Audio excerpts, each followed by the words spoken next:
The Trey Lance maybe start, maybe not start, maybe last start. Who knows? Because he was going to go to a Giants game. I think April Bonte would have slapped August Bonte. Yeah, no doubt. But I made this decision. Tommy Pham and Josh. I made this decision to go to this game a long time ago, and I'm not backing out. Good for you. I want to see the Braves. Good for you, a man of your conviction. But I want to see what goes on in Santa Clara. And Peter King, Joy Willard, and Dibs yesterday. Boy, oh my God! Did you listen to the interview? I listened to the whole thing. It was unbelievable. It was Peter King's best work, I believe. I think it was unbelievable. If we were going to power rank longest answers in the history of this station, they were great answers. I think they asked 4 questions, and it was a 21-minute interview. Well, you know what? They were great questions. You keep harping on that, and this is why we don't get Mike Florio on no more, because you got on him for a long answer.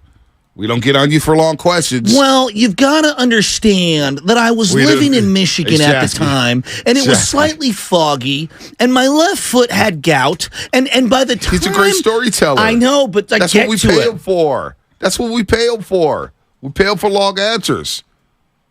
We don't use the stopwatch on you with questions. We don't bring up the stopwatch on you when you're asking long questions. Well, this is why I make the small box. But no, you look back at Spinoni, it was a statement before the question. It's like, no, it wasn't. It was a 120-second question. Well, no, because Roxy Bernstein, who's an ESPN affiliate, taught me when I was young in the game that what they taught him in ESPN and in broadcast school is it should be conversational, number one. Number two, you don't just bring someone on and let them monologue. Of course. You play out a statement, and then you follow it up with a question. Yeah, no, I hear you. No, it's fine. But Please Peter explain. King was really good. Sorry, I was distracted. Please explain. I was wondering if our live stream was up on YouTube. Did you see the live stream on Guru's feed? No, I did see that. It was pretty cool. By the way, shout out to YouTube and Twitch, powered by First NorCal Credit Union and the Xfinity Mobile Text Line. Steiny Guru out in Las Vegas. They had to Stretch Hubbard pick him up. Stretch Hubbard pick him up from Las Vegas. Good for them, man. What a time. Steiny brought his daughter. Guru's out there solo bolo, no Mia. Guru would be fine. He'll probably hit the sports book this morning and play some bets. But look, our live stream's back up on YouTube, powered by First NorCal Credit Union. And Peter King was interesting. The reason why I bring up really Peter King, driving in this morning, and Trey Lance, the way it ended the other day, because I think there needs to be more questions about the meeting. Trey Lance was devastated to the point to where he couldn't touch the practice field. They told him to go clear his head. So he's obviously distraught. Now you're going to ask this young man to play in a football game tonight against the Chargers? If I'm Trey Lance's agent, and look, there's a double-edged sword here. If you don't play, people question your character, they question your commitment. All of a sudden, you get looked at completely different. Yeah. But I don't know how Trey Lance could go out there and strap it up for the red and gold, knowing that they're exploring a trade for me. They may cut me. They've moved on from me. You hear all the articles, you read all the articles, you hear all the rumors that they moved on from me after a year or whatnot. If I'm Trey Lance's agent, I got to figure out a way to not have my client play in this football game tonight. Well, what's the downside? The downside is I look like crap. I have no value, and I just get cut. No, the downside of playing tonight. The downside of playing is getting hurt, number one. Okay. Number two is you're playing for a head coach who no longer believes in you, and you lost your job to Sam Darnold. Okay. You didn't get the reps you deserved probably in practice, but hey, it is what it is. They wanted to take a longer look at Sam Darnold. They got their longer look at Sam Darnold. They picked Sam Darnold. They chose up. Trey Lance could show out tonight. He very well could show out and change the minds of the 49ers brass. Maybe he shows out and he ups his value in a potential trade, a trade that he probably has no control over. Well, I would say to him, a couple of things. Number one, you owe it to yourself. You've put in all the work. You've gotten slightly better by everyone's account. And all of the negative aspects of you not playing tonight are going to be highlighted more than the nobility of playing. But that goes with it. Right. And you got brought in to replace Jimmy G. Right. And Jimmy G had it hanging over his head for an entire year, and you watch that guy go out there while you stood on the sideline waiting for your opportunity to get in there, but you were his replacement. Right. And imagine what Jimmy G went out there and he just kept playing. Yeah. So I would tell him, I would say, look, you owe it to yourself. You owe it to some of your teammates who you're friends with, right? Obviously. And then you just owe it to the game of football to go out there and just play. Just play the game and go do it. Yeah, I know there's a risk of getting hurt. I watched that kid from Atlanta. He's cooking and Woodside. Yeah, he's wheeling and dealing, and then like a minute to go in the game, it looks like he got Brock Purdy'd. Well, they're calling timeouts left and right on defense to get the ball back. Right. The guy goes back and it looked like he got Brock Purdy hit from the elbow, and I said, "Oh my God, this poor guy," and he looked great. And it's so yes, injuries can't happen. I'm not going to pretend that they can't. I just. But Bonte, like, the state of mind now. Dublin. How many times have you had been like let's say whether you're like leaving a job or someone's leaving you or whatever, and you got to kind of go through the motions one last time. Well, don't you owe it to yourself to just show some integrity? Well, no. Am I being too? Well, when I left Bleacher Report, I didn't show up on my last day. I just worked from home, and then I came to drop off. You don't regret that? I don't. Not. Isn't there a way to go out? Like, if you're going to go out with some integrity, there's a way to go out. But when you get the middle finger stuck at you sometimes, and you're like, well, screw it. I already know I'm at the end of the station. Yeah, but be the bigger man. But you know what? Screw that job. I know I'm never going back. I'm never going back. I think that's a bad. Well, it was dependent on the manager, and it depends on the situation. Honestly, I think Trey's parents and just him. No. I feel like he's going to play. This is different than what I went through. This is completely different. What I went through was crap, and I said, "To hell with this. I'm going to get treated like this. Why the hell am I going to come around here and get all the fake love in the world and got to sit through the motions?" You know what I'm saying? But sometimes in life, you got to kind of wear it. Yeah, I'm not doing that. Not doing that. I see your point of view. I see your point of view. It depends on the situation. Every situation is different. Trey Lance tonight. Look, at Dublin Marge is all over it. This is a chance to show Dublin Marge is all over it. Bonte, Trey is playing for his career tonight. I'm excited for him. And I feel bad for him. I feel like Niner fans are going to really cheer for him tonight because they will. They did last week. There's nothing that America loves more than a crestfallen person who maybe was anointed prematurely and then is trying to reclaim their not status, but like prove that they belong. I think most people root for the underdog. He wasn't the underdog coming in. He was almost the opposite, whatever, the hot shot or whatever, even though I don't see him as a hot shot. I know how the fans are going to react to Trey Lance because they did it last week and they gave him a rousing ovation. It was very loud. How would they react to Sam Darnold being the number 2? How would they react to Sam Darnold start playing in this football game? And what if he struggles? How would this fan base react to him? Because you mentioned this yesterday. There's no emotional attachment to Sam Darnold right now. No. And if he gets an opportunity to play, the fans are going to be all over him. Like, Sam Darnold, you're putting in Sam Darnold over Trey, blah, blah, blah, blah. What's the reaction going to be to Sam Darnold tonight? I don't know. That's another factor we didn't really touch on yesterday. That's a great point. The Sam Darnold factor. Well, you know what I was thinking about on Sam Darnold for just a second? Look, if Shanahan is the head of this company, right? Like, I know that the Yorks own the team. I get it. But pretty much the buck stops with him. Wouldn't you agree? Mm-hmm. Like, if the Yorks are the quote-unquote shareholders of this particular thing, he's what, the CEO? Right? So you could do whatever you want to do. You're the CEO, right? And I look at this and it's like, all right, you like Darnold. What I don't understand is, why didn't you just go to the podium and say, yeah, I really like Darnold, and then like hype up Darnold? And if you did like Darnold as much as everyone's saying that you do now, and that it's kind of been a foregone conclusion that he's going to be QB2, why did you even waste reps on Trey bringing him here? Like, I have so many questions on timeline, on allegiance, loyalty to certain players. I have questions on, like, if you truly believe in Sam Darnold so much to be your number 2, why are you afraid to stand in front of the media and just say, I think Sam is outplaying Trey Lance. He's going to be my number 2. Well, they played this perfectly, the 49ers. They didn't talk to the media Wednesday night.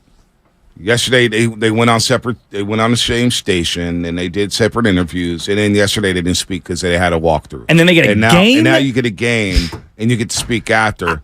Now, what's Trey Lance going to say? Because the cameras will be in front of Trey Lance. And there is something, too. And I was listening to Spadoni on the way in, on the pregame show. And Spadoni makes a good point. And Peter King makes a good point. What's that?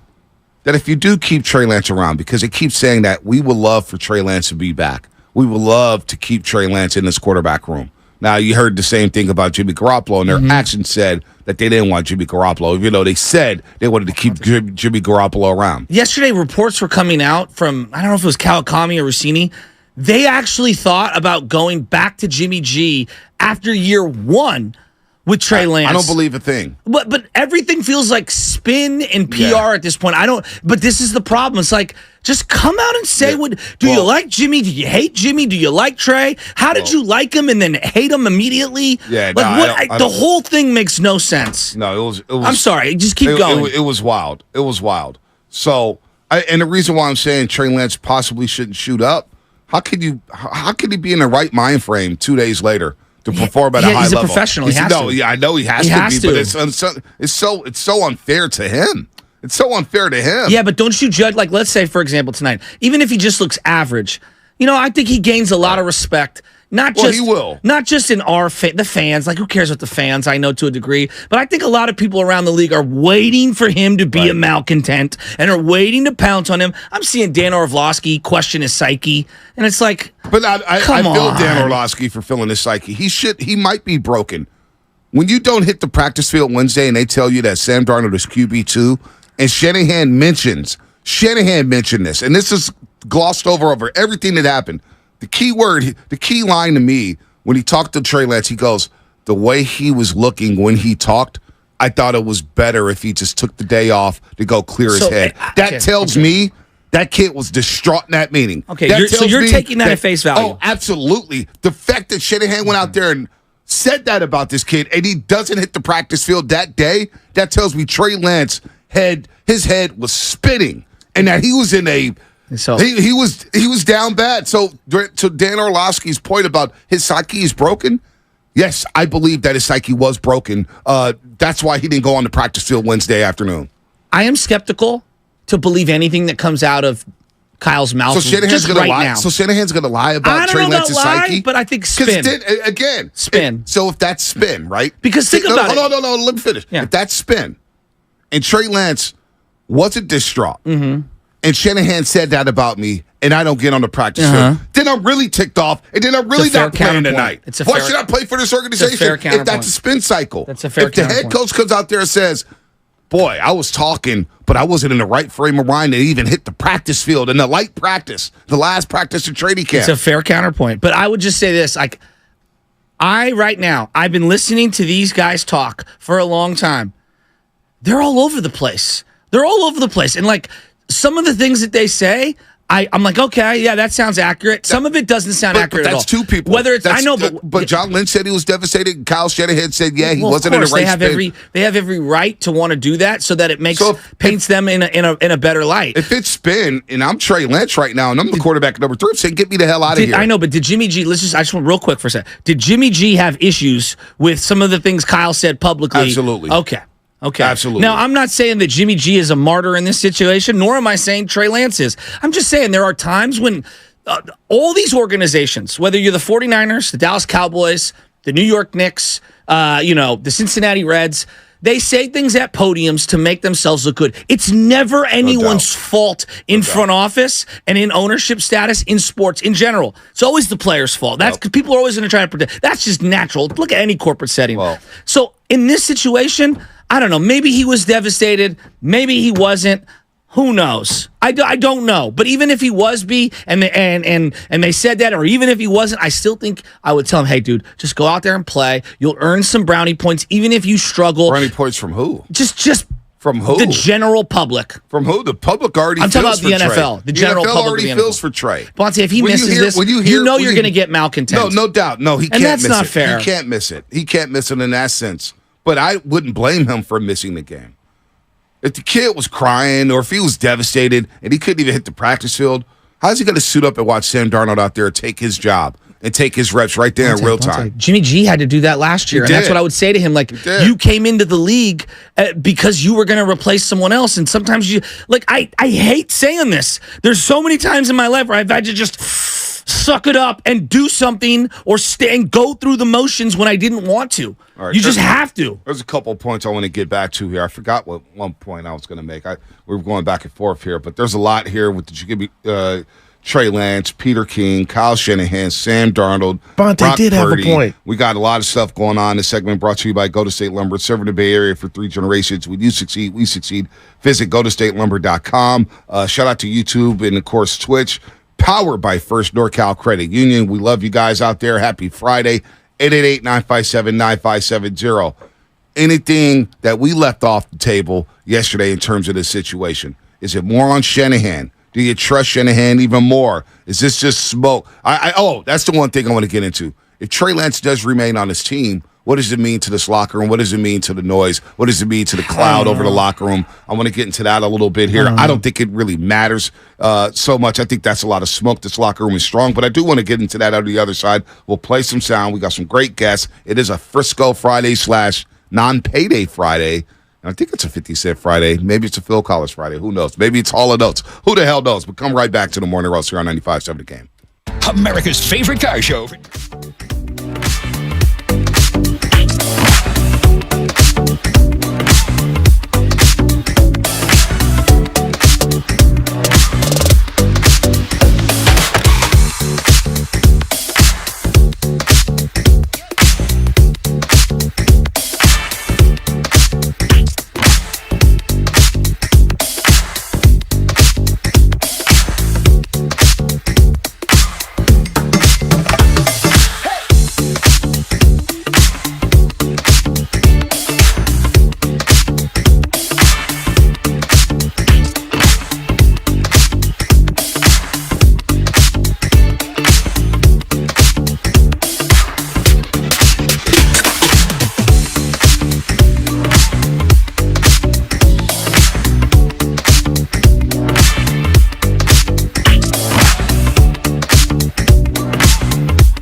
Morning Roast is live on YouTube right now. Take it away, Bonte. Steph, we're going to see you in a little more than a month. Media Day. Palate cleanser? Palate cleanser, October 2nd, Chase Center. So we went from one developmental nightmare of a couple of years to another one, huh? With the Warriors to the Niners. James Wiseman, Trey Lance. Hold my beer. Hold my beer. Except we saw a lot more James Wiseman than we saw Trey Lance. We saw 14 and a half quarters of Trey Lance. Football season is here, and what better way to kick it off than 95-7 The Game's Red and Gold Summit. That's going to be fire next Tuesday. I don't know what's going to – it's going to be combative, I believe, in a good way, And it'll be in front of a live studio audience, all the listeners, our loyal listeners here at 95.7 The Game. We can't wait to see you in San Ramon at the Fieldwork Brewing Company, Tap Room, and Beer Garden. Tuesday, August 29th. Of course, Willard Dibs will start it off at 2 p.m. You guys come on in. And then 4 to 6, all the hosts, Shasky, Steiny, Guru, Willard, Dibs, and I hear there may be some special guests as well. We're all going to be there. I better see Dublin March. I better see the Ernie Chavez's. I better see the Dante Wiley's. I know my boy Ralphie Coyote Creek's going to be in the building. Him and Miles, they'll be there. Spadona be there. Come on, man. It's going to be a good time next Tuesday. It starts off at 2 p.m. The summit will begin from 4 to 6. We'll do a post-Red and Gold Summit after the season. We'll get the Warriors Summit rolling. We're going to continue on with these summits, man. They're a lot of fun. Back to the Niners. We got Tim and Danville on hold in a second. And I just can't believe, I sat back yesterday, Shasky, just reading everything, listening to everything. It's kind of overkill. Just about how we came to this point with Trey Lance. And I keep thinking about Kyle Shanahan. Huh. And we'll play some Peter King sound for Willard and Dibs. We will get to that. How Shanahan in year 7 has completely just fumbled his way through the quarterback spot. The way he's gone through this quarterback positioning and drafting quarterbacks and signing quarterbacks. I mean, it's finally come to the light for a lot of fans. They finally came, because I think they had an attachment with Trey Lance, and it took them a long time to see what I was seeing when Shanahan came to the treatment of quarterbacks. Was Garoppolo the best quarterback in the world? Absolutely not. But the treatment of Jimmy Garoppolo, he's on your team, always come from the school of thought, you got to embrace this guy. You got to hug this guy. You got to love this guy. You got to try to big up this guy. Instead, you're like dismissive towards this dude, and all he's doing is help making your football team relevant. Is helping your football team win games.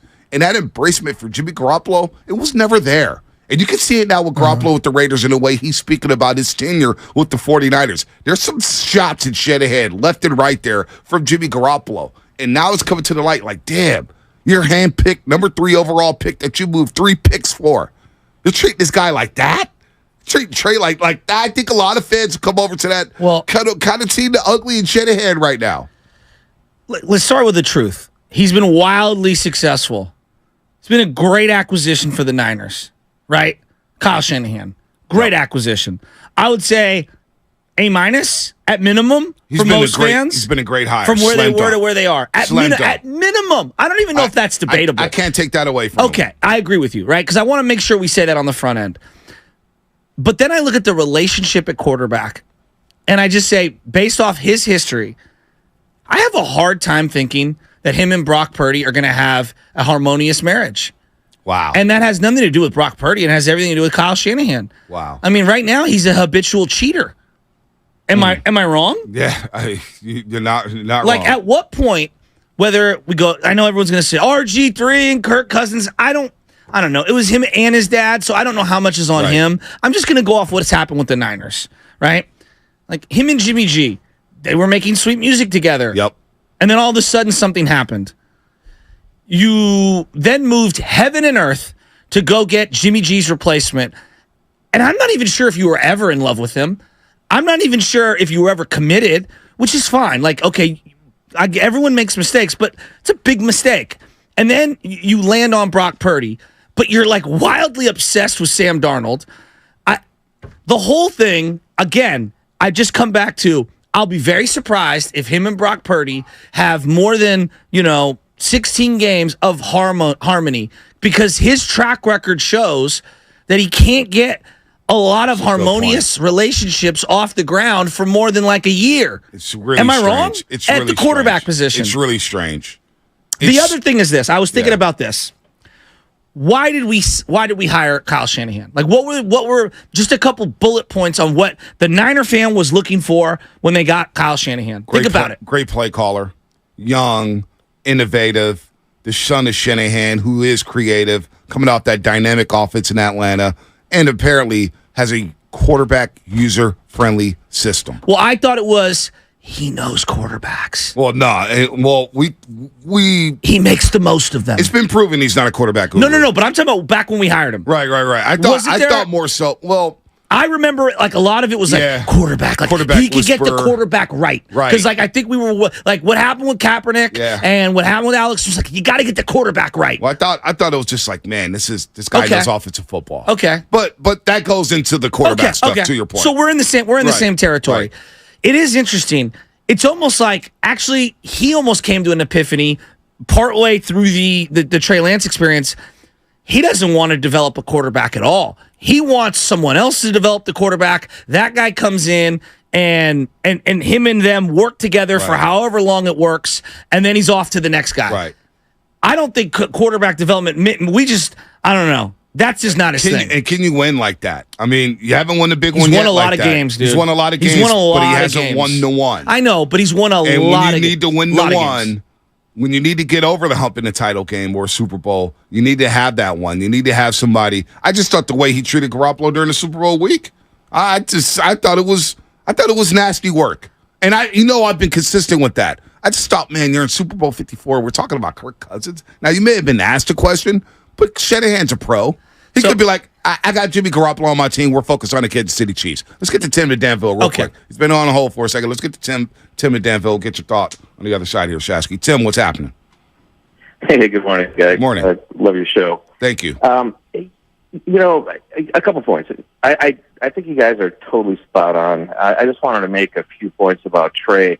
After the first preseason game, I wasn't with you, Bonte. I thought, man, maybe he's not ready. Mm-hmm. But after the last game, he actually just cleared up any doubts I had. I mean, the guy's mobile, he's strong, he's big, he's gutsy. Mm-hmm. And I thought for sure, he's going to be the backup quarterback, right? And then Shanahan turns this thing around.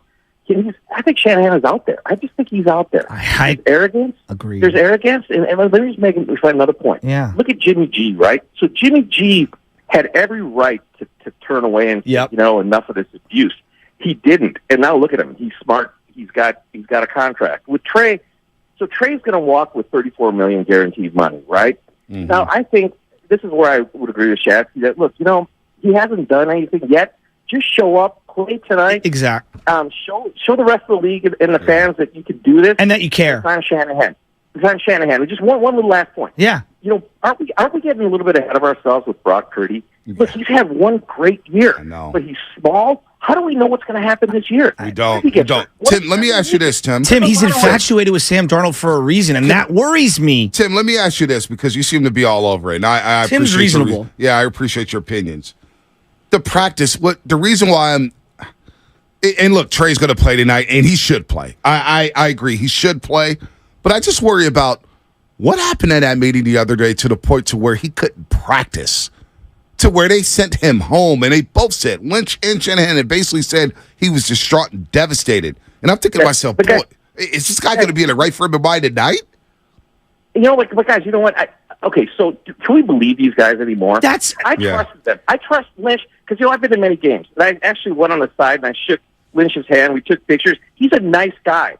But I don't think they tell us the truth anymore. Exactly. Maybe they've been stopping Trey Lance for a long time here. I don't know anymore, but I don't believe them. That's where I'm at. I think they're wildly successful, but when it comes to this whole thing, I don't know what to believe. We're still adjudicating whether they liked Justin Fields, Mac Jones, whether they're going to trade for Deshaun Watson. We have no idea. I have seen more reports on that. You would think this was about who built the pyramids. Right. That's how many conspiracy theories there are. Think about Brady, Stafford, Rodgers, Garoppolo, Hoyer, Beathard, Mullins, Money Mullins, Bitcoin Beathard. I mean, think about it. They're driving us crazy with this quarterback stuff. But to Tim's point, he doesn't know what to believe anymore, and I'm with him. Because just 3 days before, he goes, "Yeah, the backup quarterback. I'm not going to let you guys know until we play Pittsburgh, September the 9th. Well, and then we find out the next day that Darnold's number 2. So to Tim's point about believing them and not believing them, I get it. It's kind of a bunch of word salads there at the podium by both of these guys. That's my point. And that's why, again, this is not like, I'm not saying that they're lying to you at every single turn. Like, listen to what I'm saying. I'm just saying, like, everybody's got their best interest at heart here. When you're at a podium, you're going to spin things to make it feel like it's never your fault. Yeah, that's what every corporation does on the planet. To blame this kid. Steve, we'll get to you on the other side. Steve, we'll get to you on the other side out there in the city. 888-957-9570. Niners play the Chargers today. The Braves are in town to take on the Giants. The Giants are fighting for their lives in the dog days of August. Acuna and company are in town. I can't wait to see those yellow cleats right behind the plate, man. It's going to be a lot of fun. But Trey Lance, this is his last game in the Niner uniform. The Niners keep talking about how Shanahan and Lynch keep talking about, well, we want to keep him in the room. We want to keep him. Nobody believes them. Well, but you got to have a good relationship with people to have them buy in. I think the biggest problem with Shanahan right now is his own worst enemy with his quarterback room. You got to make some friends in there, buddy. What's coming up on the game? Sponsored by Fremont Bank, full service bank. No compromises will place with Peter King sound. We'll get to everybody. Shameless shout out 745. Shameless shout out 745. We'll get to Steve on the other side of the rest of you. 888-957-9570. Frisco Friday here on the Morning Roast. UCSF Sports Medicine Center is dedicated.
back to the Morning Roast with Bonte Hill and Joe Shasky. Take it away, Bonte. Hey, you know what, Steph? You've given us so many great plugs. Let me give you another plug.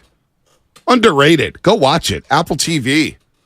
Steph Curry documentary. He's doing some great things. They got a 30 for 30 coming out about the Howard golf team. He's doing that. Steph's everywhere. Lake Merced. What a summer for Steph and Curry. We call it the summer of love. What about the summer of Steph? Celebrity Golf Classic up at Tahoe. Wins it on the eagle putt. Wow. What a summer for Steph. We'll see you not August, but October 2nd. October 2nd, media day for the Golden State Warriors. A lot of things going on with the Dubs. Of course, that first training camp practice, October 3rd. And basketball will be back in our lives before you know it. This segment is sponsored by Golden State Lumber, serving the Bay Area for 3 generations. When you succeed, we succeed. Visit GoldenStateLumber.com. Steve will get to you in a second here. 888-957-9570. You know what's interesting to me, Shasky? Let's look at the way Shanahan has used his quarterbacks or the way he's gone about his quarterback business. He's not treated the quarterback position like the prototypical quarterback position like other teams do. Like they look for a quarterback and they're trying to say, that's our guy. You know, the Chargers found Herbert, they found Mahomes, whatever.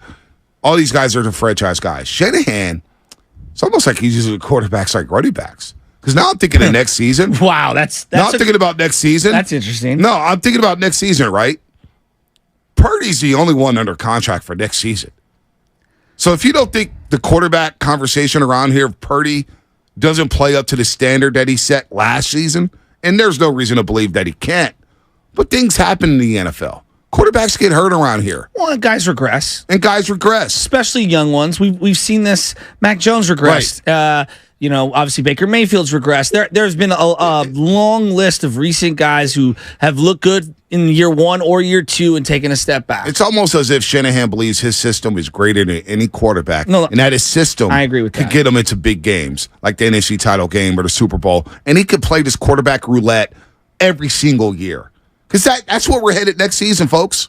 Purdy's the only one under contract for next season as of right now. Now, Trey's still on the roster, but we see what they're trying to do with Trey Lance. And I don't know if you can sustain success like that. You got to figure out this position at some point, right? And I don't even, and if you guys, and Tim and Danville had a great call. He set the tone today. We can't believe anything Lynch and Shanahan say at a podium anymore.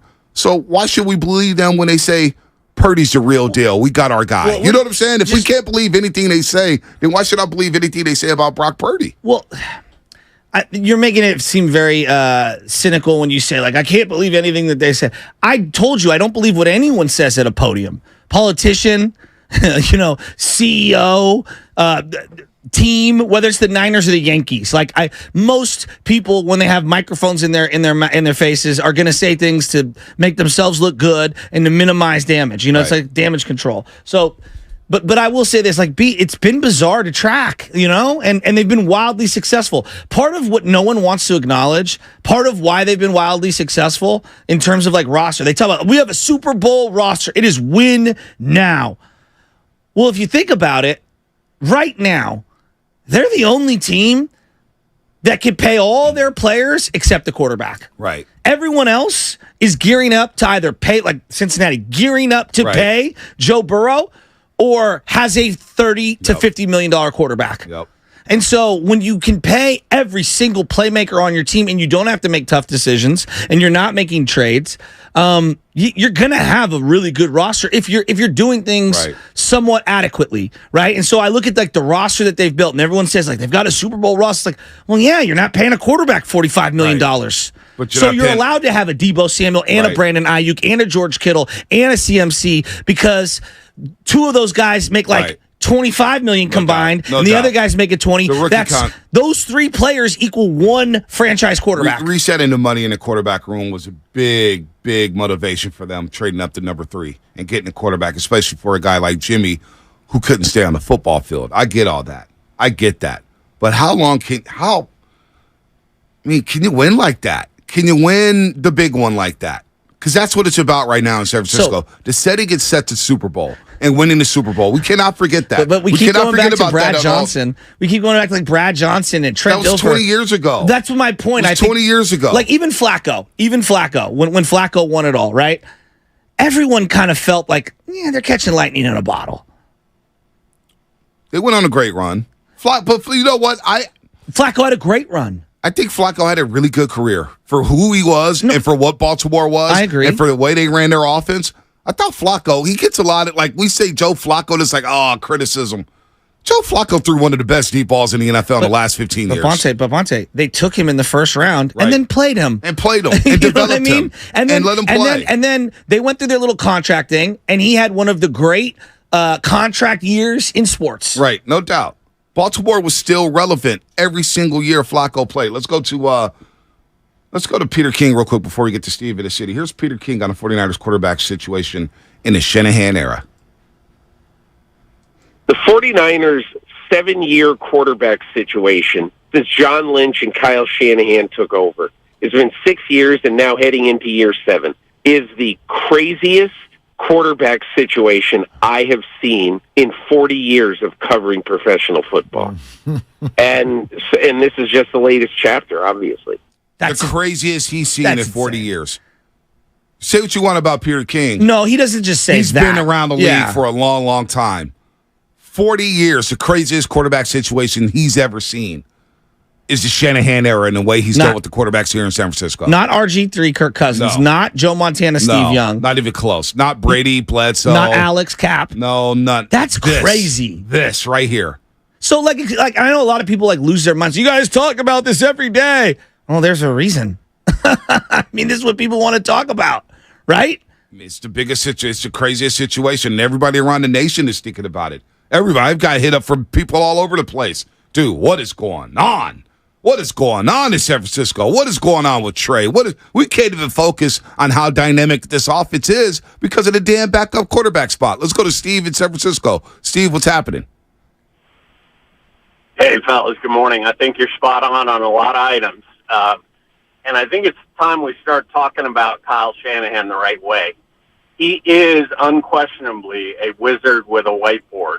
Yeah. As far as everything else is concerned with being a head coach, there are some areas that he is profoundly flawed in.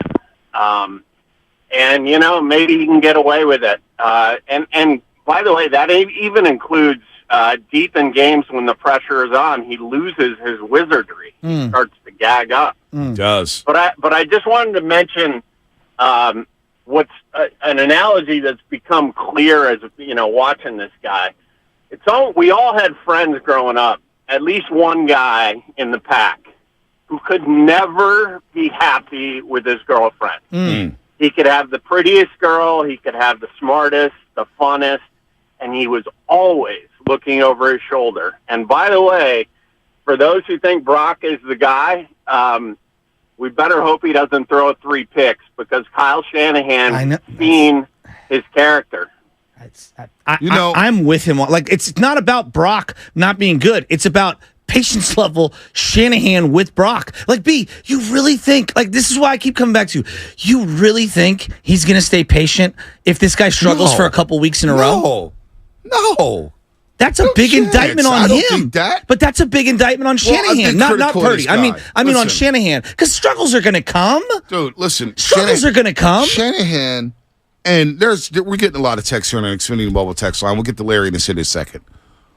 There is an argument to be made, and I've been scared to have this conversation. I really have, because we could talk about Trey stands, Purdy stands, Jimmy stands. There's Kyle stands. There's Shanahan stands. And one of my buddies is driving me nuts on it. Shana stands is what we call them. What? Shana stands. Shana stands. Yeah, I like that. My buddy Della thinks that this guy walks on water. Well, he doesn't walk on water, Della. Moses. He doesn't walk on water. All right, number one, he doesn't walk on water. This guy is flawed. But I've been scared to come down Shanahan's road. I've been scared. I've been doing it with Shasky for years now about Shanahan and the way he's operated at the quarterback spot, the way he's operated in big game moments. I can't not get over Super Bowl 54 and him not calling a timeout in the first half in a 10-10 football game saying, well, I don't want to give Mahomes a chance before the first half. You're trying to win a Super Bowl. It's going to take more than 10 points to beat the Kansas City Chiefs, Kyle. It's going to take more than that, Kyle. And so from that moment on, I've watched this guy in big games wilt. I can't get over 4th and 2 at the Rams 45-yard line don't even. in the NFC Championship What did I game. text you? On third down. I said it's 4-down territory. He motions Trent Williams on a bum. Trent The Williams same cannot play. walk. The same play they did the week before. Yeah. Trent Williams cannot walk. And he runs him in motion in the big game, and then you decide to punt from the Rams 45-yard line on a 4th and 2. Kyle has come up small, but the conversation that a lot of people are texting us right now. I see it from the 415. I see it from the 510. I see it from the YouTube chat. And this is something that we have not talked about much. Robert Saleh, DeMeco Ryans have gotten head coaching jobs. You can make the argument that this defense has carried them in 3 of the last 4 years. You can, now the offense I know has you been can really make good, the argument. It but feels you can aggressive say for me. The defense has been the stronger unit on this football team. And they have bailed out Kyle Shanahan and that offense time and time again. You can make that argument. But the Shanahan stands, or whatever you want to call them, they won't buy that because he can do no wrong. So I watched Jimmy Garoppolo in real time get all the blame, take all the heat. I watched Trey Lance take all the heat, all the blame. We're going to see what happens with Brock Purdy. Don't blame Brock Purdy if things goes awry. Well, that's where I'm at. I'm not blaming Brock. Look at Shanahan. Yeah. Because Shanahan has screwed this position up. And here we are in year 7. And I've been yelling I was on BSNG. Okay. Fonte Steiny Guru. We were yelling. I'm yelling, go get your guy, Shanahan. Yeah. If you don't like How Jimmy many years ago Garoppolo, was that? go get your guy. How many years ago? Well, Brady wasn't your guy. No. You whiffed on Stafford. I wanted Brady so bad. You waited on Stafford, said, oh, that's cool. Let me get back to you after dinner. Whoop. McVay swoops you. It's like the interception guy in the Chappelle show. At the end of the bar, you're talking to a girl. You go to the bathroom, Such a good call. and the guy comes in and swoops you, gets the number, takes her out, and he's got the late night call, not you. All right? So you move out on Stafford. Then you twiddle your thumbs with Deshaun Watson. Okay, Deshaun Watson gets to it. Then you joke around with Matt LaFleur, and you joke around with the Jets about Aaron Rodgers. You look small time right now, Shanahan. Well, this looks like a small time. I'm tired of it, man. I am. Would you paint me? Treatment of Trey Lance has been worse. Would you paint me as someone who's staunchly defended Shanahan? No, I don't. No, I think I have. You have. Just between the two of us, right, B? I told you earlier this week I lost a lot of respect for him. Not that I don't think he's not really good when it comes to play calling, and he's assembled an incredible team. I'm a big believer in what happens in adverse times shows your true character, and him not going in front of the media and just doing the interview on the radio. I get it. There's an obligation to doing it on the radio. I'm not mad at the other station. I thought they asked good questions. In fact, I thought Copeland asked some great follow-up questions. I'll give him some love. Here's Cam Newton on that. Yeah. But no, I want to get this. Yeah.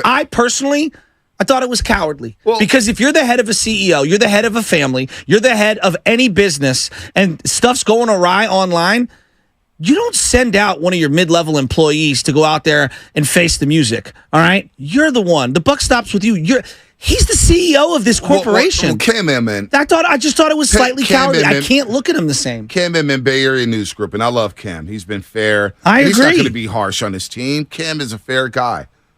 Cam said this on Steiny and Guru yesterday, and I thought this was powerful. I had never seen as much outrage from fans yesterday on like direct messages and my social media feeds over Shanahan or Lynch not meeting the media yesterday to go over this quarterback stuff. A lot of people thought it was cowardly. Man, I just did not think it was a great look for the 49ers organization for them not to go over it and talk with us when everybody knew it was a big deal when your quarterback, when Trey Lance is not on the practice field and we don't know why and we don't hear from a team official other than a linebacker that's a captain, he doesn't know what's going on, I think it's a terrible look. Trey Lance not on the practice field, your number 3 overall pick. And some people will say, well, what's the big deal about them not talking? Well, your number 3 overall pick from 2021 is now a third-string quarterback, and he's not on the football field. Well, and why is he not on the football field? Shanahan, why is he not on the football field? And then you left Fred Warner. Poor Fred Warner, captain of your football team, had to go up there and take your bullets, Kyle Shanahan and John Lynch. And I respect Kyle Shanahan and John Lynch. But Fred Warner had to sit up there and take your bullets and answer questions from the Cam Image, from the Matt Mayokos, from the Eric Branches, from the JDs, from the Alexes. He had to answer those questions on your behalf, and you still haven't spoke about it. Well, you went on the other station, filled your obligations, and you spoke about it. But you're just stepping all over yourself when you speak about these things. And you say, you want them to speak, or you won't believe anything they say. When they do tell the truth, and we're talking to our boss Matt Nahegan about this between the break. when they do tell the truth, you get John Lynch talk about, I was at Mahomes' pro day, and I called Kyle saying, oh, man, well, maybe we need to rework our whiteboard, our draft board. This guy looks pretty good. Ha, ha, ha, ha, ha. I would rather you not say anything about that. I would rather know that you weren't at Mahomes' pro day. Because if you were at his pro day and felt like that and you still took Solomon Thomas, well, now you're telling the truth and now you just look terrible. Well, everybody's got different skill sets as a coach, a GM, whatever. But like when you watch the greats, right? Like, look, Steve Kerr, I've crushed Steve Kerr time and time again. I think we would all agree the guy does do a really good job connecting with people. You're not going to connect with everyone, but I think he does on some level. He connects with people. I don't know if he's the greatest X's and O's coach, but I don't know if he necessarily needs to be, right, for the role that he's in. So that's why he's very successful. Did Bruce Bochy connect with people in that dugout? No, he did. I think he did. I think Dave Righetti was somebody who understood the technical side of pitching, but understood the spiritual and emotional side of connecting with his guys and getting the most out of them. Right. Whether it's Johnny Sanchez, forget Bum, Lincecum, and Kane. I'm talking like Johnny Sanchez, Ryan Vogelsong, Jeremy Affel, Javi Lopez, guys who wouldn't be household names that are household names. I look at Phil Jackson when we watched The Last Dance. Clearly, he found a way to connect with people. My biggest issue with Kyle Shanahan, he can't connect with his quarterback. Well, maybe it's Brock Purdy. That's the most important relationship on the team. Yeah, maybe it's Brock Purdy. Coach Who knows? and quarterback. Who knows? That's my biggest gripe. Let's go to Larry in the city. As you are listening to 95.7 The Game, KGMZ FM and AC1 San Francisco. Always live on the free Odyssey app. Don't forget about us on YouTube and Twitch. Sponsored by our very good friends at First NorCal Credit Union. Just log out and search 95.7 The Game. Be sure to like and subscribe to the channel while you are there. Larry, what's happening? Hey, what's up, fellas? I gotta say, all this stuff. First of all, I really don't care if people like Shanahan, don't like Shanahan. If they like Trey, they don't like Brock, whatever. I could care less. I just want to watch some football. When I look at Shanahan, I see a young Andy Reid, a young Mike Holmgren. Those guys were not successful. I mean, they made it to the dance and lost the same stupid play calling that Kyle did. McVay got lucky and won one. That's great. But Larry, what I'm trying to say is here. Larry, the difference between Andy Reid and Holmgren is that they won the Super Bowl and they identified a franchise quarterback. Andy Reid identified Donovan McNabb. Mike Holmgren identified Brett Favre. Well, and to be fair, Andy had a long, fruitful relationship with McNabb, and now having one of the greatest relationships in NFL history with Mahomes. But he's done it with a litany of quarterbacks, and all those guys walk away loving Andy Reid. But again, they identify franchise guys. I agree with that. They don't play the quarterback roulette game. Go ahead, Larry. But hey, okay, but what I'm saying, guys, is we're talking about Kyle Shanahan's been a coach for 7 years. Andy Reid's been in the league for 40. You know what I mean? He did not win until he got Patrick Mahomes. Yeah, I mean, Patrick Mahomes is the greatest quarterback in the NFL right now. But I want to tell you guys one thing about Kyle Shanahan. I like Kyle Shanahan. I've been following him for a while. And when he said Brock Purdy was a real deal, I don't think you guys understood what a big deal that was. He's never committed to anybody. But Larry, he walked those comments back almost immediately. I mean, this is what I'm talking about. Yeah, but I got you. But to me, I think he showed that this is a quarterback he really loves. He didn't talk about game manager. He didn't talk about being a good guy. He didn't talk about being, this kid, he works out with Patrick Mahomes. He just said, this guy's the real deal. And I think it slipped because he showed everything that this guy I really believe in. So Larry, it's funny because I think he believes in him right now. If he struggles for 4 games in a row, you don't think he's going to take a look at Sam Darnold? Well, I've seen when I take a look at Jimmy G and I watch him struggle like 4 games in a row. He may be angry at him, but he never benched him because there was no better options. There's no better options. You want to go to Nick Mullins? You want to go to Trey Lance with a broken finger, which all of a sudden made the rounds this offseason? We didn't hear nothing about it going into last season. So here's what Peter King thinks. He thinks the Niners won't trade Trey Lance. He explains why. My gut feeling is that Trey Lance stays with the 49ers because I think John Lynch and Kyle Shanahan are going to understand that the team that could want him the most and actually pay some decent compensation is going to be the Minnesota Vikings. But this is terrible timing for the Minnesota Vikings. And I'm not saying it's impossible timing because I don't know what the front office thinks. But can you imagine if the Minnesota Vikings in the next few days trade for Trey Lance and trade, let's say, a third-round pick for him? I don't think the Niners are going to get much more than that, but who knows? I don't know. If that happens, then Kirk Cousins is going to enter this season knowing that it is highly likely that his replacement is on the roster and he is a lame duck entering his age 35 season. And it would just be a bad signal to send to the most important player in your franchise. That's Peter King right there. He doesn't believe the Niners are going to trade Trey Lance. Who knows? I don't think he has him. I don't think anyone wants him. Right. All these things could be true simultaneously. They made the wrong pick. They misevaluated it. They miscalculated the timing. He's not any good right now. No one values him. Because of the money he's owed, it's devalued him even more. There's so many elements to this. But here's the thing, though. There's so many elements, and it comes back to Shanahan. Shanahan made this move.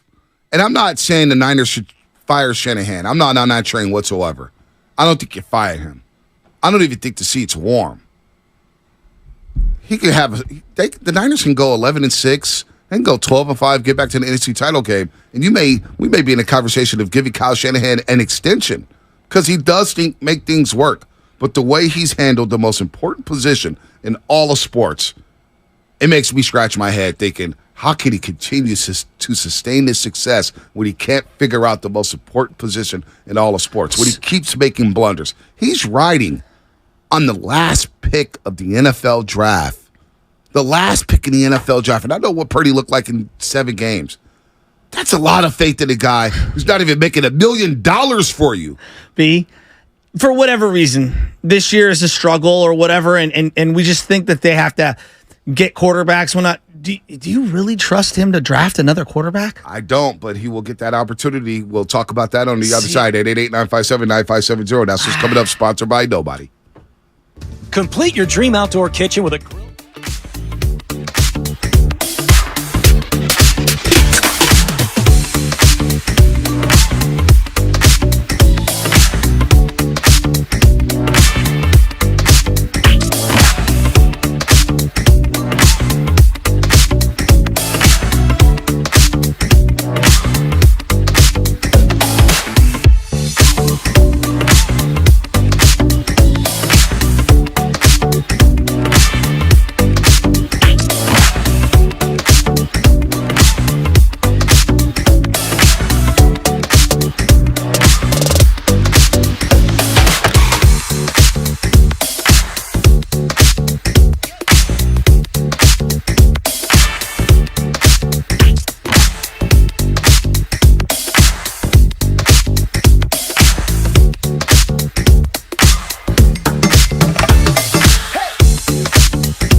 coffee when we have you.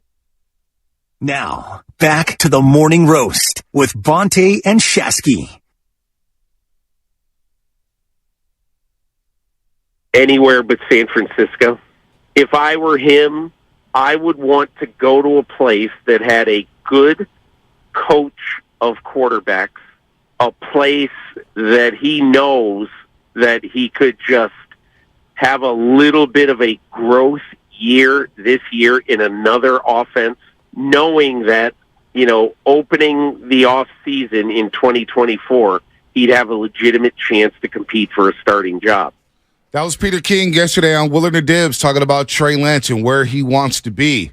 And Peter King said anywhere but San Francisco. We're going to see Trey Lance on the football field today against the Chargers as the Niners wrap up the preseason tonight against the Chargers, 7 o'clock kickoff at Levi Stadium. We got the Giants and Braves. I'll be there, but I'll be watching the Niners on my phone, seeing what's going on there. And, of course, we'll be listening to the pressers after the game to hear what Shanahan has to say. Apparently the battle was neck and neck between Trey Lance and Sam Darnold for the backup quarterback job. Trey Lance was told the other day that Sam Darnold beat him out. Trey Lance didn't practice Wednesday. John Lynch said he was devastated. Trey Lance, that is. Kyle Shanahan said the way he was moving when he was talking, he couldn't put him out there on the field. He needed to clear his head. So where's his head at now? Where's his head at now, knowing that he may not be a Niner past August 29th when that's the NFL cutdown day? What's going to happen August 29th? What's going to happen in the meantime? Will Trey be here? This is the last time we're going to see Trey Lance. And if you do keep Trey Lance around, is that going to cause some unnecessary noise to be festering through the locker room all season long? You think Fred Warner wants to answer questions about, Trey Lance is your number 3. What do you think about that? You think Nick Bosa, once he gets here, he wants to answer questions about that? Hell no. Trent Williams? So is it better just to cut bait with Trey now? Or do you keep him for the distractions that it will cause throughout the season? Because if Purdy struggles at one point, Darnold comes in and throws a pick, people are going to be calling for Trey Lance. Do you want those problems in your locker room? I believe they can handle them, but do you want that? I don't know. I don't know what you do here. This is why the more and more I think about it, I think that they're playing with fire, bringing all of these guys. If you knew that you were out on Trey, because it really feels like they were out on Trey for not just right now. I'm talking about going back months and months and months. They should have found a way to move off the guy. They really should have. Do you really believe they were done with Trey after one season? That's what some of the reports are saying now. Or do you believe that?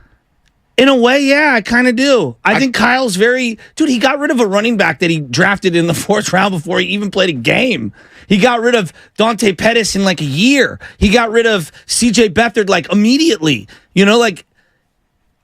He's kind of irrational at times. So, yeah, I do. I actually do. I can believe that. Yeah, I don't believe that. You don't I don't believe that. They went into the second year. Trey Lance was the starter. They talked him up. He's starting. We got him around starting. Who knows? I think they were skeptical I think they were skeptical. I think early on they liked the idea, and then I think they finally got a hold of him. But it was a COVID year as well. So that's part of something we have to actually acknowledge is because of the COVID restrictions, they were so emotionally battered from the year prior. Jimmy went down. There was drama on the ankle, and whether he was healthy or not. You moved out of the state of California. Yeah, but you weren't allowed to physically go visit with people that year. But they were able to go see Trey Lance. Yes, I know, but I'm talking about have the actual combines and the meetings and everything. But no, they were able to do it that year. The year before was that with Javon Kinlaw and Brendan Ayuk. That draft and remember Javon Kinlaw couldn't come to the facility until training camp because of the obligations with the whole. But I'm saying your scouts and everything. There were only a handful of games. Remember at that time, I believe the Big Ten was the first to come back. Then the SEC came back. There was more than just them draft. There was a lot of things going on simultaneously, and I think they were extremely emotional because of the Jimmy G thing. So why would you evaluate a guy who didn't play much that year? That's on the 49ers. That does not exonerate them whatsoever. I don't have an answer. We could make all the excuses in the world about COVID, pandemic. The fact is, they went to Trey Lance. They went to Sioux Falls, North Dakota, multiple times to go visit with Trey Lance. They talked to the family. We had his head coach on, Matt Inns from North Dakota State. He told us when the Niners started coming more, all their scouts, everybody started coming up to North Dakota State more and more and more and more and more. You take a guy with the number 3 overall pick and you make this type of blunder and say, hypothetically, that they moved off of Trey after 1 year. They said, boy, we moved 3 first-round picks for Trey already after 1 year. I'm not saying fire the coach. Those are fireable offenses. Yeah, if I'm Jed York and I'm thinking to myself, boy, you moved up all this weight to get Trey Lance, and after a year, you're telling me, after giving this man $34 million in guaranteed dollars, you're done with him after 1 year? Yeah, but can I play counter, like devil's advocate? Yes, there's an accountability, but I would pivot like, dude, we didn't go 6-10. When's the NFC Championship game? Yeah, but now long term, I got a guy where I moved up. We have no first round picks, and we moved more picks for Christian McCaffrey. Now you're messing with my depth on the roster. Now you're wasting my time. We could have just kept Jimmy Garoppolo around for this. So if Lakeup or Eddie DeBartolo, if the similar thing had happened, you think there would be more repercussions? I think so. Because they have been wildly successful. Like, this is where I think it's really difficult. Like, it's one thing to say, like, they completely whiffed on Lance. Yeah, they did. And they've overcome it. Right? I guess. Had they overcame it, though, a cynic could say you haven't overcame it. The cynic could say the same reason you moved off of Jimmy is because you wanted a quarterback to take you to the next level. You still haven't gotten to the next level. Whether you have Jimmy or not, you haven't gotten to the next level. I mean, that's what it is. The setting has been Super Bowl since 2019. And the whole point of getting Trey Lance is we got a quarterback who can get us over the top. We finally have a guy who's going to project to be great. Yeah, but you know I don't even see. I think he's pivoted from that. He's like, no, I don't want. I really think he's had a change of heart. Now I think it's back to his original setting of I don't need a quarterback that's special. My playmakers and my play calling will get it done. Just don't screw it up. So Shanahan doesn't know what he wants at the quarterback spot. No, I think he did know. Then he wanted to change, and now he's back to the original. I know that sounds insane, but I really think that. I think that, like, the Kirk Cousins... So he was lying after watching Josh Allen light his ass up in Glendale, Arizona. He was lying, saying quarterbacks moving. No, he might have felt that at that time, but I think he's now pivoted. He doesn't want to. He doesn't want to coach that guy up. He wants you to be already a sophisticated mind. Which now it's like, well, then you should have just taken Mac Jones if that's what you want. You should have just stood pat at 12. So he doesn't know what he wants at quarterback. He changes. His temperature changes on the quarterback position every single day, every single week. I don't know how that's sustainable. I guess it has been. I don't know. It's a weird method, man. TC, Sacramento. What's happening, TC? Good morning, Bonte. Good morning, Joe. What's up, bro? TC? What's up? What's going on, man? Hey, look. Now everybody's starting to see what I be talking about with Shanny now, huh? TC. Go ahead, Bonte. I've kept it cool with Shanahan over the last year, but you know how I feel about Shanahan and the way he coaches up the quarterbacks. I've been very critical of him to the point where people thought I was being personal. I don't rock with the way he moves at the quarterback spot. I don't.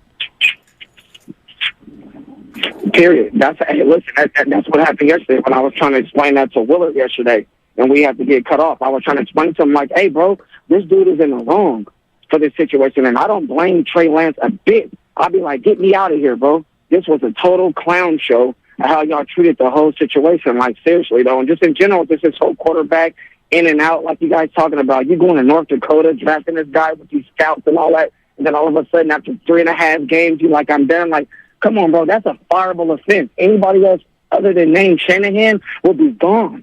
Like, gone. They would have been gone, like, yesterday, like 2 days ago. Like, bro, you're out of here. You and the gene, get out of here. Like, seriously, bro, like, I'm cool. I'm not sticking up for dude. I told you I've been over Shanahan, bro, and it's it. Dude better win it this year, bro. Or this fan base really finna be after him, bro. And Jed York, you better get your mind right, dog. Seriously. That's all I got. What's up, Joe? What's up, man? I don't know what Jed York thinks. I think Jed York is very happy with the job for the most part that Shanahan's done. And how could you not be? Jed York may be caught up in his own legal situation. Well, that's a whole nother conversation. But just for a second, let's talk. Like, think about where they were before Shanahan got here. They were the third team on, like, the Warriors had just won a title. They had just signed Kevin Durant, right? The San Francisco Giants were coming off of 3 historic championships, had just made the playoffs. Shanahan comes in at 2017. The Niners were an afterthought. Niners, okay? It was rock bottom. People couldn't even go to no one wanted to go to the games. So if I'm running the team, I'd be like, damn, dude, we are wildly profitable right now because of Shanahan. We end up at the end, somewhere in the final 4 to 6 every single year. Okay, yeah, we haven't won the big one, but we are one of the biggest brands in sports. Every national media company is talking about us all the time. Yeah, I would love to win one. We're in the mix all the time. But damn, we are making a lot of money. So if I was Jed, I think I'd be pretty satisfied with Kyle. But you could also look at it like this. I hear what you're saying with Kyle. I hear what you're saying. I know there's more than just money. I know. There's more. And there's hubris involved where these guys want to win. I get that. I get that. There's more than just Shanahan. There's the Garoppolo factor. You got to give Garoppolo credit. It's true. Robert Saleh and that defense. You have to give them credit. You have to give D'Amico Ryans in that defense credit. You have to get John Lynch for finding, and him and Adam Peters for finding diamonds in the roughs. The quote-unquote Shanahan picks, for what we know, the Dante Pettises, the Jalen Hurds, Joe Williams, Trey Sermon. Cam Latu. Jerick McKinnon signing. I mean, they haven't worked out. No. So it's been more than Shanahan. But yes, Shanahan has helped fix it. Yes. He's been a big part of it. Yes, I agree with that. But at the same time, you could give Jimmy Garoppolo the same credit. And that's one thing that's bothered me under the Shanahan era. It's almost like Kapler and Farhan. When the Giants won 107 games in 2021, everybody gave Farhan Zaidi all the credit. Nobody would give Gabe Kapler credit. And he won Manager of the Year. Nobody gave Kapler credit whatsoever. And I'm thinking to myself, well, Kapler's in that dugout every day. He's in that clubhouse every day. He's talking to these guys, Kai Correa, Kevin Gosman. He's out here making moves. Kapler never got credit. And it felt like that with Jimmy Garoppolo.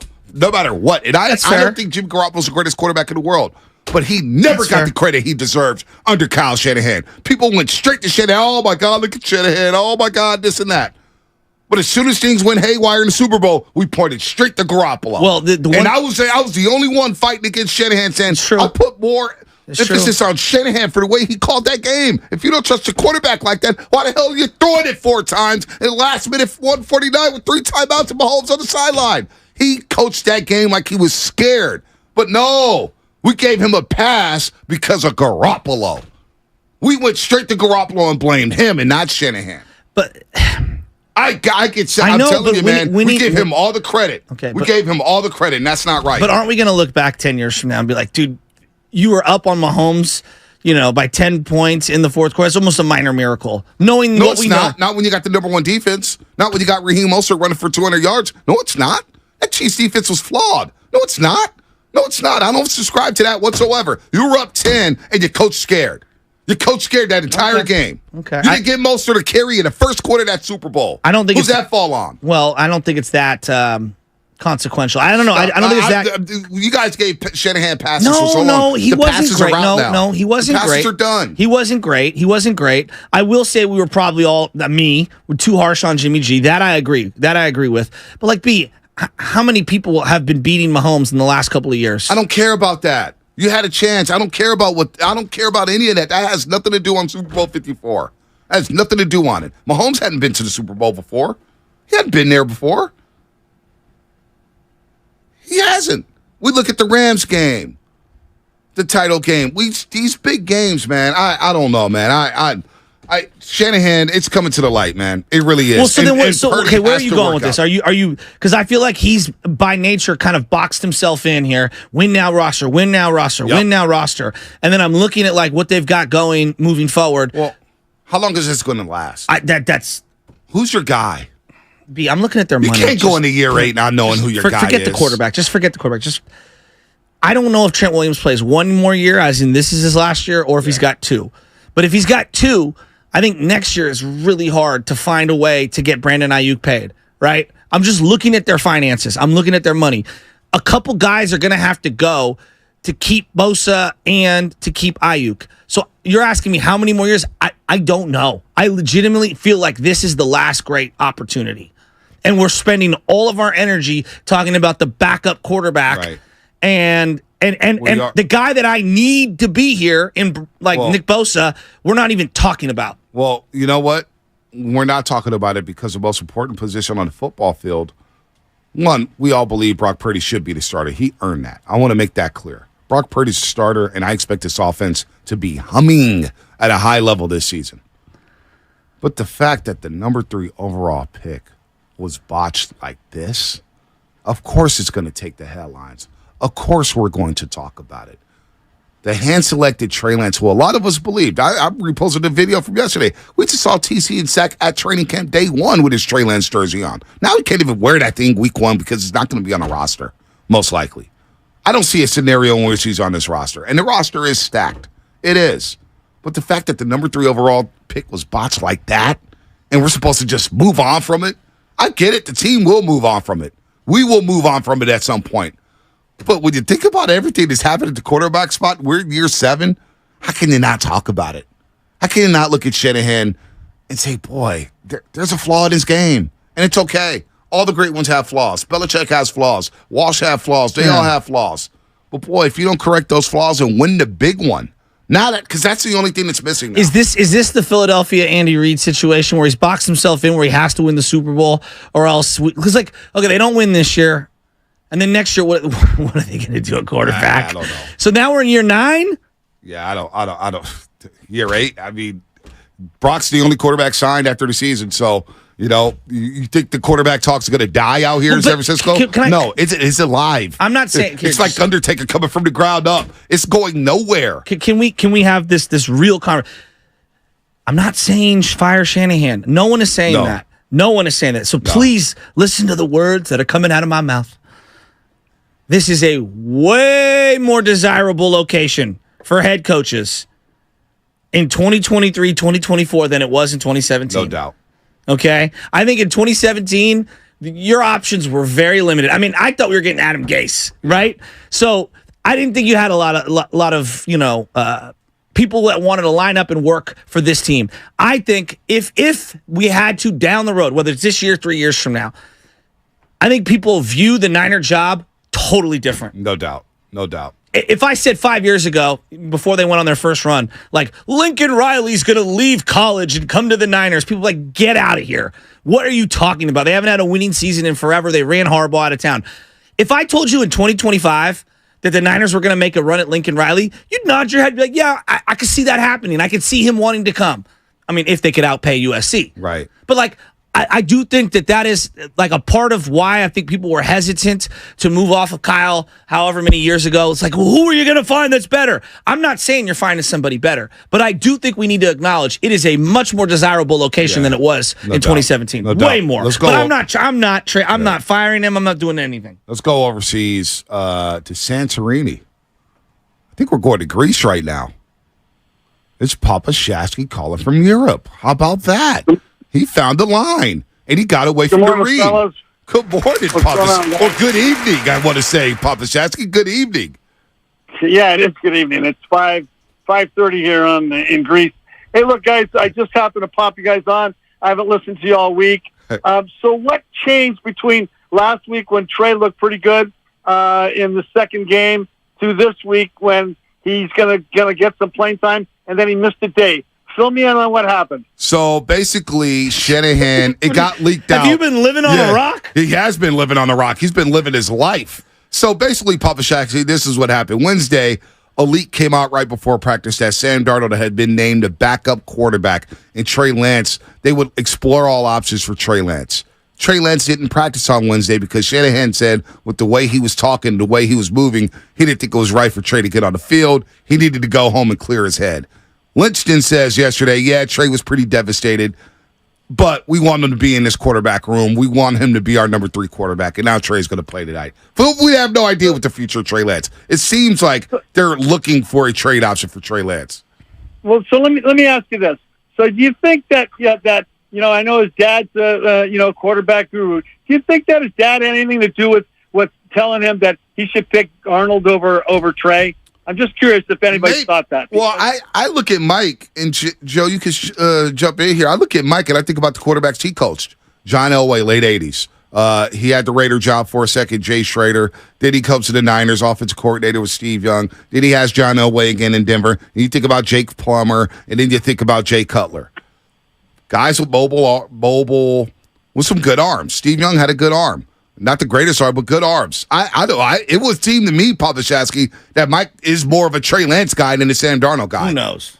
But who knows now? Well, I would think so too, but why aren't they at least giving him a chance? And look, if you're going to move off of Trey and you're going to keep Sam Darnold, then why didn't you just keep Jimmy Garoppolo? I just don't get it because he's a better option at second or third. Yes, than either one of those guys. I trust Jimmy more than Darnold. I agree. Right. I don't get it. It doesn't make any sense. Yeah, well, I don't know. How is it out there? Can you give the Bolognas a big hug for me? I sure will. John lost his dad the other day, so we'll say a prayer for the Bologna family. Yeah. We are going to be landing in Athens, back to Athens tomorrow morning, and then we fly into Rome for a couple, 3-4 days. So our trip is still in. Yeah. We're still moving. So, Dad, there's many times in my life where the two and I didn't see eye to eye, and you told me to maybe suck it up and do something. You don't have to give any examples because I don't want my business out on the streets right now. But, like, if you were Trey Lance's father or uncle or father figure or someone that he confided in, what would you tell him about playing tonight? Would you tell him to go play tonight? Bonte doesn't think he should play tonight. I'm like, I think he should play tonight. I think he owes it to himself, and I think he would endear himself, not just to the fans or teammates, just to the whole, like, the football karma. I do believe in, like, life karma. What would you tell Trey Lance about tonight? Everybody in the NFL that he's a legitimate NFL quarterback and that he's viable and that somebody, if the 49ers don't want him, that somebody should pick him up. Absolutely. He's going to play his heart out. That's what he should be doing. Right? Why would you want to sit on the bench? That's not doing anything for anybody. It's right? not. He needs to boost his own ego. It's not. But and you're right, Papa Shasky. He should play.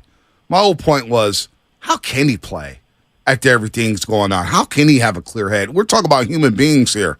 It can't be easy to one day 3 years ago be the franchise savior to now backing up Sam Darnold.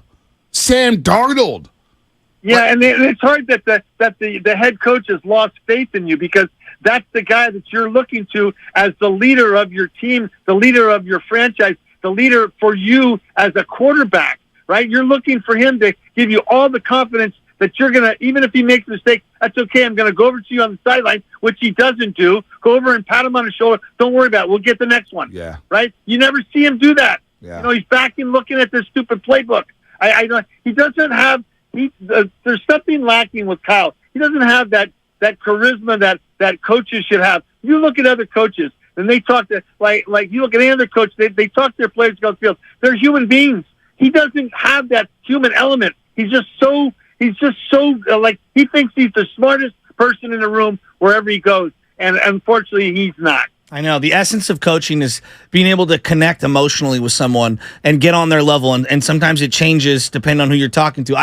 I agree. Not everyone needs a kick in the pants. Some people need to. You have to wrap your arms around them and hug them, and you know what I mean. Like everybody needs to be coached different. They may need to be calling. So last night I happened to wake up real early in the morning, and I'm watching the Little League World Series, and it's Mexico against Curacao, right? And Mexico was tied 1-1 going to the top of the sixth, and I'm watching the Mexican coach there, right, for Mexico, and I'm thinking the way he's talking to the kids. Like, he wasn't getting to their level. Joe, you know exactly what I'm talking about. No matter what age, I don't care what you have that skill, Joe, where you can get to the age of the person that you're coaching and you can get them to do wonders, right? And he was like barking at them, right? And the kids were afraid to make a mistake. And I saw that last night in the game. Although they did come back and they only lost 4-2, but they're out of it. But I just thought that there's the essence of coaching where you can get to their level, right? And you can get kids to do anything, and you can get them to believe in themselves. And that's what Kyle hasn't done with Trey. Hasn't got him to believe in himself. I mean, think about this. Did he get Garoppolo to believe in himself? I think he did to a point, but he doesn't have that human touch to the quarterback where you need to be like in lockstep, just like you and Bonte are, Joe, in lockstep on that show. They need the quarterback and the head coach need to be in lockstep, especially when he's the offensive coordinator. You know, you brought up that emotional connection. I was thinking about, and people are going to think this is sappy. Remember when Alex Smith had those plays and Vernon Davis caught that ball after everything he had been through with Harbaugh, and he took his helmet off and he's crying. Right. I mean, he's just crying, and Harbaugh's hugging him, and everybody's hugging him. I mean, like Harbaugh had a lot of flaws. Harbaugh was not the greatest coach. No, but you know what? His guys, he knew how to hype his guys up. He did it with Alex Smith over and over. I'd never forget Papa Shasky after beating Detroit. Detroit was undefeated. And he would do this every game with Alex Smith, but it was highlighted in the Detroit game in the locker room. He's standing up in front of those players, and he looks at Alex Smith. He goes, clutch. Oh, it was great. Clutch. You're great. He told Alex Smith he was don't great. Realize that in sports, there's a lot of human emotion involved in. You think that there's with football being so hectic and hard paced and gladiator type, right? But there's a lot of emotion up and down the game. You're in, you're up, you're in, you're up. I mean, there's probably more emotion than any other sport because it's play to play. You're having that emotion, and when you don't get that emotional support from your leader, your coach, it really can take an effect on you. Well, it's funny because like Popovich and Belichick, two guys from yesteryear, coach that way currently, and I don't think it works anymore. I think you got to be more team friendly. I hate McVay, but there's something about McVay and Pete Carroll. His guys love them. They love them. Not that Shanahan's guys don't love them. Shanahan's guys love them, but it feels like the quarterback. There's some tension there. It's just that position. The way Garoppolo's talking now that he's a Raider, is kind of revealing what their relationship was like with Kyle Shanahan. It's a good point. And that bothers me. You got to empower these guys, not talk about Kirk Cousins during the Super Bowl week. Oh, my God. I couldn't believe that. Oh, my God. It was so tacky by Shanahan. I personally don't think Kyle Shanahan has that human touch. He doesn't have that in his DNA. Because you always see, like, when you see other coaches talk to players, right, they're laughing, they're joking. You never see that with Kyle. You never see him laughing and joking. Yeah. Even off camera, you don't see it, right? He's always got that edge where he's the coach, you're the player, and you can't never be in sync. I just get that. I get that emotional feeling. I don't think I see that or not. Save some minutes. Those international rates are high. Those international rates are high. Give John and Marianne a hug for me, please. Tell them I love them. All right, you guys, I love you guys. You guys tell them I'm the same. I'm going to check in on the 49ers like 5 in the morning. All right, Pops. All right, sounds good. Papa Shasky from Greece. It was hilarious. Shameless shout-outs in about a minute and a half. Duke, Merm, Dave, we're going to get to you guys with shameless shout-outs here. 888-957-9570. We'll reset the conversation. In the last 2 hours, we'll get to positional battles. You know, who you want to see win a slot corner job. Who's going to win the opposite DN job of Nick Bosa? Is the kicker going to show up tonight? Is Jake Moody going to make his kicks, or do we have to talk about Robbie Gould next week? I simulated a season in Madden. We did like a fantasy draft, and I went up against Moody. He turns into a superstar in Madden after year one. He does. So take that for what it's worth. When does that crack come into play for you? Well, I got my ass kicked last night. I played the Dallas Cowboys, the Louisville Black Knights. Man, we got rolled. We got rolled by the Cowboys. 888-957-9570. Shameless shout-outs coming up. You know what? Let's just get to it right now, Spadone.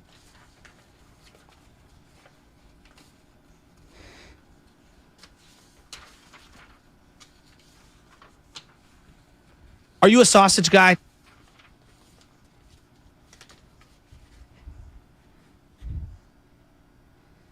Shameless shout-out sponsored by nobody this week, but I want to start it off. We all lost a good friend yesterday. And I want to send our condolences to the Urban family. Michael Urban, we all worked with him. We all saw him on television. We all followed his work, covering the A's, the Giants. We lost Michael Urban yesterday. And I know he was trying to get his life back on track. He had sent me a message probably a year ago on LinkedIn, basically saying, keep up the good work on television. It's not easy doing both. You're doing a hell of a job. And it meant the world because we all looked up to Michael Urban at some point in our lives, in our careers, wanting to be like Michael Urban, wanting to be in this business. And watching him, you know, he struggled with some health issues at times, but he always had good advice. He always meant well. He always was a good dude. He'd talk about anything with you, off air, on air, didn't matter. Rest in peace to Michael Urban, man. I hope you're in a better place. I know you loved your daughters. I hope your daughters go on to move on and carry on your honor, carry on your name. So my shout-out goes out to the Urban family. Our condolences go out to them on behalf of 95.7 and everybody here, man. We all worked with them, man. It hit me hard yesterday getting that news from Michael Urban, man. So rest in peace, Mike. It was really well said. Bonte is one of the first guys that I did shows with here at 95.7 The Game. Somebody that I grew up listening to, driving around. Yeah. I watched on television. Had a lot of late nights with Mike here at the studio with Spadoni and Lucas and Cole Dixon back in the day and the other Cole Reese and a bunch of the different producers here. And so, yeah, man, I just love Michael Urban and thank you for everything that you taught me and how kind you were to me and all the stuff that we did off air where we were laughing. He was a huge Jets fan. He is a huge Jets fan. Huge Jets fan. Huge I was always baseball so funny. guy. Always rocking the Jets jacket. I know. Too. Always had the Jets And, jacket. you know, he played at USF with a bunch of my buddies, Gajero, who's out there, who sent me the message. And it's just, my heart goes out to him and his family. He was a really kind person to me. And Good that's for how I ball. Yeah. Good for ball. Good for is a ball, huge bad Jet. for ball. Yep. I actually think in his honor, we should try to find a way to weave that into our show because that was one of the cool things. And, you know, anyway, Mike, just love you, buddy. And I hope you find peace. Absolutely. Michael Urban, good for ball. Yeah, He's good for ball. Absolutely. Let's go to Duke in the city. Absolutely. Duke, what's happening, my man, Duke? Man, what's up with my guys, man? First of all, man, I want to thank y'all, man, for being so hospitable, man, to me and G Live up in the studio, man. Y'all some real troopers, man. You know, real gentlemen, man. Y'all the best show host, like I said, man. I couldn't have did it without y'all, man. It was a beautiful thing. Your boy Guru and Styles coming in, man. They was great, man. I want to thank my boy Stick, man, and Cigar Brown. They always listen to y'all, man. They Abbott 95.7 the game. Listen, before we get out here real quick, I got something for y'all right quick. I got you live, love Miss Spaghetti, Shasky, and Tay. We all in the family like the Bunkers, man. The UNLV mob, me and the Niners. Nothing could be finer than to hold that platinum China. It's the Niner mob blowing smoke in your face. Hit the gas one time and we start to break. It's your boy Trey Last with a pump and a fake. Ronnie Bell on the post. I think they stated their case. Keep the boys in the jersey, man. They ready to play. Hey, I love y'all, Let's man. go. Y'all have a blessed Good stuff, weekend, man. 95.7 the game for life. YouTube, Twitch. I love y'all. I'm out. Good stuff, Thank you, Duke. Good stuff, Duke. Let's go to Merm in Atlanta. Merm, what's happening? Shameless shout-outs. What's up, Merm? Vontae, Joe, what's going on, guys? What's up, baby? man? Okay, look, I wanted to just ask y'all what y'all thought about this tape, okay? I watched Nick Bosa. I think he's a great player. When I watched the Eagles tape against Mailata and Lane Johnson and Tyrone Smith, he dominates, I think, 90-95% of the league. But when he goes up against those upper echelon guys, I don't see the same guy. What's your thoughts? You know what? At 8 o'clock, I'm going to actually have a thought. B, I'm going to surprise you with something. I've really thought about this long and hard. I'm pivoting on Bosa because I just want to talk. There's a nuanced conversation I want to have about him. Oh, boy. No, just a nuanced conversation. You're like Shanahan at quarterbacks, man. You're flip-flopping left and right. No. Like, David El Cerrito. I want to be reasonable. Dave, shameless shout-outs, Dave. What's happening? Hey, man, can't we just chalk up Trey Lance to maybe he's not that good, period, the end? Yeah. Like, I got to make up things like, hey, we need to coach him up. Like, he's a pro. He's a pro. What about Jimmy? They coached up Brock Purdy. No, they didn't. No, Brock came in ready. I mean, you could say that, but how do you get ready in the preseason? How do you get ready practicing? Who got him ready? Okay. Shameless shout-outs. Does anybody get the memo? Shout out somebody.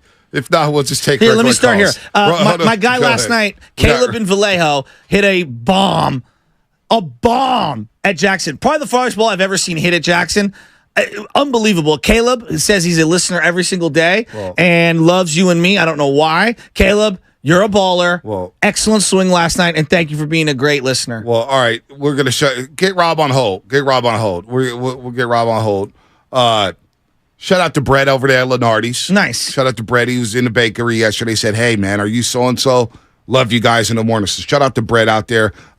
Works at Lenardi's right up the street from me. Shout out to him. Also, I saw a couple here on the text line. 408 Xfinity Mobile text line. Shout out to my daughter Aubrey for finishing her first week of third grade. Dad loves you, Rick the father. We love that. Shout out to Greg and Windermeyer. Shout out to Mackenzie and Caleb heading to Latimer School. Dad loves you. That's right. Shout out to Jimmy. Go Raiders. Shout out to the Archbishop Reader Crusaders taking on Sacred Heart Prep today at 3:30. Reader is stacked. They're top 10 in the Bay Area. I heard they're doing some things here. They got some players. And shout out USC versus Sparty. The San Jose State Spartans. 5 o'clock tomorrow at the Coliseum. My guy Shalik Finley. I tried to give him some Niner tickets for the night. He goes, I'm in L.A. to check out USC. So shout out to Shalik down there at the Coliseum. Niners? Checking out San Jose State. Niners quarterback next year? Yeah. Caleb? Shout out to the Philippines and Jordan Clarkson on their FIBA World Cup this summer. Let's get it. 510. See, I don't like this. Shout out to Bonte. Don't forget the roasters when you're at ESPN. I'm not going anywhere, guys. I'm not working at ESPN. I'm not You're working getting rid at of all the ESPN. people. Where I the don't hell even does wanna go there. Where the hell? What you see the layoffs? That's the last place I want to go right now. I want to be here at 95.7 the game. Shout out to the Sarah Padres 650. Let's go back-to-back NorCal champs. It's not just taking her cathedrals, taking out Pitt High. High school football's back. I know. Shout out to all the high schools out there. High school football is back. Did you see Balboa's new field? Looks incredible. Oh, Balboa Buccaneers. Oh, they got the new turf with the Shout new out, logos. Coach. Yeah, shout out to Coach up there, Balboa. Chambry, Arizona. What you got, Chambry? Hey, fellas, I just want to give a shout-out to my gorgeous wife, Karina. She's my high school sweetheart, going 19 years strong. But these last few years have been a little bit of a rinse, wash, repeat, trying to pay off the pandemic debt that's caught up to us. So she hasn't got the birthday she deserves. It was her birthday yesterday. She ain't a P1, but she's a P1. You smell me? Yeah. Absolutely. Honey, I love you. I appreciate everything you do for us, truly, and all the sacrifice. I love you. Happy birthday again. I love it. I love that, Chambry. Good to hear from you. Zucci, man, shout out to Bonte for shooting me those Niner tickets. If you want 2 Niner tickets for tonight, hit me up, Zucci, man. I got 2 tickets for you. And shout out Bob's Donuts like I did earlier today on Polk Street. Just hit the spot today. Yep. I brought in donuts for the crew. I might need a donut after today. Rico, San Jose, what's happening? Rico, who you shouting out? Hey, what's up, boys? Love you guys' show. You guys are doing a great. Can't believe that happened to Irvin today. I'm a Niner fan, but still, it's like, But my purpose to call today was just to give a shout-out to the San Jose Pal 10 and under youth group. Nice. We got big games going on this weekend against all the East Bay teams. Everybody wants to count out San Jose, but guess what? We're coming to be undefeated. I love that. Shout out to San Jose Blitz, Brandon, Yeah. Martin, Jordan, all you guys, man. Keep up the hard work. I'm proud of you guys. There he is. I'm out. Good Shout out to Salinas. Hit us. 10U. Go get them, little ladies. I like the Salinas hitters. Shout out to UPS and mail carriers. Absolutely. Shout out to the East Bay Panthers going over to Berkeley High to play the Junior Jackets on Sunday. Shout out to Fat Nance P's son. Oh, nice. Last week scored 4 touchdowns in the Jamboree up in Sacramento for the DC Stars. 1, 2, 3, 4. Like Polk High's great Al Bundy. Absolutely. He's playing for the Fat 6U Fat? team. Fat is his nickname. Fat. So He knows Wet who Wet he is. and Fat? Fat. That's P's son. Nance P, who had the big Fosters at the Niners game. Yes. Fat. The only black man I've ever seen drink a Foster's. Yeah, it's the only black man I've ever seen drink a Foster's. But that's And he was proud of it. Yeah, and Nance P's son, Fat, is a baller playing running back for the DC Stars. Look at my guys at Sydney's Market. Shout out to Sydney's Market over at Hayes Street. Shout out to them. Shout out to everybody out there. Mondo Mountain View, real quick. Mondo Mountain View, what's happening? What's up, man? I want to shout out the Sunset Nobles out here in the PCHL, San Francisco Adult Baseball League. Oh, nice. We're going for 7 straight and a playoff berth. We had to win 7 straight just to make playoffs. We here. Game at Big Rec tomorrow, Saturday. Nice. Going down. Nice. Wow. Here's another one. 4 Very 5. nice. I guess it's appropriate to end it on this one. Xfinity Mobile Text Line 415. Shout out to DTR for getting a backup job at Cleveland. Another oversight from Shanahan. Oh. That's not fair. But it was pretty funny. Injury report time.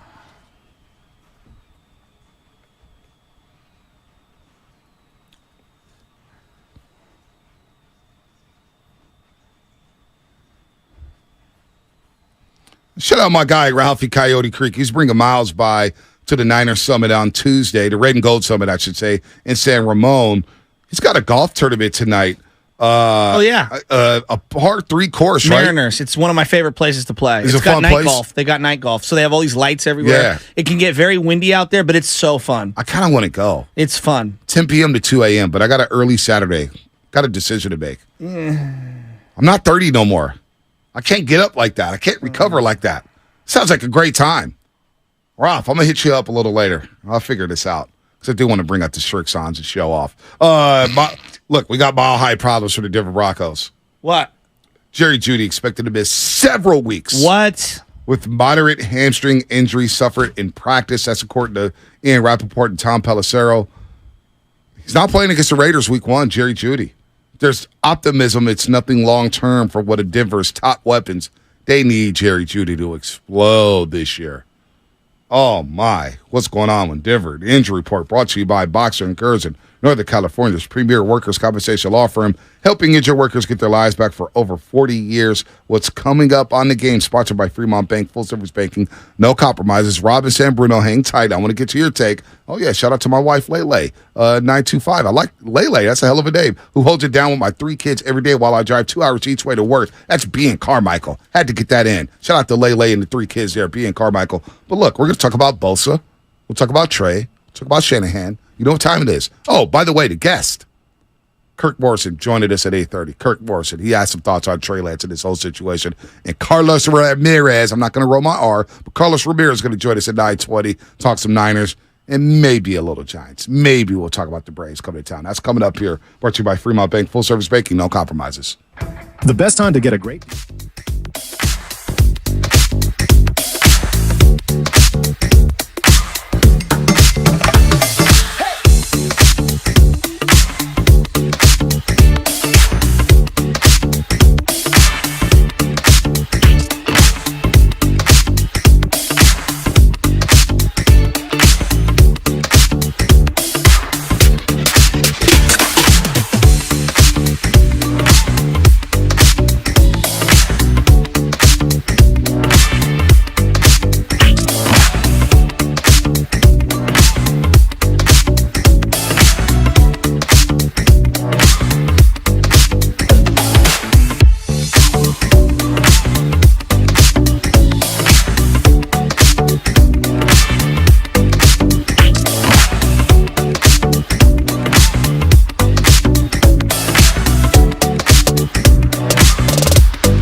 made it to Friday, folks. We made it to Friday, roasters, including the ones who got off their graveyard shift maybe an hour ago, 30 minutes ago, 2 hours ago. Good morning to you all the truck drivers, all the roasters on YouTube and Twitch, powered by First NorCal Credit Union, Xfinity Mobile Text Line. Of course, we got to say the strippers, man. We know times are tight right now, but business will be picking up soon. It's football season, ladies. It's football. And gentlemen who's out there doing their thing. There are male strippers, no doubt about that. Good morning to all the truck drivers. Good morning to all the janitors, plumbers, cops, students going back to school. I know some parents are happy their kids are back in school. Spadoni, Craig Mack is doing a great job. Even though I don't know, I haven't even heard from Craig Mack. I haven't seen Craig Mack. It has been nice to get a little break from Lubman. We love you, Lubman, but you needed a week off. I'm not going to lie. It's been refreshing. We needed a week off, Love. Wow! He's probably listening, and he's probably not happy when we just said that. You know what's not refreshing? What? This Nick Bosa thing. Uh-oh. So hear me out. Uh-oh. I'm the biggest Nick Bosa fan on the planet. Uh-oh. Maybe outside of his own family. Do I think he deserves to be paid the highest amount of all time or whatever? Sure, of course. He's freaking awesome. Like, who doesn't think Nick Bosa's good? Like, no one is sitting here like, he's not the first best D-end. He's the fourth. Like, he's really, really, really, really good. And almost every team in the league would love to have him, okay? I am sure. Because the Niners are not cheap. That's one thing that, like, I will not. I'm not sitting here like the Niners are cheap. I'm not going to say that they're penny pinching him or that they're disrespecting him. I am 100% confident they've offered him generational money. Yep. And what I mean by generational, I'm talking like a fortune. Yeah. Money that normal people will never see in their life. Well, Lynch said he's going to get a special contract because he's a special player. Sure. Like, and we all agree, like, we're nodding our heads like, yeah, he deserves it. Again, he's one of my favorite players. I want him on the team. We all want him on the team. I want him to ink it up. But there does come a time where I look at you a little sideways. Now, if this was a guy who was like a late round, like Brock Purdy, for example, I understand Brock Purdy for a first payday wanting to like maximize his value because, you just never know. Like, you just never know. Nick Bosa was drafted second overall. And yes, it's locked in how much you can make. He made a fortune on the first one. So the guy's not broke. That's number one. None of these guys are. I know there's hubris and ego that comes with wanting to be the highest paid player in the league. And I'm sure their family wants to have that moniker because the business of football is the family business. And I'm just saying to myself, like, Nick, we're trying to win a Super Bowl, dude. We all want, like, you here. And I'm sure they're offering you a fortune. Like, come on, guys. Like, let's be reasonable here. Don't put it on Nick, though. We don't know. I am putting it on Nick. No. That's unfair. That's unfair. That's unfair. You're counting a man's money, number one. You're pocket watching. Yeah, you're pocket watching. It's a salary cap league. That's what everyone does. You're pocket watching, though. He's Nick Bosa. The league will tell you what he deserves. He knows what he deserves. He knows the type of leverage on that he has. But you can't sit here and put it all on Bosa. You don't know where the Niners are going. I didn't put it all on Bosa. You're just telling the guy to sign just to get to camp because you want him to camp. What I'm saying is like there comes a time where you've got to like, come on, man. Like, all right, B. Do you really not like? Come on, man. What? Do you not think that they're giving him close to top of the market value? Again, these contracts are complicated. No, I know, but do you not think that the Niners have already offered him top of the market? I don't know what they've offered him. Okay, I don't know. They haven't said what they've offered him. The Bosas obviously haven't signed it. We have no information on this. I don't know whose fault it is, but we knew this was coming. This is what happened. Well, it happens with talent. Aaron Donald has done it. Chris Jones has done it. He's doing it. Chris Jones is threatening the Chiefs saying, I won't come back until after week 8. Yeah, but you know what I would say to Nick Bosa?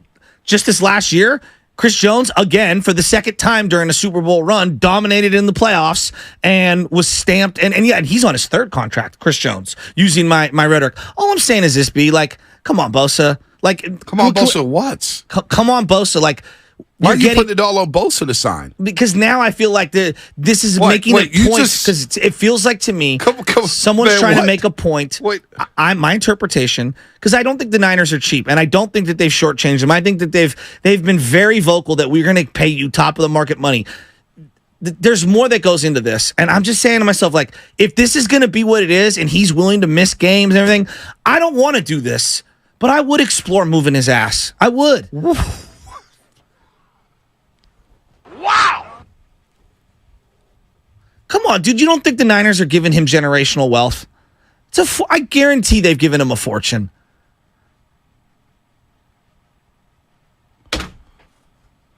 I got thoughts on it. I just need a couple minutes to kind of compete. I would explore it. I'm not saying I do it. Robinson Bruno, go ahead. I need to get my mind right.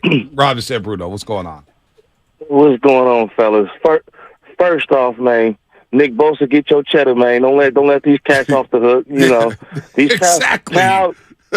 Cal plays dirty, and it, like I mentioned last year when Trey got hurt, I said it was clear sabotage, and all the information that's coming out now, it proved my point that he clearly sabotaged his own quarterback. He used his friends in the media to downplay Trey's ability to where it's like, oh, Trey can't do nothing good. We ignore the things he do well and highlight the things he don't do well. But with Brock Purdy and other guys, Jimmy Garoppolo, oh, no. Well, you know, the talking point years ago was, oh, Jimmy only had 5 starts, but he's been in the league 7 years, so he's still a rookie after all that. But I don't hear nobody talking about Purdy's limitations, but we talking about what Lance can do. But like I said before, it was sucker activity going on in that organization, and it came out. Didn't even get a boy a chance. Tried to get him out the door. Man, the hell with Kyle Shanahan. He better win a Super Bowl because his time is coming up. But this is like clockwork with the Shanahans. They start feuding everybody. The Redskins. His daddy back in the 80s with the Raiders. Now he's doing it with the quarterbacks. Look, man, he better win a Super Bowl because the time is coming up. Yeah. And the pressure's on. The fan base, like me and the fan base I know, we on his ass. So he better win a Super Bowl because if not, we tearing these radio waves up because he's really a choke artist. He's a choke artist who's living off his daddy's offense. Hey, Rob, you ain't lying. Yes, people aren't going to be on his ass this year. You're not lying. You're not lying by the way he's handled this. But Rob, thanks for the call. I got to just go back to the Bosa stuff for a second. It's like $1 million in guarantees. Like honestly, like $1 million in guarantees is going to make or break this. No, we don't know what's what. No, I don't. You don't know what's being offered. You don't know what's in the contract. You don't know if there's any incentives. You don't know if there's any opt-outs. You don't know if there's any team control. Maybe it's a trade. Maybe it's, hey, I want a no trade clause. Maybe it's that. There's other things other than money that can complicate this contract.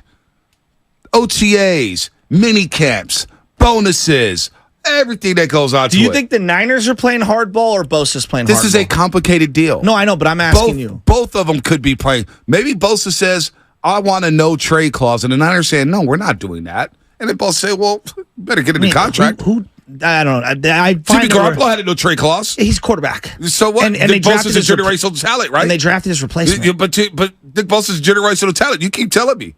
He's one of the most impactful 40. You've been telling me for 3 years now, Nick Bosa is the guy. Yeah, but all I'm saying is this. Like, I'm a Niner fan. I'm a Niner fan. So you're saying if this is complicated, if this whole you would trade him before the season starts? No. What I'm saying is if you think that this guy is literally going to throw a fit over a couple million here and there, I find that a little absurd. That's all. But you don't. Where are you getting this from? Why you're just speculating. This is a wild speculation. It is wild speculation. Why is it taking so long? No, it's insane. I don't know. I don't know why it's taking this long. Let's said they're getting closer and closer. These things happen. It's complicated. I don't know. It took Aaron Donald to the first week of the season. He signed. Next thing you know, he's Defensive Player of the Year. But you don't know what's going on in these negotiations. That's what I'm trying to figure it out for a second. Where do you get this stuff from? What I'm saying is that everyone has told me that the Bosas are about business. Everybody, whether it's pre-draft, whether it's pre-draft, whether it's Joey, whether it's currently, it has been about business since day one. Okay. And all I'm saying is, I can almost assure myself that the Niners have offered him a fortune. We gave you 34. Nope, I gotta have 35.5. It's like if that's what's happening. Again, I'm hypothesizing here. It's like, come on, man.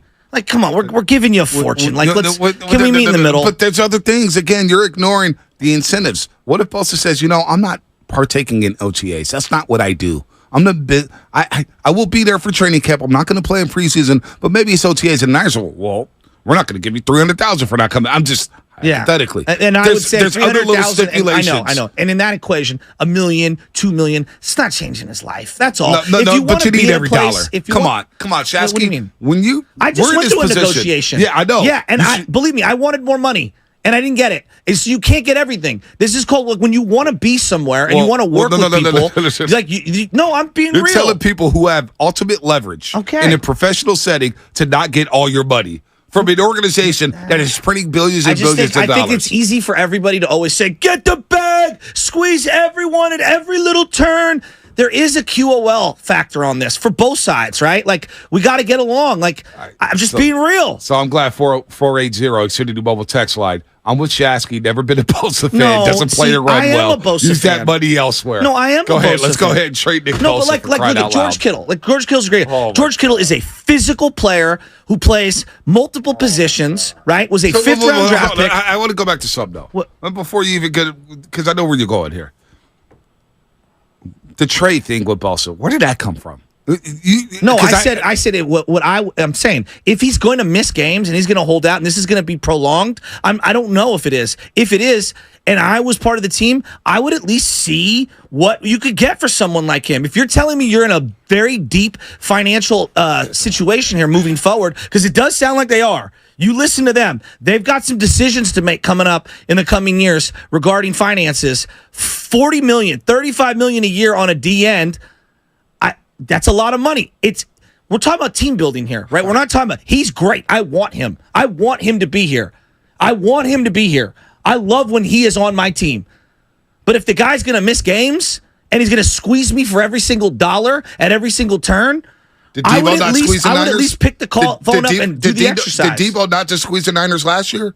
Yeah, and I don't know if they got the best out of Debo but he squeezed them, right? Yeah, I don't think. And he's on the team, right? And you're happy that he's on the team. I am. And nobody's thinking about his money no more, right? Well, no. We don't even bring his contract up at times. I did last year when he underperformed. Yeah, but and he came in heavy. But he squeezed the Niners, right? Yeah. That's what you're supposed to do as a pro athlete. You get your money. What did Draymond Green just do? He got $100 million. $100 million. You're going to tell Draymond Green, hey, you shouldn't take 25 a year. Okay. You know what? You're Draymond Green. How about you leave something off the table for? No, that's not how it works. Guarantee you, my next radio contract, I want every freaking penny. Every penny. Yeah, you know what? Okay. And that because nobody else is negotiating for me. Okay. Nobody else is looking out for my family. Nobody else is paying my bills. I got to do what I got to do to maximize my value at this time. And that's what Nick Bosa is saying. I'm the DPOY. I'm the rookie of the year. I changed this defense. I better get every single penny. And you've also been hurt for an entire year, and we were still a top 5 defense. And 1 second. 2020, they sucked. Well, they were top 5 defense. By the number. Were they a top 5 defense with your eyes, Shasky? The numbers are telling me they lit were. Up that year. The numbers told me that Shasky, we were asking. You watch every game. Don't do that to me right now. And then I would also say to him, 2020, they did not have a top 5 defense. Oh, now he's got a history of getting hurt. No, I'm just saying. He's been healthy 3 to 4 years. But this is what happens in negotiations. Come on, Shasky, you're better than this. No, I mean, this is what happens in negotiations. Man. Come on, you're better than this. There is a salary cap. Oh, my God, you lost your mind in it. Please, John, let's get Nick Bosa signed, please. Get Nick Bosa signed. He just told you yesterday he was close. So if he wants $50 million, just let's talk. So if he wants $50 million a year, you think get the bag, doggy? How did we go from 30 to 50 in a week in 2 days? But everyone saes get every single penny until it costs them multiple players on their roster. I want the Niners to be able to field the best team possible. Oh. And I just be honest, $35 million for a guy that isn't my quarterback, it makes it really hard to field the team around him. All right. Now, I'm not saying I want Bosa. You're making it out like I don't want Bosa. I'm just saying, like, come on. Like, that's a lot of money. You brought up the trade, not me. I don't know. Kirk Morrison. 13 minutes. Mr. Jones, Atlanta, what's happening? What's up, fella? Morning. Hey, somebody over there smoking mids this morning on the waking bake. I don't know what he's thinking, but yeah, I'm with, and you know both about business. Man, I'm with you, bro. Man, I don't know what they're talking about. The Niners are cheap, for one. Yes, they are. That's not fair. We are cheap. They're not. That's not.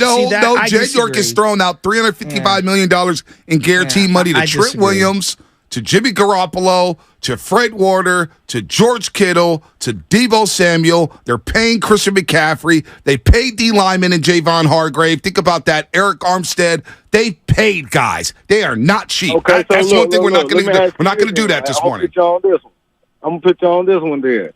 So I feel you. Like, we can't be playing a couple $1 million chicken, right? We can't be playing like that, right? That's stupid. Like, you want to be $34 million. I mean, $4 or $5 million. But with Bosa's credit, he got to get more than T.J. Watt, right?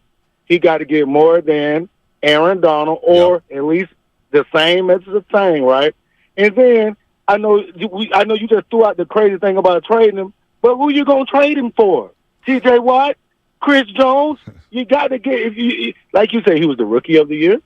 He was the last year's Defensive Player of the Year. And you got to look at yourself like that. Put yourself in his shoes, my guy. What if you had all those accomplishments? You going to take less? You can't do that. No, like, you know can't what I'm saying? Like, No one's saying take less, but we're acting like time out. There's a happy medium here. We're acting like they offered him $18 million. Like the Niners probably offered him somewhere in the avenue of $30 million.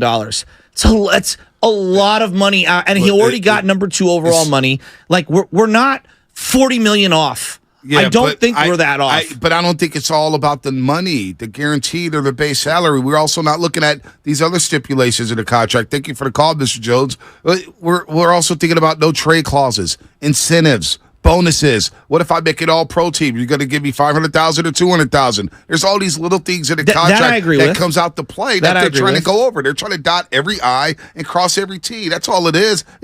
John Lynch said it at the first day of camp. This is going to be a complicated deal. Outside of quarterback, just for this exercise, and I don't want to trade him. Like I want to sign him. Like I want to sign him. But if he's going to be like a stickler and wants a number that I'm on, like I think $36 million a year is too much for Nick Bosa. I just do, because that costs me a safety. But that could cost me, another edge rusher that I could use opposite him. Like there is a financial component. You could also restructure the deal every single season, and give them guaranteed dollars and change their base. Well, they've done that with Eric Armstead. And you have to pay the piper at some point. So you will pay the piper at some point. Is it Nick Bosa worth the piper? No, he is. But Bonte, outside of quarterback, is there another player in the NFL who will net you more back in return than Bosa? Probably not. Given his age? Probably not. Okay. Now, I'm not saying you do it. But if there was ever a time to at least pick the phone and just see what it is. The Raiders traded Khalil Mack and haven't had a pass rush since. Hey, I since can't Matt deny Crosby. that. You know what I'm saying? It took him 45 years. But honestly, looking back, has he been that great? He was really good with Chicago when they made the playoffs that year. Okay. He's had some good years with the Chargers. I mean, it was a bad trade for the Raiders. $5 Lutron spent on the YouTube chat. Thank you, Lutrons, for the $5. Lynch admitted to be troubled by the Bosa situation recently. He's chilling in New York. He deserves to be paid, but he had better show up in the playoffs. Nick Bosa, the previous 2 postseasons, you told me, and I had to look at it and check myself. Bosa was good. The first postseason run he had, and the second postseason run he had. Last year, he didn't show up. Maybe he was hurt. But in 2 to 3 postseasons he's participated in, Nick Bosa has been dynamic. Let's go to Tiago in the city. Tiago, what's happening? Morning, guys. How you doing? Good. So I'm going to disagree with your take on the Harbaugh-Shanahan comparison. I think that Shanahan is immensely more respect. I love Harbaugh, by the way. Love Harbaugh. Loved him at Stanford. Loved him with the Niners. Loved him at Michigan. Shanahan is immensely more respected and liked in the locker room. And I'm gonna equate one thing with these guys.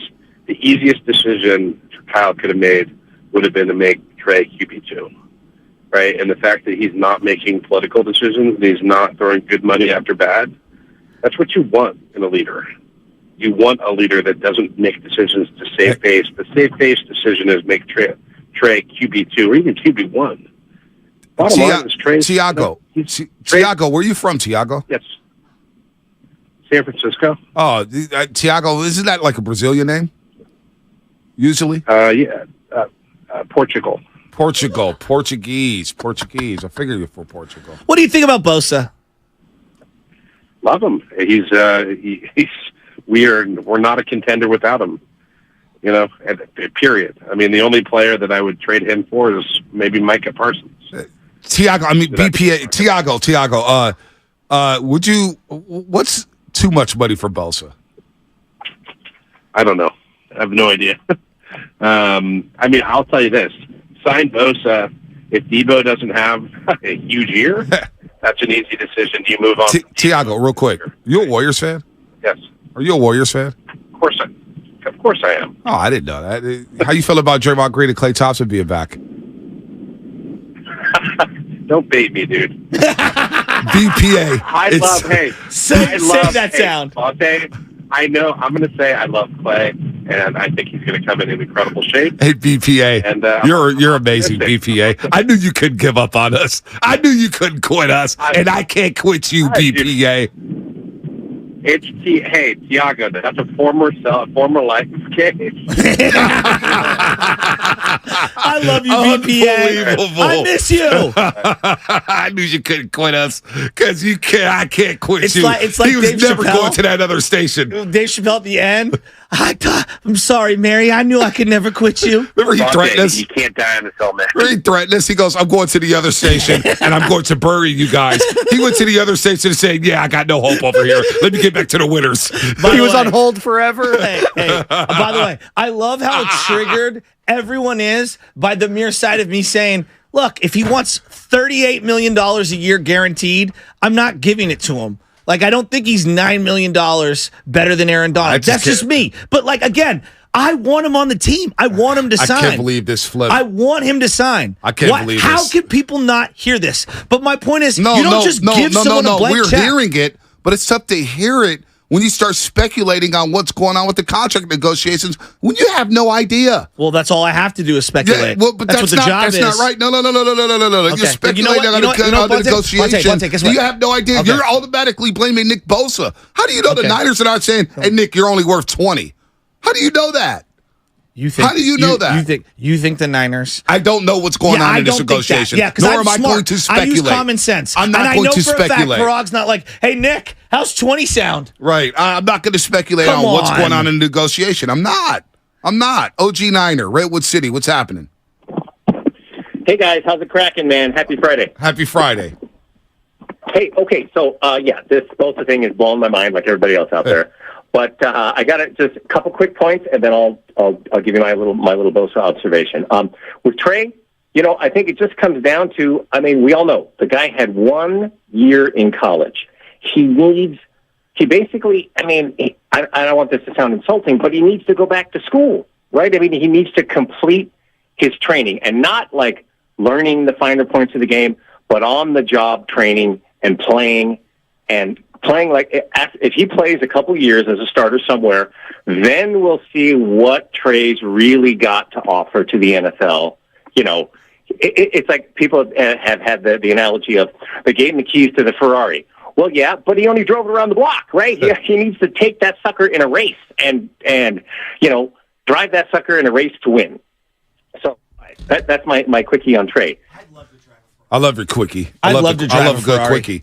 Love a good quickie. Big T, Jeff, Alex. We'll get you on the other side. Hang on tight. There. I haven't heard from Big T in a minute. He's out in Salt Lake City. We'll get to Big T, Jeff, and Alex out here in the Bay Area. That's coming up on the other side. But first, Kirk Morrison. Kirk Morrison's going to join us. Big 5'2" for Bishop O'Dowd, former Raider. We were texting yesterday because, boy, Trey Lance, huh? What's going on there? So we're going to get his thoughts from an NFL linebacker. We'll get his thoughts on Bosa. We'll get his thoughts on Trey. We'll get his thoughts on the 49ers when they can do in the NFC West, because Kirk Morrison's all over it. That's brought to you by 7-Eleven. Kyle deserves.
Now, back to the morning roast with Bonte and Shasky.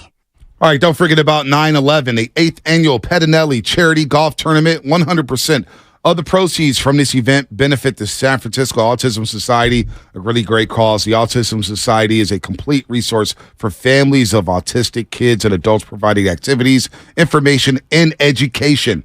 A few of our personalities will be out there golfing, and we want your company to join us. Shasky, you going to be out there? You'll be out there 9/11? Yes, I am. All right. I'll see you out there. Yeah. I'll have to leave probably about 4:30, but yes, I'll be out there. All right, that's good to know. Good to know. Great calls. Great calls. Yeah, I'm really excited for that. Big T, Jeff, T, we'll get to y'all coming up here, but we got to get to 5-2, the pride of Bishop O'Dowd, former Oakland Raider linebacker. Now he's doing everything in the media, man. Rams NFL pre- and post-game, half, Sirius XM radio, ESPN college football. Guy doesn't take a day off. Much so. Go ahead, Shasky. Is he doing the USC San Jose State game this weekend? He might be down there in L.A. I'm not going to lie. I need a full slate of college football this weekend. 5-2, what's happening, man? Good morning. Man, what's good, fellas? What's good? You guys are the only guys that I will postpone my 9 a.m. tea time here in Los Angeles. 2 years. Just so I can hang with y'all for 30 minutes. So I'm teeing off at 9:30 instead of 9 today. Oh, we got to play some golf when he comes up. Yeah, I know when he comes up here. Yeah, no, he's an L.A. guy now. It's okay. He's born and bred in L.A. We'll now. Take him out to the club. I don't even know if he knows how to get around in Oakland no more. Probably get lost on Bart nowadays.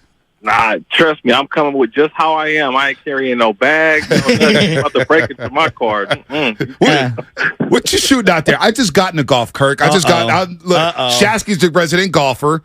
I've gotten into it. I got my first set of clubs. I'm very proud that he's playing. I'm happy. Look, I'm addicted to it now. I'm putting around the house. My girl's getting into it. My daughter has some baby clubs. She plays with me, putts around the house. What are you shooting out there, man? What'd you get into golf?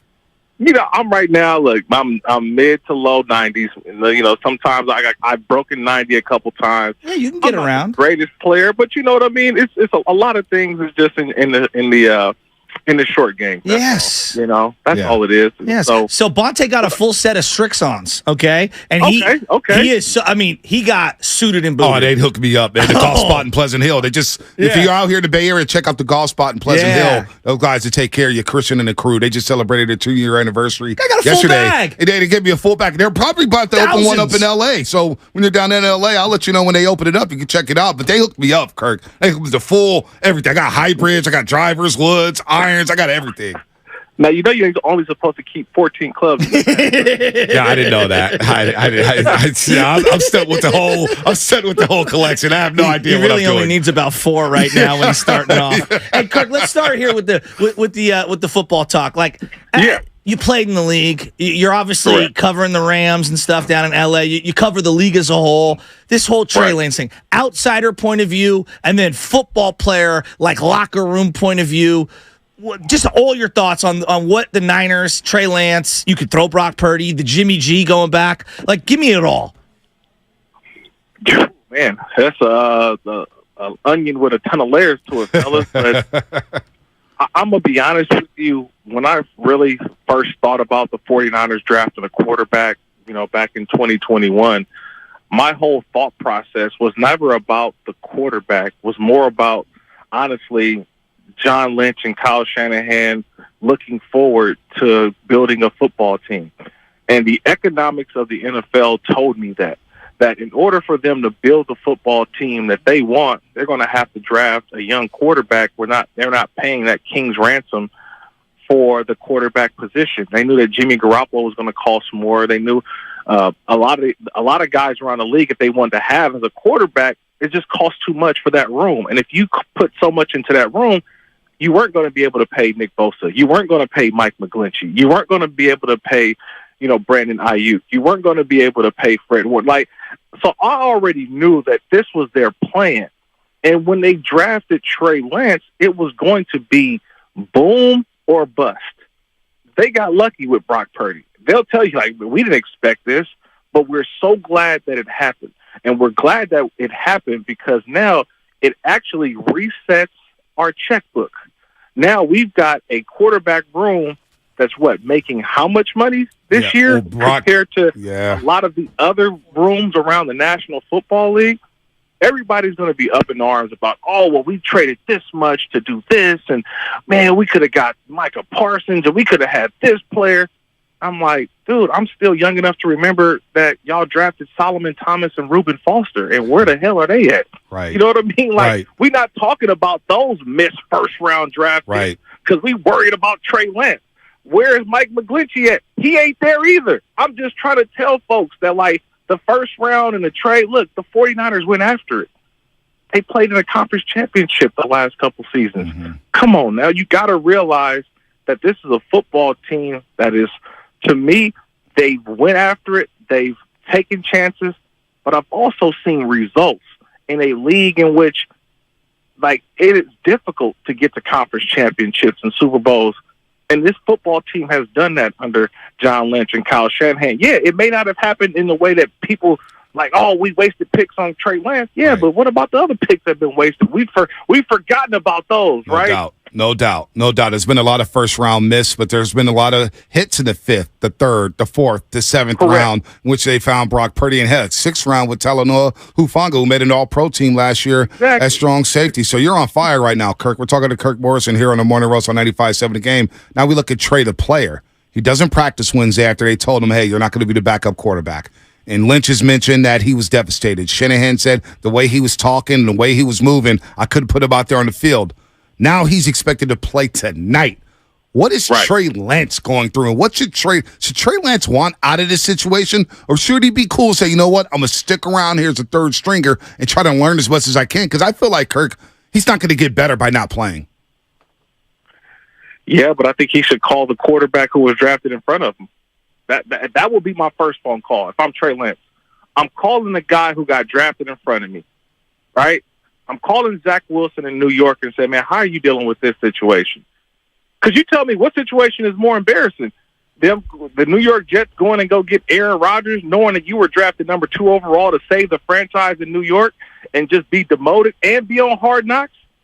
Or do you embrace and understand that, okay, I need to get better.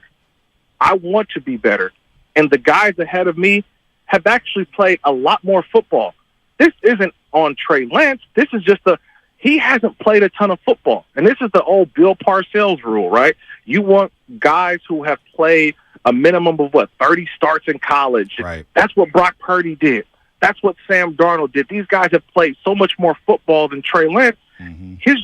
His maturation, his progress is just not there yet in a league that I need to win today. Matter of fact, no, I need to win yesterday. I can't wait 2 years. He can't be a project right now.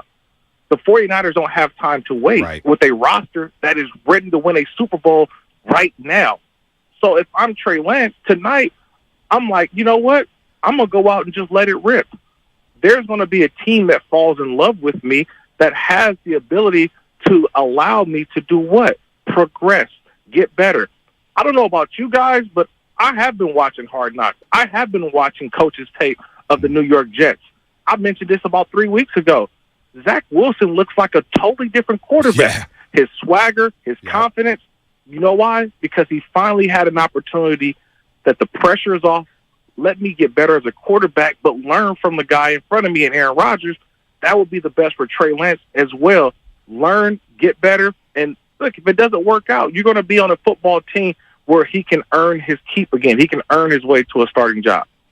What about the Nick Bosa situation right now? I was almost taunting the audience. Bosa's my favorite player. Bonte and me have been talking about him. The first time I saw him, I'm like, dude, this guy he's got talent that feels like Hall of Fame-ish, and it felt ridiculous to say that from the jump. But, like, you watch him, he dominates. And every step of the way, he's been close to an all-pro level player every single snap. But I also understand this is a salary cap league and all that. Just as a fun exercise, is there another player outside of quarterback who could net you back more than what Nick Bosa can net you back? Not is he worth it to the Niners. I'm just saying, what could he hypothetically net you back in a draft haul? There's no other player that's getting you more than him, right? No, not at this point in their career. I mean, there's a small sample size of players who I think on defense are just disruptors, right? 4 guys that just come to me right now. Obviously, Aaron Donald's at the top of the list, But I've looked, and I mean, 49er fans don't want me to tell them about Chris Jones and that Super Bowl a couple years ago. Oh, yeah. He single-handedly took over a drive that would have won the Super Bowl for the Niners. He's in that conversation. T.J. Watt's in that conversation. And then, obviously, Nick Bosa's also. These guys are at the top of that list. When you say what could they garner for the draft, you're not letting Nick Bosa go. You're not letting. He is going to get his contract. They're going to give him the money. It's going to happen. I would think it's going to happen. Honestly, I would say right around after Tuesday. I mean, there's some other work that needs to get done. There's some money that needs to be moved around. And obviously, like Monte, you just mentioned it a little bit earlier, right? Like Trey Lance is going to play tonight. That ain't nothing but an audition. Somebody take this off our hands. Look, he's still good. And so now, once you get your salary cap, your checkbook in order with some guys who may need to get released and cut, now you know how much money you're working with for the future. You know what your quarterback situation is for the future. All this stuff is wrapped around together. That's why they had to make the move to say, you know what, Trey's our 3. Now we know we don't have to pay a 5th-year option for Trey. We don't have to worry about that no more. So all that money is going to go to who? Nick Bosa, who obviously, look, he doesn't want the Aaron Donald money. I need more than Aaron Donald. Look, honestly, for the age, rightfully so, because you know what the return on that investment is going to look like. Man, Kirk Morrison here on 95.7 The Game doing a hell of a job here. And real quick on Bosa, well, I hear a lot from the fans, and Shasky obviously been worried. That's his guy, and I don't blame Shasky for being worried. I get it. But me personally, I'm saying if he's back by the week of the Pittsburgh game, we're good to go. Now, soft tissue injuries could happen and all that stuff, but as long as he's here before week 1, I'm fine. How do the players react to it? How do players react to holdouts when a guy of that stature is not in camp? What are the players saying in the locker room about it? Like, man, could he just sign, or what's happening with the contract? Do they ask about it? What goes on in the NFL locker room when a guy holds out? I mean, we talk about the defensive player of the year. We ain't talk about just some average guy coming out of college. This is a proven dude. So everybody in the locker room know, like, this is the business part of it. I've always, my first couple of years in the league, I was so naive to the NFL business side. You just out there playing. Right. And then all of a sudden, you realize, wait, hold on. This is a business. And once you understand the business, every player in that locker room understands. All right, man, go get your money. Do you. Because trust me, they would all say, if I had the leverage that you have, definitely I would be doing the same thing. So guys in the locker room, it doesn't matter. They don't care. They know that he's going to show up for them. If you've been to a Niner game, you've been to a practice, you've been to the pregame, Bosa just got to come out the room with them high pants on, the cutoff shirt, the clothes on. You're like, okay, yeah, that dude is different right there. You already know he's going to be ready to play. He's going to be ready to go. And that's all that matters, honestly, to the guys in that locker room. I've been around guys who are holdouts, but it was because they were holding out because of a rookie contract. Like, man, you ain't even played a down in the league. What you doing? You want to do? But he's already proven. His resume has already proven that. He's just waiting for the deal. Look, I know it will get done. Trust me. There's some wholehearted. August 29th is kind of like the deadline for a lot of folks, right? Jonathan Taylor with the Colts. August 29th, it's going to be a lot of dudes looking for jobs. But that's one guy who won't be looking for one, because John Lynch and Kyle Shanahan, they know, especially with a new D coordinator and Steve Wilkes, you better have that man 97 coming off the edge, or it's going to be some problems. Man, Kirk, I want to go in so many directions. I don't think we could sleep on the Rams. For some reason, I'm not ready to proclaim them dead. I don't want to get into that right now. I want to ask you, as a former... We'll do that week 2 with Kirk. Yeah, former player. Did you ever play Madden back in the day with you in it? Like, because Madden came out just like the last week or so, and we're all in on Madden. Like, I'm a video gamer. I admit it to this day. I'm 40-something years old. I still play video games. My wife looks at me sideways. But it's what I've always done. Were you a gamer? Are you still a gamer? I mean, I was a gamer. I'm not going to lie to you, especially when you were in the game, right? You know, when it started back with those old, like, NCAA games, and my God. I still waiting on my check from the NCAA for my name, image, likeness, story, right? You know, I ain't going a full Reggie Bush on them right now. But look, what I'm saying is that when you know you're a part of a game, obviously you want to play it. I had a couple of great years, especially with the Raiders. That I had some cool little attributes. Your speed, Madden, you know, Kirk. My Madden rating. It was not Kirk, bad. Your speed was legit, because I would always draft you because I love speed in Madden. You gotta have speed. No, I had a good time playing Madden. Now, you know, I kind of get lost into all the new Madden, but look, overall, man, I love the game, and obviously, I'm gonna continue to still try to play it when I can, but. I love the ratings too. So who was the guy that you've either come across or played with who was furious at their ratings? Oh, furious at their ratings. It's got to be a bunch of guys, right? Yeah, I think everybody, right? Like Kirk, you probably saw your speed. Everybody think that they're 99. Right? Yeah, exactly. Nobody's happy about their ratings. I mean, Tyreek Hill's out here saying, "Yeah, I study other cornerbacks by playing them in Madden. Right? Yeah. I look at their attributes. I said, that's not a bad way. That's insane. I think the funny joke would always be like when a guy made a play. Or a guy did make a play. He would miss a tackle or doing all that. And guys would roast him like, "Oh, I'm calling Madden. His awareness should be at 0." Madden. Like, that was like the common roast for everybody. Like, "Oh no, they got you at a 90 speed. Nah, they need to bring you down to about 65. Man, you let that offensive lineman hawk you." It'd be little stuff like that we always be joking about. That's funny, man. Kirk, real quick, we're going back to the Niners and just looking at them overall. We know they lost the NFC Championship game back on January 29th in Philadelphia, and Brock got hurt on the 6th play. Offensively, he's back now, and that drive last week looked saucy. I know it wasn't a lot of downfield throws, but they went up and down the field like it was nothing. And Debo looks like he's in phenomenal shape.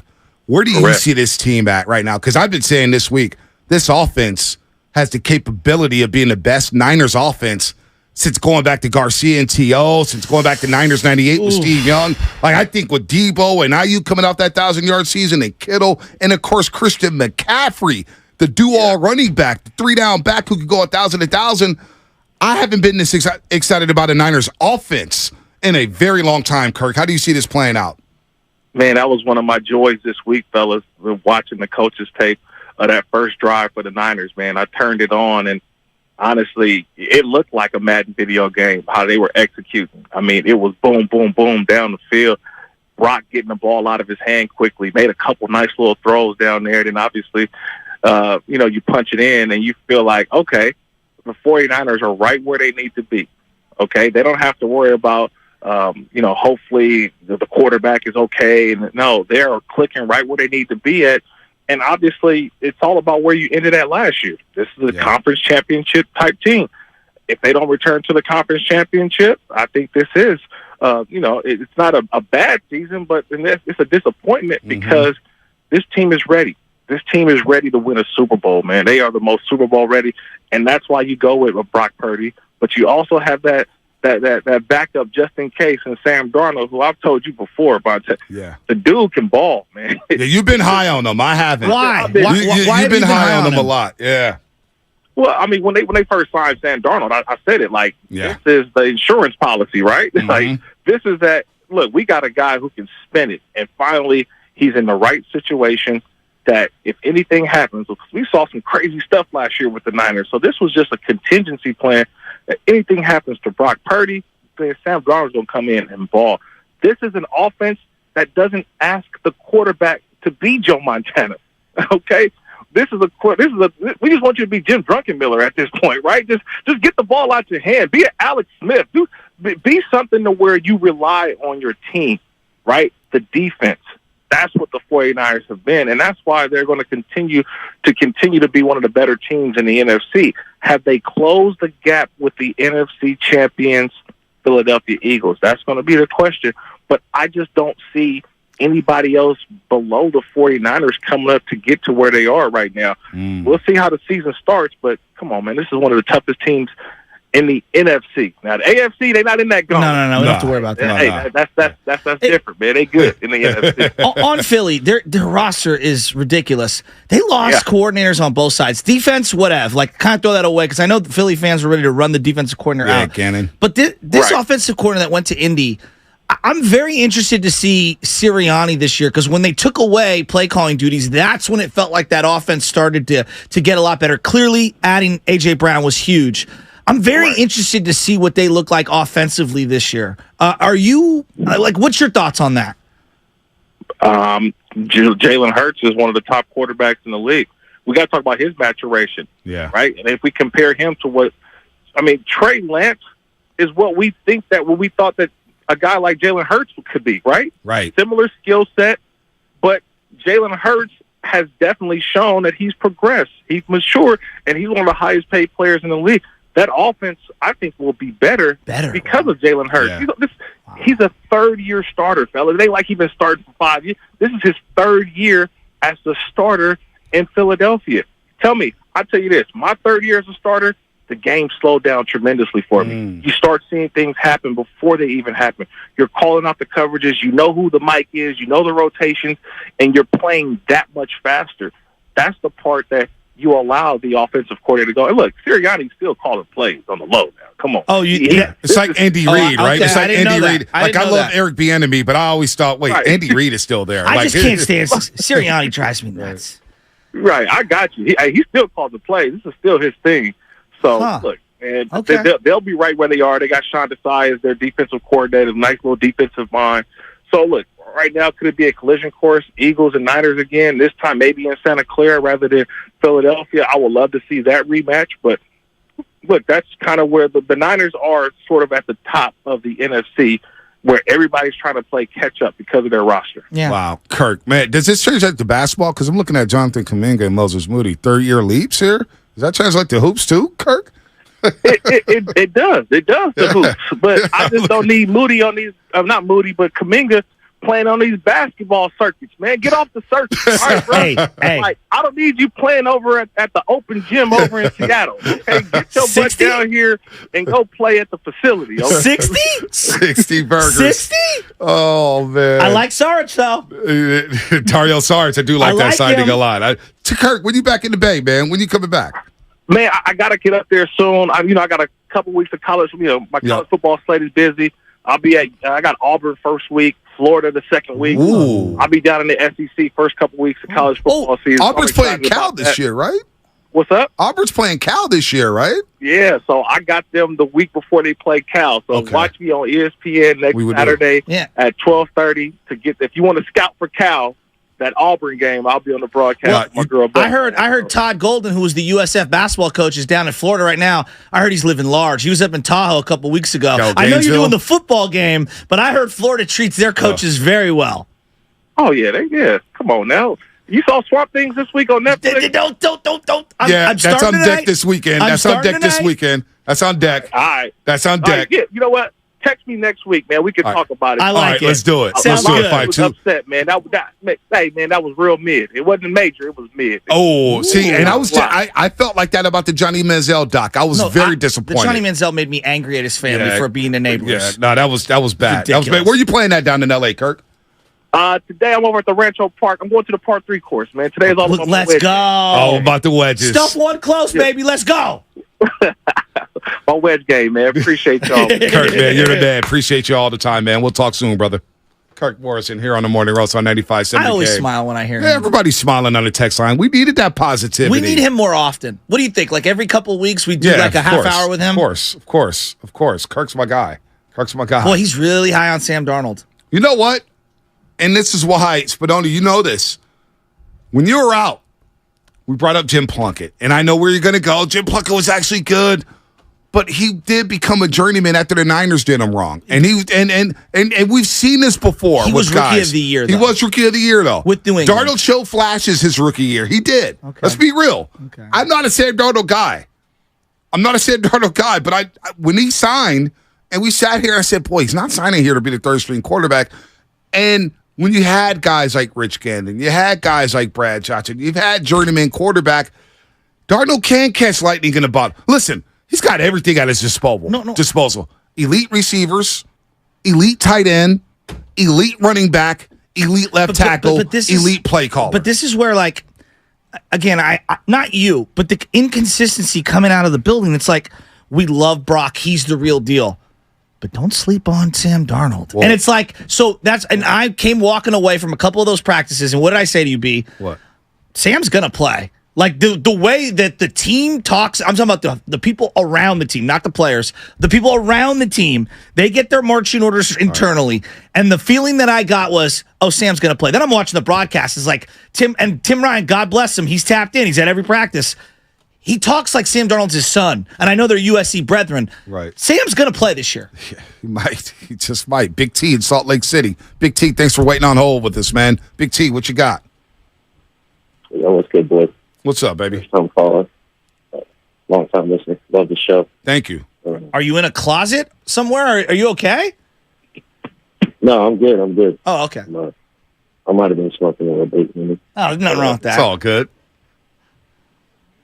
But I think we forget, just as humans in general, that, man, multiple things can be true with this Trey Lance situation. There may be Trey or Kyle could have fallen in love with Trey. He could have not have.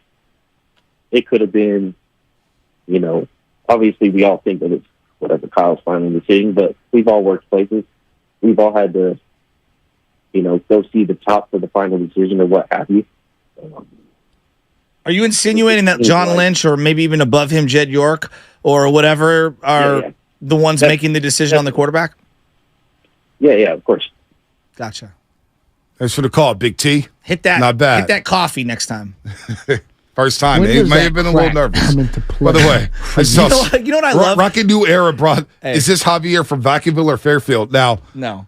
I did hear Javier in Vacaville. Who'd he call? I miss him. Willard and Tibbs the other day. What did he say? He calls them and goes right at them. Who did he go at? Willard and Tibbs. Oh, no, both. Javier and Vacaville. The last two times I heard Javier's called that show and literally have gone at them to the point where they just pot him down and they just move away and just say bye-bye to Javier. Good afternoon, Mr. Willard and Mr. Dibley. And then he just goes in, and he goes in, and he goes hard at those guys. Should be playing slot I swear to God, I heard him call them the other day. I said, damn, there's Javier in Vacaville. And he goes right at them. Hey, Craig, you're getting a lot of people on the YouTube chat ripping you for screening calls. Hey, let me just tell you, you're better than Sam. Don't do that. I'm teasing. Don't hey, do that. Here's one thing I do want to do. There's money in trash, someone just once said. So even bad calls can be good. Tony Sopranos. Back in the day, it used to be, I don't know if you remember Radnich, how big are you? What car are you driving? When people would call in. What if we said, what are you roasting on? And like, a little weed, a little coffee. No, it's got to be the strain. It's got to be, it's this what are you roasting on? When does that crack come into play? Yeah, I'm roasting on the Maui Wowie. Yeah, I'm roasting on gelato. I'm roasting on cookies. Would you like to bring maybe he was Javier at work? into the studio? Maybe Big T was at work. Javier in Vacaville? Yeah, maybe one of these days. Javier in Vacaville. An invite to you to come to the studio next Friday. Or actually, we're going to be out of town next Friday. We won't be here. I won't be there. That guy said, I'm not going to be here. Give it to me. Now I got to hear it. I'm not going to be here. That was the funniest. I watched that live, and I was cackling at Magic Johnson. Yeah, they were talking about next year. I'm thinking to myself, I'm not going to be here. Hey, next Friday, I'll be here. You can come to 95.7 the game, but I'm not going to be that here. That whole thing dropped right before our old butcher shop with Covey and Jasky at night, and we played like the entire thing for the first 2 hours. It was so it great. made me cry. It made me cry. Oh, God. It made me cry. God, some of our best material at night was just laughing. 5'2", man. I love 5'2". Kirk Morrison, he got a smile on my face. I trust Kirk, man. Can I ask you a question? Go ahead. Ask me. Sure. Ask me all the questions in the world. Kirk Morrison is a perfect example where we knew he was local, and you'd always draft him in Madden if you did a fantasy draft late, and you knew he had speed. What's the attribute on Madden that you're looking for? Is it speed? Because to me, it's speed, always. I'm not going to be height, weight, yeah, speed. It's always speed, because what I used to do was I'd take that third wide receiver in the slot, and they could be like a 72 overall. Yeah, but if you got 99 but if they ran a 99 speed, exactly. I could run post corners, I could run go routes, I could run fade routes. I just run them on deep crossing routes, and you can't keep up with them. Yes. And so all I got to do is make sure he doesn't get hit, because in traffic, he may drop it a couple times. But if I get the ball to him, it's 70-yard touchdown. So speed kills. So I played with my little franchise, and I had Mahomes, right? I had the number 1 overall pick. I took Mahomes. Even on all Madden, it's like playing on rookie level with Mahomes. He's so good. Nah, he's broken the Madden game. I refuse. I haven't even played with Mahomes yet. I refuse to play with Mahomes. I did it, and I had to trade him away. It was too easy. No, I'm not joking. I don't want to do that. I don't want to. I had Garrett Wilson and Darren Waller, and I was just ding, ding, ding, ding, ding, ding. I've got Jacoby Brissett balling right now with the Louisville. Do you? Well, I moved the Washington Commanders in Louisville, so we're the Louisville Black Knights. Are you Bonte Hill on the sidelines? No, I'm the owner. Oh, you're. Oh, you know what the owner's name is? What? King Hill. You're listening to No, 95.7 The Game, not. KGMZ FM in HD1 San No. Francisco. Always live on the Free Odyssey app. You have to screenshot that. I don't believe that you can also I watch don't this every believe single. It's King Hill. I don't believe you. Not Hank. It's usually Boss Hog or Waller Street Hustler, but it's King Hill. The owner's name is King Hill. Dukes of Hazzard? King Hill. It is. I swear to God, it's King Hill. It's your fault. It's my fault. Don't forget, you can also watch us every day on YouTube and Twitch, sponsored by our very good I friends love at you. First NorCal Credit Union. We got Carlos Ramirez coming on at 9:20. He can't wait to come on.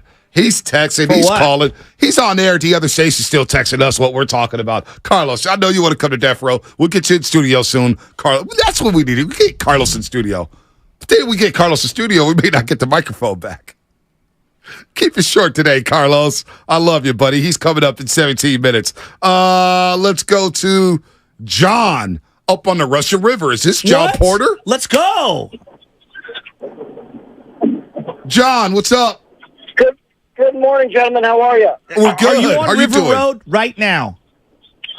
I'm actually headed down to Marin, my morning commute for work, but Oh, nice. I do love it up there. Yeah, me too. It's beautiful.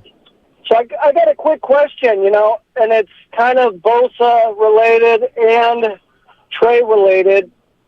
And basically, it's the parallels between, we all know that the NFL is a business, and pretty much people are good with, not great, but Bosa holding out for money, and at the same level, the NFL not treating Trey with the, a little more respect, or people believe that he's owed more. And I also wanted to just say that, if you look back, Montana, $27 million career earnings, $49 million for that great starter after him. Brock Purdy only $4 million. He got $34 million guaranteed. It's crazy. What did they do that really derailed his career that bad? And by picking him so early, wasn't that kind of put him in the spotlight and get him paid to begin with? So what? I don't get where you're going with this, John. Well, I just feel like everyone seems to say that the 49ers derailed Trey's career and screwed him, and I'm just saying on the other side, it feels like he got paid pretty good. Okay, and he might have gotten No, I get in that sense, a good opportunity. yeah. Being No, that's a good point. so early. No, that's a good point, John. Thanks for the call. No, that's a good point. He has gotten paid handsomely. However, can we also meet here? Like, yes, he's gotten paid handsomely, and we just do this as fans, and I get it because a lot of us don't make in our lifetime what some of these guys make in a month, and I get it. And believe me, I have money envy all the time. I open up Instagram, and everybody's living a life better than me. We just heard your Bosa rant. All right, about an hour ago. But at the same time, can we also understand he does have professional aspirations, right? He has his own desires of playing. Wants to be a great quarterback. Exactly. So yes, the money helps, but it also doesn't help the anguish that he's probably feeling of underperforming, of not meeting his own expectations, of whatever shortness that he felt in terms of opportunities that he was or wasn't granted or didn't make the most of. Like, there's a professional element of him not he wants meeting to his play, own. That's and he what I'm doesn't want to, saying. because his That's what I'm saying. name, wherever he goes now, if he doesn't play well, wherever he is, San Francisco, Atlanta, Tampa, who the hell knows? Canada, who knows? It's going to follow him everywhere.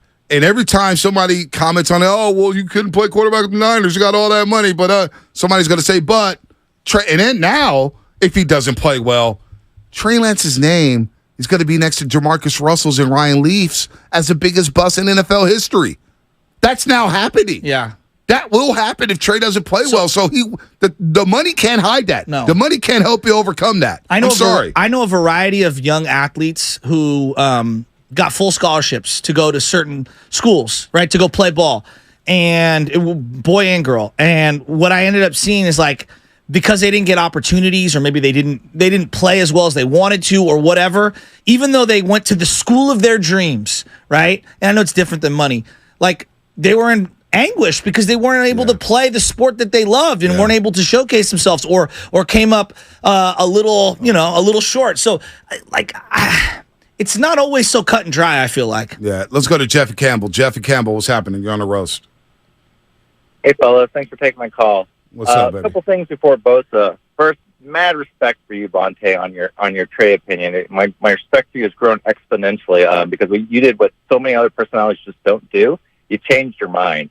So for those saying you flipped, look, all you did was do what any intelligent adult would do. You changed your mind after you got more information rather than stand by some stubborn take. I love Is this my cousin? I love Thank that, you Jeff. for defending that Jeff, opinion. Jeff, he's talking to me. He's I know, but as the author of that statement. Can I? No. No, because you flip-flop every single hour. I can't keep up with you. Jeff, I appreciate I'm like the the stock compliments. market. Top of the line, Jeff. Continue with your call, please. I'm sorry you got interrupted by. It was my compliment. Yeah. I'm sure it's asking. Because look, for the Trey thing, look, his NFL sample size is small, sure. But you know what else is a small sample size? His college tape. So, I mean, sometimes a spade's a spade. The other quick thing is just that, for the fans calling in saying to get rid of Kyle because of, his failures in the Super Bowl, I mean, let's remember what coaches we used to have, and let's also not forget, too, who he lost to in those Super Bowl. He lost to the GOAT and the next GOAT. So it's not like, he lost to some scrubs. Like, he lost to some exceptional players. But here's the only difference.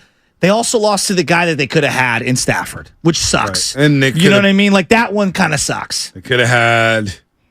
And they could have had Mahomes. They could have had this. They could have had that. They could have had this. They could have had that. Real quick, gentlemen, another little interesting storyline for tonight. I just saw this. You want to go ahead. Jake Moody strained his quad in practice yesterday. Not playing tonight is considered day to day. But these are important reps, right? Zane Gonzalez getting an opportunity now? Why'd you read it? I didn't want to read it before the break. Here we go. Ask what, the hat came off. Since February, oh my gosh. What's gone? No, honestly, what's gone better than intended? Besides Purdy coming back from the surgery? Yes. What else? Ayuk being better. Debo Samuel being in tip-top shape. Because it feels like a lot has gone wrong. Christian McCaffrey? No, you just focused on the wrong things. Wait, no, time out. The kicker that you drafted. Okay, he has a straight quad. He's day-to-day. He's a kicker. You're moving off one of the great kickers in the last 25 years. You could stand Robbie Gould. No, he couldn't kick past 50 yards. Yeah, but I also can acknowledge that he's more reliable than the kid. Okay, so we'll find another kicker. Fine. Will we? We'll find another kicker. Go call Robbie Gould. Give him the money. Fine. Well, in that problem. Brandon McManus is still out there, Did right? not have Christian McCaffrey? I watched them lose a game the year, whatever, Chase McLaughlin. 2019, because Robbie Gould got hurt. Yeah, but that's my point. Kicking matters. No, they really? won a game in Green Bay because of the kicker. Kicker doesn't one matter. One of the great wins in franchise history. I didn't know that kicking mattered. I did not know that. The Jake Moody pick has been suspect isn't even to begin to describe it. Find another kick and you move on. Just like Trey Lance, the pick hasn't worked out. You got Brock Purdy. You move on. I think they need to call him up. You asked what's gone right. What's gone right?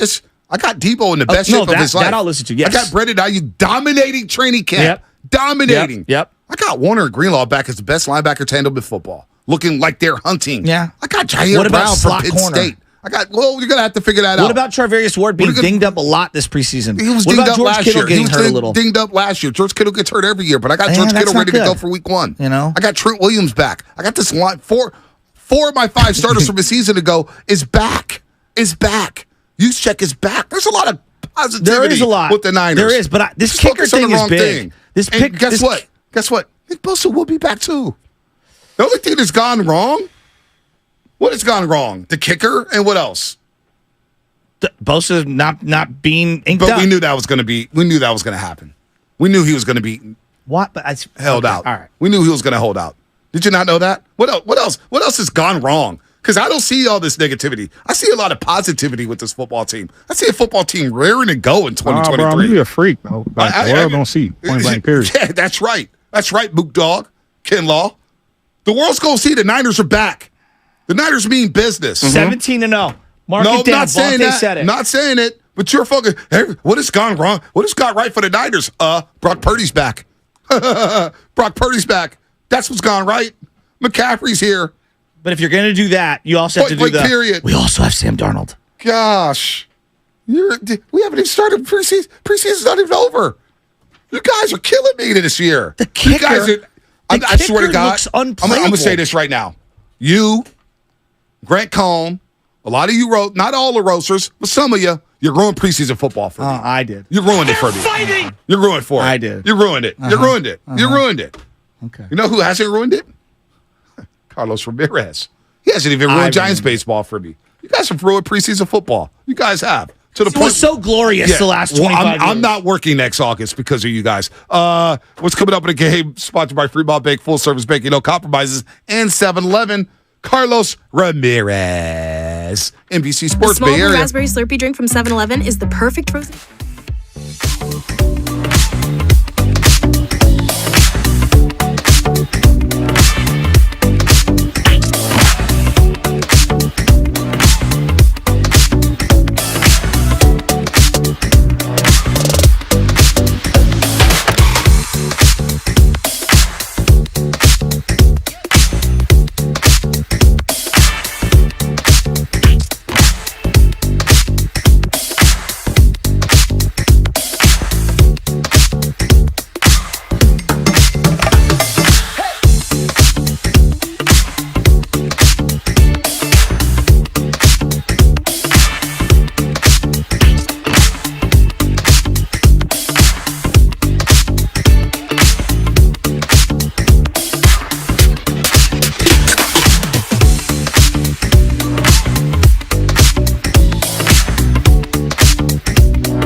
Go.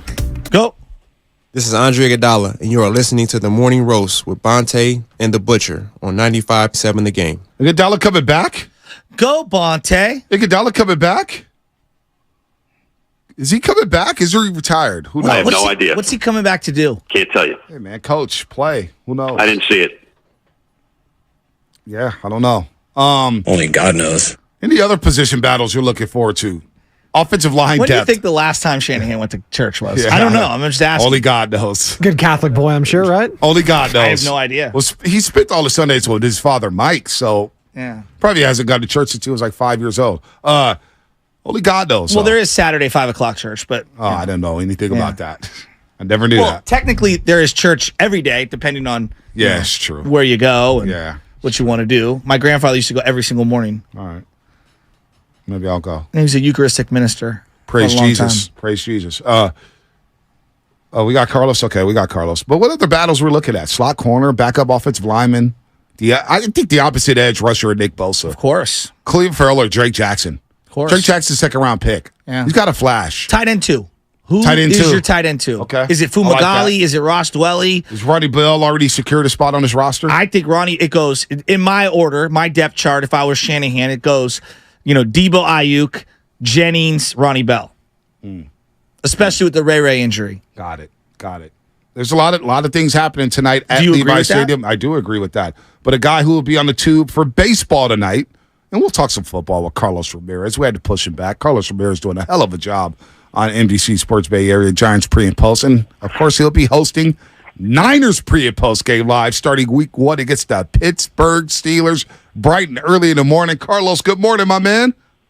Good morning, fellas. What's up? What's up, Carlos? You tell me, man. What's up with the Niners? What's up? What battles? We won't even start with the quarterback. You tell me. We'll get to the quarterbacks in a second, Carlos, because everybody wants to talk about it. But what are some of the positional battles you're looking forward to tonight to make this roster? Is it backup offensive lineman? Is it the opposite edge rusher and Nick Bosa? Is it the secondary, Jair Brown? What are you looking at tonight in this preseason game, the preseason finale against the Chargers?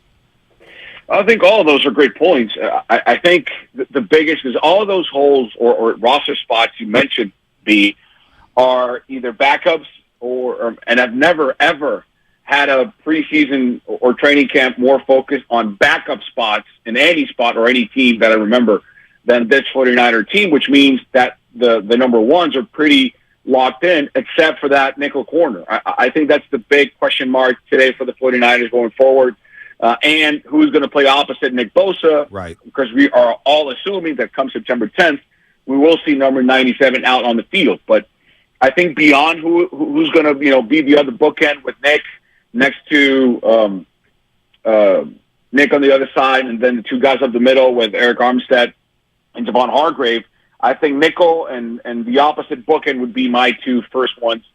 And hoping to see Jake Moody more stable, more secure, more just. Did you see the news? And effective. Which one? About Jake Moody? No, what happened?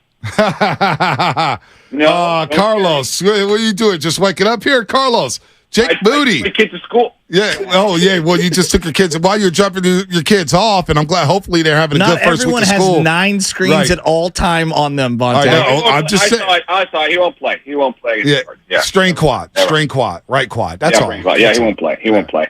Yeah. So that would be my two: the nickel corner and the opposite, the casting or the audition for the opposite bookend defensive end for Nick Bosa. That would be my two. You think the Niners have Robbie Gould on speed dial?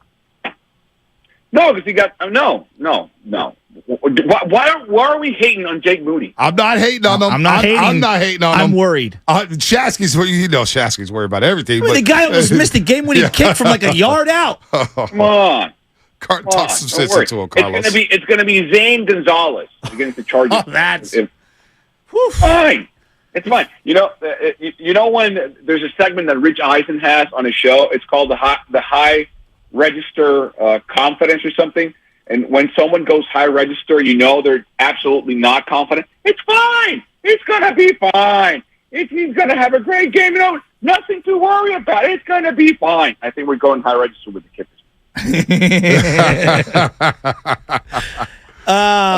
What do you look? You know what? I got a question for you fellas. Uh-oh. To let us dive into the quarterback debate. Uh-oh. Is Caleb Williams good? I got a question for you. Do you know? Well, it's not a question. It's a statement more than a question. I think well, with the 49ers, you never know what's going to happen. But I think it's safe to say, sadly, that Trey Lance has started his last game as a 49er. Agree? I think we all agree. I mean, look, here. Well, yeah, it feels that way. It feels that way. It feels that way, but I said the same thing about Alex Smith time and time again. We actually said the same thing about Jimmy Garoppolo time and time again. So at this point, it sure feels like it, but if it happened again, I would be shocked, but at the same time, I guess I wouldn't be. I don't know. Right. Well, here's one for you. So we can have the Trey Lance pick maybe going forward into an evaluation test, right? Let's assume, I'm hoping this doesn't happen because I really like Trey Lance. I've gotten to know him.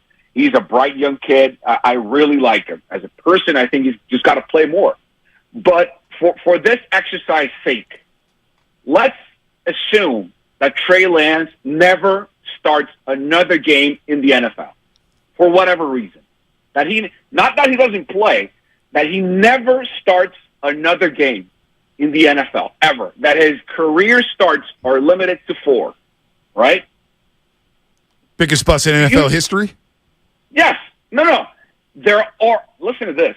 There are only three other quarterbacks in NFL history who were drafted, either 1, 2, or 3, that started fewer games in their careers. In NFL history.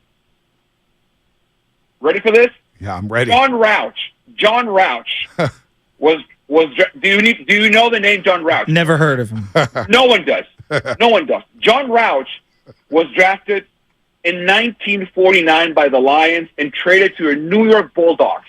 Wow, I'm looking at it right now. Wow, John Rouch the New York Bulldogs. Yes, 3 games. Then the legend Clint Longley. Clint Longley was drafted in the supplemental draft of '74 by the Bengals and traded to the Cowboys. Yep. And Clint Longley started all of 2 games in the NFL. And then my favorite is Bobby Garrett, who was drafted first overall by the Browns and didn't play because he had, wait for this, Air Force and military service. So that's it. That's the 3 quarterbacks in NFL history drafted 1 through 3 overall who have fewer NFL career starts if Trey Lance never starts another game. And I'm hoping he does. I really hope he does. But if he doesn't, that's the list for you. Damn. I feel bad for the kid. Like everyone, the biggest bust in NFL history. He's 23. I feel he didn't choose to get drafted 3rd overall and have them move $1 million. Yes, he made himself eligible. Maybe he should have stayed in school. He should have went to a different school. He should have done this. Everybody's got all the answers after the fact. I just feel bad for the kid. It feels like he cares. He just might not be good enough. Whereas like other guys self-sabotage themselves. I don't feel right talking about a 23-year-old kid that way. That's just me. I'm not saying that's what you're doing. I feel for him on a level. I'm giving historical context. I'm just giving you facts. Yeah. I'm hoping. All you do is give us facts, Carlos. Make the list. No, it will be the biggest blunder. But let's focus on the players who are going to be on the field. And that's Brock Purdy. That's Brendan Ayuk. That's Deebo Samuel. Carlos, you're a historian. You drop facts. You're looking at everything. You're bringing up names we never heard of. You stumped us, which is impossible. John Rouch, wow. New York Bulldogs, didn't know that one. Damn, I got me looking at the New York Bulldogs now, Carlos. But this offense with the 49ers, seen a lot of 49er football in my life, some high-profile offenses, some prolific offenses. This one coming up in 2023, it feels like if everybody remains healthy, and I know injuries happen, but right now on paper, I believe this is the best Niners offense we've seen in possibly 30 years. I mean, they average 32.5 points per game with Brock Purdy under center. I mean, this offense on paper looks dynamic, Carlos. Yeah, it does fit. It does look great. It looks like a great team. We would have to go and look at, hey, what's happening here? What's the team doing? How does it happen? How do they, come together? What's Brock Purdy's role? If you're looking at ranks and 49er teams in the past who, you're saying 30 years, I think that would be accurate. because if you're just going by years, we're looking at 49er teams that were ranked first in points and yards. And I'm going just by offensive ranks, right? We're going NFL ranks, points, and yards. The last 49er team to rank first on both was 1993. That's 30 years. That team went 10-6. Wow. So that's the last iteration of a 49er team who had both first ranks on yards against, ranks and points. That's Steve Young starting 16 games for the 49ers. That's a Ricky Waters 49ers team starting 13 games as running back. So, yeah, that's an accurate statement. If the 49ers are able to do both, then absolutely. Can they do both? I think they can. I mean, we have really high-powered offenses up in the AFC. And, again, we're going off the NFC to the AFC and the NFL overall because that's what we're talking about. I think the Bengals, once Joe Burrow gets healthy, is just insanely talented. Of course, the Chiefs, maybe not as much, but they have the best quarterback in the game. But, yeah, I think that's a safe statement just going off by those stats. Last 49er team to have the best offensive ranking on both yards and points would be 1993. Who's your favorite player on the team, Carlos? Great question. Can I split him in defense and offense? Can I go one-on-one? Sure. Offense, I'm going to go with Trent Williams. I like that. Man, loves his offensive lineman. Yeah, I think the team, everyone loves field positions, but if the offensive line doesn't work, the other thing goes out the window. You can't run the ball without the offensive line, and you can't protect it. You need protection for Brock. No doubt. If he's going to be able to feed Kittle and Ayuk and Debo and McCaffrey and whoever's going to come out, and Jawan Jennings. And I think if you look at every player in the NFL, I think Trent Williams does what he does better, maybe than even I think Mahomes and him are the two best players in their single position. I think he is the best offensive lineman in football, and it's not even close. I love him. I love the attitude. I think the line goes as he goes. And I think, honestly, we've seen that 49 offense without him. Remember that Ram game? It still gives him PTSD down in L.A. They got it done, but still, people are talking about, hey, what happens if Brock gets hurt and Sam Darnold, and what happens? Yeah, fine. What happens if 71 goes down? Let me ask you that question. What happens if 71 goes down? Well, it's not going to look good for this offensive line. Thank you. And it won't look good for the 49ers. Defensively, who's your favorite player? I love me some Silverback. I love me some Trent Williams. That's my favorite player. Defensive player. The offense. And defense, Nick Bosa. Is he going to sign? Yes, he's going to sign. Yeah. Tell Shat's going to calm down. He'll be there in Pittsburgh. Relax. He's going to be there. Relax. Thank you. He's going to be there. He's going to. Listen, if anything, he's going to be there to remind T.J. Watt who's number one, baby. That's it. Carlos, you're on fire right now. Real quick, I'm going to the Braves-Giants game. I'll have the Niners game on my phone. Braves coming to town.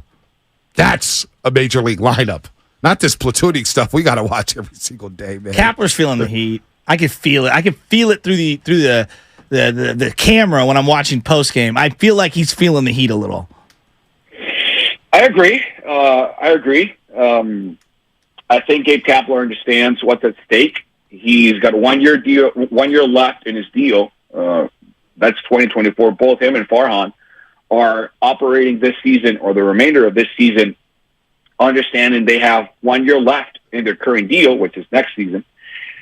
And also, if you look back at Gabe's career as a manager, Shashki and B, he is, aside from 2021, he is getting closer to being a 500 manager. 2018, he went 80-82. 2019, 81-81. 2020, he went 29-31.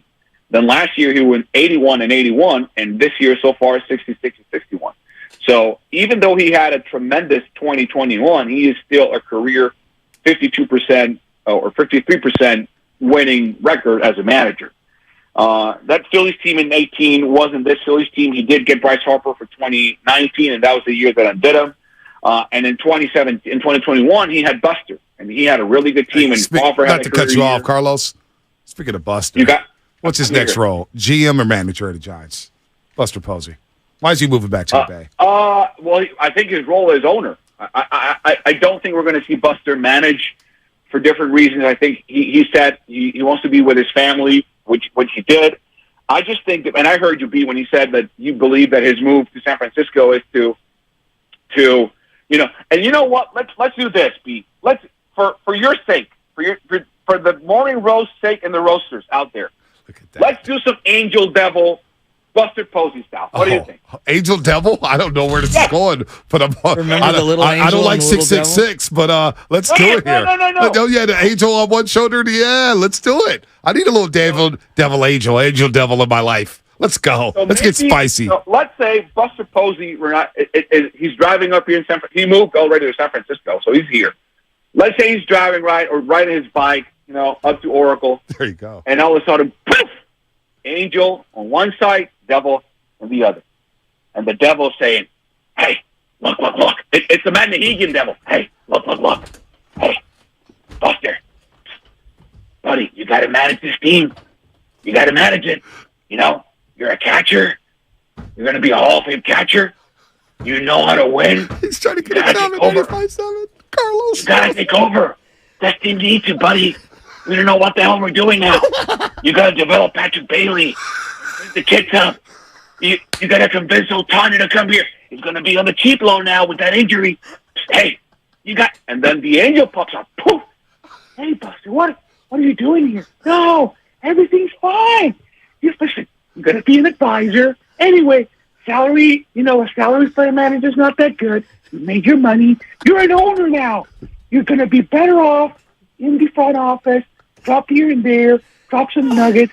Get some more time with the family. Everything's going to be fine. You're going to be a bigger role in the front office. You're Buster Posey. You don't need to go there. Avoid the crime, the travel, all that stuff. That's what. Stay home with the kids. You don't have to travel. Forget about that. You just sit there next to Larry. Just wait. Next to Larry. That's it. How about that? That's all. Carlos, we'll watch you on TV today. Hey, dude, we need. Hey, Lord, you need to bring this Carlos out on television. Good Lord, this guy waits for the rose. Hey, Carlos, we'll talk next week. How about that? Let's do it. And I'm going to give you trivia, a weekly trivia with Carlos Ramirez. I like that. You know. I like that. I need more New York Bulldog talk in my life. Carlos, you're the man. We'll be watching it too. Carlos. We need you to do this on TV. Don't stay Devil home with the Angel, or Devil and Angel. We need this on the shoulders on TV, Go man. sit next to Larry Bear. Oh, Carlos, you're the man. Thanks, buddy. Something tells me we're going to see Devil Angel on Warriors pre and post. Oh. I'll be both characters. No, Shasky. We don't have the money to pay you, Shasky. So leave that to the guys over at NBC. Okay. That will be. All right, Carlos. Woo. That might be fun. A Shasky face and a. Yeah. Oh, yeah. Everybody turned their tubes. Oh, God. Where did we go? The Red Gold Summit next Tuesday. Be there in San Ramon. You may meet Carlos, Fieldwork Brewing Company, Tap Room, and Beer Garden in San Ramon. Better check the Giant schedule. Carlos may be out there. August 29th in the kickoff at 2 p.m. My heart is hurting right now. Then the summer will go from 4 to 6. I didn't know he was going to look. What man Carlos is saying, I want to work over here. What are we doing? What are we doing here? What are you doing? Oh, my gosh. I'm supposed to hold this up? They're saying crack kills, man. Carlos is having a good time. He went... We need the weekly Angel Devil combo. What the hell is that? I'm trying to. The boss just makes me do things. Look at that. You want to win that at the Red Gold Summit? Oh, the Red Gold Summit. You could win a Debo jersey. I'm hanging up a Debo jersey right now. See, like Trey Lance, there are times when I feel marginalized by you and management here, and I'm forced to do things against my will, like hold up a Debo jersey that's framed that weighs more than I do, and hang it in front of the thing to do things for the betterment of the crew. Look at that Debo jersey. We're giving that away. They can see a little bit of that, and it's autographed. It's autographed too. There you go. You know what else? I hear we also have. We're giving away. Did Trey I just Lance. display? Yeah. Hey, all of the other companies that are out there bidding for my services, my trade value is low. You see, I played with my teammates. I'm not a malcontent. I do what the boss asks me. I see the field. Oh man. Shanahan does not care if you see the field. That's been proven. Well, all right, don't we got a Trey Lance? We got some Trey Lance gear to give away too, Can I be right? real with you? You know what I would like to see from Brock Purdy this year? I'm being 100% real. You and Carlos, man. You know what I'd like to see on the honest to God. Oh my God! Remember when Steve Young went crazy on the sidelines? George Seifert. Yes, they got blown out by Philadelphia 40-8. You know, if Brock did that at some point, and I'm talking about good creative tension. Man, that to me would be like, and forget all the stats and throwing the ball with a guy barreling down on you in the pocket. We know he can do a lot of things on the field. I want to see him stand up to Shanahan when Shanahan's losing his mind, because I think of Burrow, Mahomes, Mahomes in that quarterback doc. When you know he's like, I'm not coming off this field. Well, that's one thing that I complained about when Jimmy Garoppolo was here. And you guys kind of laughed at me when I said this, but I said, Jimmy needs some FU in him. No, agreed. He needs to tell Shanahan to check him. Look, I'm playing quarterback. I'm playing at a level. You go get somebody else if you don't want me. I thought Jimmy needed to shove it to Kyle at one point. Creative tension is okay. Yes, exactly. That's what I'm saying. I'm not saying be disrespectful. It's okay. Yeah, I'm just saying, show me that fight and that spirit on the sidelines. I thought sometimes. Jimmy, and now some people might say, well, Jimmy, Jimmy was mid. He didn't have the right. But Shanahan needs to get checked. All right? Shanahan at times needs to get checked. In not a way hey, I need to be a malcontent. I just want to make sure just a little pushback. Yes. A little pushback. Exactly. Hey, Kyle, man, why don't you get over here and look what I'm seeing here? Exactly. Let's talk this out. Instead of just getting punked. But you know what? Maybe it doesn't come down to that. 888-957-9570. We got 10 minutes to end this show. Carlos, he asked us more questions than we asked him. I know. We would ask him a question, he starts answering, then he flips a question on us. Then he answers a question. He's got a little butcher in him. There was something I wanted to read you that I saw a title here. I kind of the Roasters are loving Carlos Ramirez. He shouted out the Roasters. He did a Matt Nahigan impression. Hey, Matt, if you're listening, that was worth every second, right? Worth every freaking second. Get Carlos in here to host the show. How about that? Maybe you fill it with Spadotti next Thursday or Friday, because we ain't going to be here. All right. Look. It's the Matt Nahigan devil. Hey, look. Hey, Buster. All right, so here you go. A man, this is. I got this email. A man stole over $400,000 worth of cars from Southern California dealerships. Okay, the suspect, Gene Parrott, targeted car dealerships in multiple counties, including L.A., Orange, Riverside, Kern, and San Diego counties. And between November 2021 and February 2022, he used various people, the victims, stolen identities, opened lines of credit, and purchased numerous high-end vehicles from car dealerships. So here's the question I have for you, Bonte. You're allowed, in this hypothetical, to get over up to $400,000 worth. What's the car you're getting? It could be any car, anytime, whatever. I need a new Range Rover. Range Rover? Yeah. Why Range Rover? Because I want to sit high. SUVs, very comfortable. The dashboard looks amazing. You're riding on 22-inch rims. I mean, it is next level. I want a Range Rover. Are you a car guy? Are you okay? Are you one of those people in your life that I could ride? That's a '67 Chevelle. Yeah, that's Big Dog City. Okay, He's all about those I'm not stuff. necessarily one of those. Wet too. Wet used to have a Monte Carlo back in the day. It was tough. Range Rover. Range Rover. I'm going Rover. What color? Oh, I gotta go black on black. Midnight black tints. The only problem is the black shows all the dirt and stuff. Sometimes it does. I guess you're not really a mountain guy or a camping guy, so it doesn't matter. Black rims, black tires, black tints. All black. Murdered out. Murdered out. Gotcha. You may think I'm the president riding around. Gotcha. Okay. I think I want a drop top. Some sort of a sports car. It could be old. It could be new. Doesn't really matter to me. I want to be able to go drop top, smashing down Highway 1. Yeah. That's what I want. Now, people are asking, are you a sausage guy or a car guy? Are you a sausage guy? None of those things. Although I will be cooking sausages next week. We got Raider fan coming in. Rich Gannon and John Gruden yelled at each other all the time, argued all the time. And Rich Gannon did win an MVP under John Gruden. Hell, maybe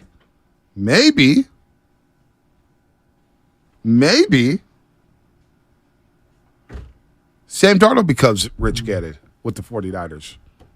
We have to be open-minded to everything. Wow! We have to be open-minded to everything. Shanahan has won a lot of games despite all this quarterback drama. I think, quarterbacks sell. They get all the headlines. But the biggest concern, and, you guys laugh at me, say, man, I'm on a company dime. I'm never concerned. Slot corner is something I'm very concerned with. I'm very concerned about the slot corner situation. More than kicking? Yes. Okay. They'll figure out the kicker spot. Okay. Kickers or kickers, whatever. Robbie Gold, I'm scared every time Robbie Gold lined up for a kick. I get scared with kickers. Yeah. I think it's a phobia. That's baked in with me. Yeah. Even like extra points. Right. You just don't know. Well, the return game, I'm very skeptical on too. Return game not necessarily for them. I'm talking about like stopping people in the return game. Mm-hmm. The coverage unit. Yep. I'm very interested to see what that looks like. I look at teams like the Steelers. I just accept that they're going to have solid special teams. I'm giving out 2 tickets to a Niner game. Hit me up if anybody want to. 510 Xfinity Mobile text line. Guys, you know how there are 2 Bontes, the TV one and the loser one on the radio? I think we just witnessed the radio Carlos. Looser. And I like him. And the looser one? Oh. Looser, like you're more loose. I was just thinking he was saying no, I was a loser I thought you meant more like relaxed. And the loser one on the radio. I don't who knows? Clarify 510. I think we just witnessed the radio Carlos, and I like him a little better than TV Carlos. Oh, dude. This text line is just... 925. No, Bonte. It's the Magnehegan devil. Hey, look. Hey, Buster. 925, Xfinity Mobile text line. Bonte. It's the Warriors where you turn into a spineless Joe. Okay, that's funny. That is funny. So I'm getting a lot of good oh, hey people there. hitting me up right now. I've seen Raptor online. One of the guys from the 415 Heater comes in with 89 drop top 5.0. Yeah, that's hard. That's hard. That is hard. When you say that, you know what I think of immediately? JT the bigger figure? No, well, that too. But I was going to say Menace to Society. I had to catch him slipping when he's talking on the phone after when we pulled up to the red light. Yeah. Range Rovers and repairs, huh? Whatever. I'm not in the business for cars right now. We're tapped out over at the Hill household. 888-957-9570. Final thoughts on the preseason finale. Will it be the last time we ever see Trey Lance in a red gold uniform? Will it be the last time we ever see it? But what kind of car is he right now? Trey Lance? Yeah. Toyota Corolla. But Toyota Corollas are desirable. That's like their Brandon Allens. They are, but it doesn't look sexy. Yeah, but those are like your Brandon Allens. Yeah. Okay. All right. Well, maybe it's in the shop. It's like Guru's caddy. It's always in the shop. It's broke down right now. Aren't caddies reliable? No. Well, not Guru's. Yeah, that's true. Peter King, last one here, says you could criticize drafting Trey Lance, but not how San Francisco's handled the situation. I guess you can criticize the 49ers for picking him instead of just sitting there at number 15 or whatever it was and picking Mac Jones, or number 12, I guess it would have been. I think that is having that's better than 20/20 hindsight. That's like Ted Williams' vision hindsight. I don't know how you could have predicted what was going to happen. And the fact is that everybody knew the day that Trey Lance was drafted, everyone knew that he needed time. He needed to play. And they have not been able to. They've tried to give him that opportunity, and he's gotten hurt. So who knows? I don't know what the right word for it is, but I don't think you blame John Lynch and Kyle Shanahan for twice him having the opportunity to be the starting quarterback and getting hurt both times. I don't know if he really had a chance his rookie season. Maybe. But he definitely did that second year, and he did get hurt. Peter King is right about that. Lance being a distraction. Could he be a distraction? If Trey Lance is on the team this year, there is always going to be a little bit of media and fan mayhem around him.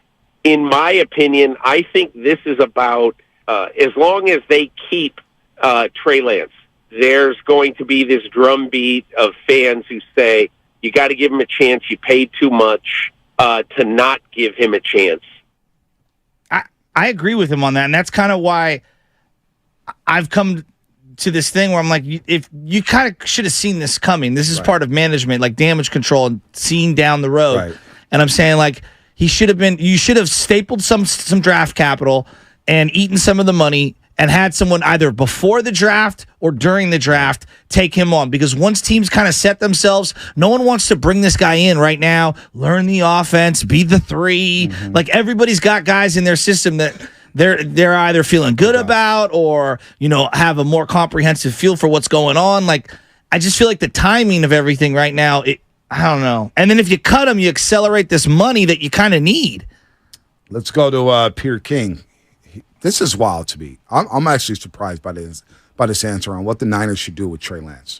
I'm just saying, if you're Kyle Shanahan, if Trey Lance plays lights out this weekend, I'm just telling you, do not trade this guy. I just think it'd be a big mistake.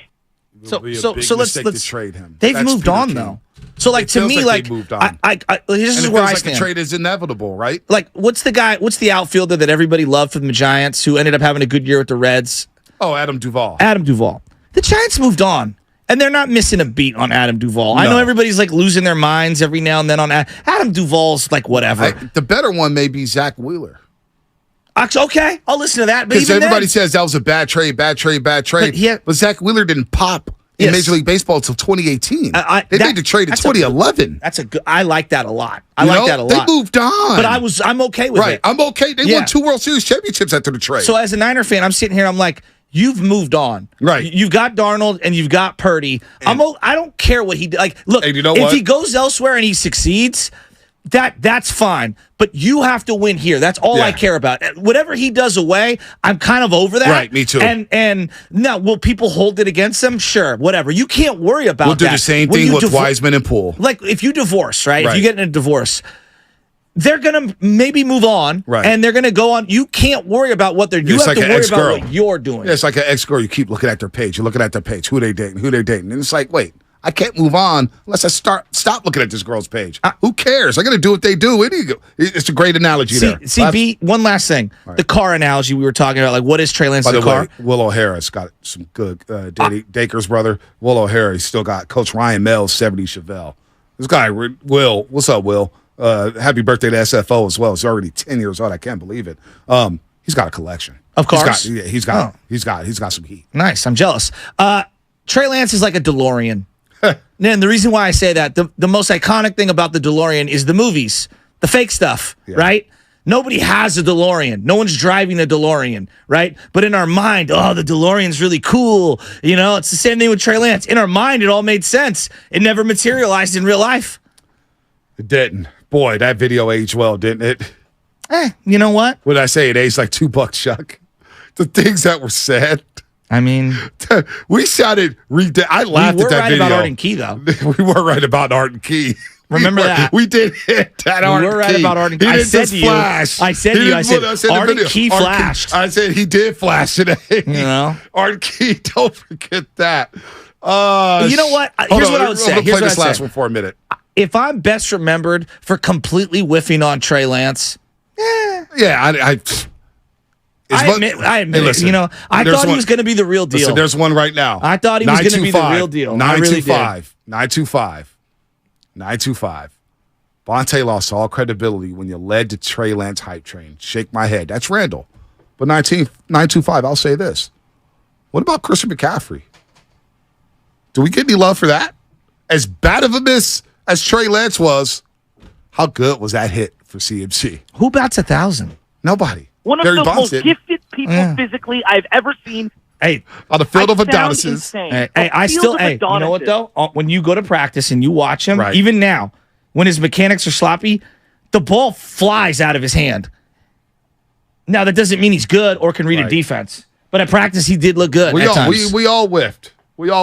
So did LeVar Ball. He bats 1,000. Never lost. Well, his poor kids are all hurt. That is good point, Drew Down. Poor kids are all hurt. Oh, man. Trey Lance, look, man, I was disappointed in Trey Lance in that first preseason game, and he was fighting an uphill battle, and now we may see him for the last time at Levi Stadium in a 49ers uniform. That is the reality, folks. Let's hit the Fast Five.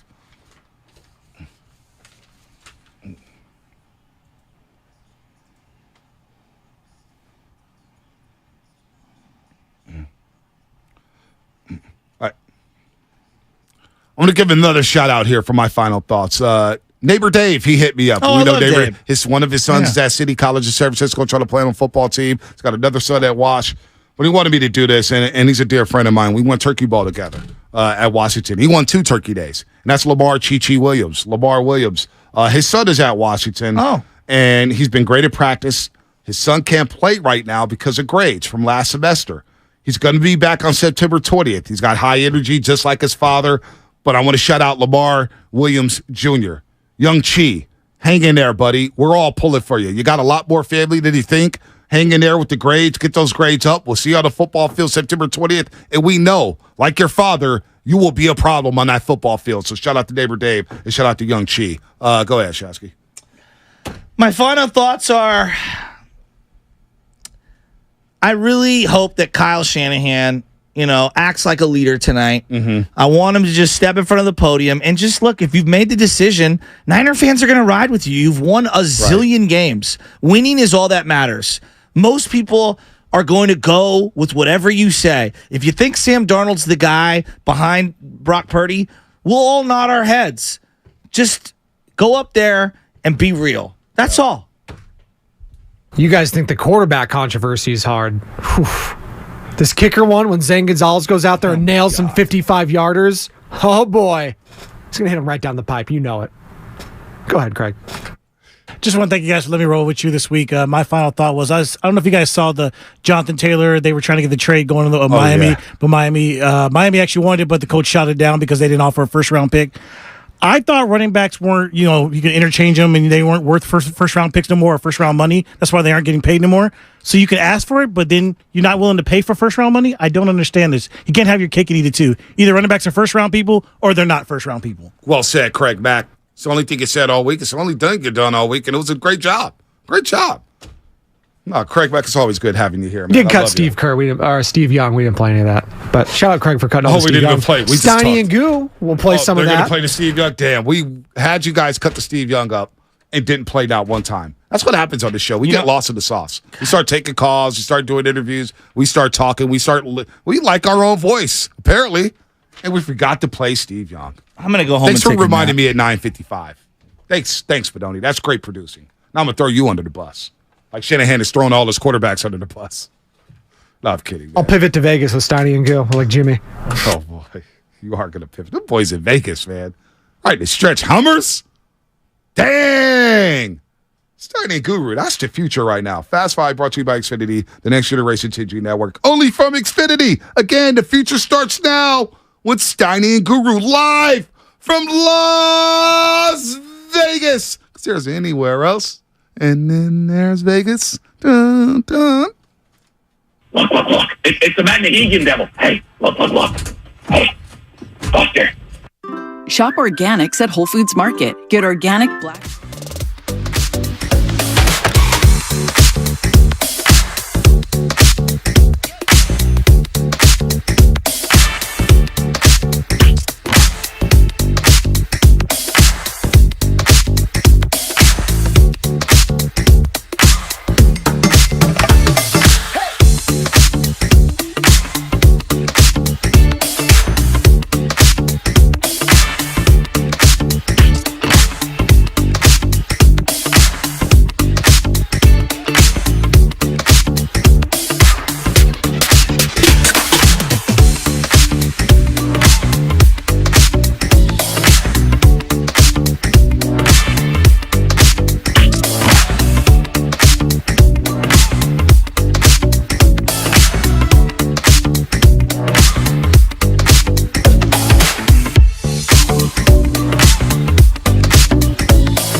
Good morning, everybody. Matt Steinmetz, Darryl, the Guru Johnson with you from downtown Vegas. Viva Las Vegas, We are at Donnie. the Circa Hotel, and it is part of a big-time weekend here. It is the Circa Million and the Circa Survivor pool. They're giving away millions and millions of dollars this weekend, and we're going to have Derek Stevens in here. He's the owner of the Circa Hotel at 11 o'clock. But let's just get right to what's going on with the San Francisco 49ers, Guru. And here's the thing you said to me 15 minutes ago. I'm coming back with my coffee, and you said, Steiny, is this a circus? And you weren't talking about the Circa Hotel. You were talking about the San Francisco 49ers quarterback position. And you said, Steiny, is this a circus? And I thought, I don't know. Is it? How do you feel about it? I feel like it's a circus. It's a sideshow until they rectify or find a suitor for Trey Lance. We don't even know if he's playing tonight. We don't even know if he'll be in shoulder pads. And on top of that, Steiny, the Nick Bosa thing. Like, what's going on there? It just feels like the Niners aren't handling their business. And I'm taking back credit for things that I thought, that Bosa, you saw this coming like a meteorite, and we don't know what's going on there. But Trey Lance, the fact that we do not know what's going on tonight, that qualifies in my book, my friend, as a circus. Yeah, I feel like let's just get right to it. 888-957-9570 is the number. I mean, should Trey Lance play tonight? Should he even play tonight? Does he want to play, Matt? I mean, that's a great question. I feel like that's a secondary question in a way because if he's on your team, he's going to have to be a functioning player. The question is he going to be on the San Francisco 49ers? And if the San Francisco 49ers don't believe he's going to be on the team, and if they think that he's going to be that the team is going to be better suited not to have him on the team, then give me one reason why you would play him tonight other than that old standard, let's showcase him to the rest of the league. But that's already on tape. I've never really believed in that. If a guy can play, a guy can play. What he puts on tape in this preseason game, is it really going to matter? No. Is it really going to matter? Yeah, I don't believe so, Stoney. I mean, come on now. Let's keep it real. The teams out there, the Niners, obviously, even before they brought Darnold in, they were out on Trey Lance. And again, Kyle Shanahan and the Niners, they got a Super Bowl to win. I get it. We're going to hear from Steve Young. He had some comments about what we talked about yesterday, Stoney. And I know you hate I'm going vodka here, the absolute of, is this or that? But when you look at this Niner roster and the window and the heartbreak hotel that they've endured over the last 4 years, including the 19th Super Bowl, damn it, they do got to cash that chip. So, the stakes are high, but do you feel bad for Trey Lance? No, I don't feel bad for Trey Lance. Because I don't. Because he's still a young player. He's got his whole career in front of him. Well, you're young until you're old, Matt. Yeah, I don't necessarily think I look at him like James Wiseman. I mean, I look at him exactly like James Wiseman, and I think eventually Trey Lance will have another change of scenery, obviously, and then we're going to be able to make our judgments on Trey Lance if, in fact, he does get moved. The issue, there's so many issues, Goo, but the one question now that I have is if you decide to move Trey Lance, well, what are your goals? What do you want to get for him? You know what you gave up for him. You gave up 2 firsts. That ain't coming back. Are you ready to move him for a 6? Are you ready to move him for a 5? I don't know. I got an answer for you. Are you ready to move him? Mind. Are you ready to move him? It's not about capital, man. Okay, so if you're the Niners, you're ready to just give him away for nothing at this point. Pretty much. And at the end of the day, they have their quarterback, Brock Purdy. They have a Super Bowl. We just talked about it. They are trying to win a Super Bowl. So you have to get this guy off of your roster because of what's going on. I don't know if you got the remote control this morning. Everything and everybody, every outlet is talking about the Niners. Nothing you get in return for Trey Lance will supersede the swing and miss of what Kyle Shanahan did when they moved up to draft Trey Lance. That we know. I don't care what he's going to be somewhere else like Wiseman. I'm watching. But for the San Francisco 49ers, that was a swing and a miss. Let me tell you who's not talking about the Niners, at least not when I walked by the TV today. Was your boy Stephen A. Smith on ESPN. You better be careful. I'm walking by the TV, and this is kind of what I find very intriguing. We're out here in the Bay Area, and we think the San Francisco 49ers are a dominant team. We think they are Super Bowl ready. We think they very well may be the class of the NFC. All right. And I just saw a graphic on ESPN, and it said, do you take the field or the Philadelphia Eagles? Not the Niners. Not the Niners. The Philadelphia Eagles. Do you take the field or the Eagles? So as high as we are on this San Francisco team, and as much as the expectations are soaring for this team, right now they're the second best team in the NFC. And the question becomes, the whole season to me becomes about, can you become the best team in the NFC? Because right now you're not. You're not, according to what happened last year, and you're not according to a lot of people around football who think that the San Francisco 49ers at this point have something to prove, and they got to prove it against the Philadelphia Eagles. Yeah, and Steiny, you say that like it's a bad thing, the fact that it was the Eagles on the screen and not the Niners. And I have no problem with that. You know why? The Eagles beat the San Francisco 49ers. But how many teams would give their right arm to get to an NFC championship or the game before the game? And that's what the Niners did. And let me tell you, they've weakened the Philadelphia Eagles defense too by Landon Hargrave. So now you're going to put him alongside with Bosa whenever they get that rectified. So, Steiny, I always use, it's good in the hood because the Niners have expectations to be right back to that game, and some have the Niners winning that game if it were to be Philadelphia. And we got to be careful because I know a lot of people are doing it, Snotty. We're in Vegas. You can make bets. You're right. It's the Eagles. It's the Niners. But, man, I hope you're not telling me that I'm drunk or crazy in love like Beyonce with the Niners. I'm just keeping it real. This roster, again, is loaded, and my expectation is they're going to play, I don't know who it's going to be if Philadelphia handles their business, somebody in the NFC Championship to go back to the Super Bowl. 888-957-9570 is the number. You know it. And I got a question for 49er fans. Is Trey Lance playing tonight? Do you want him to play tonight? Should he play tonight? What's the plan? What would you do? What are the 49ers doing?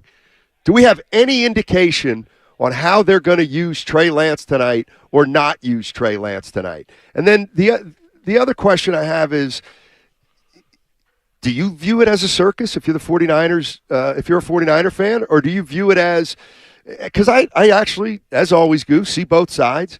I think you could look at this situation saying, obviously they got an issue with Trey Lance. They drafted a player who they thought would be more ready. He's not more ready, and now we got a big problem. On the other hand, this happens a lot. You draft a player, he's not as good as you thought he was. It's taken him longer than it was supposed to. It happens. You end up moving. My question is, you still feel like you're sitting pretty.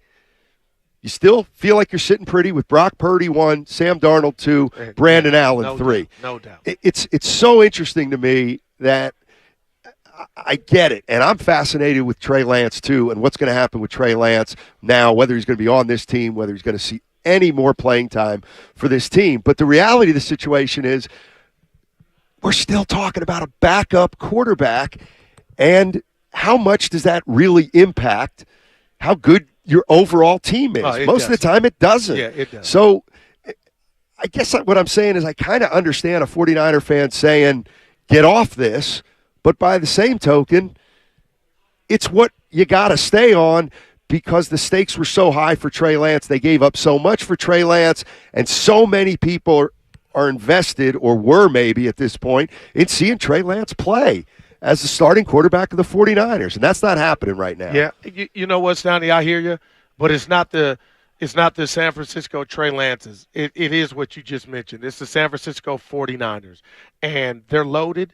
They found a quarterback that looks like he's going to be their next franchise quarterback. So I don't know if you can do it. I don't know if the fans can, but what the fans are doing and why this volume is so loud, shout out Shannon Sharp, Steiny, is the fact that they trusted Kyle Shanahan. They trusted the 49ers front office to go identify a young stud. And that's what Trey Lance was supposed to be. And that's why the number 5 jerseys were purchased. And that's why you have some dealing with the pain of, okay, it comes in different forms. Yeah, you swung and missed on Trey Lance. I will not bring up Surtain. I will not bring up Micah Parsons, who could have been on this 49er defense. But at the end of the day, it's just what you said. They got Brock Purdy, and if Kyle and John hit, and right now it looks like they have, Steiny, what are we really talking about unless Brock Purdy somehow regresses? 888-957-9570 is the number. Matt Steinmetz, Darryl the Guru Johnson with you from Circa Hotel in downtown Las Vegas. And at 11 o'clock, we're going to be joined by the owner of this incredible place, Derek Stevens. And I found out a lot about Derek Stevens. You had some intel, Donnie. Last day or two. He's a Detroit guy, and we're going to be talking to him about the Stadium Swim. We checked it out last night. Speaking of, there's some action here. Yeah, Let's no put it doubt, that way. because the people want to know. I'm going Rob Lowe about last night. What truck did you use? What truck did I use? To take all the money from crap table. Steiny won, y'all. This man's first time. Was that your first time rolling the dice? Yeah, it was the first time I've ever played craps. This dude had it was like an episode of Martin. Steiny. And what did you say your good luck charm was? Your beautiful, my niece, Grace, who was right there. But Steiny rolled the dice, people, for about a half hour. And I'm going to get there after we get done. But are you going right back at 2? You know it. You're not going to the Stadium Swim? I'm going to do all of it, yeah. But, Steiny, you swimming in cash, baby. You got it. Yeah. Obviously, if you're down here in Vegas, you got to check this place out. But I was Steiner. You know, it's funny. I was in Ireland last week golfing with some buddies, and I told them I was coming to Vegas and I was coming to the Circa Hotel. And my buddy said, oh, my God, you got to check out the Stadium Swim. And I saying what's going on with it, and he said, you just check it out. It's unbelievable, and it is unbelievable. And to try to describe it it's just a huge pool where you basically sit in the pool and you're at a sports book, and there's games on, and you're in a stadium, and you're just sitting in the pool, and but listen to this. It's pretty sweet. I'm on the 38th floor. You're on the 36th floor. Correct. I could watch the screen from the room. I was eating my breakfast like I was watching my television. It's incredible. But I got to go back to yesterday's crossover with Alan, Willard, you and I. Yeah. Steiny, you don't run hot. And I'm not going to say this subject that I'm about to bring up makes you run hot. But I want to, if John can, I want you to hear what Steve Young said about what's at stake for the San Francisco 49ers. If you could play that for us, I want Steiny's reaction. Well, we'll get it. So this is going to be Steve Young was talking about Trey. Basically saying what it is. It's Super Bowl or bust. It's for who? For the Niners. Yeah, making the Super Bowl. Not winning it. Did he specify? Because to me, that's at the crux of the issue. I want to fight you right now. Just like that's that at the crux of the issue. Know, but Super Bowl or bust. Yeah, get to the Super Bowl. Well, they've done that. I'm with you. They've done that in 19. Yeah. Well, they need to get back there then, right? It's been a while since they've been to the Super Bowl. That got the monkey off his back and gets the Chargers in the Super Bowl, I believe 94, Steiny. I think he's talking about winning it. 888-957-9570 is the number. Matt Steinmetz, Darryl the Guru Johnson with you from the Circa Hotel in downtown Las Vegas. We're going to be doing the show, obviously, today from here. There's a lot going on. We're going to tell you about some of the incredible stuff they got going on, their survivor pool, a chance for you guys to make a lot of money. So I went home with – here's the thing, though, Goo. Let me see. Should I get my chips out? Talk to it. Well, don't burn the money. Well, here's what so Sonny, I'm looking at over $100 in chips. Look at my boy. You got but green. But you forget that you got $100 out to play. Then there you so go. Even though I have Frankie, how much did you lose? 140 in my pocket, which means $40 winner. I'm a $40 winner. Steiny, you were blowing the dice like you were playing Yahtzee. Well, I'm looking at you like I got a formula. I throw them high, make them rain. I did get in a groove, and I think the table appreciated everything I did. Yeah, no doubt. Play the field for him last night. Let's go to Austin. Austin's in Redwood City. He wants to talk about the 49ers. Austin's not crazy about a sour taste in his mouth about the Trey Lance situation. What's up, Austin? How you doing, man? Hey, I'm doing pretty good. How you guys doing? Doing great, man. Hey, I just want to say, man, they left a sour taste in my mouth about Trey Lance, man. I feel like. Austin got called back. Got a bad connection. We'll fix that up. But it sounds like I can't speak for him, Stoney, but Trey Lance represented the next great 49er quarterback, not named Garoppolo. Garoppolo was okay, but I'm talking about the Joe Montana, the Steve Young. So this does hurt. But I'll say this. It shouldn't hurt that much because you're a player, one of the best 3 teams in the league. And that's why I keep telling you, if you want to use deodorant, cologne, whatever, you want to use right now, the Niners are not suffering because Trey Lance didn't do his part. Not yet. The one thing that I do disagree with is the notion that because they have Brock Purdy right now, they are surviving this. They're thriving mistake right now, Stoney. They're thriving. Well, we'll see. I mean, we'll see. Well, we saw. But this thing's not over. The Trey Lance thing's not over, and I don't mean the decision on whether to play him, to keep him as the 3, to try to trade him. What I'm saying is we have to wait until we figure out or find out what the ramifications of missing on this pick are. Because if Brock Purdy takes a step back, if he takes one step back this year, my gosh, then where are we?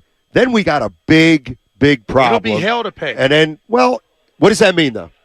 You don't have a surplus for who? For front Kyle. For how long? I have no idea, but I'm going JD. What does it look like? Well, it looks like Brock Purdy having an average season and the 49ers going 9-8 and missing the playoffs. And that's what? That's when you got to pay the piper. What does that mean?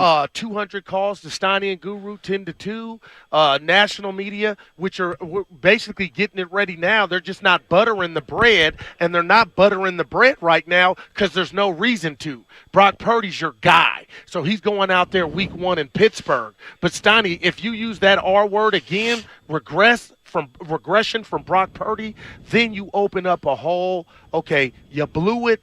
Now you don't have anything to quiet the noise. So that's why I think it's added pressure. I know it's times 100, and Darth Vader is in the building. The reality of the situation is, with whether it's Brandon Allen, whether it's Sam Darnold, or whether it's Brock Purdy, do you think this team's going to win 10 games regardless? Yes, I do. Okay, well then. I'd bet my last. Well, if they win 10 games, they're going to the playoffs. And at that point, sure, you want to make noise in the playoffs. But let's say you don't make noise in the playoffs. Let's say Purdy doesn't play well. Oh, man. You've still been in the playoffs 4 or 5 years. Kyle still won't be on the hot seat, but we will be going into next year saying, well, who's the quarterback?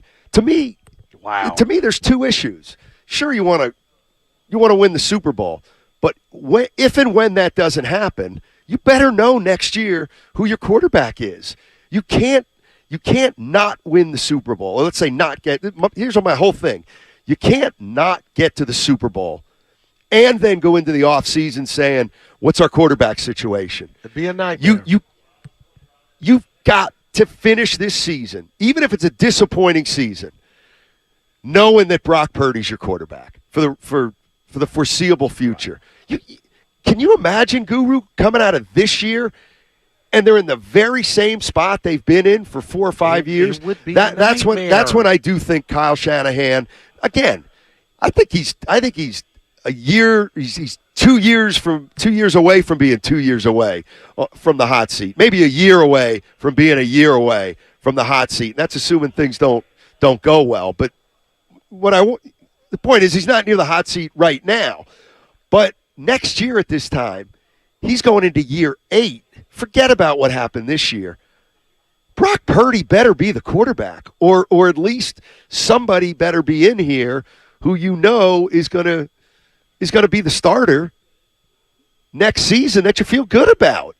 Yeah, and the reason it's not, I feel like I'm taking a test hearing you talk, and I've got some wrong answers on the test, but the teacher just hasn't graded them, and that's buying me time. And that's what Brock Purdy represents for Kyle Shanahan. There's no way we can take anything away from what Brock did. And I'll tell you this, I don't think Kyle Shanahan's losing any sleep of this Trey Lance fiasco. Obviously, they didn't want it to get out. They kind of looked bad, and he knows, okay, we screwed that up. But at the end of the day, that guy knows if Brock Purdy is the guy that we saw on the field last year, Stoney, they're a problem. You know what's funny? They are a problem. You know what's funny? Let's be real. Who? The 49ers. For everybody but the Eagles. I think they're better than the Eagles. They're not. We don't know that. Well, yeah, we do. Brock Purdy got the knocked last out of game the they played, the Eagles blew them out. Okay. They dominated. See, this is where I can't. But Hargrave coming to the Niners. You ever hear Jalen Carter? Defense. You know Jalen Carter he's is? a rookie. They feel pretty good about him in and Philly. They should. I love him. Listen, He's a dog. I can't listen. The Philadelphia Eagles and the 49ers look like they're on a collision course, but we've got to acknowledge what's happened in the past. And right now, you cannot be a 49er fan and say you're ahead of the Eagles. You just can't. You're going to have to beat them. You exactly. Gotta prove it. Okay. You got it. You absolutely have to prove it. But I just feel like, because you're in San Francisco. No, not at all. Come on. Say it. The Eagles are better. I'm gonna tell you. Right now, the Eagles are better. Well, they beat them. I'll give you that. That's all. Right? Yeah. And I'll give you Jalen Hurts over Brock Purdy. Yeah. But actually, you act like the game was 31-20 and Brock Purdy played the I think it was 31-7, wasn't it? It was, but okay. You act like, they were we were robbed of the boxing match. I do not want to listen. I do not want to get into people out there thinking right. This has nothing to do with the Philadelphia Eagles or right your now. Friends. We have the question I have for the 49ers is, what are your goals this season? Obviously it's to win the Super Bowl. But isn't it just as important that at the end of this year we can come out of it saying, all right, look, we beat the Philadelphia Eagles in the NFC Championship. We got beat by somebody, let's just say, but Brock Purdy's the real deal. That's what Brock Purdy has to prove this year to me, that he's the real deal and that the 49ers have themselves a quarterback for the foreseeable future. That to me is more important than winning the Super Bowl. I'm interested in how 49er fans think about that. 888-957-9570 is the number. How important is it that at the end of the year this team knows that they've got a quarterback for the foreseeable future? 888-957-9570. Here's the deal. We're at Circa Hotel in downtown Vegas, and we're going to be having a great time today. San Francisco 49ers talk on 95.7 The Game. We'll be right back. Get in where you fit in. AC Transit wants you to drive the East Bay. Take the wheel of your career and level up. No driving experience required. Paid training is provided. New bus operators are eligible for a $2,000 bonus. Secure the bag. Apply today at AC Transit. Now through September 6th, listen to all the magic of an Air France rendezvous. It's time to book your rendezvous with Paris with daily flights from San Francisco starting at $959 round trip, taxes included. And with Air France, enjoy it.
let me just have a slight disagreement. When you say that Kyle Shanahan is not on the hot seat if they don't have a good year this year, I think that he should be.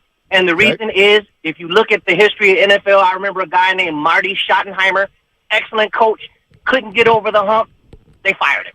And I think that Shanahan has been around long enough, and the fact that he was brought here to be the quarterback whisperer, that's the thing that I heard Guru say earlier that made so much sense to me, because if you compare him to the Harbaugh era, the Harbaugh and Cap era, it was solid defense, good running game, adequate passing game, but they said, hey, the passing game needs improvement.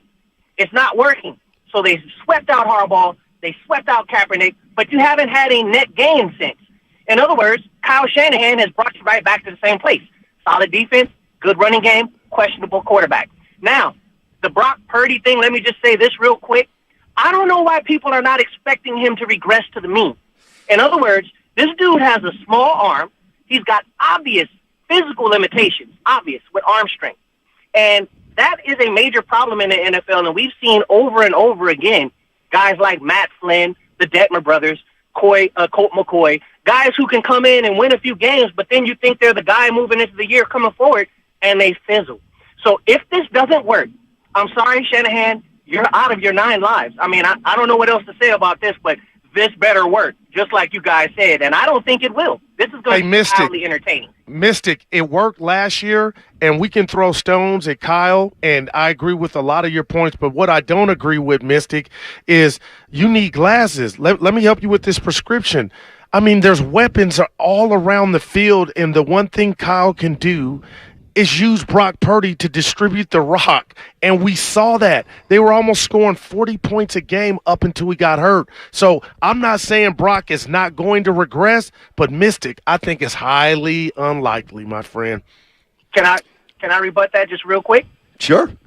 The one thing that I think about that, I understand he's got all the weapons, but at some point there comes a time when you get into the upper echelon, the later rounds of the playoffs and the Super Bowl, where your quarterback needs to make a play. And we saw that with Jimmy Garoppolo, where they hit their head on the ceiling because Jimmy Garoppolo could not make that play that your superstar quarterback has to make to win the Super Bowl.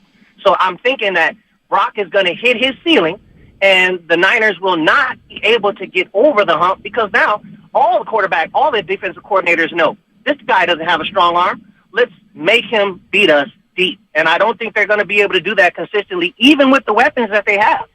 That's all right. Offense. Fair enough. Yeah. Look, I think it's fair to ask, and I remember asking this a couple weeks ago or months ago. I mean, do you expect Brock Purdy to be better, worse, or about the same? I have no idea what we're going to see this year. Does he benefit from the 8 games last year and use that to improve?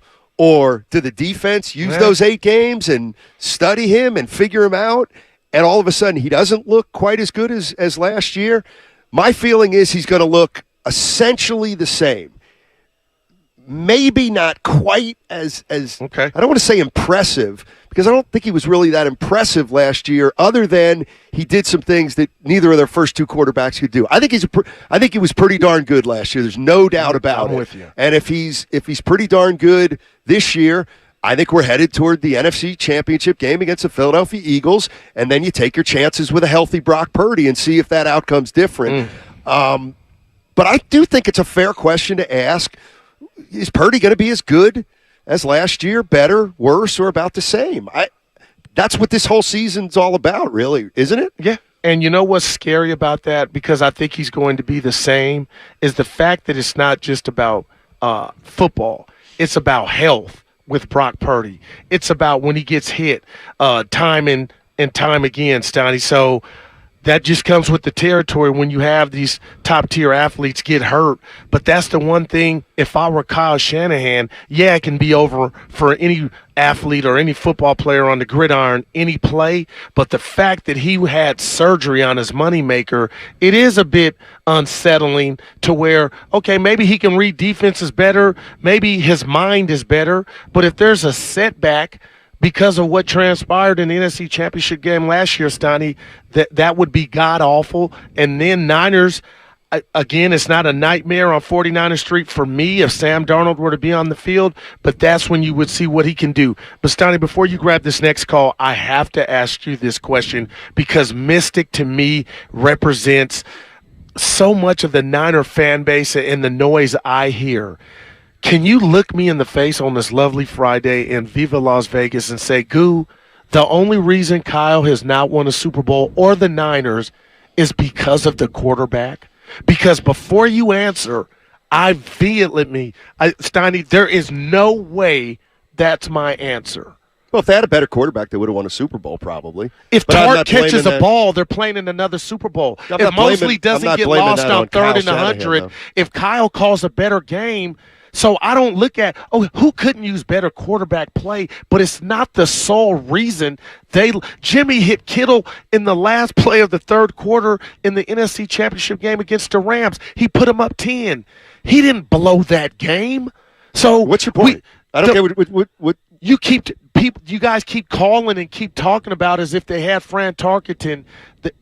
If Jimmy was Tony, they would have won a Super Bowl. They might have. It's collective. Everybody has some responsibility. It's not because Garoppolo didn't do this or that. No, but if Jimmy Garoppolo were a little bit better, they might have won the Super Bowl. And if Kyle was a little bit better in high leverage situations, they would have won. And if Tart catches a ball and Mosley doesn't get lost, Bosa strips Mahomes in the Super Bowl, if they get that fumble, quit blaming Jimmy for the reason the Niners don't have a ring. That's all. It's more than that. Jimmy Garoppolo hasn't been around here in 2 years. What do you mean 2 years? I mean, what is quarterback last year? I know, but why are we talking about Garoppolo? Because people, I feel like, are ignoring the rat on the table, brought to you by Echo Pest Control, that Jimmy's the sole reason the Niners have not won a Super Bowl. And it's not that. Of course it's not. Oh. They weren't good enough. They haven't been good enough. They haven't been good enough. No, they've been good. When you're up 10 points with 6 minutes left in the Super Bowl, you're good enough. Well, no, you're not, because their defense then let them down. Yeah. Okay. Obviously, Mosley getting lost. You think the 49ers were better than the Chiefs the year they lost, even though they came from behind? I think the Chiefs were better. I don't think the Niners have been the best team in any of the last 4 years. But if you're up 10 in that game against the team that you're asking me, Chiefs probably were better. You should be able to close that out. That's all. The Chiefs in a Super Bowl, up 10.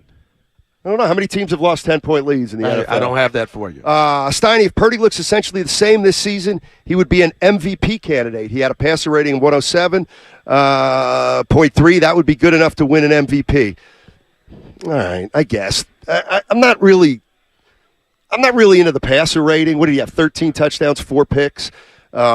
He's in a good situation. He's absolutely in a good situation. But I think I'm more talking about the eye test. Those numbers are great, and I think you're right. I mean, if he has those kind of numbers, the 49ers, the wins are going to take care of themselves. It's to me, it's a lot about the situational stuff. Can he make big plays on third down? Can he stay away from costly mistakes? All those things he did last year. Can anybody remember an interception Purdy threw that cost him? I know we had balls. If it would have been, did Brock Purdy throw one interception last year that cost them? No, almost did against almost. You didn't ask that. He didn't lose a game. Yeah. And the game he lost, he got knocked out. Yep. So think about that for a minute. He hasn't lost a game that he's finished. Exactly. So he had 8 games where he did not. In essence, have a game where he lost the game for the 49ers. I mean, that's big, and that's a compliment. Let's go to NorCal Rob. NorCal Rob is in Chico. What's up, NorCal Rob? Day. Hey, guys. Happy Vegas Day. Thank you, sir. Appreciate it. Yeah. Hey, I called in to answer your first question about Trey, if he's going to play or if he's play. And I got to tell you, Steiny, my whole view has changed because I read an article this morning on ESPN from John Lynch saying that saying that he was sorry. He was talking to Trey that they didn't create a game plan around his strengths. Well, no wonder the kid was devastated the other day. And he basically threw Kyle under the bus. So, to me, there's dissension there. And why would you spend all that draft capital to go get this kid? And they surrounded him with weapons, but why wouldn't you create a game plan, so that he can succeed? It just dumbfounded me. You guys were talking yesterday about Kyle being arrogant, and I mean, to me, that's just stupid. And go ahead. Sounds like there's something going on. I mean, to me, it's again. Talk to me, man. So many similarities to me between Lance and Wiseman. So here comes Wiseman. Well, did the Warriors do anything for Wiseman? They don't. They're not. Can you ask the Warriors to change their style of play to accommodate a young player in James Wiseman? They didn't. Can the 49ers change their style of play to appease Trey Lance if it suits Trey Lance? It's got to be about what suits the team, though, doesn't it? And if Trey Lance doesn't have the skill set to execute what Kyle wants, then two things. One, he's not going to play, but then two is, well, why'd you draft him? And that's the $1 million question. And I know you can have my back on this. Steiny, when I saw Trey Lance start get Arizona a couple years ago, I was it was offensive. If I can use that term, it was offensive, not in a good way. I was like, what are you doing? Why are you putting him in harm's way? But maybe that was just Kyle saying, because Kyle's so smart, that just didn't look right. And then I kept telling you, screaming on the microphone, every day, you're going to get this kid hurt. Why are you running him like that? And look what happens. He breaks his ankle, and it just seems reckless. The scheme or whatever Kyle tried to devise for Trey Lance looked reckless. I never once felt like Kyle was trying to hide. Okay, hey, maybe this kid can't do that well. He can't do that. But damn, what did he do on the day you decided you were going to put a ring on it? I don't know, but I'll say this to the caller's point. It does reek. There are a lot of questions, but it's over. They fired their shot, and they said, you know what, we want a divorce.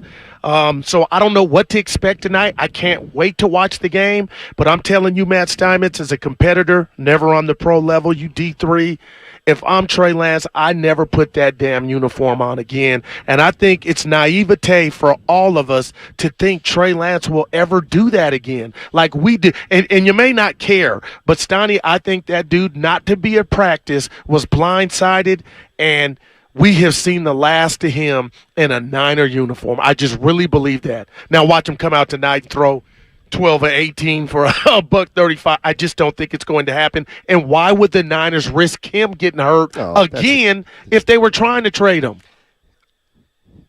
That's one where it's like, it's football. It's like, go out there. Yes. Yes. I mean, the thing to me, I'm not convinced it's over, believe it or not, with Trey Lance. But then I also don't believe – I still believe the A's have a chance to stay in Oakland. I told your daughter as much. Until they leave, they're here. So they're still in town. Maybe that's where I'm coming from. But I believe it or not, I'm not – I may be the one who's naive, but I don't think it's outside the realm of possibility that Trey Lance does start the season with the 49ers as the third-string quarterback. And – who's to say that at some point he couldn't leapfrog Darnold in the first couple months of the season? I understand it's going to be tough to do that with the reps and all that, but and it's not a bet I would make. Okay. I would not make the bet that Trey Lance is going to be here for the rest of the season. I don't know. I need to see him get moved before I believe that they're giving up on this kid. That's interesting. And tonight I think it'll go a long way. Steiny, let me say something. Let me ask you something, because you covered a team. You were there for the Spreewell incident, and you know how it goes down. And you always talk, Guru, come on, man, get out of fantasy land on what you expect these organizations, what they owe you or owe the fans. And I always feel like I'm a Cape Crusader. I speak for the fans. I started the show and said I used the word circus. but can you admit to me if a Niner fan felt like they don't like how the Niners are handling their business in regard to Lynch? I didn't know it was getting out. We saw the punch with Poole and Draymond Green. The Warriors didn't have a press conference. They were going to handle it in-house. Then the video leaks. Then they call a presser. Do those things matter to you? Because if I'm a Niner fan, Steiny, I don't like how the Niners are handling their business. You say what to that? I say it doesn't matter what the fans think, but it matters. How they feel? No, it doesn't matter at all. Are they on the field? No. The only thing that matters is whether or not how the 49ers have handled the situation affects the players. That's the only thing in my mind that matters. I mean, is it a good look that Kyle Shanahan right now is nowhere to be found? Not really. Is it a good look that Fred Warner was left out there to answer questions that he probably shouldn't have been asked to answer? That's not a good look. And the fans have a right to criticize Shanahan and Lynch for that. The only thing, though, that matters is if the only thing that matters to me is if Fred Warner walks back into the locker room and says, I can't believe they hung me out to dry like that. Why do I have to answer questions about Trey Lance? That's the only way it matters. And frankly, I don't have any idea where the team is in terms of that. Let's go out to let's go to Roy. Roy is in San Leandro. This our guy. Hey, Roy, how you doing, man? Hey, how's it going, fellas? Roy, nice to hear from you again. Thank you. Good. Hey, I heard Steinmetz, you taking James Garner's place in Maverick, huh? With the gambling, huh? Yes, he did a great job, Roy. Yeah, $142. I'm a big boy. Anyway, I just wanted to get on, chime on real quick. Trey Lance is still a young man, and for all of his failures, pound for pound, I really believe that he has kind of slight stronger arm than Brock Purdy. But the thing about it is that whereas Purdy can read a defense, Trey Lance can, and I think that's been proven. Trey Lance can't really, read a defense. But the thing about it is that, toward the middle of the season last year, I heard that two teams were interested in him. One of them was the Steelers. I don't know how true that is, but they said it was two teams that was ready to give up some top-notch draft picks for him. But just the same, though, before I get off the line, I wanted to ask both of you, how do you think the 49ers offensive line is going to perform this year? Roy, it's the million-dollar question that nobody's talking about, Steiny, and we're talking about Brock Purdy remaining upright, nursing that elbow, any lingering effects, and McKivitz in for McGlinchey, did Niner fans take it for granted? We'll find out. But, Steiny, that unit is everything. You got Trent Williams. We'll see what Banks and the rest of the gang can do. But if they have a setback or they're not up to par, that affects the running. It affects everything. Oh, but they have weapons. But if you don't have time to get to the weapons, you got problems. But they have weapons. Huh? That they do. Jimmy in Dublin. What's up, Jimmy? How you doing, man? I'm good, man. How you guys doing? Doing well. All right. So, I just want to touch on a few things, man. I don't understand why all these Niner fans are so surprised if you just go back to, the last 7 years of Niner quarterbacks to get hurt, and then somebody comes in, has a decent, stretch, and then we never see him again. Alex Smith, when Kaepernick got replaced him when he got hurt. Alex Smith never played again. Kaepernick, he got hurt. What happened to him? Never seen him again. So, this is just an ongoing thing. What I don't like, though, is that the Niners, as an organization, are looking bad, man. You got Warner on national TV. Looking lost. They asking them questions, and then it looked like he just got thrown into the middle of the street and didn't even know the cars were coming. I don't think he was even expecting those type of questions. And then my last thing I want to say is they're willing to give up on Trey Lance that quick, right? Right. And just as quick as they're giving up on him, Brock Purdy had a good 8 games that quick. And now they're ready to Jeremy Lin him and crown him as his new, found prodigy or whatever. And one more thing. Sure. Hey, Guru. Yes, sir. Hey, I know you're a bet man. Hey, I know you're a bet man. You out there in Vegas? Yes, sir. Right now, man. The Astros are coming off of a humiliating loss last night, 17-1. They got Detroit minus it's 7, done. minus 175 on the minus 175 on the money line. It's done. Get in, bro. Hey, I like that. Can't do that. We can't do that though. What? Because the owner of Circa Hotel is a Detroit Tigers fan and a native of Detroit. So you can't. Do the Tigers have fans? We'll ask them. You better be Detroit fans are as hardcore shout out as Alan they get. Trammell, Lou Whitaker. All right, we got a break. Steiny Guru from Circa Hotel downtown Las Vegas. We're doing the show from here, and you're not. And we're That's my great. daughter's at the stadium swim right now. On the other side, we're going to talk to the owner of Circa Hotel, Derek Stevens, and I've heard he has a big personality. I'll be the judge of that on 95.7 The Game. America's favorite car show returns to the Bay Area for a jam-packed weekend of cool cars, cool people, and good times. It's that good.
awesome weekend. Awesome weekend for the football contest. Yeah, we're going to get into some of the contests in a minute, but let's get to would you call it the signature of this hotel casino, the Stadium Swim? Is that kind of what you built this thing around? Because it's pretty sweet. Why don't you tell the listeners what it's all about? Yeah, Stadium Swim, the largest outdoor. There's really no word for it. Right. We call it maybe an aqua theater. We call it the largest outdoor sports viewing venue you'd ever seen. So 143-foot screen. It has all the games on. It's got all the lines. It's got a little casino up there outdoors. And it's in Vegas. Remember Vegas, 330 days of sunshine. So it's in the right location. And yeah, it's a signature feature of the Circa Resort. Derek, I'm a TV snob. If you don't got a nice screen, I'm not coming to your house to watch the game. Everybody knows that, right? Just talk to us about when you said, you know what, we're going to just plaster this monster screen. I'm in my room on the 38th floor. It's lovely, by the way. And I'm watching the screen like I'm in front of it. Yeah. Like, when did that concept come about? Well, we kind of thought about it, and we designed this screen jointly with Daktronics. Daktronics is a big LED, and they do a lot of the big screens in arenas and in football stadiums around the country. So we went up to Daktronics and we jointly designed it with them, very specific to Stadium Swim, so it can handle all this direct sunlight. It's as bright as can be when it's the sun in Vegas is right on it and it's 120 degrees looking outside. Like a Christmas tree. And it's crystal clear from the hotel room. So we think it gives you a good view looking out of your hotel room here at Circa. Derek Stevens joining us. He's the owner of the Circa Hotel and Casino here in downtown Vegas. And you've got two incredible contests going on, and that's one of the reasons. That is the reason we're down here. Why don't you explain to people what you got going and how they can get involved? Yeah, we got two contests. Our original contest is called the Circa Millions. This is a traditional football contest where you pick 5 games against the spread each week. It pays out a guarantee of $6 million. The way it works is it costs $1,000 to enter. You have to enter at one of our Nevada sportsbook locations, but you don't have to live in Nevada to play. You can live anywhere because there's proxies that'll put the plays in for you. If you're from the Bay Area, northern California, we've got a location up in Sparks, Nevada, so just outside of Reno, called Legends Base. We've got a sports book there. If you happen to be in Southern Nevada, we've got 5 locations, Circa, the D, some of our other casinos. You just have to enter in one of our casinos, and then if you want a proxy will put your picks in for you. And again, the way it works, it's 5 selections a week. We pay the top 100 over the course of the season, and we also break it up into 4 quarters. So let's just say you get off to a lousy start, you still got the second, third, and fourth quarter. You could go 14-2; it's still cash. Right. So we're paying out $1.2 million in the quarters. So that's how the Circa Millions works. Circa Survivor. This is incredible. This is another one. This is one. When were you introduced to Survivor too? It's taken over. You know what? I think maybe this was a Midwest thing. I grew up with the Midwest, and I've been playing Survivor for over 30 years. I mean, but I was doing it. I was doing it back with pens and pencils. This is before. This is before. That's right. Circa and Survivor is just so much fun. It's easy. It's easy. It looks easy, but it's really not. You just got to pick one game each week against a point spread. If you get through week 1, then you become eligible to play in week 2. You get through week 2, you get eligible to play week 3, and you have to try to go undefeated. Well, obviously, what the trick here is it gets progressively more difficult because you can only pick a team one time.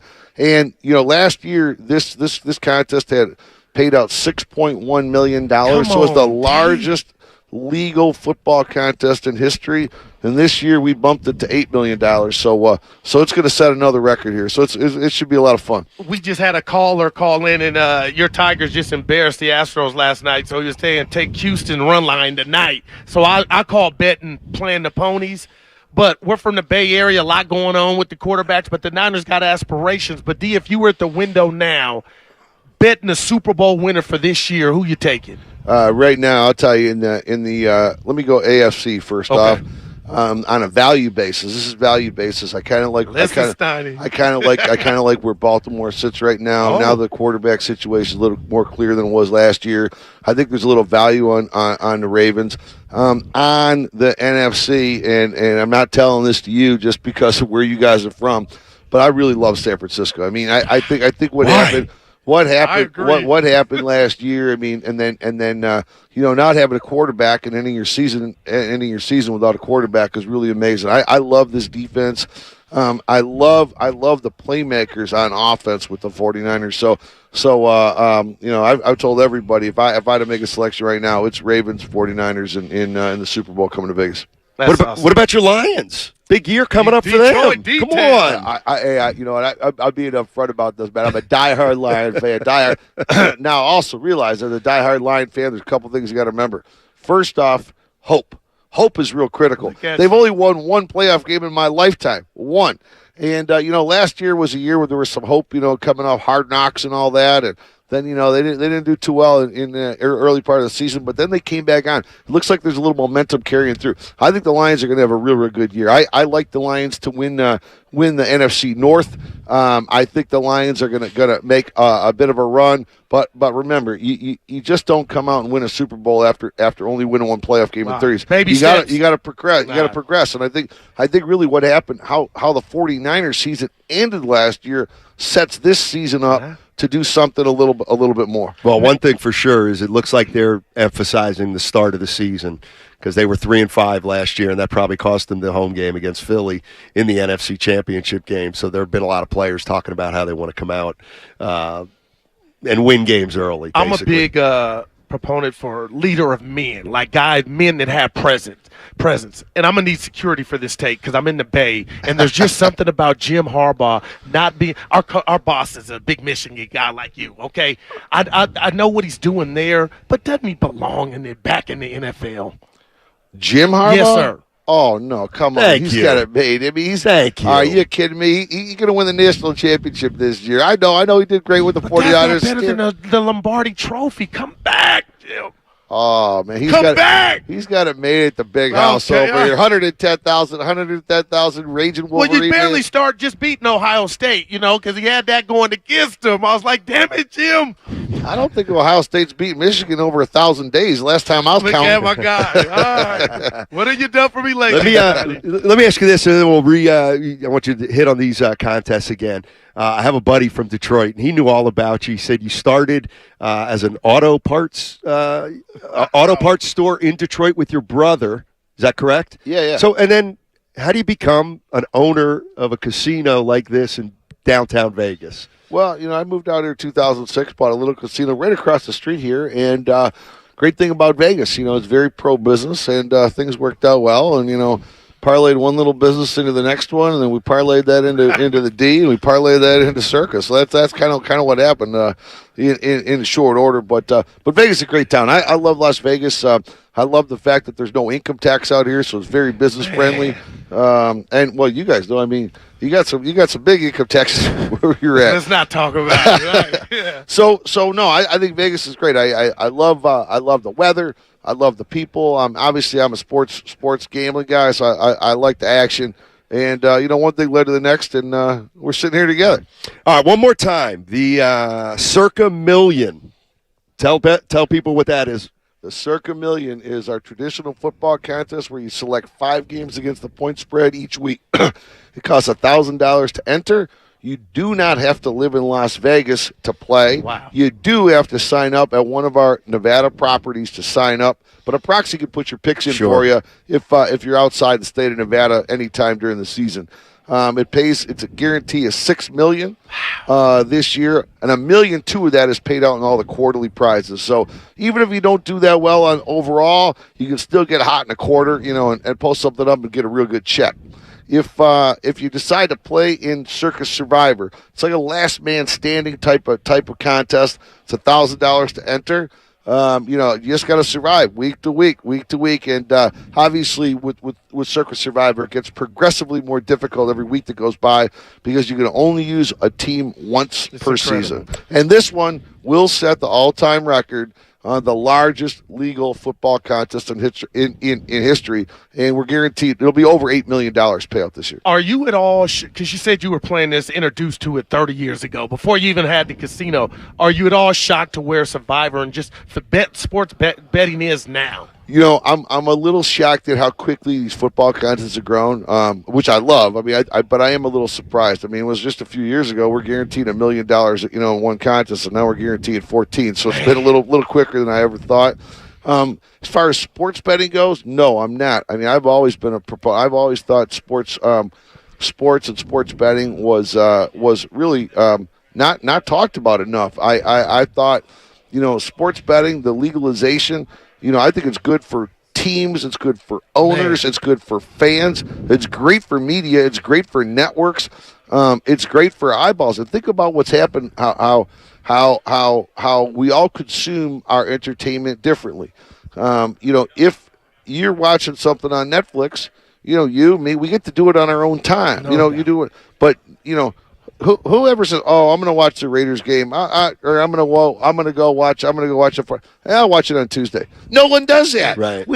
Sports is where we all come together, whether it's with our buddies, our family, but we watch it live, and that's entertainment. Yeah, it's so good. It's so good. I love it. All right, you're going to see me put my buddy on the spot here because he prides himself as a gambler. So these two contests, $14 million in guaranteed prizes here at Circa. There's no rake. What's a rake, Guru? It says there's no rake, so if entries go above the guarantee, blah, blah, blah. What's a rake? No juice. What? Correct. Yeah. No juice. What does that mean? That means every dollar that goes in gets paid out to the players. There's in poker, there's a rake that comes out of every pot. No doubt. There's no rake. So people ask me, why do we do this with no rake? What's the purpose?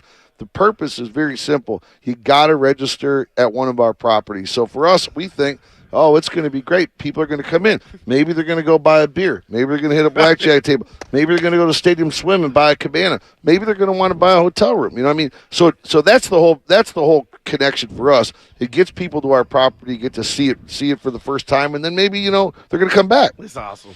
Derek, thank you so much for joining us, man. Really, really appreciate it. Thank you for your hospitality. And we got to get a picture with him, Stein. Yeah. All right. Hey, so you're going to be roaming around. We can get you at the break. Oh, yeah, absolutely. Okay. I'll be roaming around. All right, I'll see you guys tonight. Thanks a lot. Pleasure meeting you. That was Derek Stevens. He's the owner of the Circa Hotel and Casino. And let me tell you something. This place is sweet. This place is really sweet. And you got to check it out. The Stadium Swim Club. My daughter's there right now. Hopefully she's not sipping a cocktail yet, but although it's never too early, in Vegas. Once you again, put me on the spot and I hit you with that. Yeah, you got it. Yeah. So it's like a vig. Yeah. Okay, I got you. All right. There you go. 888-957-9570 is the number. I knew that this was going to be a cool place when my buddy from back east said, "Oh, I was there. You got to check out this swimming pool with the sports book and stuff." So that's a signature. Watch that for the viewers. What's that? I just got a text. Somebody said put the camera on Derek. Oh, what happened? We didn't. Oh shoot! I just got it. So boy, okay. Yeah, well, we should have our. We failed. Well, there's a reason we failed. We should have a third party here, but. I missed that. But Tony. All right, let's get back to some 49er talk. 888-957-9570 is the number. Is Trey Lance playing? Is he playing tonight? Is Trey Lance playing tonight? Is he ever playing again for the San Francisco 49ers? What are your thoughts on 95.7 the game? Let's go to one of our favorites, Carlito in Alameda. What's up, Carlito? How you doing, man? Hello, gentlemen. Happy Vegas. Listen, I'm going to give a controversial take here. Give it to me. I'm with Steiny. I think that the expectations, I don't think they need to win a Super Bowl. I think if they make it to the NFC Championship, it's already a success. I don't even think they need to win. I think it's important to manage expectations. Kyle Shanahan is a genius. He's already done a great job here, and I agree with Steiny. Thank you. Yeah, of course you do, Carlito, because what I say most of the time makes a lot of sense. It's logical. Absolutely. But you have no emotion invested in it. That's right. Yeah. That's why. It's easy to do that. Oh, I'm yeah. not saying you're wrong. No, I'm not. But we're going to play some sound here later from Steve Young. Steiny, listen to the alma mater, the guys that cut their digits in half to play and win a Super Bowl. They want to see the Niners win. Not just obviously have a good season, but Stoney, there is something to kicking the door in. Yeah, get to the Super Bowl. I'm going to say this. Another rat on the table brought to you by Echo. The Niners have been good enough more than once to be the best team in the league. Things happen and they did get it done. It's just at what juncture, Stoney, is it going to happen? And right now, barring injury, if Brock Purdy can give the Niner fans 17 games of what he did last year, I mean, I think they're in pretty good position we could be seeing a rematch with Philly and San Francisco. 888-957-9570 is the number. Matt Steinmetz along with Daryl the Guru Johnson from the Circa Hotel and Casino in Las Vegas, Nevada, downtown Vegas. You know what? I've never stayed downtown before. Yeah. It was action on Fremont Street. Did you get outside? And if you walk outside the hotel, there's this long street. It's covered. Bands, music. You pretty much just locked into the craps table. Stein, I won't tell you what time I went to bed. But well, I know. Yeah, let me check my text. Oh, but don't wrap me out. I would never do that. The bottom line is we both made it here on time. But how about you're burying the lead? What? That's the first time ever we went to an airport where they had our names on a computer. Then the guy wanted to get the luggage. I was like, oh, come on. I ain't Eddie Murphy. They sent a limo if you for want us. To get it, yeah. They sent a limo for us. Dude, they had really cocktails did. on the way to the By the way, first class. Why did you check a bag? Oh, it was a suitcase. Yeah, you could have miniature one. You could have fit that on the plane. We wouldn't have had to wait so long for your bag. You know. I knew you were thinking that, but then I didn't because I thought you had a luggage. And then when I figured you did, I said, "Oh boy, we're gonna." Hey, boys, Spadoni here. I'm glad you're having a good time in Vegas, but Gil, I'm gonna need you to move your mic in front of your mouth, sir. If you can do that for me real quick. Let's go, come on, Gil. I know you're living up in Vegas. Let's go. How's that? Much better. Thank you. All right. Thank you very much. Appreciate it. Let me get right. Let's go out to Austin in Redwood City. Austin. Hey, Austin, how you doing? Are we missing Tex here? I guess so. Hey, buddy, what's going on? My bad for the last call. I had lost reception. Hey, I just want to say this, man. Kyle Shanahan left a sour taste in my mouth about this Trey Lance thing. He must have forgot what he fell in love with when he drafted this young man. Everybody's always pointing out his flaws, but never want to his flaws, but never want to point out in the good in this young man. Man, first time ever getting drafted out of a low college, third overall pick. Took the starting job from Jimmy G. Didn't get the opportunity to at least show his talent with the starters. A future Hall of Famers in Kittle, Williams, Debo, and all that. But Brock Purdy gets his 7 games, get the starts with these future Hall of Famers. Of course, he's going to shine because they know what they're doing on that side of the ball. Just imagine if Trey Lance was in that predicament. You don't think he would flourish in that spotlight? So like, come on, man. Hey, Austin, are you in the camp? Are you in the camp that Trey didn't get a good enough shot here? I mean, because there's a lot of people out there that believe that. Are you one of those people? I think he should, just pack his bags and find a home that fits him, because I don't think he gonna get that shot with San Francisco. It's just that it sucks that they didn't make Kyle Shanahan. Kyle Shanahan didn't put his all effort in on his franchise quarterback in Trey Lance. It's totally messed up. At least give his man his shot at not competing to hold down his starting job with the starters. He didn't even get a chance to even play with the starters. Fair enough, Austin. Appreciate the call. And I know a lot of 49er fans feel like that. I mean, the reality of the situation, and man, if I had $1 for every time I said this, 49ers have championship aspirations, and they drafted a quarterback who needed time to develop. Why? Why'd the Warriors do it? No. Why'd the Warriors do it? They needed it big. Okay.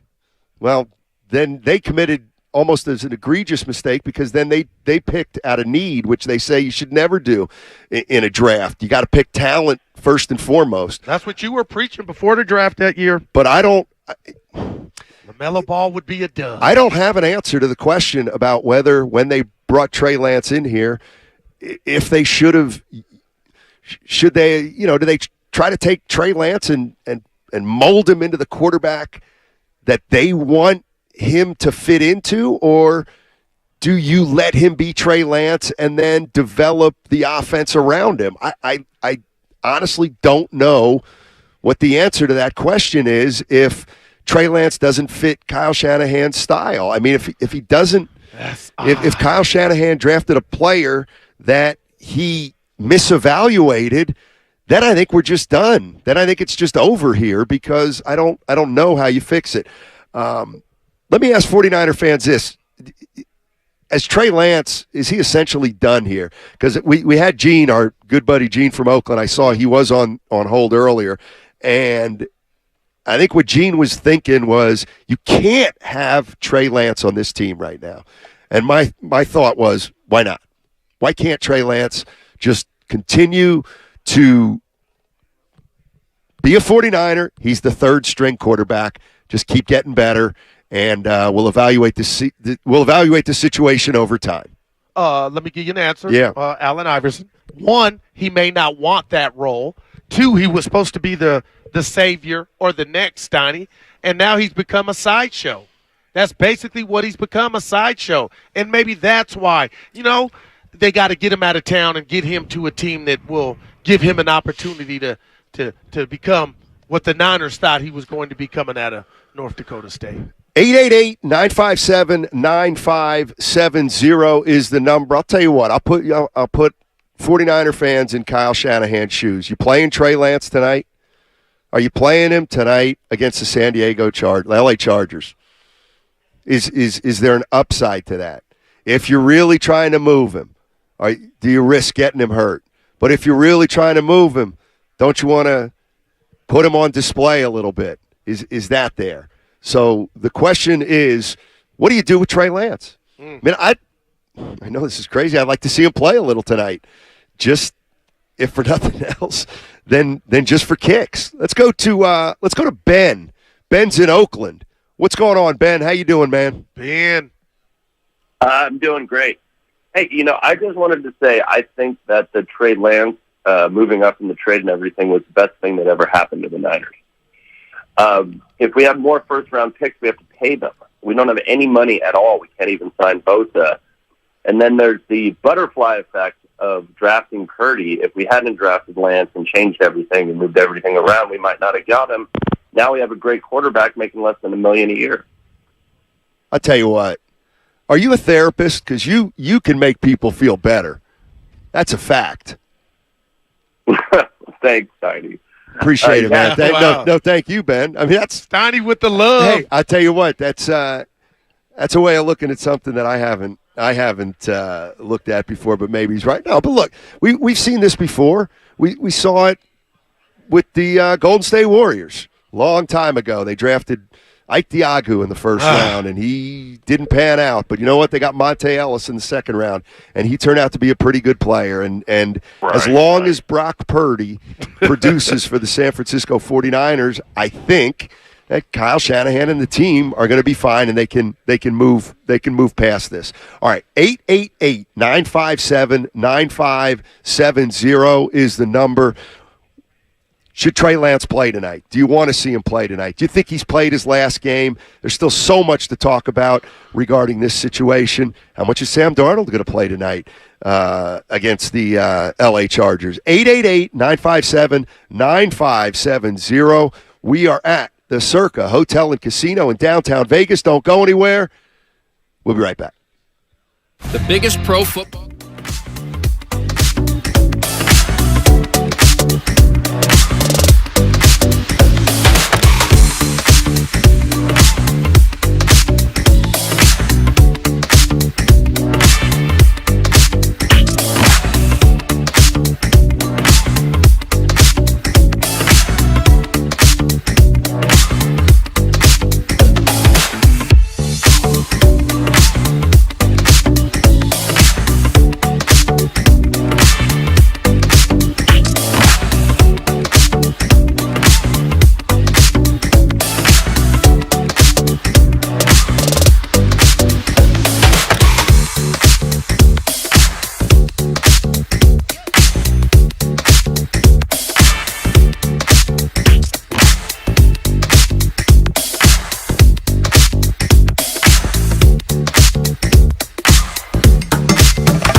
done. And so he's like, look at me, I'm here. And everyone's like, come on, kid, let's go. And so he does a couple of good things, and then everyone's lifting him up. It's not on Shanahan that this guy is somebody that needs DMT or microdosing or something to feel like he can be a quarterback in the NFL. He hasn't played any time. So maybe he could lift him up a little bit. That's not who this guy is. And they just whiffed. it's like a 50% chance that anybody taking the first draft is going to be there after year 2. So you whiffed. You paid a lot and you whiffed. They should just move on. Thanks for the call, Brandon. Appreciate it. It seems like they have, right? And I don't know why I'm irritated, Sonny, that we don't know if Trey Lance is going to be suited up tonight. Like, that's the sideshow of the game tonight, you know? Oh, absolutely. Absolutely. I have no idea. I have no idea whether Trey Lance has played his last game with the San Francisco 49ers or not. It's something you kept hitting me with yesterday. Yeah. You didn't even film cutting y'all. You said, Goo, if he didn't see it coming because he wouldn't have left practice. They wouldn't have asked him, do you need some time? He would have been like, I know, I saw this coming. They were talking to me. But for him to have to leave and the whole debacle with Fred Warner, you coaching? I mean, like, why are you asking, where is Trey? That is, it's football embarrassing a bit. Your house ain't in order from the higher-ups, that's all. 49er fans, you feel like that?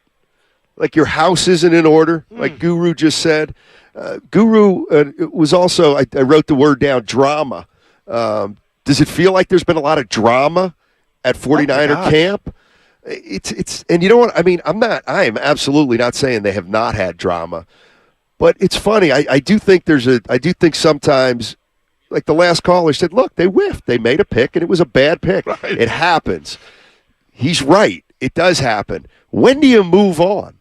And I don't mean when do the Niners move on, because it feels like you're right. They've kind of moved on in terms of he's either going to be the third-string quarterback or he's not going to play on the 49ers at all. But when as a fan do you move on? When do you move on? Wow. I really don't know the answer to that. How long are we going to talk about James Wiseman? How long are we going to talk about Trey Lance? In a crazy kind of way, we still talk about Parrish and McHale getting traded by the Warriors to the Celtics for Joe Barry Carroll. Those are the players that they all turned out to be. I mean, that's been going on 30 or 40 years. I just know that Kyle Shanahan is completely and utterly insulated unless the team starts to lose. And this team doesn't look like it's gonna lose a lot of games because it's loaded outside the quarterback position. 888-957-9570 is the number. If you want to join the conversation, the question's simple.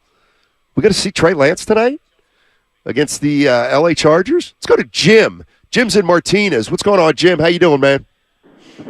Hey, guys. Great show. Good calls. I kind of agree with the guy about the draft picks that we would have to pay these people, and we have guys all over the field that are at the top of their position in the whole league that need to be paid. Right. And Trey, nobody pulled for him more than me.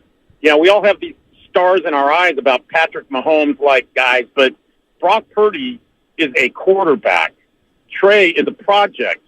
And when you actually look into the quarterback situation, the biggest thing coming out of college is experience. You look back on it. That's what, and this kid, he hasn't played. There's no frame of reference. And the Niners have everything else. Now, when you go, oh, we could have had Micah Parsons, you know, that makes you want to faint, you know, have both on. Sure. But we've got the players. Let's get Bosa in camp. I think we're looking good, man. Love your show. Hey, thanks a lot. Appreciate it. You know what you got me thinking in that caller? What's that? I like that caller, by the way. Yeah, you just said, you know what, Goo? All right, if you wanna say that's one of the worst picks and moves, in none of those situations, even the Warriors, was there a plan B to where the train was still moving down the track? Like they didn't have those. I bet if we look, there's no Brock Purdy to where we're still moving and grooving.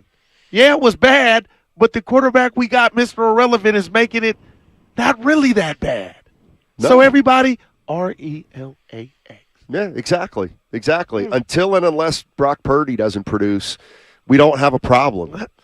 We may have a problem if Purdy gets hurt or he doesn't produce, and then we'll find out about Sam Darnold. But until then, I tend to look at it that way. Is I can't hold it against the 49ers until they start paying the price for it, and they're not paying the price for it. The one thing, and I'm picking them to win. Them and the Eagles. The one thing that people talk about is, well, accountability. I mean, accountability is a win-loss record. That's how a coach or a front office is held accountable, and they're winning. They 3 out of the last 4 years. I get it. Let's go to Joe. Joe's in Redlands. Joe. What's up, Joe? How you doing, man? Redlands. Good day. Oh, we're dynamite. Hey. Guru wants to know where Redlands are. I know. Oh, I haven't heard of it. Yeah. It's like Inland Empire area, guys. Inland Empire area down south. Okay. Oh, okay. Outside L.A. There you go. I just wanted to speak on this whole Trey Lance, and talk to us situation. I like I was shooting for him, rooting for him, hoping that he'd get under center. But I think one thing that I don't know, I see it this way. Kyle Shanahan really said he wanted a quarterback on a rookie deal. See, Brock Purdy is cheap. Mm-hmm. Brock Purdy, we got him for what, three more years until we got to re-sign him? Yep. Trey Lance isn't cheap. If they trade Trey, which I hope they don't. I hope he tries to stick around because, look what happened last year. But if they trade him, it releases some cap space because that's the main thing. It's a numbers game. This is a business. And if we have more money, we can make more signings and we can bring people in because money talks and BS walks. And that's the way I think that Shanahan's seen it because Purdy, maybe he doesn't have everything that Trey has, but he doesn't hurt the bank. He's getting paid $900,000 yearly, almost yearly for what he's doing. Where Trey, it costs a lot more money, and he's a lot longer of a project. Do I think they messed up by drafting him? No, I think they had high hopes, but it just didn't pan out. Right. I'm not a Trey lover, a Brock lover, a Jim. I'm a lover who is ever under center. I think the 49ers and the faithful out there just need to RELAX, relax. We're making strides. We're going to get there. Just chill, calm down. Let's take a breather and see what happens. Good stuff, Joe. Appreciate the call, man. Well, technically, you're there now.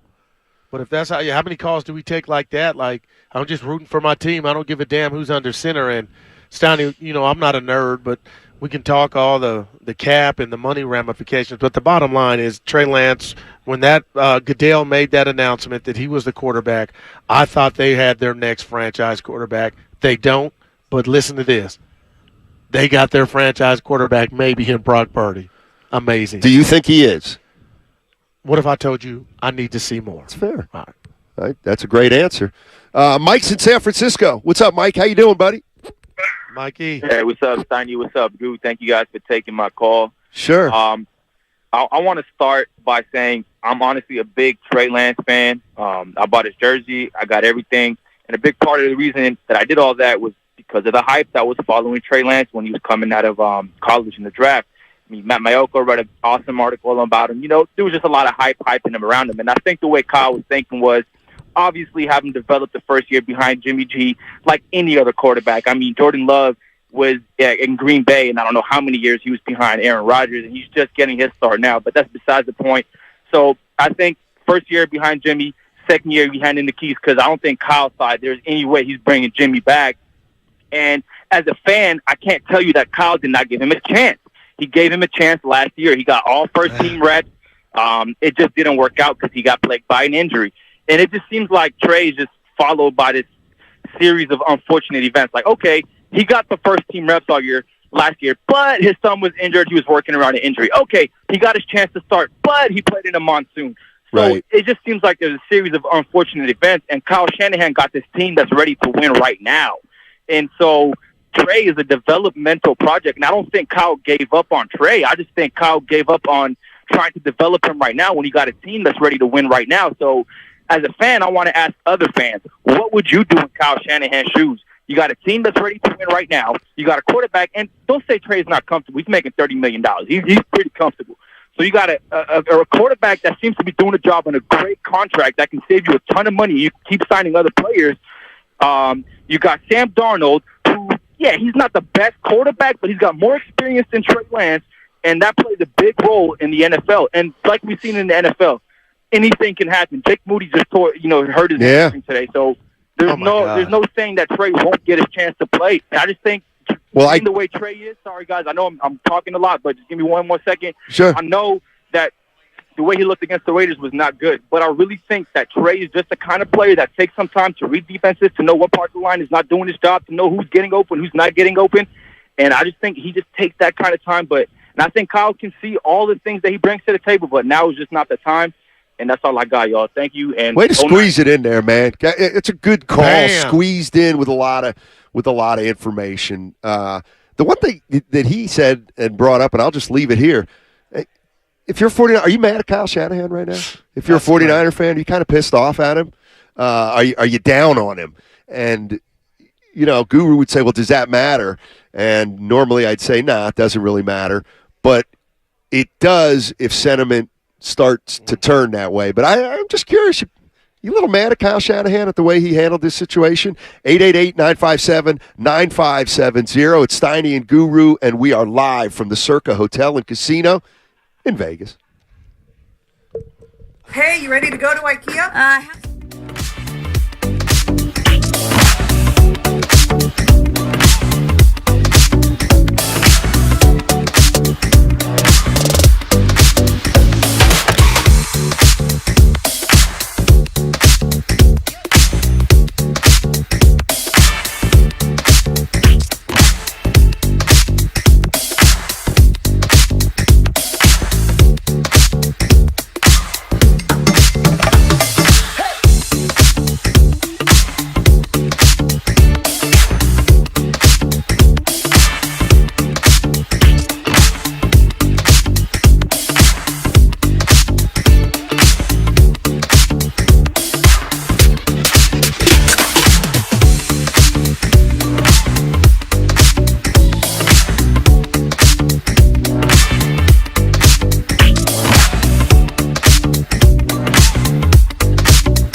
Now, back to Steiny and Guru on 95.7 The Game. All righty, Matt Steinmetz, Darryl the Guru Johnson, halfway through a show from the Circa Hotel and Casino in Las Vegas. Viva! Where we are broadcasting today, and in 2 hours, I think we're both going to hit the Stadium Swim Club. The streets are talking, Stein. We'll talk about that in 1 sec. If you got a computer near you, you got to check out this resort.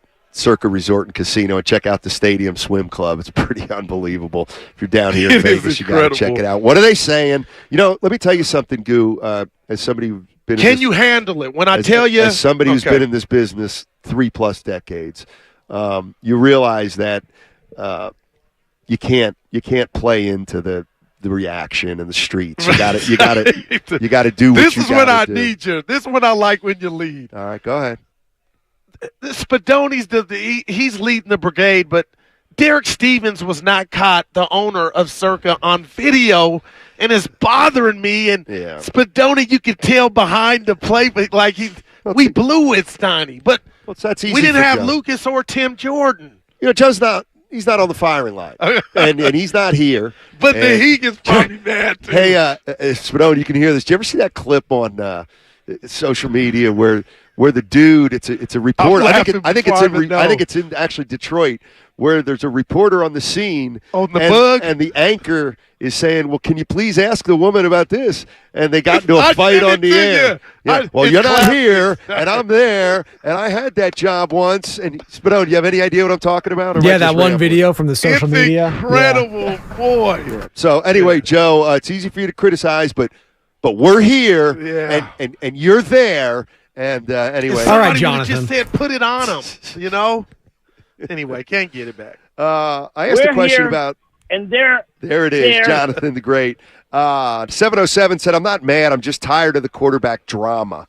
This quarterback merry-go-round gets old a little bit." Well, and that's why I'll come back to something that I've been saying, and it's going to be my new mantra for this year, and it's 2 goals of the season for the 49ers. As far as I'm concerned, is be the best team in the NFC by the end of the year, and that means get to the Super Bowl, and then finish this quarterback drama.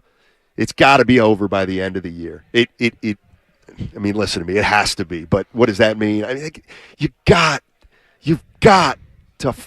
Brock Purdy has got to establish himself this year. That's almost bigger than the season you're saying. Almost, Goo. You know what? Almost. I'm mad at you, man. Almost. Let me ask you this. Would you rather – it's going to be a crazy – would you rather win the Super Bowl this year? Although that's the thing. If you win the Super Bowl this year, how can you win the Super Bowl and him not be good without your quarterback situation having figured itself out? Would be totally figured out. So if you win the Super Bowl, I think it automatically means something good happened at quarterback. I got a question for you. Yes, sir. It goes to Sam Darnold.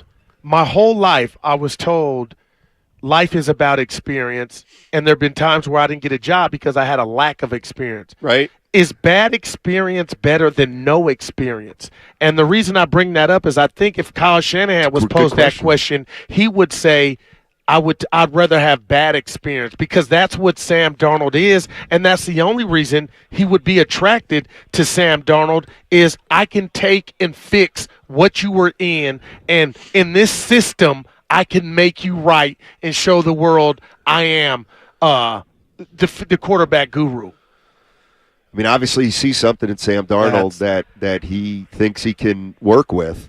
Whether he can or not, I don't know. I mean, I don't know, but I know that I think if the more of Sam Darnold that we see this year, the more that something's not going right. Can we at least acknowledge that? Yeah. And here's the other thing that Sam Darnold has going against him is if he's quarterback, there's an intrigue factor that I feel like I'd rather see Trey Lance. You said it. What was your 5 games, Goo? Give me 4 or 5. But and I guess that's the part to me that's kind of most scary about the situation is it's not that Sam Darnold might be better here than he's been anywhere else. But I don't care what anybody says. Still, Sam Darnold's been who he's been through his 5 years. Now he's with San Francisco, and he just beat out Trey Lance. Man.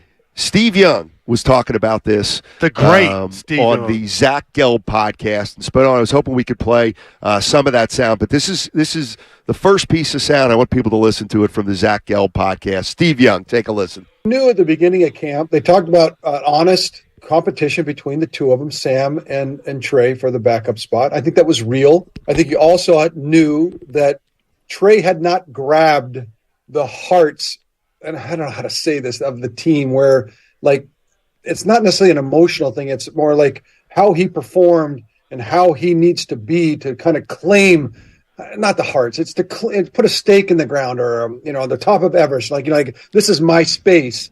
He had yet to do that, and I think that's what he needed to do to get that backup job, was to perform in a way that gave him the confidence. Like he was missing some easy routes, and it was all this, you could feel him kind of get down on himself, and the team responds to that. That's not what they're looking for. And so he was growing. I give Trey a lot of credit.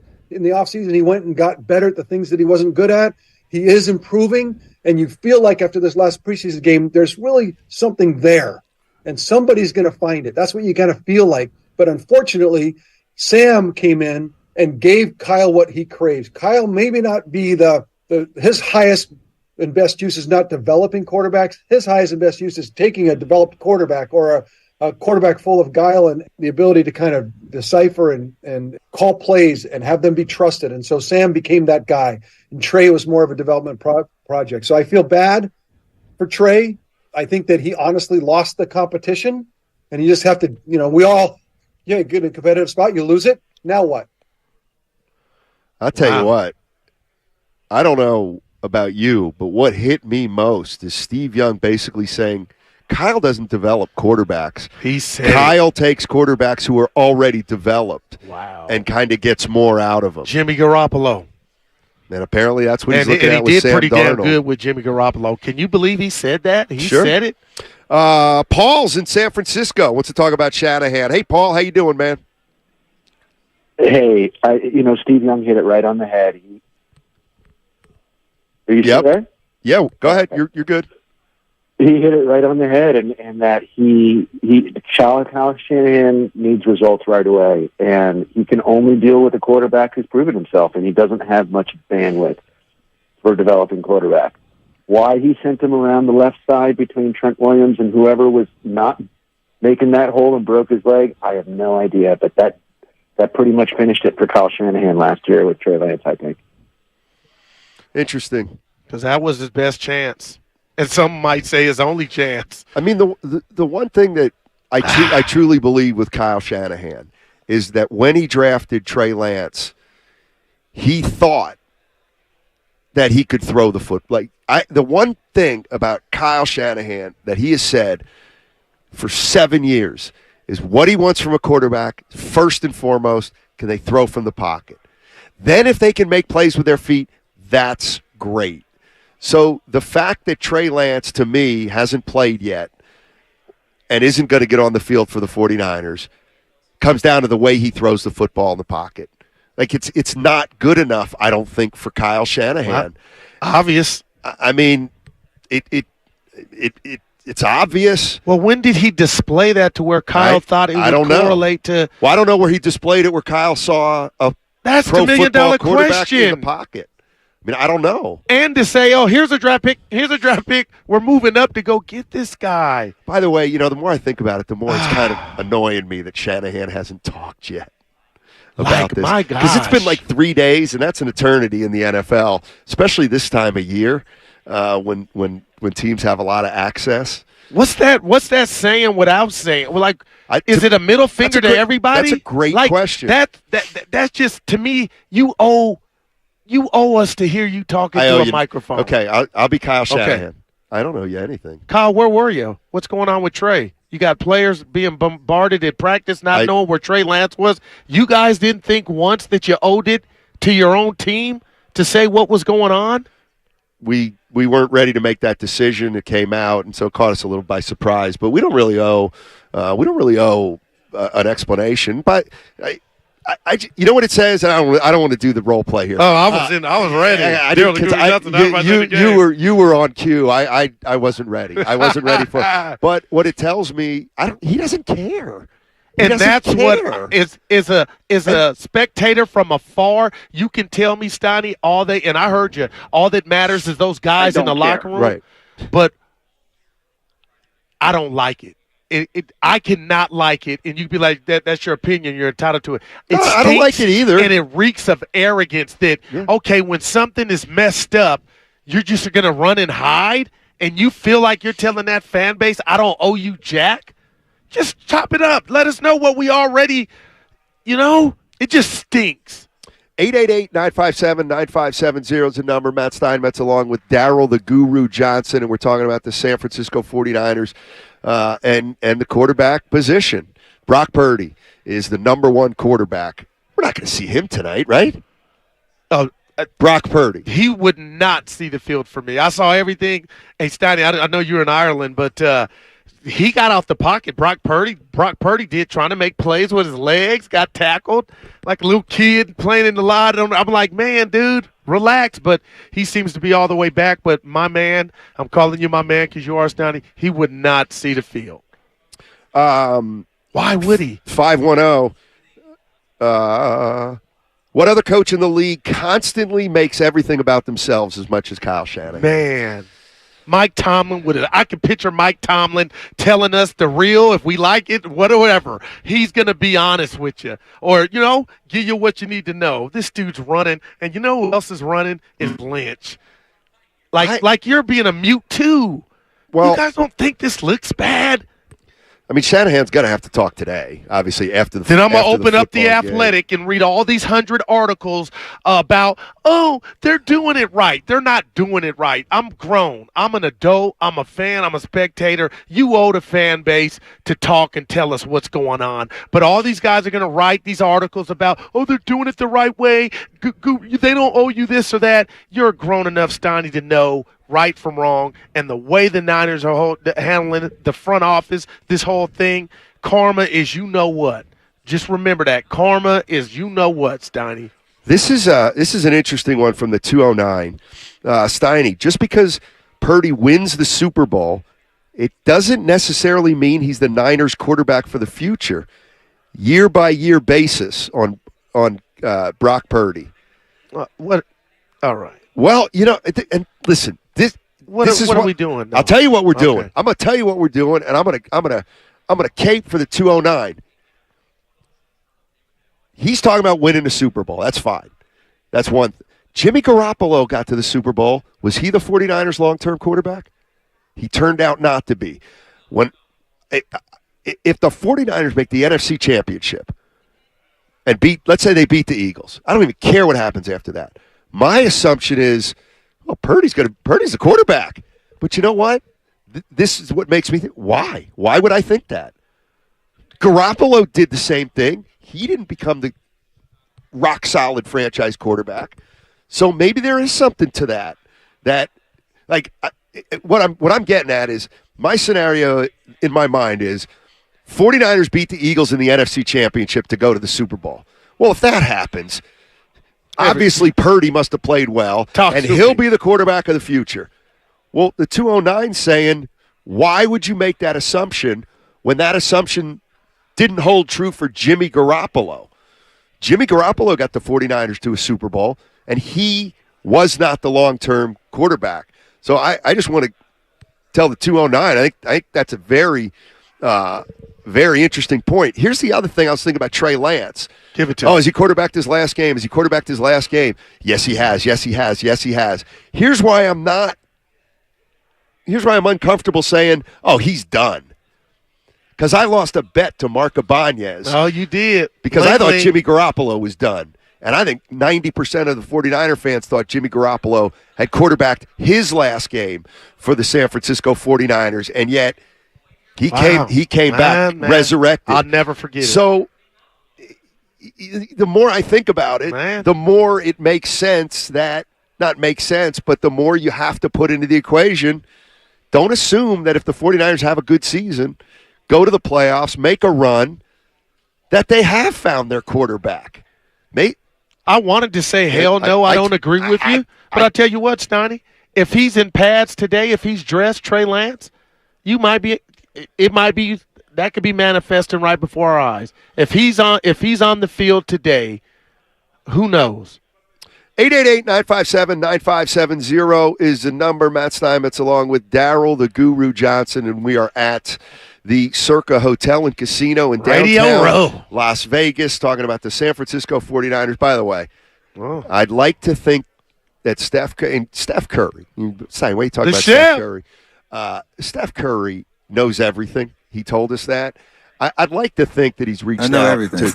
Yeah, thank you, Trey. I'd like to think he's reached out to Trey Lance or even maybe Kyle Shanahan and just said, "Hey, appreciate you guys for keeping me out of the news right now. I'm not going to be especially in the Bay Area." Because what this has done is it has meant that we have not spent time on Steph Curry's. It's so unusual for Steph. He's Machiavelli. He's Tupac. I need to hear the sound because he had to be kidding. It's not the Steph Curry I know. And I think proclaiming himself the greatest of anything. I think Gilbert brought that out of him. Like Arenas is like, and when I say that's not a bad thing, Gilbert G. Code, if you're listening, but I just felt like, not he was being tested, but Arenas was like, how you going to answer this? But, Steiny, that did shock me, but I love it. We are about to see a Steph Curry, or I think we already have, that Game 7 speech. Dude ain't biting his tongue no more. This is his unit. This is his team, he's going public now, calling people out. No, he's not. Watch. No, he's not. Dude, MVP Curry, man. I like. What are you talking about? 33 a game, 32 a game, like a couple years back. Like it's going to be that. This dude, he finished 8th in the MVP. Yeah, but there was some, and they didn't win. Yeah, but he got NBA. He was coming off NBA Finals MVP. Oh, you're talking about the year he averaged 32. Yeah, but this is different. This is why? Different. Why is it different? They're better for one. Oh, you think? Yeah, and two, I think. Oh, now you think they're better? I think you're Curry, worried about Jordan Poole. I thought. What about his points? Oh, that's all you coaching? I'm super worried, but that ain't going to change Steph from putting up numbers. We'll see. I cannot wait. We'll see. What if we see slippage? We'll have to talk about it. JJ in San Jose. What's up, JJ? I'm trying to get Goo right now, but he's not playing. I'm the in game. heaven. You can't. What's up, JJ? How you doing, buddy? Hey, what's up, guys? Thanks for taking my call. Happy Freestyle Friday. I know it is a Friday. yeah. It sounds like you guys are having a good time. Love the show. But, this is, I tell you what, man, this is, I think this, I'm not a Niner fan, but I do like a lot of their players because their players, a lot of their teams are homegrown, right? 'Cause that's what we like to see. But these are just some growing pains, man. Like, it's kind of like the same thing when we heard that Jordan Poole got traded. You're just like, man, even though you knew it. Oh, shoot. Lost him. You know what, though? Where was he going with the Poole when he got traded? I'll tell you exactly. That was different. I'll tell you exactly where he was going. He was saying that when Poole got traded, it was surprising, but we knew. Like, we knew there was something there. He and Draymond could not play together. Like, we knew it. One had to go. When we all look in the mirror, and I think where he was going to go, he can call back if he wants, but I think where he was going to go is we know there's something up with Trey Lance. Like, we know he's not good enough, at least in Kyle Shanahan's eyes. See, that's the other thing. We don't matter. It's all that matters is what Kyle thinks of Trey Lance, and every single thing that he's done with action, not with words, action. How can you not know Trey ain't going to be long for here? No, that's excellent. If I was grading your paper, I'd give you 100. But I just think you're missing the biggest caveat to all of this. That's fine. It seems to be true. But you made this happen. You consummated this relationship by going to draft. That's what's so odd, Matt. No, it's not, actually, the more I think about it. What you just said is how I truly feel Kyle feels about Trey now. But Kyle, talk to us about what made you fall in love? What did Trey do, and when did he do it? I'll tell you. I can tell you. Give me some crazy pills to make me stop wanting to know the answer to that. You are so right, and it's Kyle's prerogative to feel the way you do now, but why did you bring that kid in? What was it? Or was it somebody else that you were in love with? Doesn't matter. It's Kyle's mistake to live with. It's Kyle Shanahan's mistake to live with. And wow. here's where I do think Kyle Shanahan saw something in Trey Lance. They drafted him. It's 3 years later. Oh my God. I'm just going to parrot. Kyle Shanahan's like, he's just not good. I made a mistake. Now, he's not going to go out and say he made a mistake, but the way he's saying I made a mistake is he's our third-string quarterback. That's how you know he knows he made a mistake. But I don't think in Kyle Shanahan's mind it's that big a deal because they have Brock Purdy. They have Brock Purdy. Wow. I look at it. I look at it like Trey Young in Atlanta. Okay, and here's what I think about that. So the Hawks draft Trey Young. Yeah, and he comes in, and you know what? He's not bad. He's not bad. And in fact, in a couple years, the Atlanta Hawks make it to the Eastern Conference Finals. I'll never forget. With Trey Young. All right? Oklahoma. But it was the year before the year. They really weren't an Eastern Conference team, a finalist team. They caught Philly when Ben Simmons was a nightmare. Okay, next year, things catch up with them a little. They make the playoffs, but they lose in the first round. Well, at that point, when you look at Trey Young, now and then the subsequent year, you say, you know what? He's a pretty good player, but we got to get better than just Trey Young. He doesn't play defense good enough. He needs to shoot the ball a little better. It does. You know what I mean? Like, yeah, he came out in the league and he did some things, and they overachieved 1 year. But now, 3 or 4 years later, or 4 or 5 years into his career, whatever it is, 5 years into his career, I can see how you look at Trey Young and say, we got to get off this guy. Well, they have it, and he's the least of their problems. Who? Trey Young. Is he? Yeah. To me, he's the least of their problems. Can you be the least of a team's problems if you're the most important player on a team? And, like, let's say Trey Young's so you're that down on Trey Young right now? Yeah, I think he is what he is. And I mean, he's a hell of a piece. He may not be the one, but damn it, I feel like Steiny, at least he showed what's his role on a champion? Even if it was the year, real quick, even if it was the year before you thought it was the year, he showed you I can get us to the Eastern Conference Finals. Trey Lance has done nothing, even when he remained upright in quarterback games. Now, they did beat the Texans, and they needed that game for the playoffs, but oh, my gosh, I didn't mean to compare Trey Young to Trey Lance. All I meant to do was say, like, they've identified Trey can't do. The comparisons between Jimmy Garoppolo and Trey Young. So the 49ers bring in Jimmy Garoppolo. He wins 5 games. They pay him. Okay, now he plays. Well, then he gets hurt, plays a little, gets hurt. And now 3 or 4 years later, Shanahan's like, we got to be better than Jimmy Garoppolo. We got to do better than Jimmy Garoppolo. And I guess that's where I think they are. Trey, Donnie. Not that he can do it by himself, but, man, he's an all-star. He's a baller. It's the worst defensive player in the league. Oh, any worse than Ja? I think he's the worst defensive player in the league. Wow, Trey Young. But here's the other thing: is like, not that we want to get into Hawks talk. Gotcha. But like, shout out to how can Trey Young be anything but your? Thank you. I did that. How much time we got here, Spinone?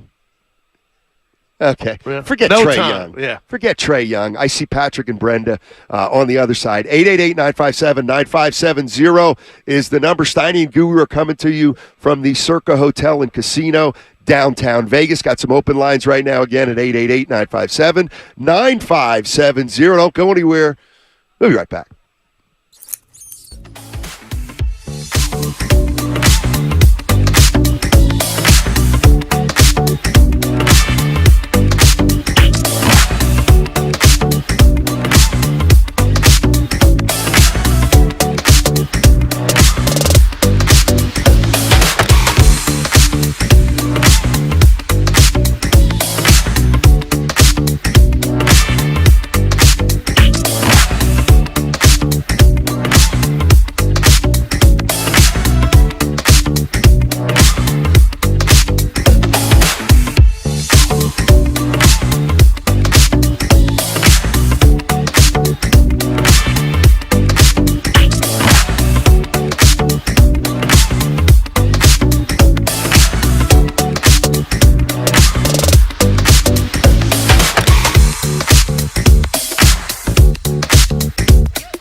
Now, back to Steiny and Guru on 95.7 The Game. All right, what's going on? Matt Simons, Down the Guru Johnson with you. We are at the Circa Hotel and Casino, downtown Vegas, and we're having a good time. Good time. 510 Goo, and this is, I think I'm ready to go here.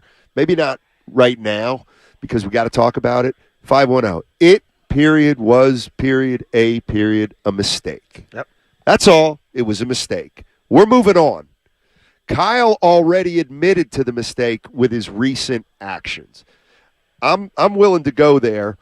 I think it's something we got to talk about now and maybe in the immediate future.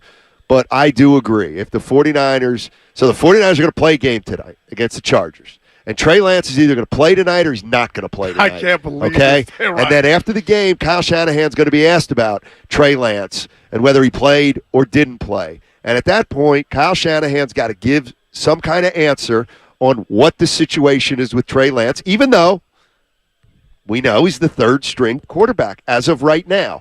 Maybe he'll get asked about a trade. Maybe Shanahan will lend some insight into that. Mm-hmm. But to me, until Shanahan talks, we can't put it behind us. He's got to put it behind us for us by saying, we still like and what direction is he going to be on the team? Is there a trade? It ain't over. Like you just said, you could see a scenario to where he's still on the team. Trey Lance. Of course, absolutely. Wow, absolutely. That's just. This is wow. Would this get you mad? And if so, why? Kyle Shanahan just said, "Yeah, we brought." Obviously, when we brought Sam Darnold in, we knew he was going to compete. It's no more of a big deal than Sam Darnold came in here. He beat out Trey. Trey's our number 3 quarterback. We're still very high on Trey Lance. We think he can be a pretty good quarterback. If we can improve our team through a trade, we'll look at it with any player, not just Trey Lance. So as of right now, Trey's our third-string quarterback. He's young. He's getting better. There's a chance that over the course of the season he may leapfrog Sam Darnold. And let's go. We're moving forward with Brock Purdy. I do think at that point, there's what else is left to see. What do you think? No, I agree. I'm going to ask you, do you think we get a Bay Area media member after the game ask Kyle why he hasn't spoke up until now? If you were in New York or Philly or The Chi, shout out that show. It's awesome. Well, I think stars. Here's what Shanahan would say. He would say, I did a radio interview on Tuesday, and then Wednesday wasn't scheduled to speak. And Thursday was an off day, and stuff. So Thursday, I was a day off, so I didn't talk to any media yesterday. So that's nothing unusual. And then we had a game today, so now I'm talking after the game. I don't. He would say, "This is just my normal routine." News just happened to break while I was on a period of not speaking to the media for 3 days. All right, we're in Vegas, Donnie, and I do want to get your. I got to tell you, I'm a big Derek Stevens guy. That dude impressed me, Stoney. Well, he's rich. Well, now you're sitting. Now you're making it. You're insinuating. I should have asked him how much money he made. I can't. Dang it! He would have answered. No, he wouldn't. Tony Soprano to him too. Let me just tell you this, Donnie. One, I want to know if you were going up to that desk to place a wager, who would Matt Steinmetz right now? I don't care what conference. Who's your Super Bowl winner? Okay, you don't got to do that now. We'll tease that. But also, in regard to Trey Lance, Donnie, do you think he is on this team week 1 in Pittsburgh? I do. I don't know why. Okay. Well, I think we know why. You explained it. The Jimmy presser where it's been fun to see you, and then you come right back like Freddy Krueger. You don't die. Let's go to Brenda. Brenda is in Oakland. Hey, Brenda, how you doing? Hey. Hey, how's it going? Can y'all hear me? Yeah, loud and clear. Right on. So I want to talk about 2 things. I want to talk about Trey, and I want to talk about the Niners. Okay. Trey is going to have to take a playbook out of Jalen Hurts' history. When Jalen Hurts was sidelined on national TV, what did he do? He put on his poker face, cheered rah-rah for his teammate, created another storyline for himself, and now he's a top quarterback in the NFL, right? Second top quarterback in the NFL. So Trey is going to have to do a little soul-searching, get a mental health professional to work with you on this. But you're QB3 right now. whether you're on the team, it's going to be debatable after this game, but you have to prioritize your mental health and your professional trajectory.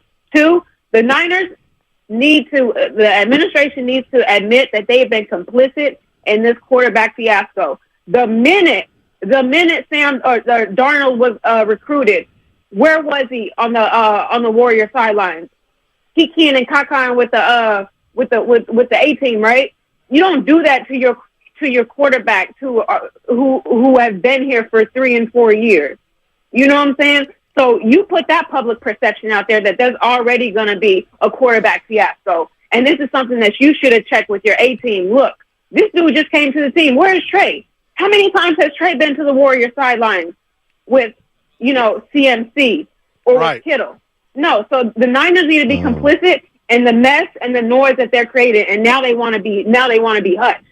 When you should have had some damage control when people came in here from Carolina or wherever the hell he came from. Excuse my language. Appreciate the call. Goo, can you help me with that one? Yeah, she's basically saying what I've been. No, the Warriors games and stuff. Oh, yeah. So Darnold was at a Warrior game with. Remember Purdy? It was Darnold. With Debo. Remember where they always. So Trey Lance was not involved. Yeah, he never was at. Now he went to a game, but he wasn't with the. I don't believe with the clique. But she spoke her piece. I know what she's saying. No damage control, no finesse, and now you're quiet. You're hiding. I feel like, is that too strong? I feel like Kyle's hiding. He would say I'm not hiding. Okay. But I don't have a huge problem with that. Patrick's in Foster City. What's going on, Patrick? How you doing? Patrick. I was thinking about, Kyle, and before he drafted Trey, everybody said he's kind of like the quarterback savant, really knows quarterbacks, really smart guy. So then he drafts and gives up 3 draft choices. Imagine we had 3 first-round offensive linemen on our team now. How much better we'd be. Anyway, he's supposed to be smart. He drafts this guy, and then it turns out to be kind of a bust, and we're going, this guy, I guess, can't judge quarterbacks too well now, after all. And then he says, Trey's not good enough to be on our team. Well, which is this the smart Kyle or the not so smart Kyle that's making this decision? So, but I guess the main point I was going to make is that, I just feel like Trey, he doesn't pass the eye test. I totally get that, but his experience is so limited in college on a minor college team in the pros. He played so little. I know. He's so raw that it's just way too early, I think, to make a final decision on this guy. And I just, if you look at the numbers and you look at his quarterback rating as a rookie, his rating as a rookie, admittedly, he threw 100 passes or something, not a great number, but his rookie year, his quarterback rating that year is higher than Sam Darnold's rating was for any of the 5 or 6 years that he's played in the pros. So if you want to look just at the record, he's done, decent. So I do like Sam a lot. I thought he looked really good, and I think he looked better than Trey. But I just feel like that the verdict's still out on Trey, in my opinion. He could well become a really good quarterback. So that's sort of my take. Yeah, I have no idea. I have no idea what Trey Lance is going to become, what he can become, how much of a shot he's got, if any. But we'll find out. We'll find out. You know what hurts so much, and I don't want to be disrespectful to Sam Darnold, but what we all can admit is he's been a disappointment. It has not been pretty, but his name it comes with almost failure, Steiny, or a bust tag. And I think the fact that not only could Trey Lance not be the starter, the fact that he got beat out by Sam Darnold, no doubt. I think a lot of Niner fans are just having difficulty. Like if Sam's Darnold name was Matthew Steinmetz, okay, he's the third. It's just the fact that it's Darnold, man. I agree.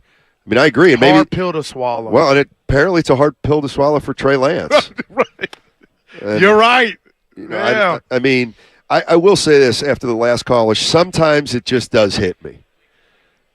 What you mean? It hits me where, look, you got it, and you got to go through the whole thing.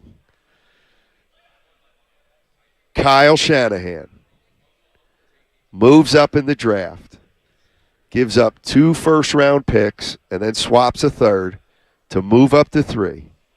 There were 5 quarterbacks available. There were 5 quarterbacks in a group. 2 of them obviously weren't available, Lawrence and Wilson. But there were 5 quarterbacks. He moved up to 3. Of the 5 quarterbacks, and a team that thinks it has a championship window, they drafted a quarterback with almost no experience who played at a very small school, who missed a whole season because of COVID, and who was he couldn't have been anything other than a project, right? He didn't play enough football to possibly be anything close to a finished or polished product.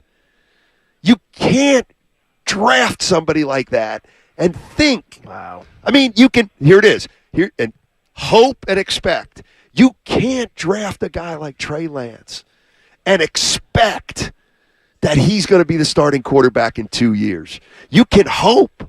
You can hope. But where in the world do you get the sack to think a guy like that with that little experience is going to be quarterbacking your Super Bowl champion 49ers 2 years after he leaves North Dakota State? Like, it just... You preaching. It doesn't... You preaching, man. If it happens, it would have been an unbelievable Cinderella story.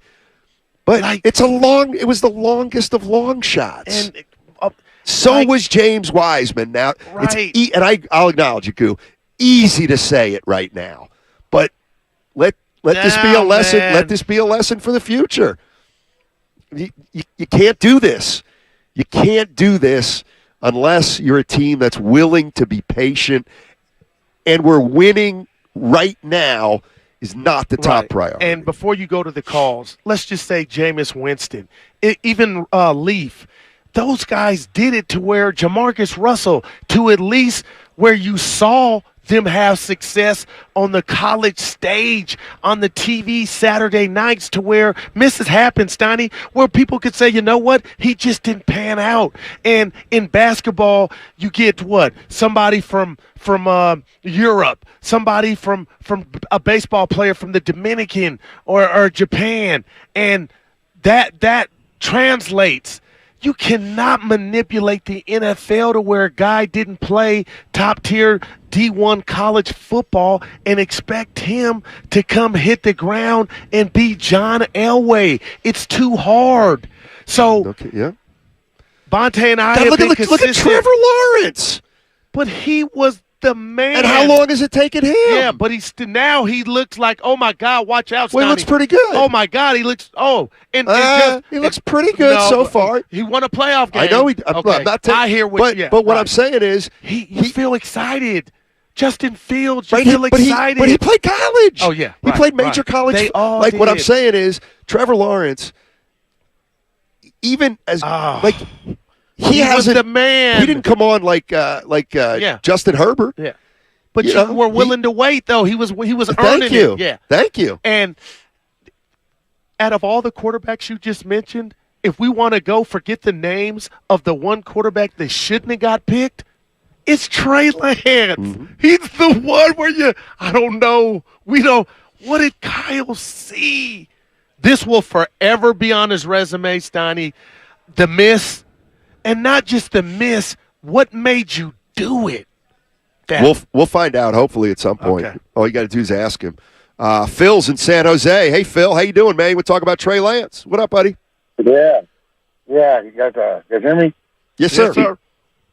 Okay, so there's 2 things I want to say, and it's really common sense. So Trey Lance is a running quarterback. Okay, we would have to develop him. Okay, we don't have the time for that, and it's kind of like the way I look at it. It's like you have an infielder that's been playing infield his whole life. You throw him in the outfield. He could be great, but he's not going to be at first. Same thing with the UFC fighter. They try to go to boxing, and you got to change your craft a little bit. Right. Same thing with Trey Lance. Could it be good? We don't have time. We have a championship team.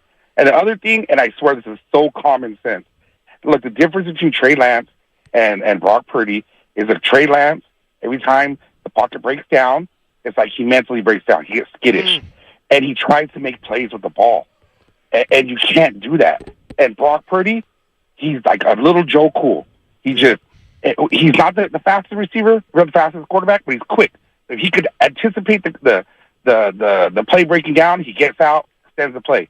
And the other thing, he gets the ball to the receivers. Not trying to make a play, he just gets the ball to the playmakers. Right. To the playmakers. Let them make the plays. And the other thing, he said it. I heard it on the radio. Honestly, he said that the NFL is easier than college because of the weapons he has around him. And it's that simple. He's better. We have a window. He's perfect for this system. Let it go. Trey didn't work out. Maybe a couple years, Shanahan can develop him. But, hey, you know what? Trade him for a third-round pick. He seems to pick great in the third round. Let's just do that. And, honestly, you guys are dope. I just want to say that. You guys are like the radio PTI. And last thing before I go, 3-card poker. That's where it's at. Never lose. Thanks, Phil. Appreciate it. Wow, Phil. Poker's too intimidating for me. Blackjack's all I can handle. Now, why would you say intimidating? You're a smart dude. You're good with numbers. It's just, it's not my game. It's not my game. That's all. So he said PTI, I'm Will Bond. You'd be Kornheiser. Donnie. Let's go to Eric. I don't want to be Kornheiser. I want to be Kornheiser's wallet. Yeah. Eric in Oakland. What's going on, Eric? How you doing, man? He says, Eric is not. I could be doing better. Could be doing better. Kind of disappointed. But, to answer a couple questions, you guys wondered what Shanahan saw in Trey Lance. What he saw in Trey Lance was a guy that's athletic, has a size, has an arm, playing in a pro-style offense, play action. He saw a guy that reminded him of Mahomes' light. But what ended up happening was he ended up getting hurt, didn't develop like he had, and all of a sudden this guy that's Kirk Cousins' light falls on his lap, and he's really comfortable with that. He's comfortable with Purdy playing that little pass game, medium pass game. He's Kirk Cousins reincarnated, except the difference is you don't got to pay this guy $9 to $10 million a year. You still have him under contract. The money, if you trade Lance, you could save for Bosa, you could save for Ayuk. It's a money thing, and it's a comfort thing. That's all it is. He's kind of unlucky, kind of SOL as far as Lance is concerned. I feel really bad for the young man because I really think he's going to have a good career at the end of this. Do you? Yeah, that's how I really feel. All right.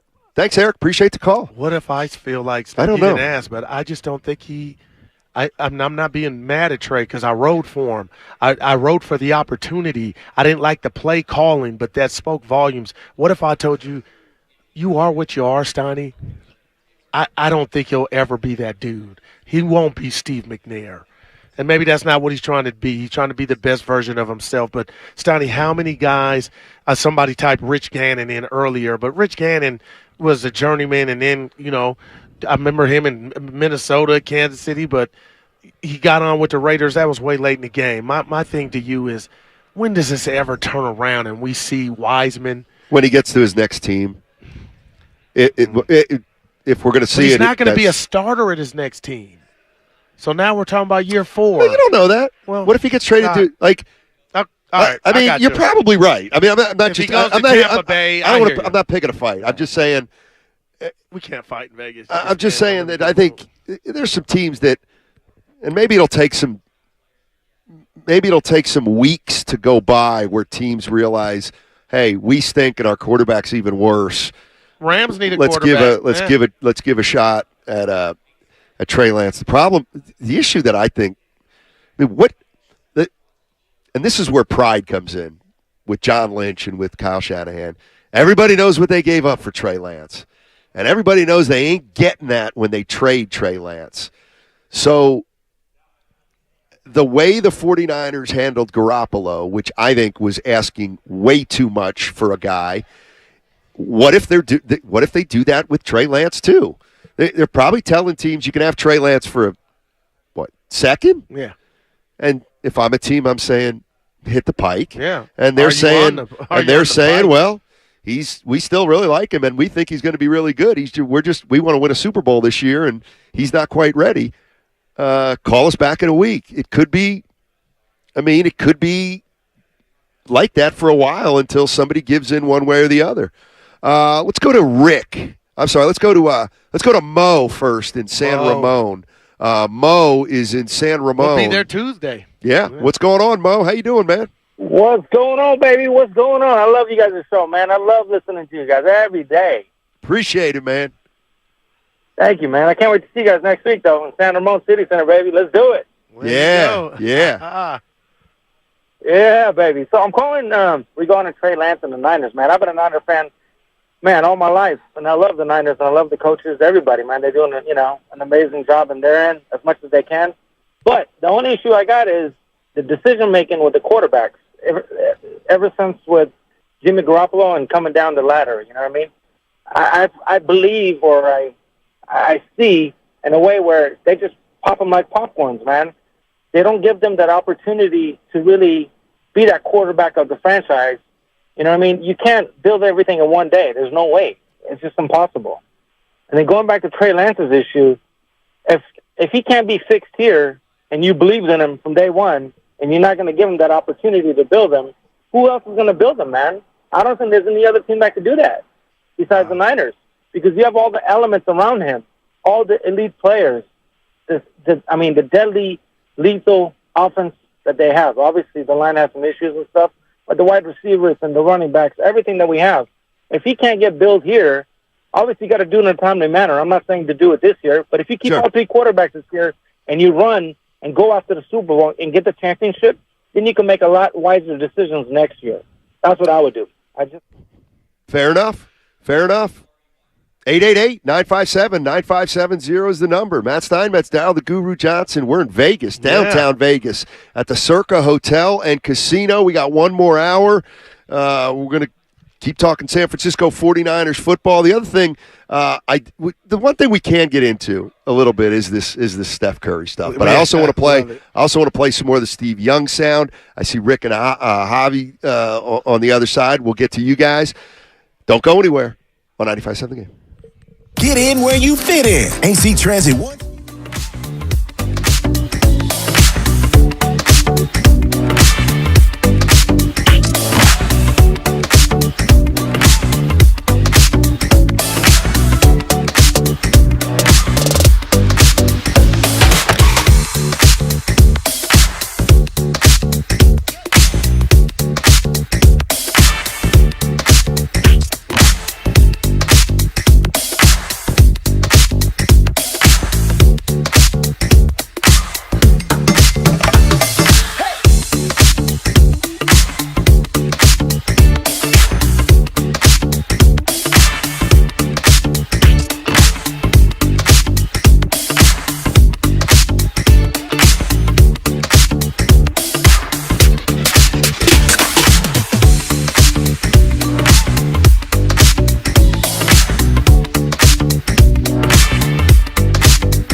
WBMZ FM and HD1 San Francisco. Always live on the free Odyssey app, Twitch, and YouTube. Powered by First NorCal Credit Union.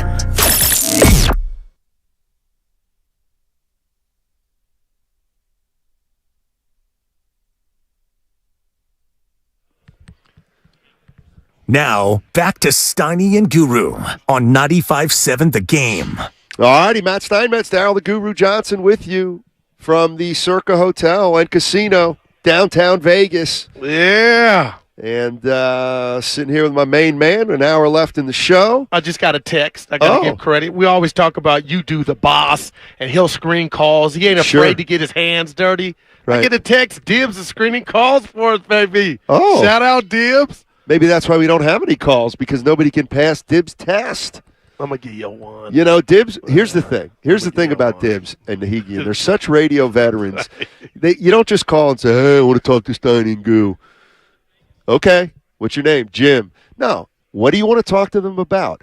How are you going to bring it up? Look at I mean, these guys are tough. They know radio. All right, I want to go to this piece of sound right off the top from Steve Young. He was on the Zach Gelb podcast, and he was talking about the 49ers Super Bowl window. Take a listen. There is no question, and it has been for 3 years now, the best roster in football. The best talent, the best deployment of that talent by a coach, an offensive mind, second or first tied with Andy Reid.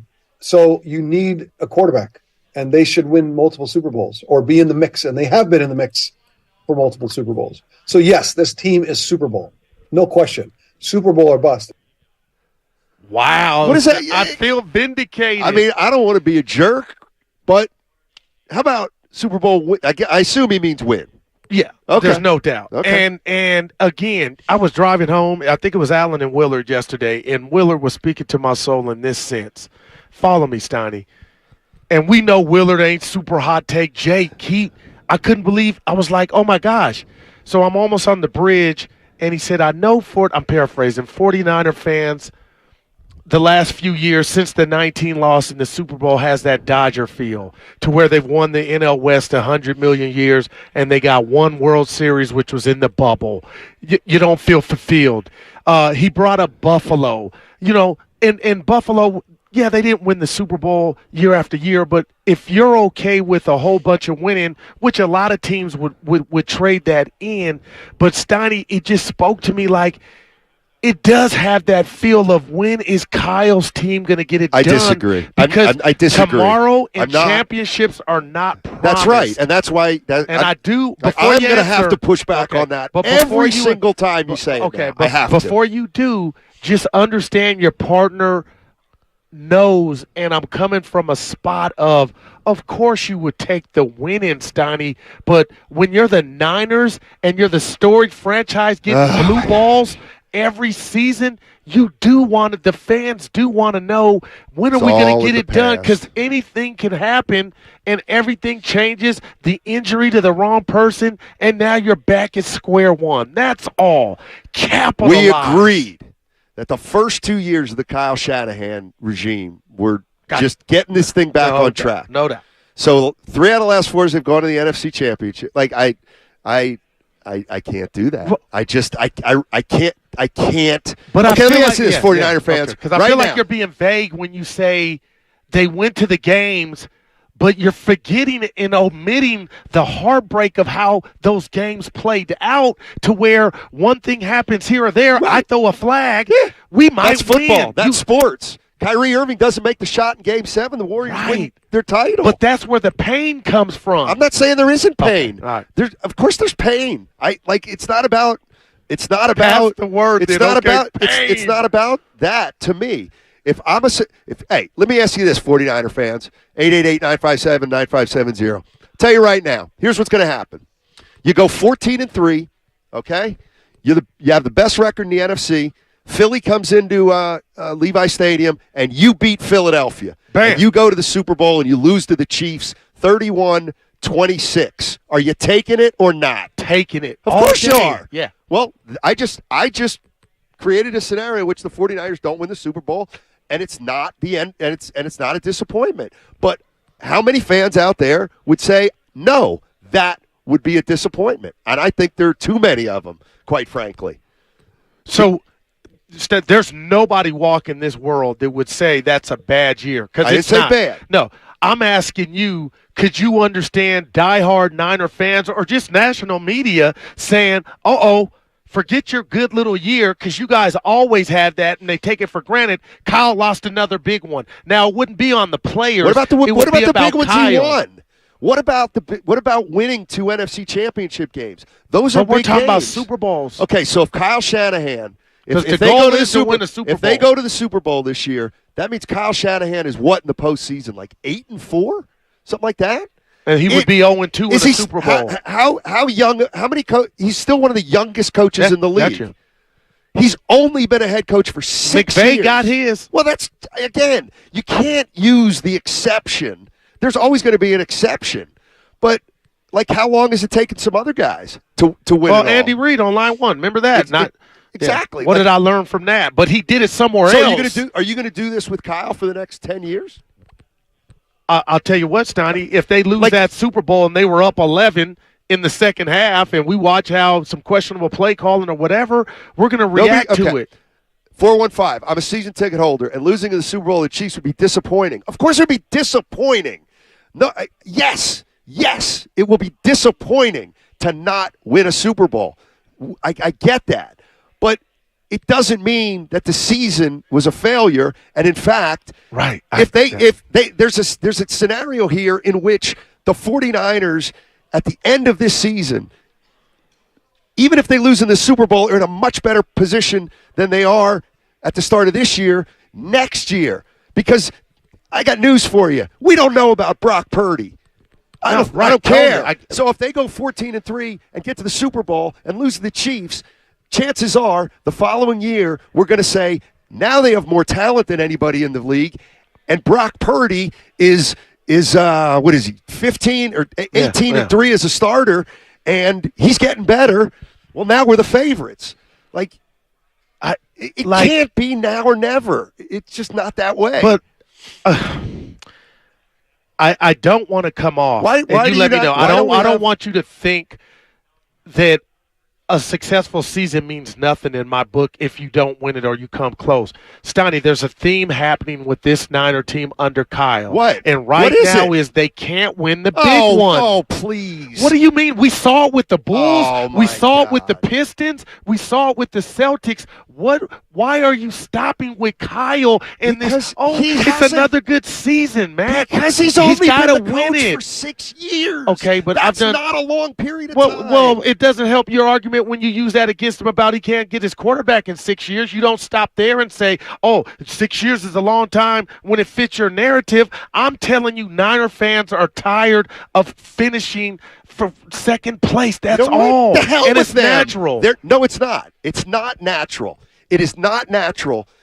You just talked about pain. So wait a minute. The pain is from the fans. You said there's a theme that's developed. Kyle can't win the big one. Right now, I disagree. yes. I think that's a no. I don't even. So the 2 subscribe to NFC that. championship game losses mean nothing to you. They're losses. The 10-point squandered lead in the Super Bowl was basically a choke job. That means nothing to you. No, what do you put that under? Little Red Riding Hood? Oh, it was a great season. Matt, it doesn't work that way. Size is Fan is short small. for fanatic. Nah. These people are on YouTube calling in because they want to win the 5th. Okay, but good for them. They haven't won one in 30 years. Okay? That's a problem. These are the Niners we're talking about. That doesn't mean anything. This is the Niners Did you hear we're Steve talking Young about. Just say it's Super Bowl He's talking or about bust? Yes, it can be Super Bowl or bust. Oh, you know what? I love it. There's no okay. Of all the things I think about Kyle Shanahan, okay, he's arrogant, this and that. Yeah. He's also an unbelievable play caller. He's also clearly a hell of a coach. This is everything to me that's wrong with sports talk radio. He's still the second youngest coach in the league. He's only been here 6 years. He can't win the big one? How many lessons, how many times do we have to learn a lesson before we stop doing that? Well, Steiny, Andy Reid is not a win for your example. Yes, he won is. somewhere else. It Well, didn't he might work have to in win. Philly. Okay. And if you were doing Philadelphia sports radio, it sounds like after the second NFC championship loss, you would have been like, Eagle fans, relax. He's going to get there. They didn't get it done. He had to move on. How many years for was he whatever there? reason. How many years was he? 100 Thank years. you. That's different. How many years has Shanahan been here? So you're going to put this on Shanahan after 4 years, essentially, because we've said the first 2 years were. But Steiny, all I'm putting on Kyle is we're watching. You're not playing with house money like I think you think he's playing with. Now, with ownership, yeah, he ain't going nowhere. I'm telling you, fans, 49er fans, forget who's the coach. They're tired of a team that's loaded. Everybody can look at your roster. It's like, let's get it. Let's win it. That's all, I'm more interested if people think I'm crazy or you're crazy. If John can put it on the poll. With you saying we've got an issue here already with Kyle Shanahan can't win the big one. I stand by that. Okay. I think that's, wow. Like that's, I don't even know how to answer that. They had a 10-point lead in 2 games. They could have got them one to another Super Bowl, and then 19 won them a Super Bowl. And I ain't however you want to divvy up why they lost. Steiny, fans are tired. No, they're not. Like, yeah, they are. No, I mean, they're tired, man. Why do you think Bill Walsh? I don't know. It so, pisses me off. Yeah, but why do you think Bill Walsh how old is Kyle? He's like 42. He's turned around this program. Like they've gone to an NFC Championship 3 out of 4 years. Like this is where it's like, so Kyle Shanahan gets hosed because he's not a 500 coach. Like, give me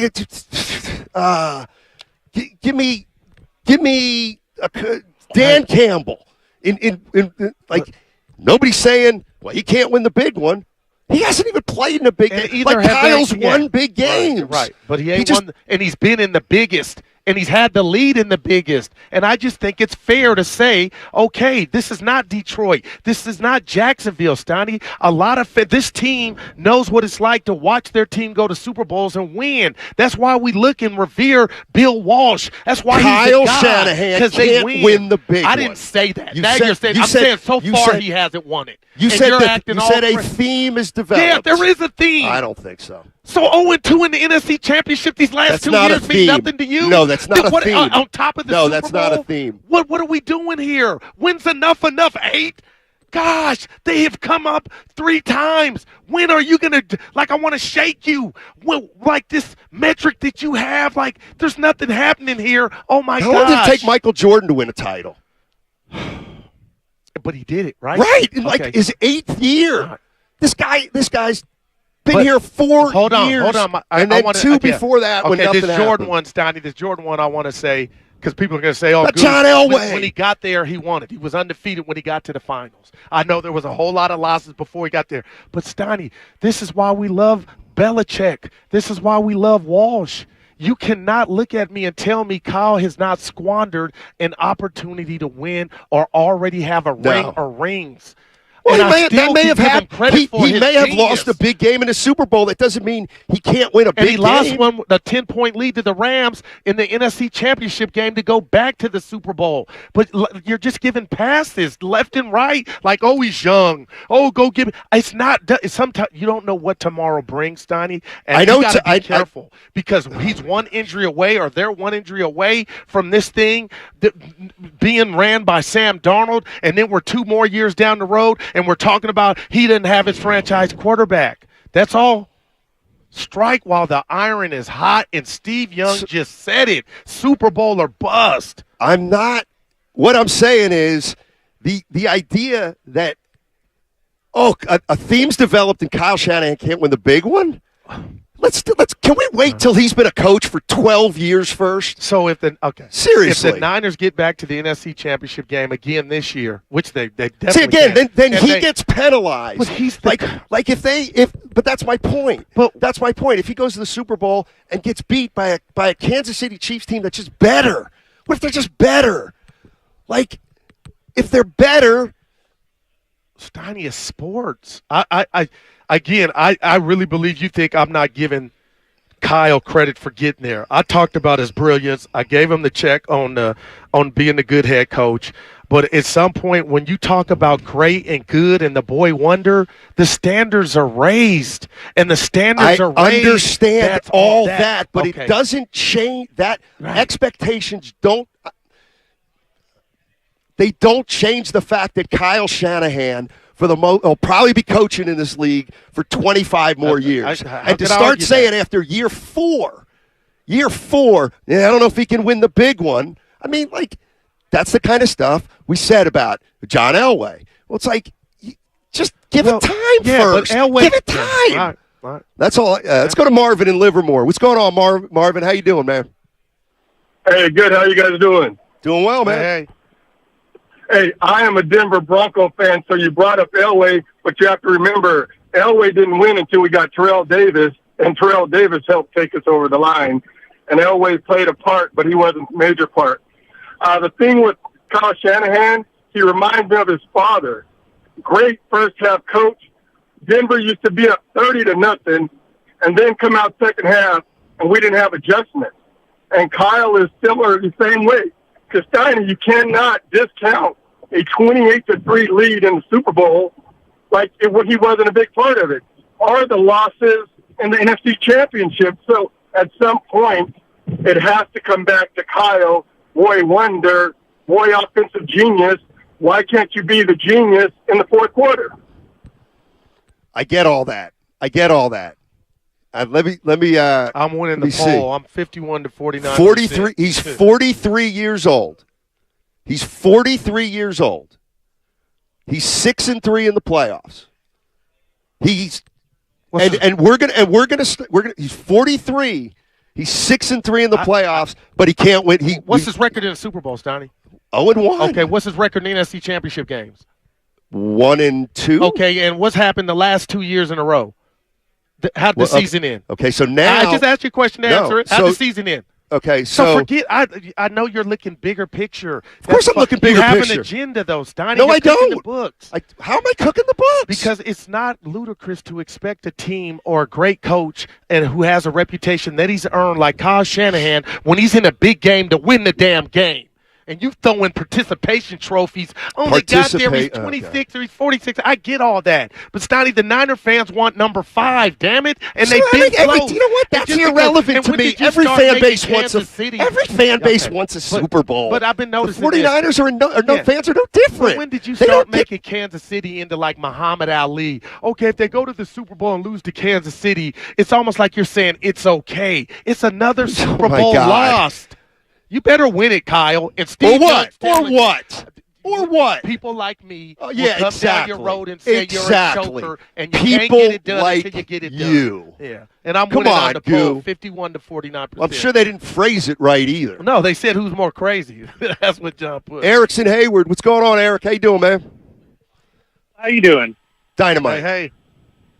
So I was just listening to your comment about how you think that the fans are kind of tired of us like being relevant but not getting over the hump. And so my take that I just wanted to put out there is that, do you think that fans would rather pay their exorbitant amount of money to go to a Niners game when they're relevant or when they're not? And I feel like they've been doing that because they're relevant. And so I don't necessarily think that they're tired. It's just more of, it's like the Giants in the 2010 year where it's like just torture.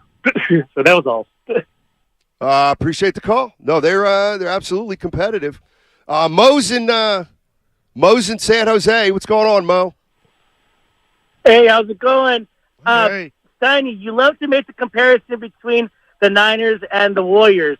So my question is, were you in favor then of keeping Mark Jackson since he was a successful coach, or were you in favor of firing him for a coach that get him over the hill like Steve Kerr? So you're saying but that's a false premise because you're saying that Kyle Shanahan's Mark Jackson. Do you want to do that? I'm saying that they're both were successful coaches, so maybe the Niners need a coach like Steve Kerr that can get him over the hill. Okay, all right. Do you believe that? Do you believe that, Kerr? I'm asking. No, but I'm on that. But trail. when will you? If they lose the Super Bowl this year? No, or an NFC Championship game, we'd have to see. Now, if they get beat 30-3, okay, the team was better. You tip your cap, but it will be. I won't say Kyle's the reason they lost 30-3. Steiny, I'm just saying. I recognize this success, man. I do. But in this game of sports, Steiny, when you're talking about separating yourself from as a coach, athlete, we talk about clutch. Is a guy clutch? All the stuff.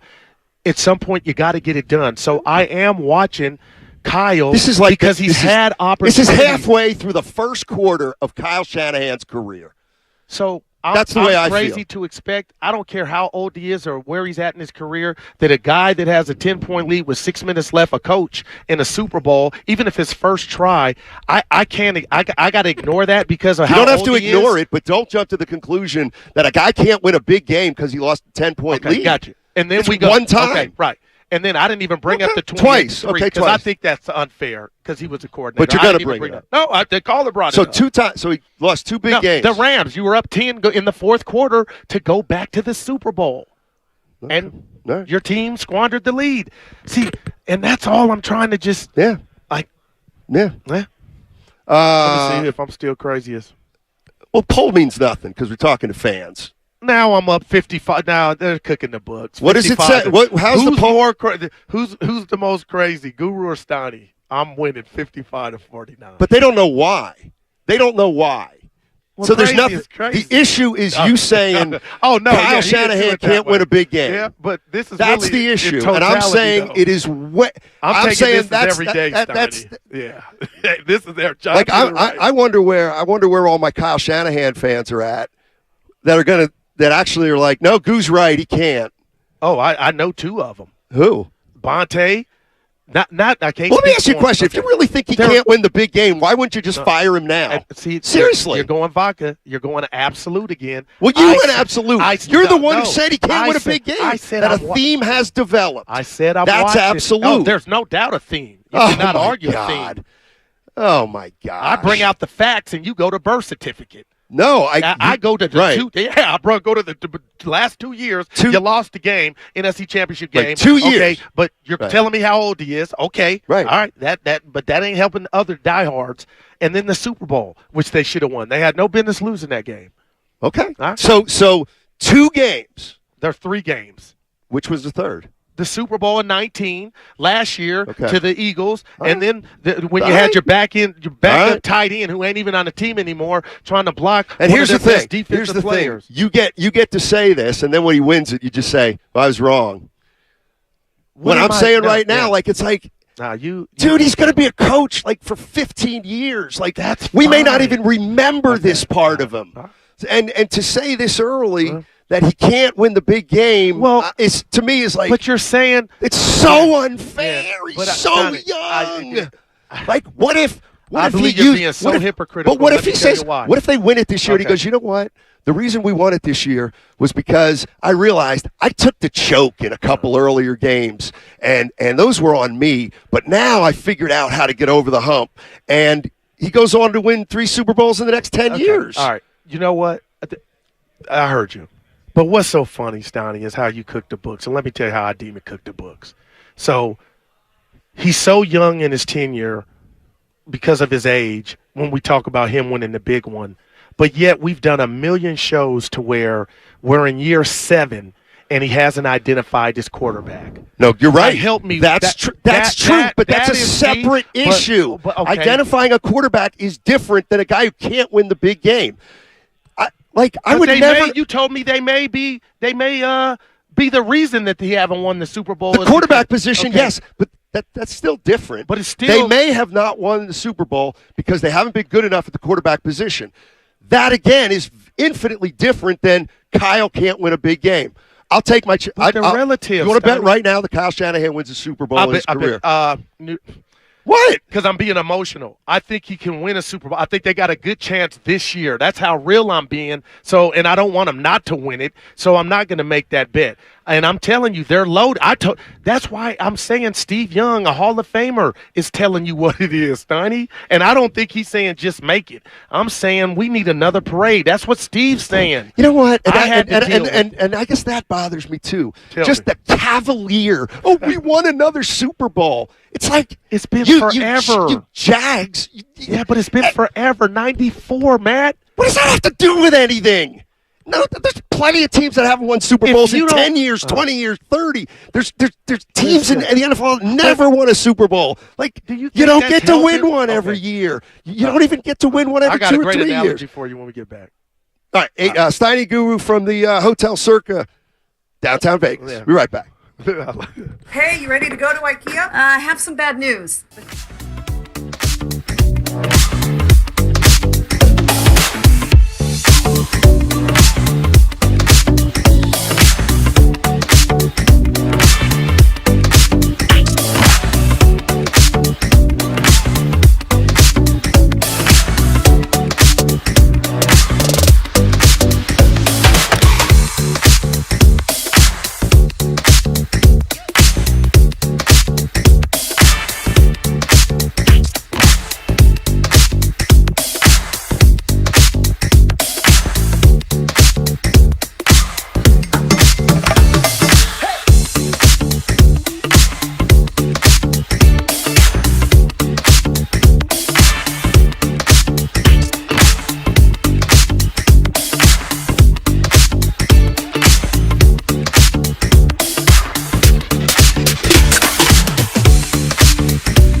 application process.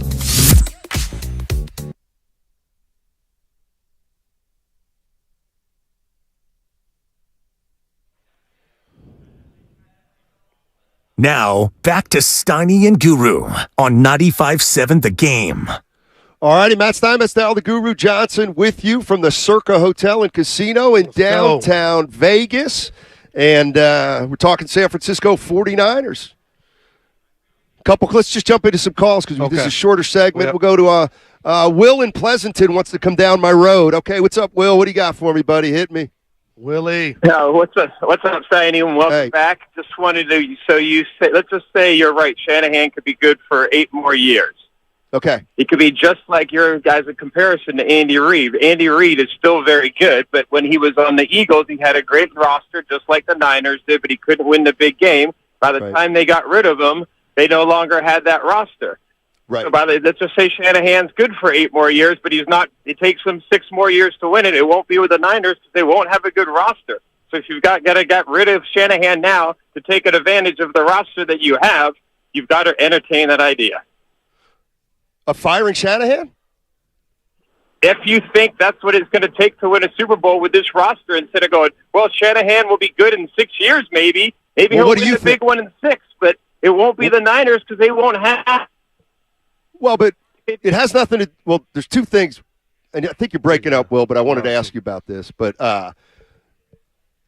so the question is: so are you saying you fire him right now, Will? I think we lost. I think we lost. But here's the other thing: if Kyle Shanahan's here for 8 years, doesn't win it, goes somewhere else and wins it, like I'm right. You know what I mean? Then he will have won a big one. It doesn't have to be here. Like just because Niner Andy fans will still be starving. It'll be 38. No, years, that I get. Years, I get. But the conversation, it's not about the fans. It's about whether Kyle Shanahan can win the big one or not. It doesn't matter if it's with San Francisco or not. I mean, well, that's how I'm looking at it because Andy Reid's Super Bowl in Kansas City doesn't help the Eagles. But the Eagles fans back there now realize that he's a championship coach, and it wasn't his fault. They just didn't have what it took.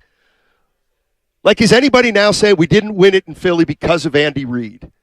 And why would you say that? I mean, it would just have to be a blunt. Yeah. Matt's in Oakland. Yeah. What's going on, Matt? How you doing, man? Hey, good afternoon, guys. Thanks for taking my call. Sure. Number one, I'm 100% with you on this, Steiny. There's just no way. Let me give you a quick backstory. My family and I became hardcore Niner fans in about 2006, 2007 with Singletary. That was some tough years. Harbaugh came in, turned things around. We got Kaepernick running all over the place. That was an exciting time. We really, really got hooked right about that time. And then again, Harbaugh left. Kaepernick left, and it was years of turmoil and just tough seasons. We still watched every game. We still had good family bonding. And then, of course, you get Shanahan coming in. In fact, we were at the game when Garoppolo came in and things started turning around, and he got his shot at the title. What an exciting time to be a Niner fan. Look at half the teams in the league that don't even get games like that.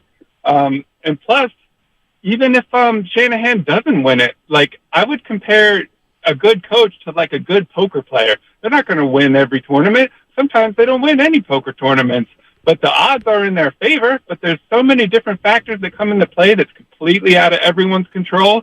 To just expect a Super Bowl win or put some type of timestamp on that, I think is completely unrealistic. I think let me ask you this, before you hang up. Can I ask you a question, if you don't mind?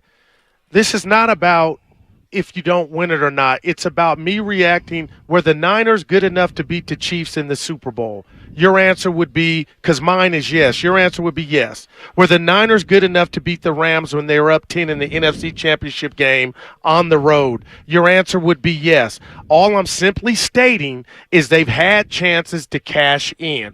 I'm not saying this dude's a bum, but I'm not going to turn a blind eye and look at these outcomes of close games on the highest stage and say, why aren't the Niners winning the game? I'm not going to do that. Let me ask you a question, just from a personal thing. We talked about Andy Reid. For years, you were like, whatever. And I said, Andy, whatever. Then he won it, and now he's won a lot. So are you gonna like? Why would you kind of go down the road of making the same mistake twice? Because I don't get it. I'm about to tell and you. Andy Reid, Okay, like I'm about to blow that out the water. Okay, go you ahead. think a Philadelphia Eagle fan is still not mad at Andy Reid? That's not what it's That's not what our discussion is about. Our discussion is about you brought Andy Reid right. up as if It's about Reid and Shanahan. The fans don't matter. Let's talk about Reid and Shanahan. Well, then I can't have a conversation because that's what I am. What do you mean the fans don't No, matter? what I'm saying is for Andy Reid's entire tenure, you said can't win the big one, can't win the big one. And he won the big one. So why would you start down the road of Kyle Shanahan can't win the big one right now when, like, we just had an example of a guy who we said that about who did it. Well, and who was much longer. My premise was, Steiny, can he win it with the Niners? And to that caller's point before the last call we took, things are changing. You got to pay Bosa. They're about to pay Bosa. We don't know what's going on with IU. You know what comes with it. And what are we going to be? Brock Purdy now, he's going to get his money if he ends up being the next franchise. Things change faster than we think, and the Niners have been in positions to win. And am I saying Kyle's the reason they lost every close game? No, but there have been some, and I won't forget about it. So I'm watching. And, of course, if they get beat 100-0, I'm not going to say, oh, it was Kyle's fault. But, Stoney, I'm watching how those games and those results and outcomes, what goes into that? Are they bad decisions by the coach? That's all. But this team, it's been since 1994 since the Niners have won the Super Bowl. But I'm not putting that on Kyle, but Niner fans are like, when are we going to get it? Because we've been close. We're hungry. Again, maybe I don't get it, but, like, I don't care about the fans. Well, what explains No. The fans have nothing to do with your statement that Kyle Shanahan can't win the big one. That's what it has nothing to do with the fans. Well, he hasn't won the big one so far. But it seems to you that the big one is, hey, we're going to NFC championships, everything's good. The big one is winning the Super Bowl. Okay. I'm with you on that. Right. But I just like not getting to a Super Bowl, Steiny, is how I feel like your reaction would be warranted, because it's like, dude, they ain't had a chance. No, they've had chances and they've had leads. No, I'm going all the way with you on this one. Gotcha. We're talking about winning a Super Bowl. Yeah. We're not talking about getting there. Winning a Super Bowl. I'm not ready to eat, like, I don't even want, like, if you are ready to say, which you did, a theme's developed, and Kyle can't win the big one. I can't tell you you're wrong, but what I can do is, like, I don't even want to get into this one. But see, like, that's because he's been here for 6 years. years. But that's what hurts me. My out, Steiny, when you said you think the Niners like, can win here's my thing. You said the same thing about Andy Reid. Okay, but you did. But hold so on. What's it really mean? When I say a theme, Right. I don't need an out, but the out is I think they can win the Super Bowl. They can. This year. They so can. I would They never might. definitively say that he can't do it. They said it about Andy Reid. And how'd that turn out? I just want to throw my chair because Well, I'm you're sorry, right. but, like, that's what I'm going to have to go to because, like, I don't have anything else. But no, but Steiny, because he's only been here but 4 he won it years. somewhere else, and I know you're like, that still count. Eagle fans are still right. You know what I mean? Like, I don't care about the fans. What if I'm in a relationship? I break up, and then I go become a better spouse in another relationship. The person I broke up with ain't gonna be celebrating. Oh, he's turned into a good guy. Not on my watch. He could have. Maybe that was your fault, or the partner's fault. Hey, Mia. Yeah. How close are we to break here? I got a little. We got a break. All right. And we got the crossover on the other side. I need Willard. Get me Willard. I need dibs. Crossover next on 95. The best time to get a great deal on a Jeep 4xe SUV is now, during the Summer of Jeep event. Well-qualified lessees get a low-mileage lease on the 2023 Jeep Wrangler Release 4xe for $369 a month for 36 months, with $4,770 due at signing. Tax title, license extra, no security deposit required. Call 1-888-925-JEEP for details. Requires dealer contribution and lease through Stellantis Financial. Extra charge for miles over 30,000. Includes 7,500 EV cap cost reduction. Not all customers will qualify. Residency restrictions apply.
Now, back to Steiny and Guru on 95.7 The Game. All right, Matt Steinmetz, Darryl the Guru Johnson with you. And Steiny and Guru live from downtown Vegas at the Circa Hotel and Casino. And back at home minding the studio, Mark Willard. And I take it Dibbs is back. Dibbs is is screen and call. Dibbs is here. Dressed in black. Man. Yeah. Come on, man. Screening calls, hashtag team player. And you know what? It's actually pretty fun to screen calls because you get to hear the callers. And our callers are great here on 95.7 The Game. And, hey, 95.7 The Game, what's your name? Where are you calling from? I'm Rick in Richmond. And they immediately launch into, I disagree with Steiny or Guru's full of it or whatever it is. They come with the absolute heat. It's like, sir, hold on, save it for the air and make sure you keep it locked 2 to 6, Willard and Dibs. And I had to get a little promo. What's up, Willie? You did. What's up, boys? Yeah, I'm so glad you finally have your shades on. I was picturing you. It's theater of the mind. I'm driving around all day, and Steiny and Goo are in Vegas. And you now officially look exactly like I pictured you. Okay, you got the collared Aloha shirt on. You got the shades on inside. When I first walked in the building and saw you didn't have your shades on, I felt disappointed. So I'm glad now. You look like you're ready for Friday in Vegas, brother. You look like you're ready to go. They're giving us the VIP treatment. It started last night, Dibs. They got our name on clipboards at the airport. We're in the limousine. Oh, man. And now we're ready on Radio Row. And my partner not driving me crazy. I just feel like we're saying the same thing a different way. Yeah, we're not. We are. Steve Young. Did you hear the Steve Young sound, Dibs? Yeah, actually, we were just talking about it in the break. We were getting ready to cue it up and play a lot of it on our show. It's not a bad thing. They're loaded. Well, it depends on how you look at it, I think, and which cut we're talking about in terms of Steve Young. Well, the Super Bowl or bust. I think you're talking about this, and let's get our listeners into this. So here, I have it in front of me. I think this is the one that you guys are talking about. There is no question, and it has been for 3 years now, the best roster in football. The best talent, the best deployment of that talent by a coach, an offensive mind, second or first tied with Andy Reid. So you need a quarterback, and they should win multiple Super Bowls or be in the mix, and they have been in the mix for multiple Super Bowls. So yes, this team is Super Bowl. No question. Super Bowl or bust. What's bust mean? Well, that's the thing. I mean, is it wrong to say that I feel like that's a different statement coming from Steve Young than it is from a fan in section 153? Or me. I mean? Well, yeah. I just that's my first reaction. Obviously, he's not wrong, and there is some sort of a middle ground into the conversation that you guys have been having. Super Bowl or bust, nobody's at the beginning of this 49ers season has any hope that's short of that. But that's where you loop in the whole expectation, because I think that's an unfair word. Steve is even saying, you should be in the mix repeatedly through this window, and they have been, but you can't get to the end of the window and not look back and have one and not feel disappointed. I think that's fair. To do it in any one season, that's where I think it's unfair. I cannot say today either the Niners win the Super Bowl this year or it's a bust. I can say when you get to the end of this roster, call it a 6-year window, if you look back on that and there was never a championship, sure, that would feel very disappointing. That's what I think Steve is saying. I think that's what he's saying too. I mean, I think I think the goal of any team is to be in the mix every year. What about the notion that Kyle can't win the big one? Well, he can. Is it too early for that? Of course it is. It's not too early. It's actually been disproven already. Well, I mean, the big one would be the Super Bowl, and he's been to the big one, and I won't count his time as a coordinator because he wasn't the head coach, but the one time he was in the big one, they didn't win it, so but that makes him 0-1. That makes him 0-1. Right. No, you don't Willard, the NFC Marv Championship Levy, games count too. Marv Levy couldn't win the big one. But he won one of those, Goo. Right, but right now Shanahan has not won the big one, so right now he has to. Okay. Like Chris Paul, he's one of the greatest players to never win a championship. Does that mean he can't win one? Well, He might win one this year. He hasn't, but it's Neither also has Kyle. Yeah, he's also different because Chris Paul has never been like the leading scorer on a team that's let me supposed to jump win in a real title. quick. Yeah, go ahead. This was the word that I used to my partner. I would not be dumb enough to say definitively to clarify that Kyle can't win. I said, and I feel there's a theme developing, and the theme has been a 10-point lead in the NFC Championship game, a Super Bowl, and we know what happened last year, but that's still on the record. You lost in the game before to go Super Bowl. So I said there's a theme. I don't think there's anything wrong with that we got to watch why they haven't won, but he's also had opportunities to win those games. Let me ask you this then. If you're going to paint a label based on that small of a sample size, then why would you have a hard time saying Brock Purdy's a future Hall of Famer? Because we're going to find out. But that was There's not a given that Kyle's going to get back to that stage. Nothing is given. Nothing is given. My point is that the Brock Purdy window stretches 8 games. You want to label Kyle, you just mentioned 3 football games. And in fact, he did win an NFC championship going away. Like he blew the Packers off of the football field. So I guess my response would be this. If you want to use words like he hasn't succeeded in some of the biggest moments.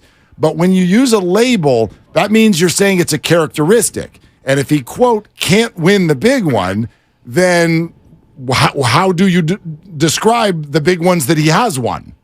He's won some medium big ones. He hasn't won the big some one. huge ones. Well, he hasn't won the super one. But he's only been to that one time. Yeah, and what happened? But that makes you 0-1. They blew a lead. But you don't give somebody a characteristic. I'm not going to call you someone who doesn't show up for work, but you didn't yesterday. Well, I mean, called do you know it what a I mean? theme, Willard. I called it a theme. If you want to pull up the attendance sheet, it'd be interesting between all of us. I guess this is where I'm coming from. If you say Kyle Shanahan, give me some stuff. What are some characteristics of Kyle Shanahan? I'd probably list off 12 before I even get to, that doesn't even enter my mind. Oh, you know what? It would be great play caller. Yeah, that's one. Great scheme. Sure. A little bit arrogant. That's 3. And stuff. That's and this, 4. that, and the other thing. That's 5. But I'm not sure I would You're ever 7 say. away from 12, but oh, that's all right. And he can't. And he might not be. But he can't win the big one. That's not even on my radar at this point in his career. It's something I'm watching, guys. That was the whole premise, Dibs. And you guys a lot of people keep acting like tomorrow is promised, and the Niners are going to be playing in championship game after championship game. You act like Super Bowls are promised. This is the one, though, I got to get off. You two look good today. Andy Reid, I took an L because we went 15 round a couple years back, and I called him a choker. And he ended up going to Kansas City, and now he is the Jedi who he is. But those chips in Kansas City, and Steiny, you help me out, those chips in Kansas City mean diddly squat to the Philadelphia Eagle fans, right? So if Kyle doesn't win here as a Niner, Steiny, if he goes somewhere and win, like you said earlier, that doesn't make it okay. Was Andy Reid the reason that the Eagles didn't win the Super Bowl in his tenure in Philadelphia? Was Andy Reid the reason? He went to 4 NFC championships. I don't know. I just know the facts. He never won. Okay, but Goo, is he the reason now? That's the way I would ask it. What's the it difference? comes with it comes with the territory. What's the difference between what's the difference between Andy Reid in Philly and Andy Reid in Kansas City? When the buzzer goes off, the gun goes off, his team has more points. I'd say the difference is Patrick Mahomes plays for one of those teams and not the other one. So that's where I'm coming from. I see everybody's got a point in this conversation for sure. You know what? I like that. My point is that we hang those labels around people and then until we don't. And then we act like it's okay that we hung the label around once it's been disproven. Peyton Manning couldn't win the big one, and then he did. Michael Jordan. Yeah, is Barry Bonds a choker?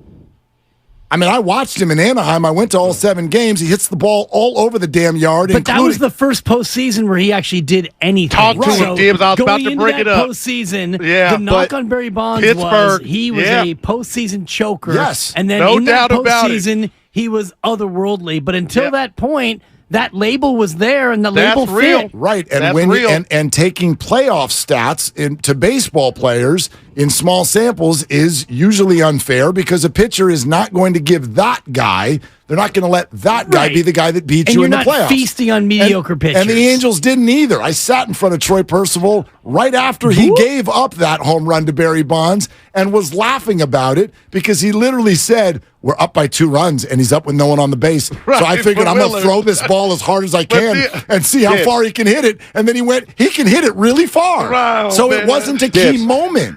Dibs. Steiny. How long did Mickelson go before he won a major? I don't know the exact number of years, but it was a significant number. And by the way, How about Rory? You could not nearly as long. My point the is, knock let's on just Phil not make the Mickelson same is mistake. that he can't win the U.S. Open, and that label still dogs him today. And he can't win the U.S. Open. And Andy Reid lost 4 NFC Championship games in Philadelphia before he even lost the Super Bowl. He lost 4 NFC Championship games. Right. So it's fair to tag him with that label. What about now? What about now? Does Andy Reid still have that label now? No, he shed it like a snake sheds Yeah, its he skin. did. So the label that you gave him at the time was wrong. Well, just even like though the he same hadn't done label that many of us gave you about stick to basketball Steinmetz, because at the time you could only talk about basketball. But now, 12 years later, much like Andy Reid, you've evolved and you've become a champion. So now that stick to basketball Steinmetz label, it doesn't fit anymore because you, like Andy Reid, have become a champion. Why would you continue to You're double welcome. down on goofy statements that always end up biting you in the ass? Do they always end up? Most of the time, yeah. Is Charles Barkley going to win a championship? I will wait. 2 o'clock, Will. Wait a I minute. got you.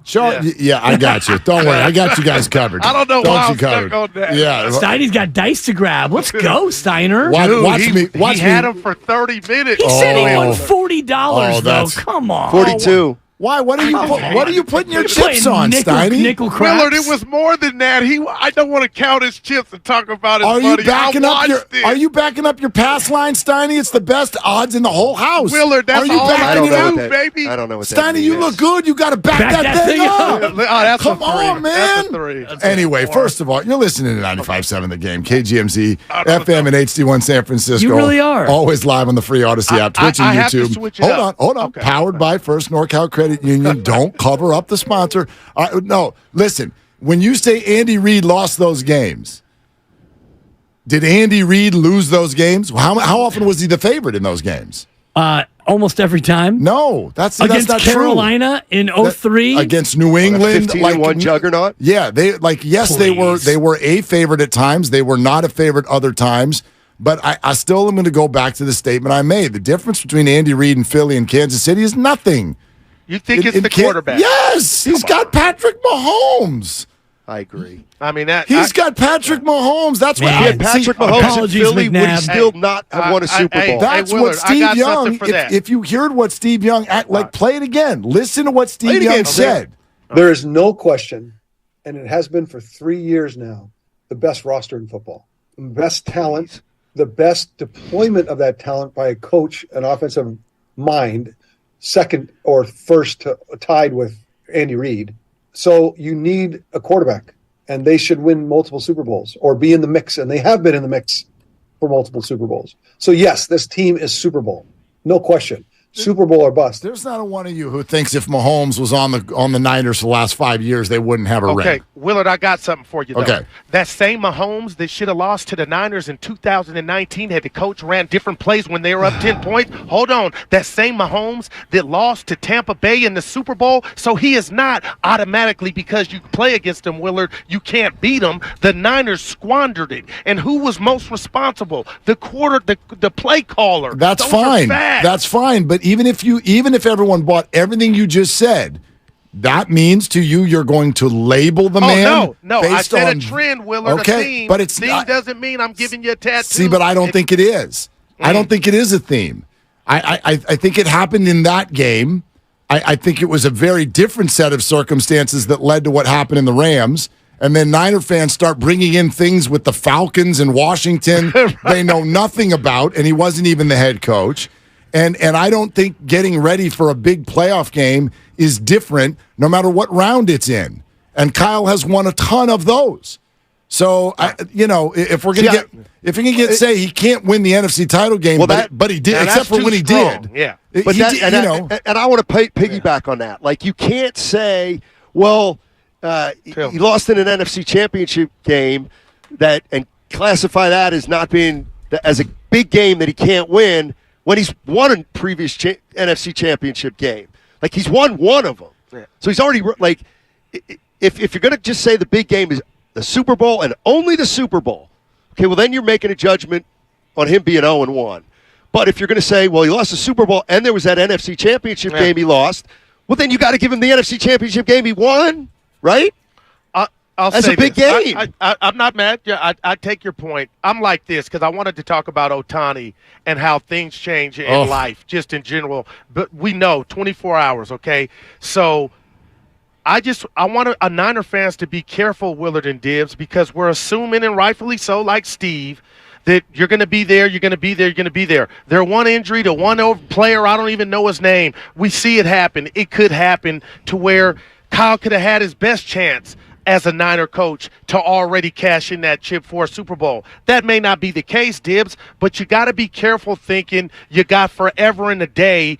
Now we're talking about next year. You know, the money's different. Ayuk might be gone. I'm not doing that. No one's doing that. Oh, no, okay. no one's doing. I don't like. Wow. I certainly do. I'm not entering this year like, yeah, it's cool. We got time.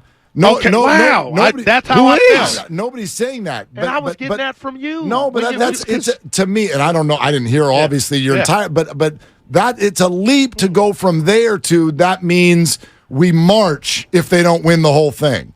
There's a bunch of different things that could happen. Sure. It's fair to hope. It's fair to predict that they should be there at the end. I'm not going to sit here on August 25th and say it's a total failure if they don't win the Super Bowl without knowing anything about what happened to make that reality. He's got 2 years under this current construct, and after 2 years, either Brock Purdy gets a new big deal or you find another quarterback. Whatever you do in 2 years, your roster is going to be completely different. Your left tackle, who's a Hall of Famer, will likely go into retirement, and your wide receiver core that's going to be highly paid, your running back who's making a ton, all the rest of your pieces, you're not going to be able to keep everything, even though you're a big fan of Cap Schmap. I'll just say these two pieces here before you guys get out and start drinking your free drinks. Only 35 coaches have ever won the Super Bowl. 35 is the number. 35 coaches have won a Super Bowl, and one of them is Kyle's father, who did it in year 5 and year 6 as a head coach. So the apple is falling behind the tree. I want to remind all of you of this. Those are facts. Go ahead. I want to remind all of you of this. When we shove that apple, just eat it, Steiny. When we make statements about how we're going to feel a year or 2 or 3 from now, if X, Y, or Z doesn't happen, I want to remind everybody that we all said 2.5 years ago, wow, Kyle has hitched his wagon to Trey Lance, and if it doesn't work out, he's getting fired. That was the theme then. And look at us now. Nobody wants him fired. At least nobody who's thinking clearly. Because something else has happened. So when we say, you better win in the next 2 years or else. You better. I will respond by saying, or else. Yes, something else could happen. Or else what? And you might feel completely different because something else might be awesome in that moment and make you not want to hold Kyle's feet to the fire. Yeah, well, I love it. You know, just keep celebrating mediocrity. The title of the Jam, the title of the Jam he'll never win it all. Is from Brandy. 0-1 in Super Bowl. Almost Never doesn't win count. it all. That's what it is. Almost doesn't count. Can I throw you a curveball? Take the Giants Braves Strider against Webb. Take the under 7.5. Oh God! But Ohtani, what has this torn UCL done for you to where if you're in a boardroom? How scared? What did that number fall to with this injury to you? He lost. Real quick. He lost $200 million. He lost $200 million because he goes from the best. He's still a great slugger. Yeah, he still is like Aaron Judge-esque, but he's no longer the single greatest two-way threat in the history of sports. He lost $200 in million. a crazy way, if I'm the Giants and everybody's trying to decide how much less he may make. If I'm the Giants, I'm saying, we'll just give you our original offer. You're still that player that we need more than anybody else. This is the second time. You could make the case that this will end up being good for the Giants, Steiny. You're right. Like this could it make if it is now cheaper. That in theory, but Willard, they needed him as an arm too, though. Wow, Guru, you know who this is really good for? They just tell me. Well, the Giants will sign him and then they'll fail him in the physical, which is what they'll do. But this is a low-key win for the Angels because the Angels are going to sign him to a 2-year deal, Gesundheit, and they're going to keep him for 2 years. This, I think, turns out to be I think he stays with the Angels for 2. Shocked if he goes back to the Angels. Just put he's Dodger to me. Why do you think he's going to stay there after their another year of failure there? Because he's damaged goods. Shout out Danity Kane. He's damaged. Look at my guy. Thank you. I'll give myself a 4 because none of them know what that means. Other teams will absolutely still line up, don't you think? Yeah, put it in the cap. We're on our way to circus swim, Angels, guys. 2 years, $80 million. Hey, what do you Don't think forget of the this little sunscreen, Goo. What do you think of this little cap thing? I said. I mean, see what Willard says about this. Not so much Dibs. You are right. Would you bet me? I think the 49ers are going to have. There'll be a quarterback not on the present day roster. That takes a snap for them this year. I heard you say this. Well, when you first said it, Look at him smiling like he's just reinvented the wheel. Right, settle down, Copernicus. When you first brought this up, Steiny, what you said was, will the 49ers have a quarterback at any point who's not currently on the roster? Yes. I think that's almost like that. That might be a 50-50 thing. Do they sign someone and bring him in for a week because one guy got hurt? Snap, then. Take a snap? I would say no. Okay. I would bet no. Is Trey suited up tonight? That's what they're saying. Oh, okay. Wow, man. I mean, how about this? Do you guys think he should be? No. And here's, you know what? Here's maybe the real question. How would you feel if Trey Lance plays great tonight? Does that mean, wow, you just showed out for the league and you're going to get a better trade? Mm-hmm. Or does that make you think, wait a minute, Trey's balling out, keep him? Cheaper to keep him. Yeah. Johnny Taylor. Well, you know what? It's a hard question to answer, Mark, because you see it both ways, right? No, because I don't think we really know how I know we think we know, but we don't know how much the 49ers really like or don't like Trey. And after us four just talked about Jimmy in that farewell press conference and he came back, Steiny brought it up. I'll never put it. Trey could be the third-string quarterback, Willard, and they just keep no big deal. See ya. All right, gents. All right. You guys, we'll see you Monday. He's itchy. Steiny's itchy. You see the a table? dice are calling. You see a table? Is that no, it? I'm going to meet my daughter at the pool. Oh, my gosh. You and your daughter gamble together? That's amazing. She was his good luck charm. Yeah. Hey, how about Lady Luck? Tell them. All right. Later. Fly safe. Bye. Yep. They're longtime friends. Let me tell you something real quick about Dibs that I'm sure not everybody knows. And first-time partners. Hang in there, big guy. There'll be brighter days ahead. Now, these two homegrown Bay Area boys finally come together to take over sports talk. Get the hell off of my doorstep. Major League Baseball, you stink. It's Willard and Dibs on 95.7 The Game. All right, hi, buddy. Good to have you back. Yeah, good to be back. Are you surprised he's playing tonight? No. Assuming he's playing tonight. No, I mean, he we is could playing. we could also get a trade announced here in 45 minutes. We could. I'm not surprised at all, and it plays alongside my whole contention, and I know that I'm in the minority in thinking that they didn't need to speak on whatever depth chart readjustment they made. Trey Lance is a 49ers, and he's always going to be a 49ers until he's not. And while he's a 49ers, then he plays. He plays football. And I know that there's the risk of if they want to trade him and he gets hurt, well, that becomes a problem. But if they play him, that tells me that they still want to keep him as long as they can keep him or until they get a decent offer. Football players play football. You don't need to bubble wrap QB3. Let the kid play football. I don't know. I mean, people have been bubble wrapped a lot in professional sports. And actually, so this is one of those things that I look at through the opposite lens. And what I mean by that is let's visualize what it looks like if he plays and then visualize what it looks like if he doesn't play. I think it's a very bad look if he doesn't play.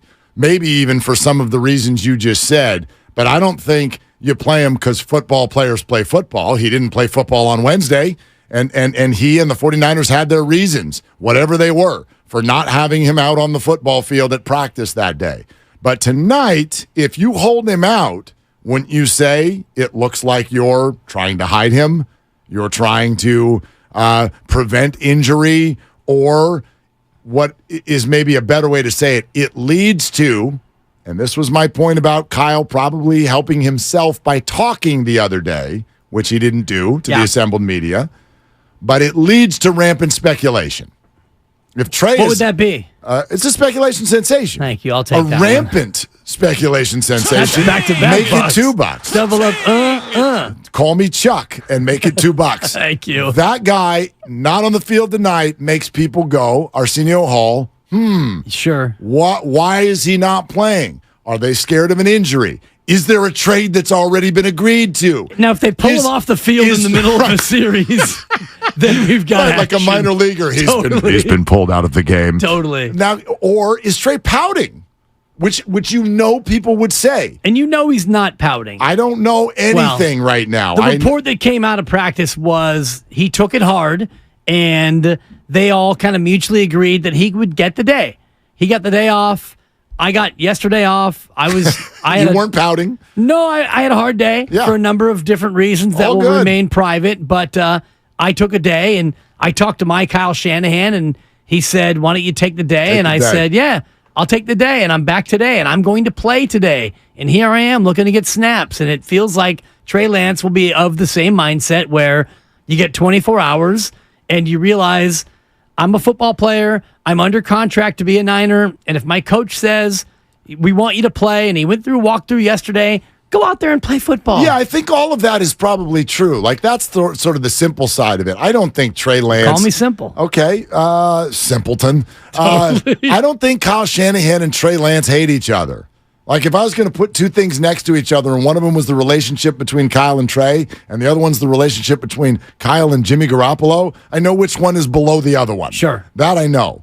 So I don't think there's like a quote-unquote problem here. There is a situation, okay? You've entered the situation room, 49ers.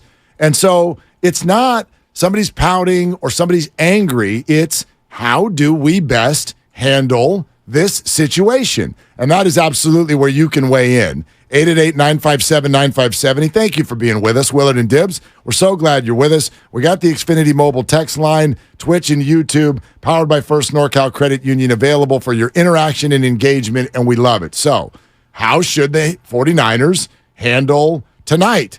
What would you do? Because you have a situation, and if you keep him out, it leads to speculation.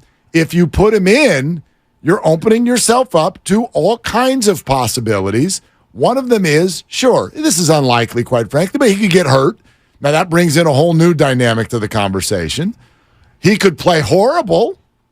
That brings in a new dynamic. He could play amazing. Sure. That changes the dynamic.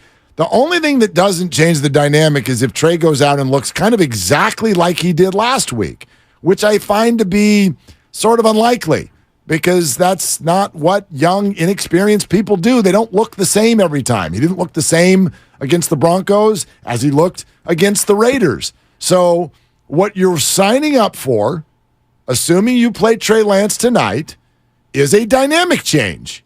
It may not be a cataclysmic one.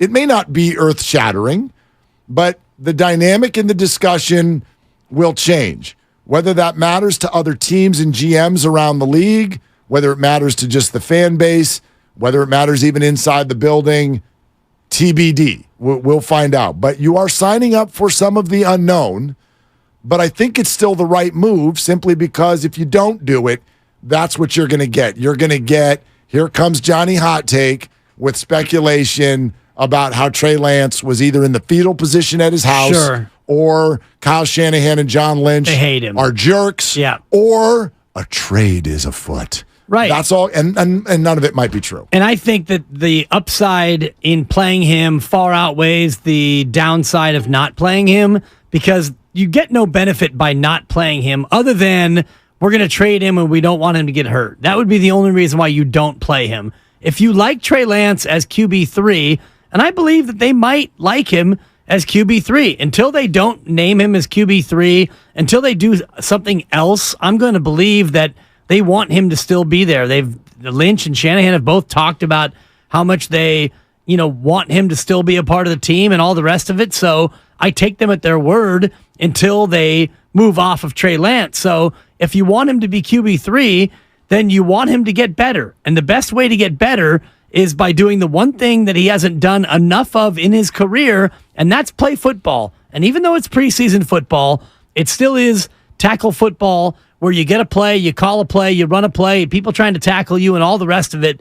You can't replicate that in practice, joint practice, and in camp. And if he is QB3, he's likely running the scout team in the regular practice week realm. So that being said, this is the last best chance for him to get better if you want to keep him. It's interesting when you talk about the are they fine with him? Or are they good with him as QB3? I bet they are, but it's kind of a cynical reason why I think that. I'm not going to make the case that they don't care who their QB3 is, but I also don't think it makes the top 10 list of what a coach is thinking about going into roster cut down day. I agree with you. So are they fine with Trey being QB3? Yeah. They fine with Brandon Allen being QB3? Yeah. I like every coach starts the year with the same hope. Right. We never see QB3. Nobody even wants to see QB3. And as you put it, you're running the scout team, which is the definition of we're not even going to work on you. You work on yourself. You're over there, and we will send up the bat signal if we need you. But outside of that, we're not developing you. Right. You're here if we need you, and you're on a need-to-know basis, and we don't need you yet. And that's why I come up with that's why this is the question that's in my head right now. Do you want the 49ers to trade Trey Lance? And the reason I ask that question is because can we agree on two things? I'm not sure if we can, but I'll ask them. You tell me, Dibs. Can we agree that the 49ers would like all of this discussion? They're the lead story in the NFL. I don't care where you are. I'm looking at it right here on ESPN. All over ESPN. ESPN's torching them all afternoon. It's the banner headline on ESPN.com. The Trey Lance era in San Francisco is over. How the 49ers got it wrong. Okay. And the teams that should trade for the QB, written by none other than Bill Barnwell, a guy who knows a thing or two or three, or I'm going to give him four. Maybe even four. About the National Football League. So that is your headline story with a picture. It's got a picture? It's got a picture of two quarterbacks looking at the play sheet. I'm looking at it now. And Trey Lance off to the side looking a little bit sad. Neither of the quarterbacks are Brock Purdy, though. It's Darnold and Allen are sitting there looking at each other, and Trey Lance has just got AirPods It's like they're sharing the newspaper back when there were newspapers. What a terrible picture. It's a perfect picture. It is. Because it makes Trey Lance look like it's an isolation sensation. Yeah, like he's off in space. All right. Yes. But in terms of do you agree that the 49ers would like this dynamic that you just described to be over? Yes, Mark. Okay. You're the headline story on ESPN. For all kinds of wrong reasons. Right. They would love for this to be over. Okay. At the same time, they also, I think, would love to have a QB3 that they can trust, knowing deep down that they may need a QB3. No doubt. Steiny earlier said he was asking you, put it in the cap. They're going to have a quarterback start a game that's not on the roster now. This is a disingenuous prediction game that everyone's playing, though. You like that? It just Whatever. is. He's stealing from your boy Dipper Claus. I know. You guys are all sitting here Nostradamus. like, come on, the 49ers are going to need 4 quarterbacks. And it's as if you guys are setting up a situation where the second any Niner quarterback gets hurt this year, you're all going to do a victory lap around your living rooms and play the I was right game. You don't want to be doing this when a quarterback goes down, and it's completely like it's an unfair thing to predict because it's not like a game. I told you the Niners were going to win by 3. It's not like that. You're predicting an injury in football. Well, yeah, there probably are going to be some of those. You don't get to do the I was right if a quarterback gets hurt this year. First of all, you don't get to tell me what I get to do or don't get to do. And secondly, I actually do get to do that. And I'm going to rub your nose in it, much like I'm rubbing your nose in the Dodgers didn't get better at the deadline. Well, and they're freaking 37-2 since the deadline. Thank you, mister. We should trade our third prospect for Paul DeJong. They should have. They could have had this production a month ago. Paul DeJong era is underway. But anyway. Yes, and you're welcome about my hot Dodger takes. And Kike Hernandez, you dream about Kike. But anyway, I'm not going to rub your nose again, in it. and I'm going to take a personal day. I'm not allowed to blow my own horn, well, too. I wasn't talking just to you. I'm talking to all of you. Sorry. All of you yay, they're going to, the Niners are going to need 23 quarterbacks. Great take. Anyway, point being, if we agree that the Niners would like that dynamic gone, here's the second thing. Can we agree that for Trey Lance, somewhere else would probably be better? Yeah.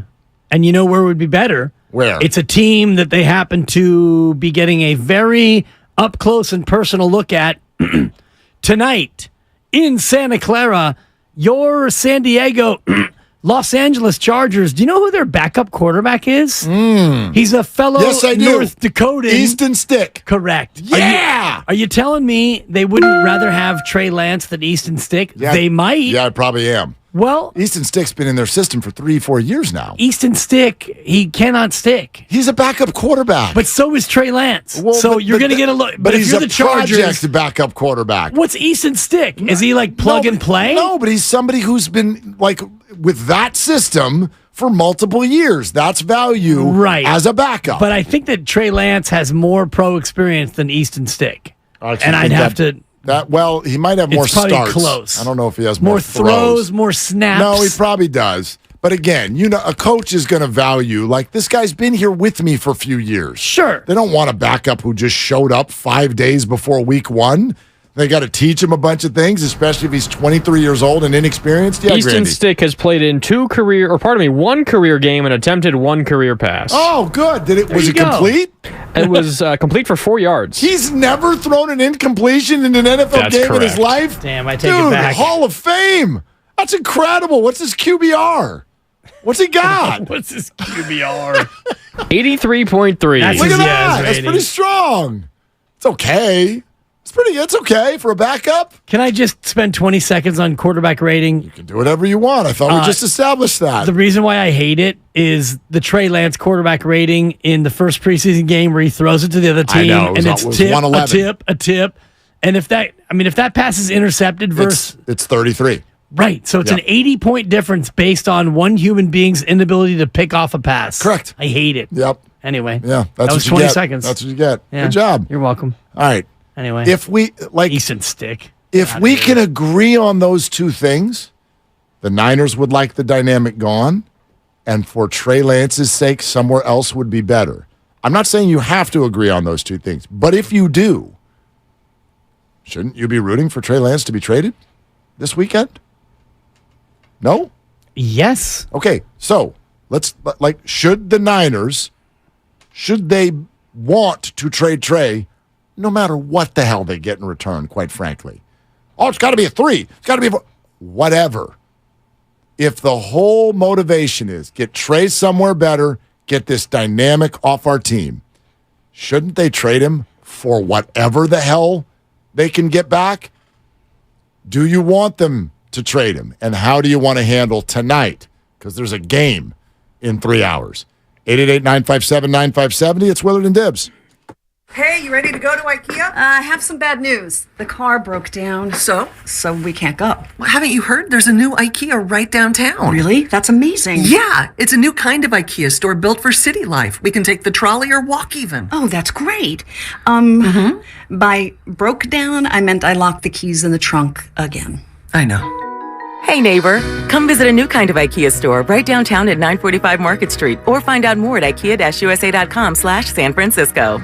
Hi, This is Brian Bakhtiari, Executive Manager of Stevens Creek Subaru. It looks like it's going to be a nice warm summer, and that means time for summer vacations, beach barbecues, and road trips in a new Subaru from Stevens Creek Subaru. With our truly exceptional service philosophy, Stevens Creek Subaru has firmly established itself as the preferred destination for all things Subaru. We now offer complimentary vehicle appraisals for any make or model. We will also buy your car even if you don't want to buy from us. Lease a new 24 Outback Premium for just $298 per month. Just $298 plus tax for 36 months. With $54.95 due at lease signing. MSRP $32,932. No security deposit needed. 15 cents per mile in excess of 10,000 miles per year. Offer expires end of month. VIN number R3134768. See Stevens Creek Subaru for details. Stevens Creek Subaru. We're easy to find on Stevens Creek Boulevard, just off of Winchester near Santana Row in San Jose, or online at StevensCreekSubaru.com. That's StevensCreekSubaru.com. Stevens Creek Subaru. Buckle up and drive safely.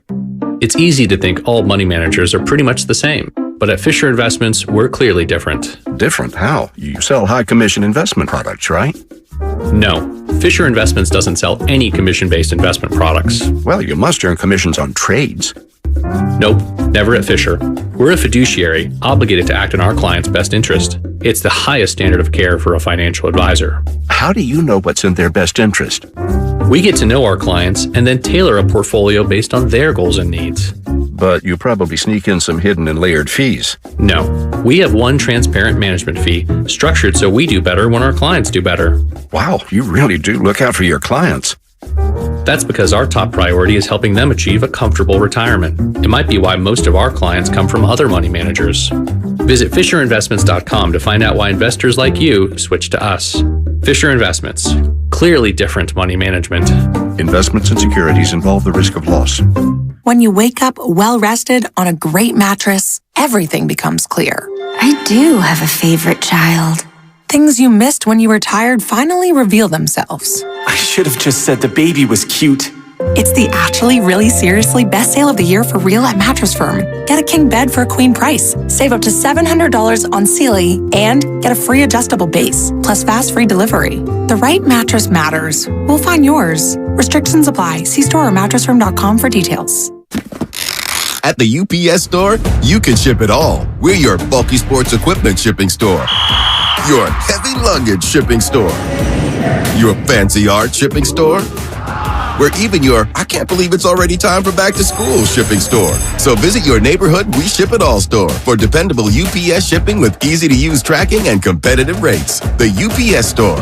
Be unstoppable. The UPS store locations are independently owned. Product, services, pricing, and hours may vary. See Center for details. Right now at Wendy's, when you buy either Dave's Single, Spicy Chicken Sandwich, Medium Frosty, or 10-piece nuggets, you can get another for just $1. Your dollar never tasted so good. So it's obvious what everyone will get, right? Definitely nugs Spicy and chicken a Frosty. sandwich, Dave's single and a Frosty for me. And a Frosty. Okay, who said Frosty and a Frosty? Pick your obvious choice. Choose wisely. Choose Wendy's, buy one, get one for $1. Limited time only. Price of participation may vary. U.S. Wendy's, valid for item of equal or lesser value. Cannot be combined in a combo or any other offer. Every business seeks an advantage, whether it's having the best location, hiring top talent, or spotting trends before they happen. And now, the United States Postal Service can give your business a new advantage. Introducing USPS Ground Advantage. Reliable and affordable 2 to 5 day package shipping. It's the advantage you need at the price you want. Get the Ground Advantage at USPS.com/advantage. The United States Postal Service. Delivering for America. Discover credit cards automatically double all the cash back you earn at the end of your first year. Wait, hold up. Question for the audio engineer. Is this for real? Apparently. See terms and learn more at discover.com/match. In San Francisco, mostly sunny this afternoon. Temperatures will be around 70. Weather brought to you by Express Employment Professionals. With nearly 20,000 job openings, Express Employment Professionals can help you find the right job, and Express never charges you a fee to find a job. Visit expresspros.com today. 95.7 The Game is streaming live on Twitch and YouTube right now. Powered by First NorCal Credit Union, the smart choice for low auto loan rates and super simple online application process.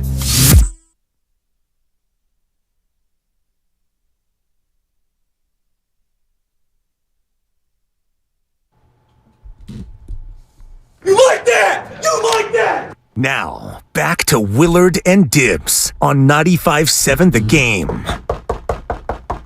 You want me to get that? Oh, no, there's a knock at the door. It's Trey Lance's house. The mailman's here. He's delivering a fruit basket from Nick Bosa. Oh, wow. He has sent a fruit basket to Trey Lance to thank him for keeping his name out our mouths. Pretty much, right? Isn't it amazing? It's amazing. This was actually one of the conversations that, our extended producer on this show, the lovely Christy, we're having a conversation this morning. She's like, you got to be kidding me. Like, the best player on the team is not in camp. And everybody's talking about the third or fourth string quarterback. Right. What a wild world in which we live.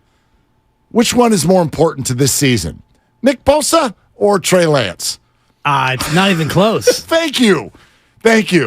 So that's something else that I think today, now that we have arrived at the final preseason game, is really, it's worth our time. I don't necessarily, I'll just put it out up front. I don't know what to think about it because I don't know who's asking for what. All I know is what John Lynch said. This is super uncomfortable. Yeah. And you set a deadline, and for your own self, and we're coming up on that deadline. Well, listen, the bottom line is this. I'm uncomfortable, but I also have that voice, and don't you too, in the back of your head, do you have any doubt that Nick Bosa is going to play football for the 49ers this year? This year, I have no doubt. None. What about week 1? Very little doubt. Well, but there is doubt. Yeah, but I mean, but there is doubt now. I think that every time you and I look into each other's eyes, your baby blues, my S Browns, we have, every time that this goes by, we get a day closer to the doubt getting bigger. S stands for steamy, but Sure. Anyway. The doubt is getting big, and the doubt is getting bigger. I know this isn't really a genuine way to respond to it, but there's a shred of doubt for everybody. They've got to go through practice. You promised me you'd be genuine. Well, listen. Or authentic. The doubt is not high. But it's growing. I guess it has to. It has to grow. I would still phrase it as shocked if Nick Bosa is not in a uniform week 1. I'd be shocked. We are 16 days away from the opener in Pittsburgh, and there's not even a sniff of him signing. And I guess this sort of thing, there won't be a buildup. Yeah, there is. There won't be. There's a sniff. John Lynch said yesterday, we're getting close. He said that a week ago. I know. He said that 6 months ago. Thank you. So I'm not buying that as we're getting close. You know what close is? Why do we decide which to buy? Close is Nick Bosa is in the building and his agent's there, and they're having a meeting today. That's close. But maybe they are. He was in New York 2 days ago. Why did he go to New York? He's Nick Bosa. He wants to be in Florida. Why is he in New York? Why did he go to New York? The Niners weren't in New York? No, but his agent's office is. Right. So he went to his agent's office to say, dude, I want $35 million a year, bro. This isn't going well. Your strategy sucks. Whatever it was. I'm going to give you a 3 for the effort. Yeah, it's not a good one. I don't know why the Bosa's all turned into Napoleon Dynamite. It's got to be a little bit more Spicoli in there.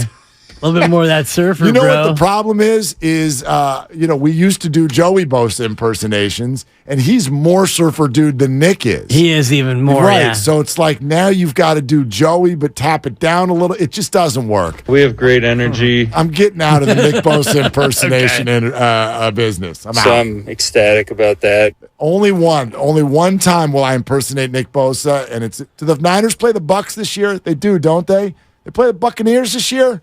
I think so. Play Tampa. So if we get a Baker, you good? That's the only time we're doing Nick Bosa voices. Other than that, I'm out. Week 11. So we can do Nick impersonations that day. But outside of that, I'm out. Yeah.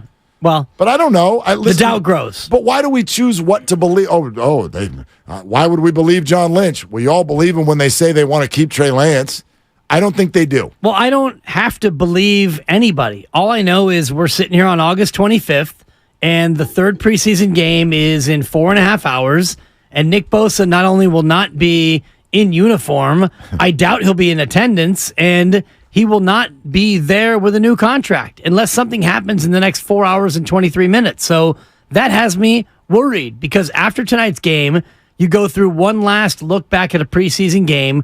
Cut down day is Tuesday, and when you do cut down day, you're going to have to build in some sort of room for Nick Bosa in his contract, depending on how you structure it, if he gets more money than he's currently getting or however that's going to work. But the team's got to figure out on Tuesday who you have on your roster. I guess, like, you're not wrong about any of this, and then neither am I when I say this stuff almost always works out. Right. Like, it almost... I heard David Lombardi on with you and Styles yesterday. Terrific interview. Thank you. And I'm bummed that I didn't get to talk to David, former 95.7 The Game intern. We talked to Peter King, too. Fine. He was never an intern. I bet he was. Not here at 95.7 The Game. When he was an intern, I don't even know if I was born, Mark. That's how long he's been in the business. Wow, we'll tell Peter that you called him really old. Yeah. That's exactly right. But David Lombardi said to you guys, this is the longest holdout in the Shanahan-Lynch regime. Yeah. And, I mean, it's that uncomfortable. Hit me. It's uncomfortable, and that's real. Dog, that's real. Yeah, it's uncomfortable. I think that's the only way you can phrase it. It's more than uncomfortable. Well, but remember, listen, this stuff happens and then is often forgotten. If we went through the famous high-level holdouts in the history of the NFL and we asked everybody how and when did they end, here's the answer. I don't remember. I just know that Aaron Donald was there. I know that Emmitt Smith was there. I know that they were there. You know? I know that Aaron Donald won Defensive Player of the Year after this exact same situation. So the net effect of this discomfort is probably nothing more than that. Discomfort. But anything tangible, anything that leads to losses or a relationship being shattered or poor play or injury, I don't think there's anything there. The high likelihood remains is that Nick Bosa is ready to go in 16 days with a new contract and everybody gets popcorn. That remains the favorite. Heavy favorite at this hour. I don't know how about heavy. And the idea of a soft tissue injury is omnipresent, and I know it's omnipresent for anyone because this is football, but you've got a guy who hasn't yet worked up his football callus, and I'm borrowing again from David Lombardi because I loved the interview yesterday when I was listening from my hovel out there in the East Bay, and the fact that he hasn't developed that football callus is a thing. You can work out in your Florida compound all you want, but when you're not playing football, you're not developing your football training, and so that's a thing. And, you know, you're assuming that he signs in time to get ready and get sharp for week 1, which I'm not convinced of. But we're also ignoring what Doc Pandia told us this week in that this, you get through like one hurdle, which is getting ready for week 1, and then this ends up helping you. It helps you because you didn't have all the wear and tear of August. So this may end up being just rose petals and hot dogs for everybody. Sure. Those two don't really go well together, but two I disagree. very good things. Have a picnic with some roses, some hot dogs. Look at you. Right? Some Forget lemonade. the mustard, put some rose petals in that hot dog. Leave the mustard off. You know I hate mustard. Let's go to the phones. 888-957-9570. Mac Zach in Oakland. What's up in the land, Mac Zach? You're on with Willard and Dibbs. What you doing? Hey, what's up, fellas? I just wanted to kind of, I'm sitting here with my 79-year-old dad, and we love the 49ers, man. We've been fans since like 1980, 1981. And, he reminded me that, back in the day, Joe Montana wasn't like during the first Super Bowl year, he didn't have that prolific of numbers. We were getting 17-point games, 21-point games. He had 45 against Dallas one time, but it was far and few in between. And so it took a miraculous catch from Dwight Clark when it was almost like a throwaway play. Because that was what the beauty of Montana was. He would throw the ball away instead of, putting it in danger. Hold up. I'm not even sure where this is exactly going. Did you just call the catch from Joe Montana's standpoint a throwaway? Oh, that corner catch, we have to all agree that was a miraculous catch. That wasn't something that was, easy on the difficult scale. We agree it was a miraculous catch. It does not sound we agree with what Joe Montana's intent was on that play. I think he put a ball where only Dwight Clark would have a shot to potentially catch it, but to say there was not a strategy to that throw, that he was trying to huck it into the stands, I'm not going to let you do that, Magzak. That was the beauty of Joe Montana. I mean, no one else was going to catch that. But my point is not that. My point is this. So they had a great team. Dwayne Board and Dwight Hicks and, all these Ronnie Lott and all these, different players that they had, didn't put so much of an emphasis on Joe Montana being Joe Montana. That the legend wasn't actually created then for Montana. It was created for Montana and Clark, yes. So, Zach, you're how does this apply to today, Zach? What are you getting at? We got a great team. Yeah. And everybody's talking about the third-string quarterback, man. We got a great team. Yeah. And we're going to go all the way if everything goes right. And that's all, we need to focus more on that instead of, the third-string guy. Who cares? Well, I agree with that completely. However, I will add, just because of the way you sort of compared these things, it is a very different game than it was back in 1982. Okay, so if you look back at stats, if you wanted to do this in terms of quarterback stats, this is a fun exercise. You'll be blown away at how horribly Joe Montana's stats stack up to the quarterbacks of today. You could put him next to Matt Ryan, and you'd be like, Matt Ryan is way better than Joe Montana. But that's not reality, obviously. Well, you can look at the stats of the team in that game, and I believe they turned it over 6 times. It was a lot. He threw 3 picks. 3 picks. And I think they had 3 fumbles as well. They weren't very good. No. And Dallas wasn't great either. They turned it over a lot, too. But nowadays, a game like that, I mean, it just doesn't happen. No. It's a different game, and so there is more focus on the quarterback now. The NFL has made it that way. But your larger point is a completely fair one. It's a completely fair one. And it is why I do believe that the 49ers can and should trade Trey Lance. Not because I don't like Trey, not because Trey's done anything wrong, but you have 2-pronged things here now. You have Trey Lance, the person who I think would be better off somewhere else, and you have this dynamic that sits in front of us. And the 49ers have a really good football team and hopefully a great season about to start, and nobody can talk about anything but the third-string quarterback. That's not good. That's not what they want. And so for everybody's sake, what has sort of changed for me, if this breaks in an hour, tomorrow, Tuesday, whenever it breaks, that Trey Lance has been sent to the Vikings or the Chargers or wherever he goes. Tuesday at noon, I told you. Okay. When that breaks, I don't care what they got in return. I don't care. You'd rather them get next to nothing and be done with the saga than hold on to him and be dogged by the saga and get a little bit more in October or in February. And have him stuck. Have him stuck at the back of the bench. And whenever a reporter can find him, hey, Trey, how's this feel now? How's this feel now? Can you believe this? What's it like to go from number 3 overall pick in the draft to sitting at the end of the bench running the scout team? From number 3 to number 3. Hey, Trey. Am I right? Yeah, you should wear number 3, Trey. Have you ever thought about that? I mean, Rick Meyer wore number 3. Good God, get him out of here.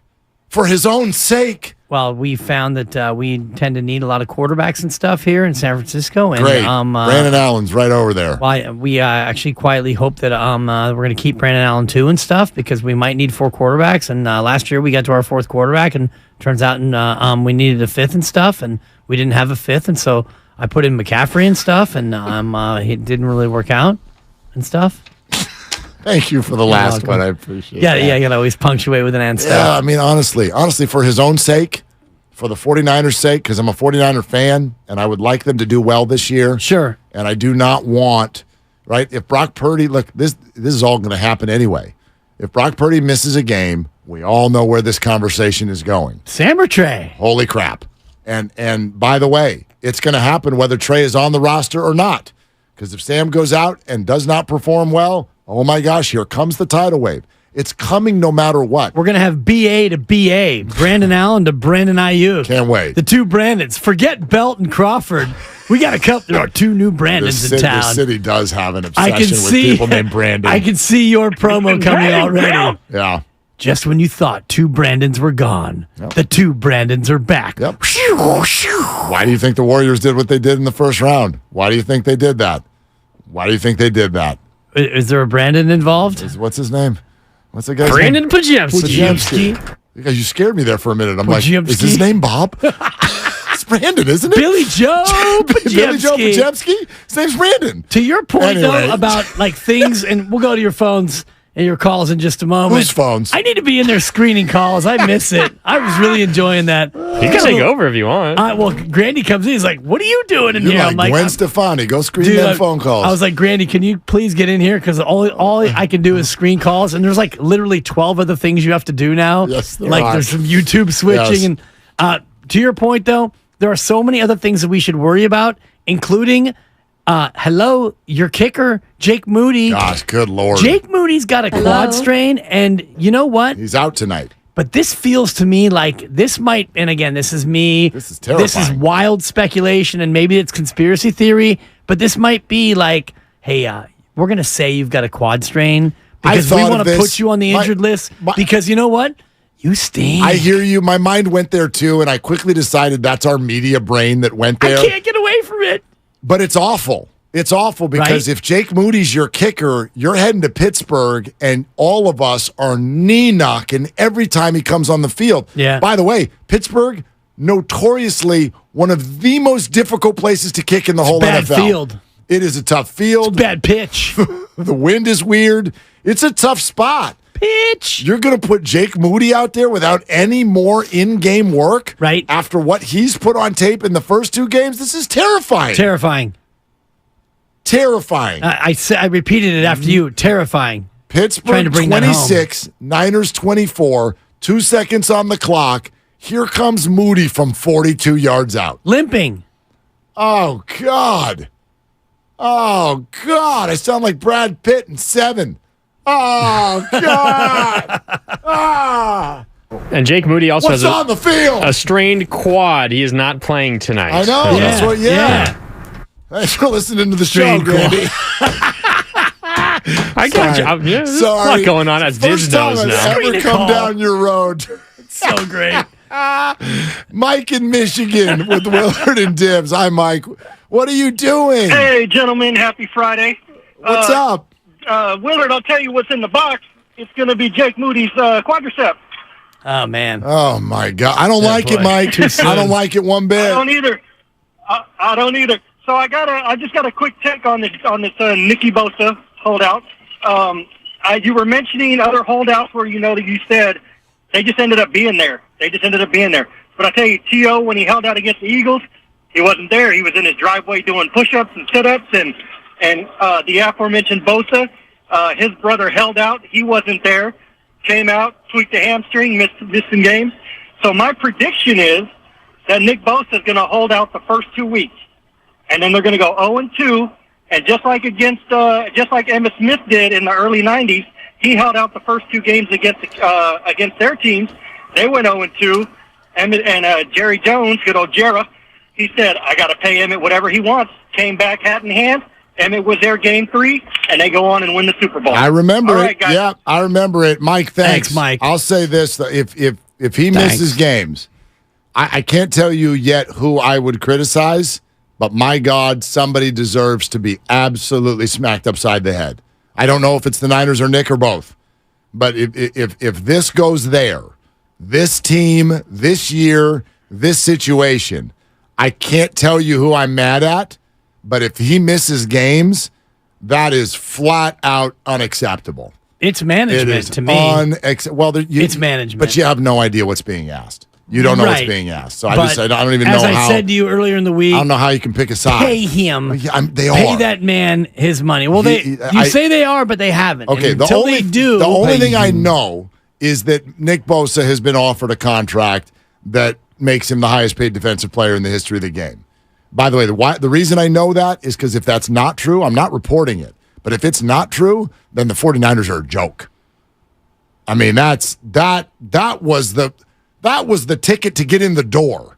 You don't even allow it in the ante, yeah, you don't get to come into this room without that.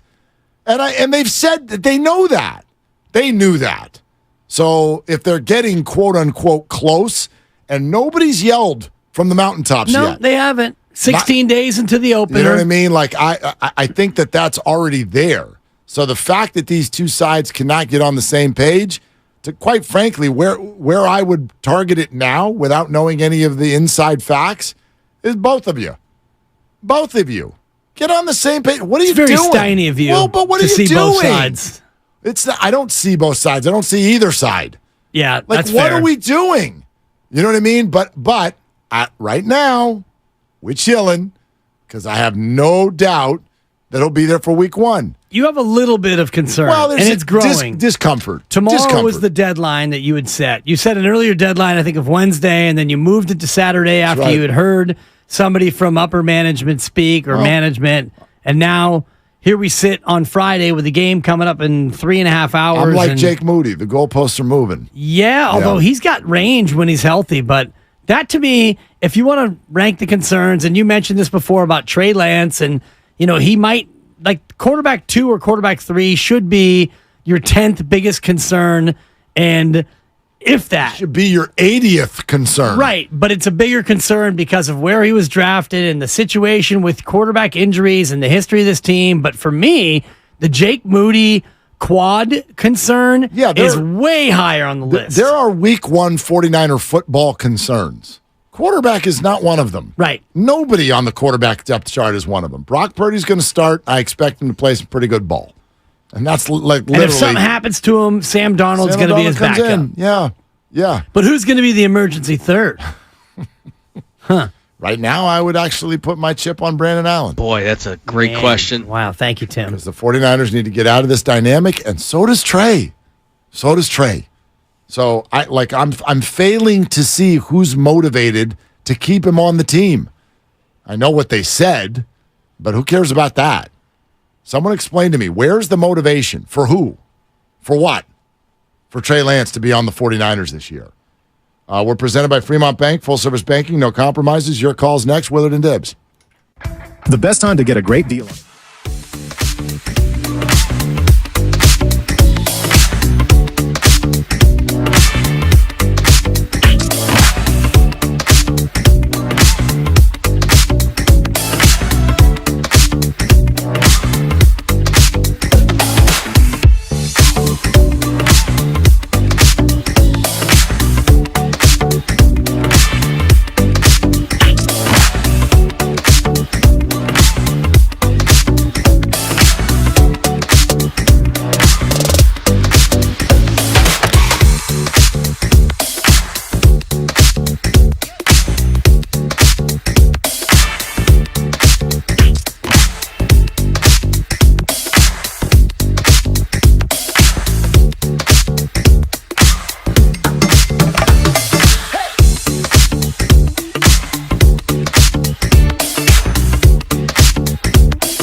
My fault. Now, back to Willard and Dibbs on 95.7 The Game. I mean, where are you on that? What do you think they should do, not will do? What is best for the 49ers and for Trey Lance today, August 25? Well, for the 49ers and for Trey Lance, the best for the 49ers is to keep Trey Lance as quarterback 3. That's the best thing for the 49ers. Keep Trey Lance as QB3. Why?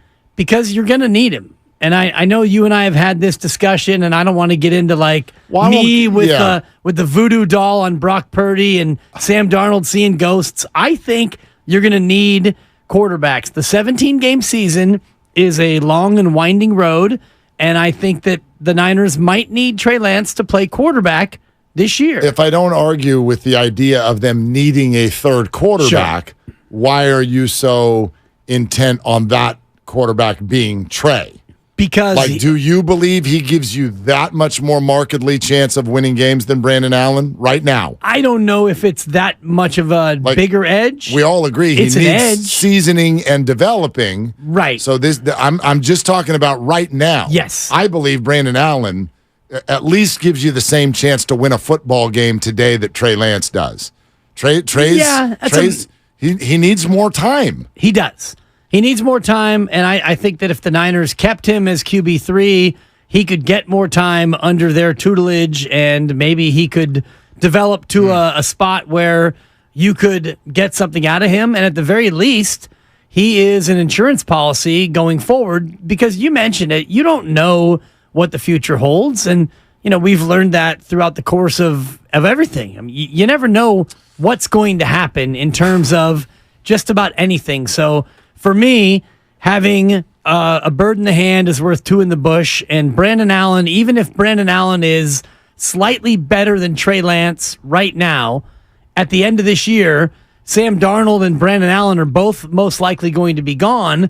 So then you're in a spot where you'll need a backup next year. And I know that it's kind of a long-term thing, but if you're not going to get something of some worth for Trey Lance, you're not going to cut Trey Lance. So if you're going to get a 7th-round pick for Trey Lance, I'd rather keep him. I guess I'm failing to see what it is you get and Trey gets out of that. If you're never playing, if the goal is, hey, we're going to need a third quarterback, but everyone submits that this guy's not ready, he needs more seasoning. So I don't even know if serving in that QB3 role, should you get there, is all that effective.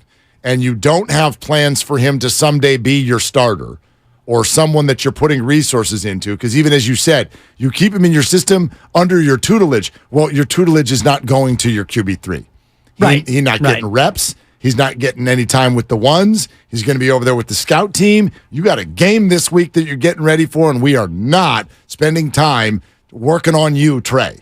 So if you're never going to do that, I'm having a hard time finding the motivation for either side to be here together. Well, his side, you don't have to be motivated for in terms of, yes, you want to do right by Trey. Sure. But you're not going to do right by Trey at the expense of your own depth chart and your own organization. But is that at the expense of that's my question. I do believe so. I think that Trey's that much better than Brandon Allen right now. I think he's better than Brandon Allen. Not what he could be. Not his. Well, that's part of it. That's part of it, what he could be, because if you don't have Trey Lance, then what he could be no longer matters. But what you have in Trey Lance and what he could be, he's under contract for 3 more years if you want to go that route. He's got, obviously, this is year 3. You're not picking up a 5th-year option. No, but you have him under contract. Brandon Allen at the end of the year is free to go about the country. Shout out Southwest Airlines, and I love Southwest Airlines, and I'd love to be in the high B group, the low A group. But Trey Lance, if you believe there's something still that might be there, you've got him under contract. Right, but I just feel like there's a faulty premise being developed here, because the idea of what he could become, right? But all I hear everyone agree with, and I do too, is that, this guy needs to play. He's not going to get better if he doesn't play. Well, That's not going to be here, even in practice. Right. So you're hoping somehow you got to keep him because he might, over the next 2 years, get really good, except for we agree that the only way he's going to get good is he's got to play, and he's not going to play here. So how are you getting to the end of this conversation? Well, he might be able to play here. The only way he can't only play if here... there are major accidents. You're not working with him in practice. He can play here if you get into a spot where you've got some wiggle room, or you've got a lead in the game, or you've got a cushion, or, the only way he can't play here is if he's not on your team anymore. You're not trying to have him play here. Let's put it that way. You are not right now. You're not putting resources into him. But if he's QB3, it doesn't mean he's like QB3 forever. No, you but can always bump him up. You can bump him up, sure. If you're playing Arizona and you're 14.5-point favorites and you feel like you could beat Arizona in your sleep, you QB2ify him, and maybe he gets a quarter in that game. I guess, but again, we're playing so many ifs here, and I'm failing to see how this is good for Trey. I am really trying to think about Trey here. This is not a good game for Trey to play. Everyone agrees with the premise of he needs to play. He needs more seasoning, right? And therefore, in order to do that here, we've got all sorts of ifs that need to happen. People need to get hurt. You need to be up by 24 points in the fourth quarter. All of that. That's the only avenue for him to get that seasoning. And then the hope is that accidental seasoning might lead to, over the next 2 years, him becoming a good quarterback who you're probably not going to need anyway because you have a different starter. And then that sets you up for a fifth-year option that you're not going to take because he's not your starter. That just feels like a wild maze of definitely not going to play out that way to me. And at his detriment. Well, at his detriment, you're going to hang on to this guy for 17 ifs to fall into place.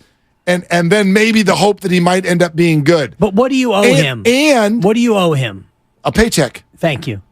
So I'm not saying you owe it to him. Right. But also, by the way, during all of those ifs, you're dealing with the dynamic and the questions and the constant and the fans and the screaming and the if and how about Trey and why Sam and you're dealing with that the whole time too.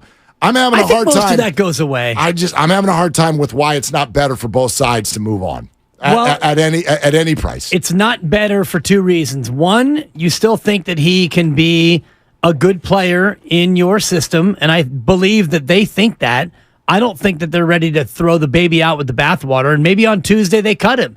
And if that's the case, well then... I don't think that'll happen. Exactly. Well, and why won't they cut him? Finances. And also because they think that there's something there. If he was no good at all... I think finances. But, I mean, look, think about the Giants and Tommy LaStella.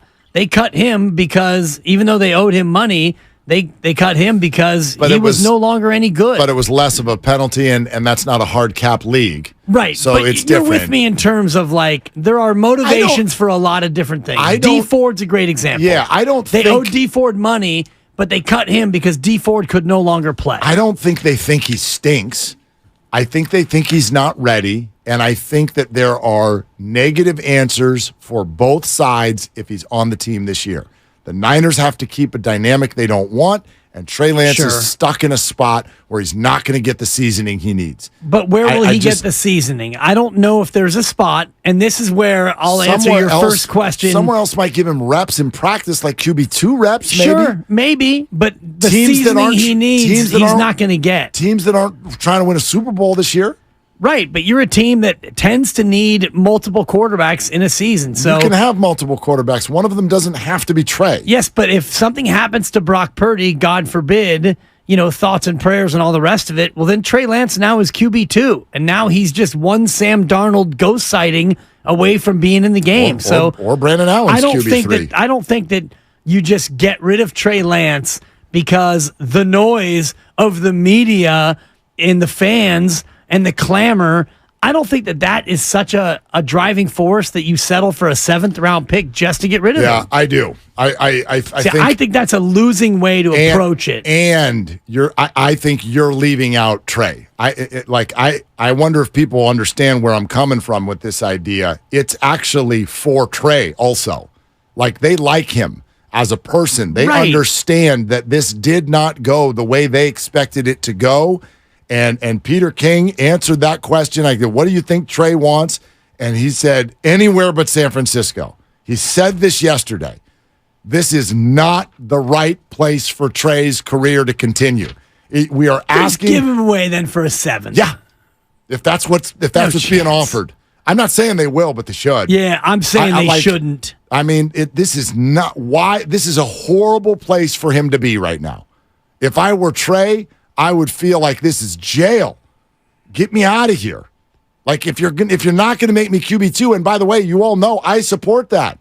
But if that's the case, there's got to be a team that's at least interested in where my career is going to go. It does not appear that the 49ers are that team. So get me to a team that does. And the Niners would love these questions to stop. The positives in this, to me, just totally get outweighed by the negatives in terms of having him on the roster. They did what they did a couple of days ago for a reason. Like they've been calling all these teams for 6 months. Right. There's a reason. And there's a reason why he's still on the team. It's because they haven't gotten anything back of any substance. They might not have gotten any offer. So you've got no offer from any other team. And so now you're in a spot where, Trey, you know what? We're giving you $34 million guaranteed. You're QB3. Yeah, no, I'm not saying he can call the shots. I'm just saying the Niners might have thought they had some leverage during the offseason that they do not have. They didn't have it then, and they certainly don't have it now. Well, maybe after tonight at 7 o'clock they will. Maybe. We're sponsored by Chilton Auto Body, and it's all your calls. We see you lined up. Mike, Ian, Randy, JJ, and keep them coming. 888-957-9570. We're coming to you next on Willard and Dibs. Have you been in a car accident? Chilton.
application process.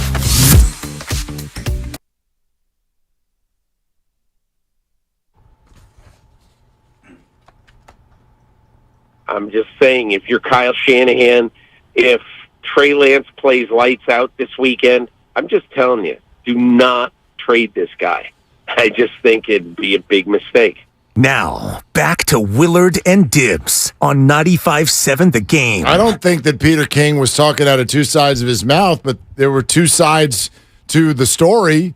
Peter says that, but it was like one of the very next questions when I said, what do you think Trey wants? Where do you think Trey wants to be? And he said anywhere but San Francisco. Right. So, this like, I get it, I guess maybe a little bit more for the 49ers than for Trey.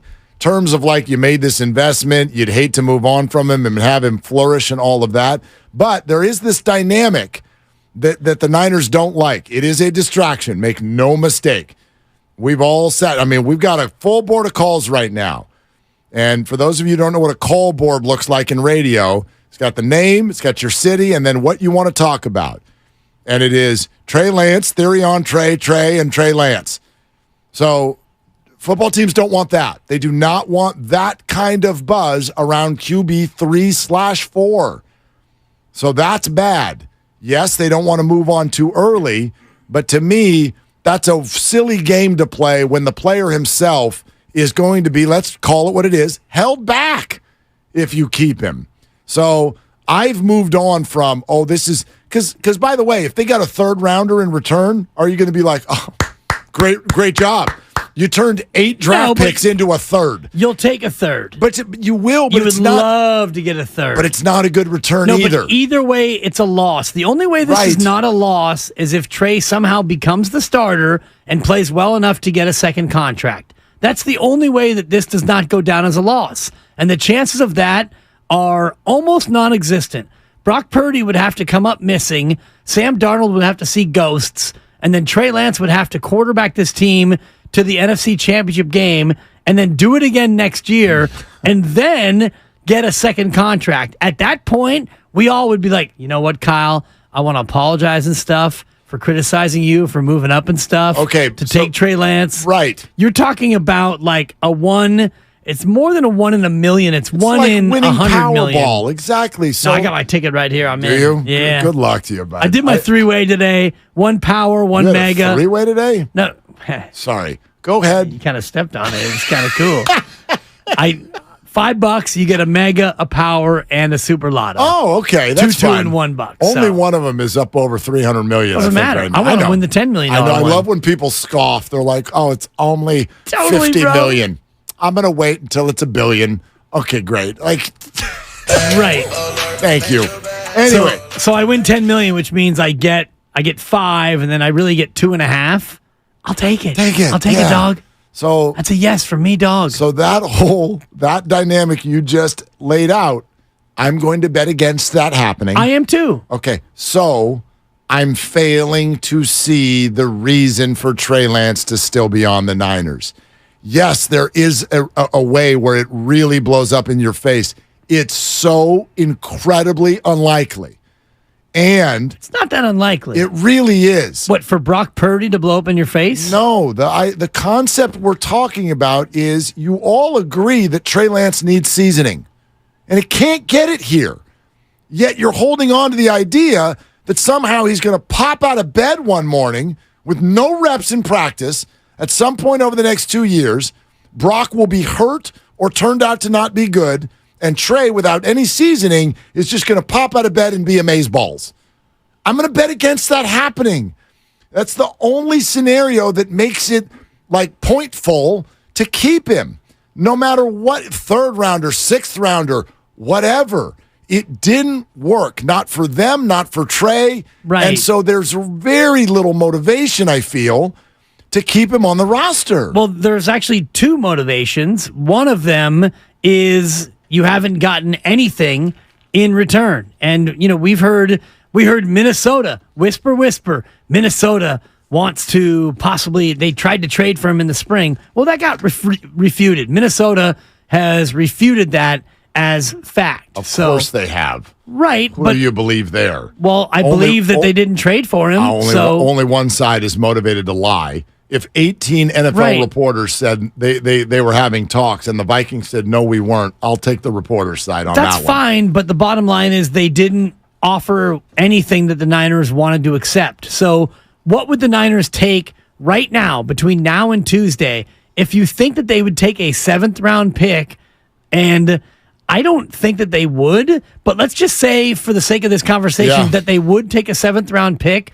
Well, show me another team that wants to trade a 7th-round pick for Trey Lance. And short of that, I do think the Niners are motivated to keep a guy that they have not fully given up on, knowing that they might need him at some point. I think because of the emotions in play here, what the Niners paid to get him, I think you're looking at a situation where the Niners probably don't want this to be simply Trey for a pick, because there's no way to make it look good. It's going to look terrible if it's a 7th or a 6th or even a 5th. Sure. It's going to look awful. I think it's much more likely that there maybe is another player involved. We wait for the final preseason games, which are taking place. Are they all tonight, tomorrow? When are there some Sunday? Whatever it is. I don't even know. Ask Randy, but he's on a one-statement losing streak. No. Give me a second. No, he's good. Give me a second. I got it too. No, there are 2 other games tonight. And then, yes, there are a bunch of games Saturday, and there's 1 on Sunday.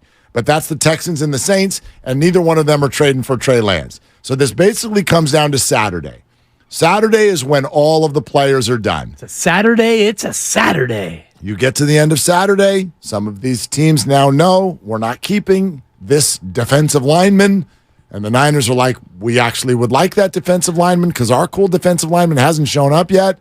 And you do a player-for-player trade, and maybe somebody attaches, or they both attach a pick going in return. Maybe the Niners move up 30 spots and get a player in return. I would much more expect it to look like that. I think you're right. Because it's less sort of like psychologically damaging for the way it all looks. Keep your eyes on the Niners tight ends is all I'm going to say, because that is gross. Well, yeah, Mark. Granny, you got any music for this next take? That is absolutely inappropriate. Because what's going on here? That's not how I watch football. You know what's going on, Grandy? Is down there in Santa Clara, we got some tight ends. I'd like you to now make your point. George Kittle, that's a tight end right there. Charlie Warner. All right. I think it's tight. Time to move on, dude. Thank you.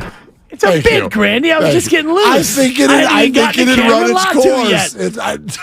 They have 6 tight ends on the roster, and all 6 have shown in flashes to be really tight. Okay, those ends are tight. I'm going to go to a call. No, before you go to the phones, all I'm saying is if you're looking at a possible combo move, involving Trey Lance, the Niners have 6 tight ends. They're probably only going to keep 4, which means 2 of these tight ends who are going to land on a team anyway. But you're attaching another player.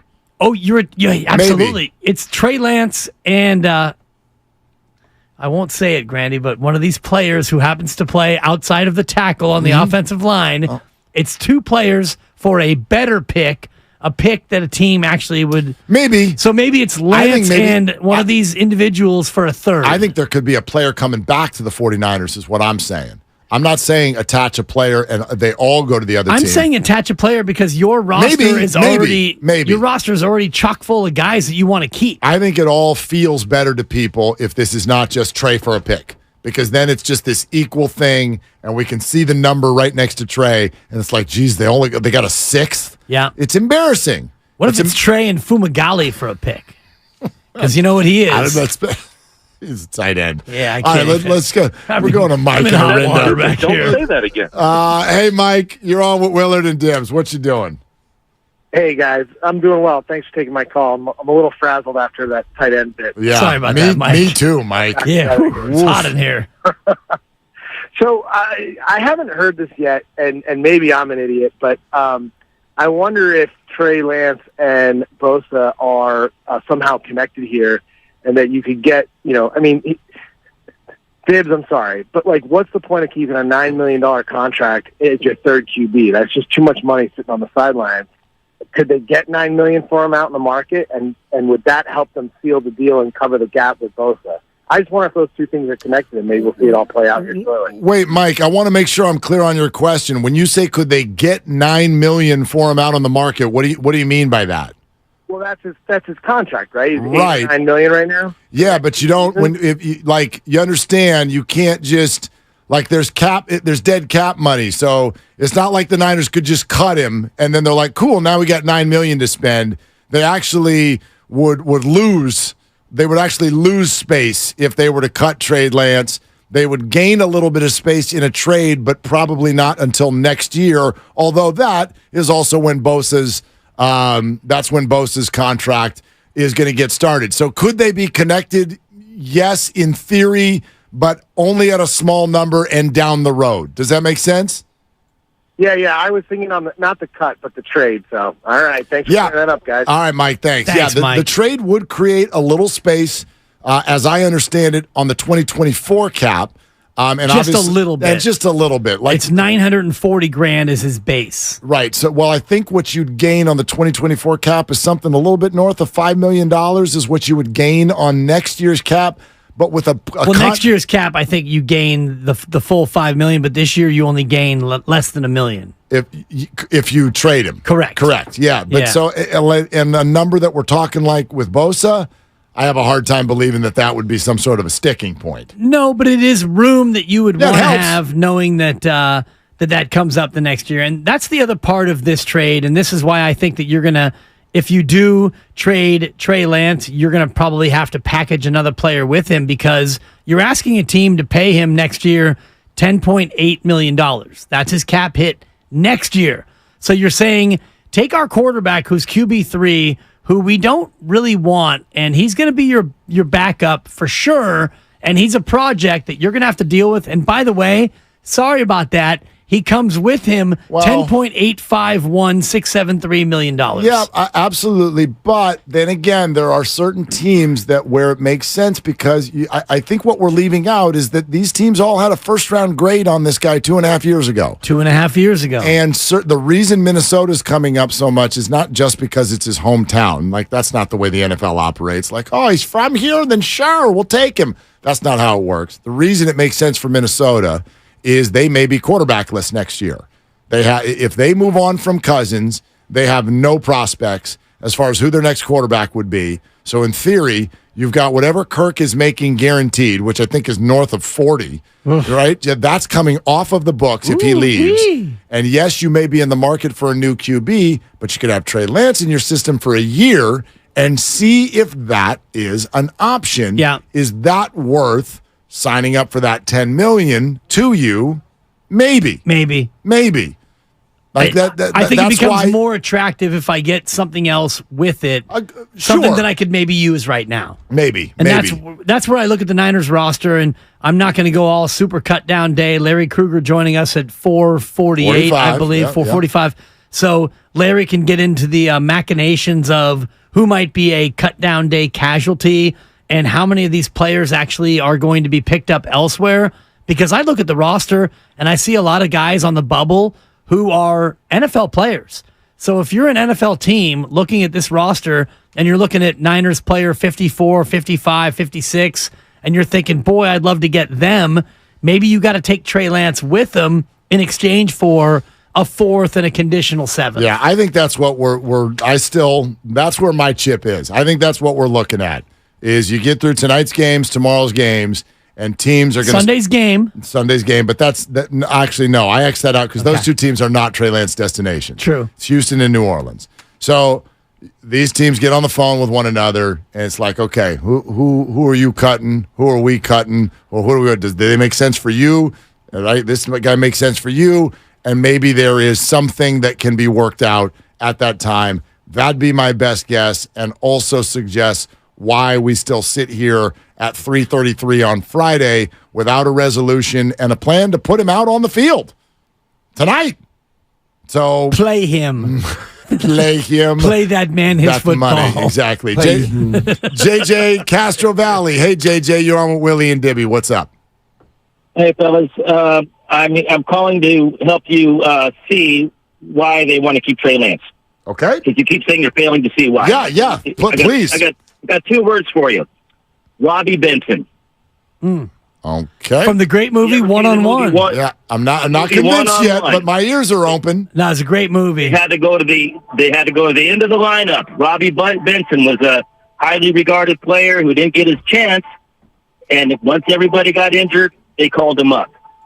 Brock Purdy is not Ben Roethlisberger, and Sam Darnold isn't very good. So should something happen to Brock, they need somebody who could step up. Okay, so this is where this 1977, for me, Mark, is a great movie. Robbie Benson, high school phenom, much like Trey Lance, went to college, and he got elbowed in the face in his first practice, and he had to fight back from that adversity. Tough and then break. He was ostracized and end of the bench, and didn't look like it was going to work out for Robbie Benson, young Robbie Benson, in that film. And then, come to find out, they needed him, Mark. That's all he's saying. Yeah. And you know what happened when Robbie got on the field, right? What happened? Buckets happened. Buckets. How old were you in 77? 2. Yeah, you might have missed this.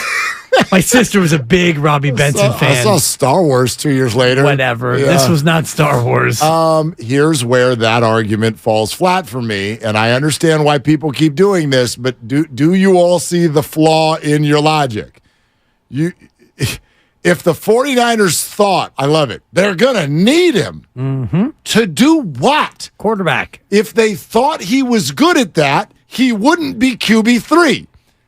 Today, I'm not interested in keeping Trey Lance around for in emergency break glass for this year because the Niners have already admitted they don't think he's going to be good at that this year. They're putting him behind Brock Purdy and Sam Darnold. So I feel like fans are falling into this similar trap, which is he was the 3rd overall pick, so that automatically means he's going to be good at some point, which is so odd because Sam Darnold is your proof that it doesn't work that way, and thinking that if we get to QB3, Trey's going to come save the day. Based on what? Based on what? If we all agree he needs seasoning, we all agree that maybe he'll be good somewhere down the road, what has that got to do with this year? He can't get that seasoning between now and the week 8 where you all think they're going to need to throw him into the football game. Halloween's the trade deadline. Okay. And why is that? He can get seasoning between now and next year. I think that's for sure. In the offseason, maybe. Or maybe in the season. If it flows that way. But that would be accident followed by accident followed by surprising performance. Or it could be lopsided matchup, blowout city, where you pop him into the game. If you're playing Arizona and you know that Arizona stinks, and you make him QB2 for that game, and you're up 28-3 late third quarter, and now entering the game, Trey Lance. So he's 1 quarter away? He's 1 quarter of garbage time away? That's seasoning. He needs more than a quarter. What's he getting tonight? It's basically glorified garbage time. Correct. But it's also seasoning. And it's not going to lead to anything different than where we sit today. He's going to be the same guy when he goes to bed tonight that he is right now, which is not ready. Which is a Niner, though. Tonight, yeah. But I just, our minds, I think, are conditioned now after Brock Purdy to think like a Disney movie. I think are you all under the impression that if we get to QB3 this year, Trey's just going to come out and there's a cape on? And, oh my God. Da-da, he's a former QB1. Right. He's a former starter. Like it's going to look like it looks, which is not good enough. Well, we don't know that. I mean, if he's not going to play between now and then, it's a wild thought to think that he's just going to walk in there in emergency duty, week 8, and suddenly be awesome and become that guy. Is it possible? Sure, it's possible, but what a weird bet to make at the detriment of him and yourself for having to deal with all of this chatter between now and then. I don't think that you're going to have to deal with the chatter. Once you get to, Monday, so Friday happens and Shanahan invariably will be asked in the postgame, hey, how'd you think Trey played? Did he make you rethink your decision to call Sam QB2? That question's coming. That's coming tonight. That's coming tonight. And then Saturday, by the time you get to next week, the stuff will start to die down because you're going to get ramped up for Pittsburgh. The questions are going to slowly ebb and flow away, so it doesn't become a distraction after Tuesday. I respectfully disagree. He's the lead story now, and he's QB3. But that's because the news is fresh. Well, sure, but then again, we've been doing this all summer. And now we have our answer. This guy beat out, it got close, but he beat out Jordan Poole for most discussed name in Bay Area sports this summer. Most discussed. He beat out Shohei, Gabe, Farhan, Jordan, Wilmer, Draymond. Oh, Wilmer. Restaurant quality Wilmer. bat. I mean, am I right? Okay, but he beat them all out. This guy is a lightning rod. And what I don't understand is anyone who right now goes, you got to keep him because you're going to need him. You might. To do what? He's your Geico. Shout out Guru. He can't. Are you familiar with the Limu, Emu, and Doug? He's not separated himself from Brandon Allen in the mind of his head coach. So what is it you're going to need him to do, and how well is he going to do it if you do need it? Well, he might be QB3. He might. He could do it the way he did it as a rookie when he came in against Houston and saved your damn season. Oh, gosh. Single-handedly. Yeah, single-handedly. Thank you, One Mark. good half against the worst team in the NFL. And what happened, Mark? Did they win that game? They did. And did they then go on to the playoffs in large part because of his heroic performance against Houston? I can't even keep a straight face ridiculous. On a non-payday Friday. Let's go to Ian and Sick Mark. of this guy. Help me, Ian. Oh, sorry. Hey, Set it straight. Yeah, Ian, real quick, what's going on? Hey guys, how you doing? Better now, Ian. How are you? I'm good. Hey, so I got two things real quick. I hear a lot of people calling into the station to suggest that Trey never got a shot. I've also heard there's a racial bias and Shanahan intentionally sabotaged his career. And so, anyways, I just thought I'd offer up this other, potentially crazy theory that he possibly is just maybe kind of stinks at football, at least right now. And then I also, amidst all the doom and gloom of this offseason and all this, I just want to remind everyone, we got a pretty good football team that's littered with all-pro talent on both sides of the ball. We got a kid that came in last year and for 8 games kind of unlocked that roster better than anybody we've seen so far. There's a lot to look forward to. This is going to be an awesome season of football, and the Niners are going to win the Super Bowl. That's all I got. I just want to throw some positivity out there. Yeah, Ian, thanks. I mean, all of that sits there, and we may get there. The season hasn't started.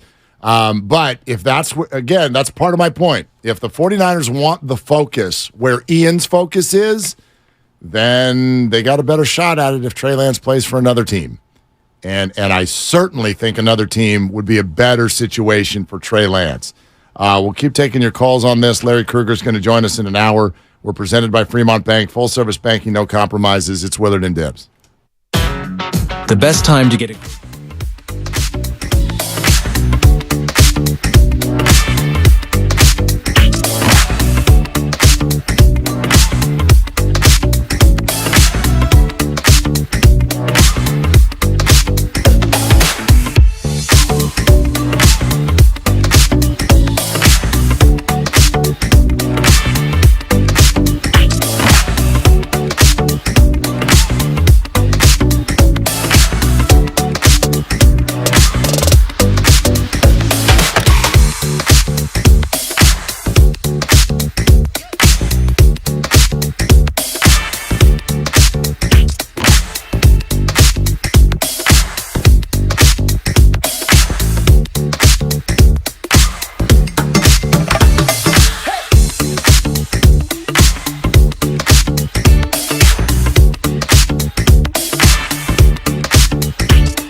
That is gross.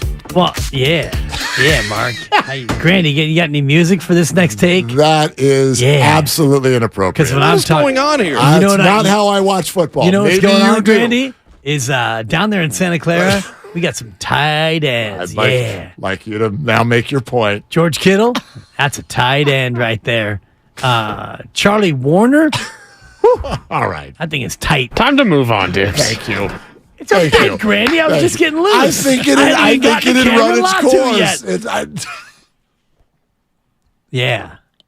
You were going to be like Larry Krueger and name all the tight ends I was just in the whole NFL. I was just getting to Cameron Latu. You were going to name them all. Don't even get me started on Former Ross tight Dwelly. ends, future tight ends, current. Gonzalez? Oh my am I gosh. right? Yes, Grandy. You're right. It might have gone on too long. Yeah, maybe. In the moment, I thought Definitely. it was just like a 10-second bit. That's my bad. Listen, I take my share of the responsibility. I'm the one who took it there, sort of. No, big time. I took it there.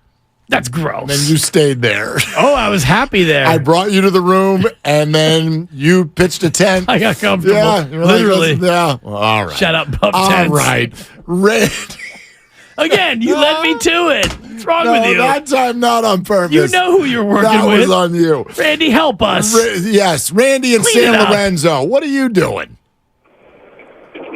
Well, I'm almost home, and I feel the thing with the Niners is they are not in want-to-season a quarterback mode, but they're in want-to-win-now mode, and Trey cannot supply them that. I was actually listening to, I forget the guy's name on ESPN, but he was going down a list of QBs who turned out to be busts in the NFL, and he was commenting how these QBs, like the Trubisky's and the Josh Rossens, they were given more time, you know. And then the thing with Bosa, I'm wondering if it's a waiting game to see if Thomas, if that's his name, with the Chiefs, if the contract before him, and what that contract is going to be. You're talking about Jones, Randy, and he insinuated, Randy, thanks so much.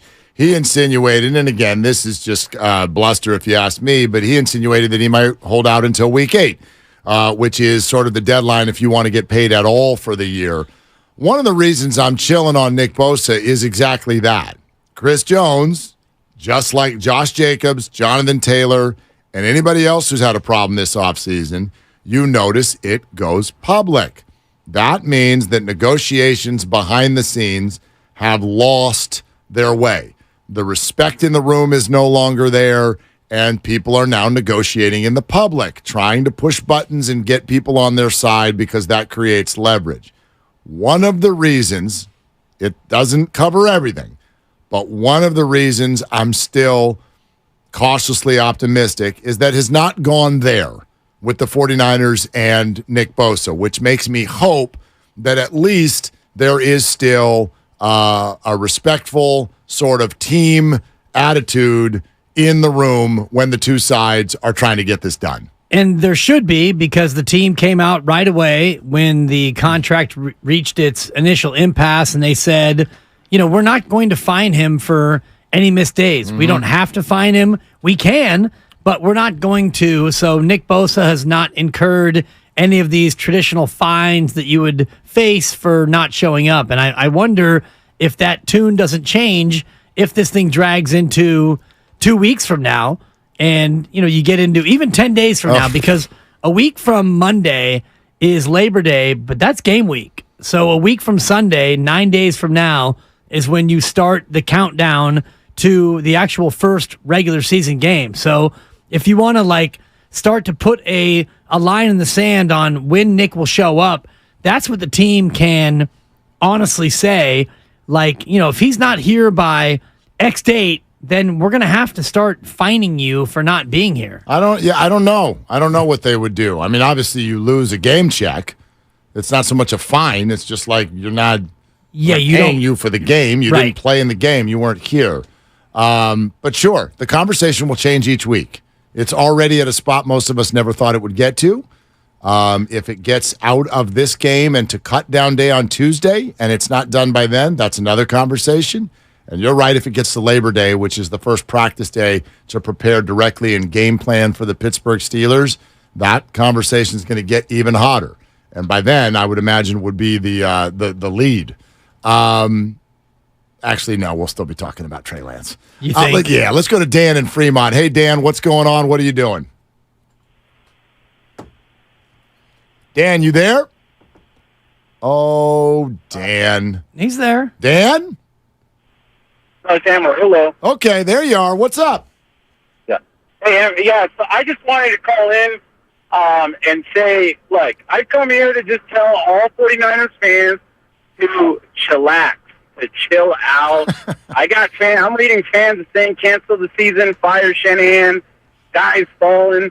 Like, I don't understand it. In regards to the whole Trey Lance thing, like, let it play out. The season's looking good. I don't want to say Super Bowl or bust, but, it's cliche and all, but it's a strong roster. And I don't understand the chaos on Twitter. I know, you guys aren't really bringing that up, but they're ready to cancel the season because Trey Lance was put at QB3. And I don't understand it. Imagine if this had happened during Alex Smith's era. Who's QB3? Like, no. Everybody just needs to chill out, let the season play out. Everybody relax. It's going to be all right. Yeah, Dan, while I agree with your concept, I'm also aware that certainly on the internet, it doesn't work like that. We have to admit that this is an incredibly rare circumstance. In fact, I don't even know if we could comp this.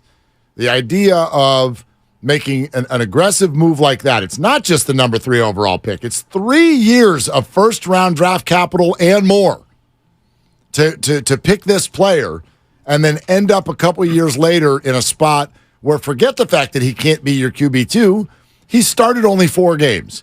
Who does that? Nobody does that. Well, you do that if you have him playing behind a Hall of Famer.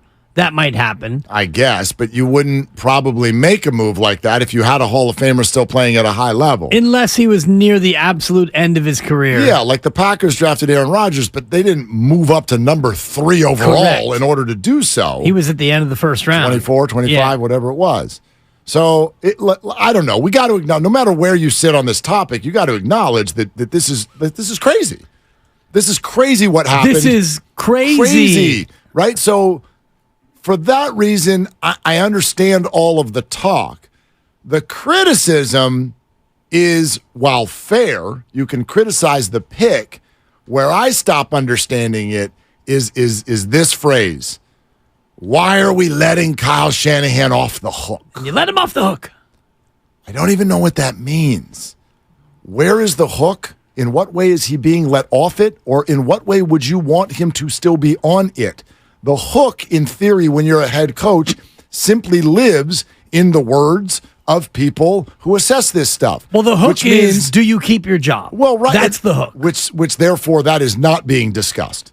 That should not be discussed and is not being discussed by the 49ers. 23-11 in the last 2 regular seasons with Trey Lance as your QB 1, 2, 3, or however you want to put it. And 4-2 in the playoffs. Right. So Ryan Clark, for example, the latest to say it on ESPN, why are we letting him off the hook? Well, dude, you have a platform on ESPN. So if you don't want him to let off the hook, don't let him off the hook. Show up every day and criticize Kyle Shanahan and create doubt about his job status. That's what you would do. That's what the hook is to me. Right. Like, I mean, but if anybody's going to do that in the midst of coming off 13-4 and being a top 5 Super Bowl odds team, I don't understand why you would do that. For me, you can criticize the pick in the process, but it has to stay there because everything else has gone well. They've done nothing but win since then. Won. They've done nothing but win except in the playoffs at the end of the playoffs, and that's unfortunate. But as I mentioned earlier, only, I think, 34 or 35 coaches have ever won a Super Bowl. So if he wins a Super Bowl, he's in a very select elite company that, if you look around the National Football League right now in terms of coaches who are currently coaching who have won Super Bowls, I think you're dealing with 2 or 3 coaches. Current? Andy Reid, Pete Carroll, and Belichick, Tomlin? That would be 4, yeah. So you got 4 guys currently. I always forget about Peterson? Tomlin. Dougie P. Oh, Dougie P. Yeah, Dougie P in Jacksonville. So you got 5. So you'd be in a... It's actually 28 coaches have won a Super Bowl. Look at that. There's, 28 current. No, yeah. Yeah, I'm kidding. You had me there. But kidding. The whole idea about let him off the hook, it's fascinating because you would have to put him on the hook. So that hook for me is, as a head coach, it's your job. So the hook is you have your job or you don't have your job. And if Kyle Shanahan doesn't have Brock Purdy come in and do what he did, if Jimmy Garoppolo quarterbacked the way he did and then he got hurt and then you went to Brock Purdy and Brock Purdy was ordinary and you didn't do very well and then you lost your first game of the playoffs, then you could maybe put him on the hook and then we could talk about him being let off the hook. Sean Payton. Sorry, I forgot. No, it's good. Another one. It's more than I thought. It is. John Harbaugh. Yeah, Harbaugh. McVay. So 6. Man. McVay, 7. Every coach in the NFL other than Kyle Shanahan's won a Super Bowl. You know what, I Mark? didn't know that. You're letting him off the hook. 7 of the 32. The whole league has won a Super Bowl. 7 of the 32 have won a Super Bowl. That was more than 7. We counted up more than 7 names. That got to at least 8. Might have been 7 or 8. but Yeah, it was 8. I think kept going. Yeah, it did. That bit just kept going, yeah. So maybe Kyle does deserve to be on the hook. Who won the Super Bowl for the Packers with Aaron Rodgers? Wasn't that McCarthy? Another one. Damn. 9, not 10. Seriously. Not 11. I think that might not be 12. 8, but I'll look. It was at least 9, I promise. Anyway. Damn. So maybe he should be on the hook. I thought you had a great point. That point died in a hurry. Jeez. Well, I'll tell you what. You are listening to 95.7 The Game. KGMC FM and HD1 San Francisco. Always live on the free Odyssey app, Twitch, YouTube, powered by First NorCal Credit Union. Hey, Javier in Vacaville. You on with Willard and Dibbs? Hi. How you doing, Mr. Wheeler? How you doing, Mr. Dibbs? I spoke with you early on the phone, Mr. Dibbs. Yes, Javier. I was screening calls and then you dropped off. I was disappointed. Yeah, lunch break ended, so I had to call back later. But school's out now on the way to the game. So, I just want to make a premise, and Mr. Wheeler, he's a role model, my idol, but I'm going to be real disagree with this for the last 5 days. I'm probably going to disagree about this for the next 5 years. But right now, in the league 7 years, he has 800 passing yards, a 56% completion percentage, and is on his 3rd, if not 4th team.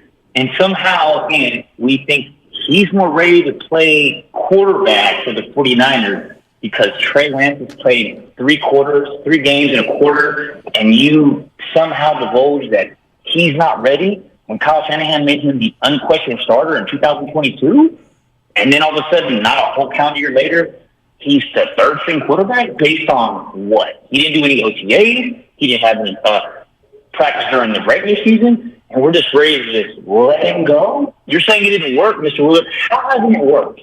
What hasn't worked? All of it. And Javier, I'd love to go back and forth with you further. You sound like you're in the hallway at Levi Stadium, and it's really hard to understand what you're saying. For those of you who couldn't understand what he's saying, it is a take that we've heard from many before. How on earth can you say that Sam Darnold is more ready than Trey Lance, especially when Trey Lance was the starter a year ago? I can give you my answer to that. I think it's completely A to B and obvious. In fact, it's bullet pointed. First of all, Sam Darnold looked better than Trey Lance this preseason and in camp.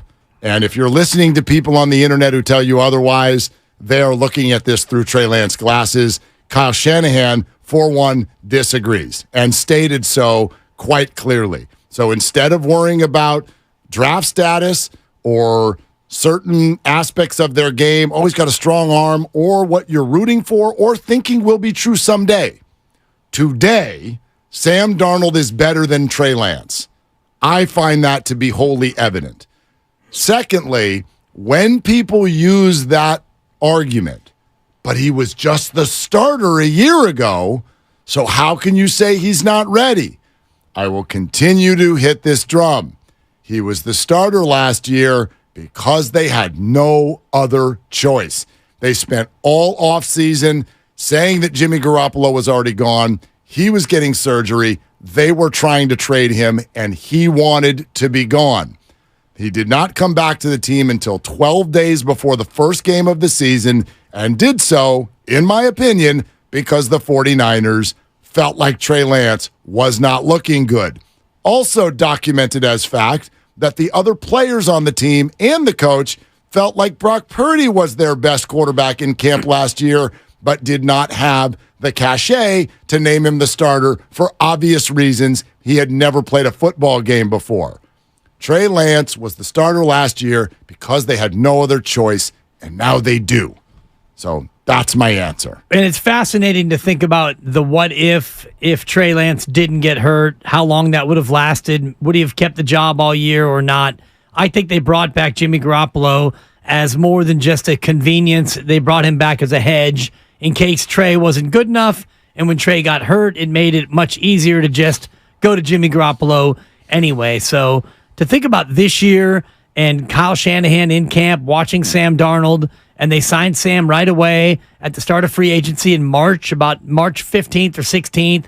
They brought in Sam Darnold thinking that he was a hedge not only for Brock Purdy, but also for Trey Lance. And so they got to see these quarterbacks from March until now, and that's why the decision was made. It was made based on everything they saw between then and now. Now, I don't think that means Trey is automatically gone. And you and I differ in terms of what they should do with Trey Lance, because if they think that it was close, and on Tuesday, Kyle said, we're not going to announce who QB2 is until probably before the Pittsburgh game. And, well, they never did announce it. They didn't announce it. They had to announce it. Well, they told the players, and then it leaked out. So, But they never announced it. But I think that it was a lot closer than people want to say. Yeah, I don't know that we'll ever know that. I don't necessarily buy that due to the fact that they brought in Sam the way they brought him in. And you know this. I said it the day they did it. I'm like, well, they're bringing in Sam to be the backup. Why would Sam have said yes? I've asked that question. How many times have I asked that question in the last 6 months? Why would Sam have said yes to this quarterback room if he thought he was going to be QB3? Why would Sam Darnold do that? A lot of you people are dismissing Sam Darnold because you didn't like him in the framework of being a starter and the number 3 overall pick. That's not what the Niners are asking him to do. They're asking him to be their backup. And I would suggest to you, I think he's as good of a backup as there is in the whole league. Give me a better one. Who's better as a backup? I heard this yesterday, actually. Who's better? I mean, I'd have to go through the list, but do you even know who the other backups are? You know what I mean? I know some of the backups, Not you. yes. But I mean that in a grander general sense, yes. And that's where this whole conversation about Trey Lance as QB3, to me, rings a little bit hollow. And hopefully by the time we get to next Monday, we're done with it, because you're going to be locking in on actual, real action. And I'm looking forward to what the conversation is going to be at the summit, the Red and Gold Summit next Tuesday at Fieldwork in San Ramon. Shasky and Bonte, Steiny and Goo, Willard and Dibbs, possible special guest, 2 hours from 4 to 6, a lot of Niner topics. And I don't think that, we could do 2 hours on just Trey Lance. I know we won't, but the Trey Lance topic is going to be hot. What do you mean we won't? You don't know that. We're not doing 2 hours on Trey Lance. There we are. Grandy's over here. By the way, you forgot one thing on field work, which is what did I forget, Mark? Giving away. I did that with no notes. That's true. We're giving away this. If you're on YouTube right now, Twitch, we're giving away this Deebo Samuel signed, framed, matted Deebo Samuel jersey. I said Deebo. The white Niner jersey with red lettering, red numbers, his signature, and 2 images of Deebo superimposed onto the actual jersey. The thing is gorgeous. It's beautiful. It's a piece of art, Dibs. Yeah, it is. Okay? And you can win that, and you don't need to enter or whatever. You just need to come. Nothing. Grandy hustling into showcase. Job, Grandy. The whole thing is free. You ripped him earlier. I did. Why do you think he's acting like this? We whipped him into shape. Totally. You know what I mean? So just come on down to Fieldwork Brewing Company, San Ramon. Please just tell me we're not doing 2 hours of Trey Lance. We're not. We're doing 4. Oh. Don't forget, Willard and Dibbs is 2 to 4 first. That's when you come get a good seat. And then from 4 to 6, then everybody shows up to the Trey Lance party. That is next Tuesday, August 29th, San Ramon, Fieldwork Brewing Company. The place is great. You're going to love it. We can't wait to see you, okay? 888-957-9570. Fabian is in Maryland. Hey, Fabian, what's going on? You're on Willard and Dibbs. Hey, what's going on? Thanks for having me. Yeah, man. So my one thing that I'm trying to figure out is, and I think, Willard, this is more towards you, is I'm trying to figure out why do we need, and knowing everything we know and considering that Trey Lance is only getting paid like less than $1 million for the rest of the year, why rush him out of town for Brandon Allen? And I'm kind of hoping you'll convince me of that. Well, it's not that. I think you're phrasing it in a way that I wouldn't. Running him out of town? No, for Brandon Allen. I'm not doing it for Brandon Allen. I'm not excited about Brandon Allen. I've tried to say this 15 different ways. I'm not excited about any QB3 ever seeing the field. I would like Brock Purdy to play 17 games. If he can't, I'd like Sam Darnold to play those games. And then after that, I use a cuss word because you're in a bad spot. That's normally where you are if QB3 comes into a game. Is that a cuss word? Watch the Miami Dolphins last year and see how they felt when people named Sky started coming into the game. It's not good. That's not what you want. So this is not for Brandon Allen. It's actually for Trey and for the sake of the 49ers organization and sanity. I don't see the good in having him on the 49er roster because I don't think that today he is really markedly better than Brandon Allen. I don't think Brandon is markedly better than him. I think if you get to QB3, you're probably in trouble no matter which one of them comes in. I disagree with that. That's fine. Yeah. You can disagree. But if those, in my mind, if those are pretty much a flatline, even Steven deal, let's look at what comes with Brandon Allen. Does he want to be elsewhere? No. He signed here on his own. Does he bring with him all kinds of chatter and screaming and yelling and questions from the media? No. There is a dynamic that has been created that is a distraction for the 49ers. They would rather not have it. And Trey Lance, I'm quite confident, based on him reacting the way he did to the news that he was not QB2, Trey Lance would rather be somewhere else. And if we all agree that he needs seasoning and he's not going to get it here, I'm having a hard time figuring out what is the reason for keeping him. I know what the discord is. Some of you think that if we get to QB3, Trey Lance is going to come in and save the world. I don't think he will. Well, it happened last year. You got to QB3, right, and QB3 came in and saved the world. He's a better player than Trey Lance. To think that QB3 can't come in and save the world, to me, is short-sighted, and it's unfair to Trey Lance. Now, why would you make that comparison? Because QB3, you've said before... But you're making it sound like all the QB3s are the same. No, but QB3, and I've said this to you ever since we started the show together 2 years ago, I think it's more about the laminated play sheet than it is about QB1, QB2, QB3, or QB4. Now, last year you got to QB5, and he didn't exist, and you lost to Philadelphia. If that was the case, why do they all look different? You can't tell me they're different players. Trey for Lance sure. and Brock Purdy do not look the same on the field. No, they're different players. Okay, so but why last year QB3 came in and saved the day. Yeah, so, but that's obviously someone who is actually really good. And you're saying Trey Lance is not really good. What do you see? I see a player who needs some seasoning. Right, but that's the point. So I don't see a player that you absolutely have to get rid of just for the sake of some media and some Twitter scuttlebutt. Kyle Shanahan's already shown you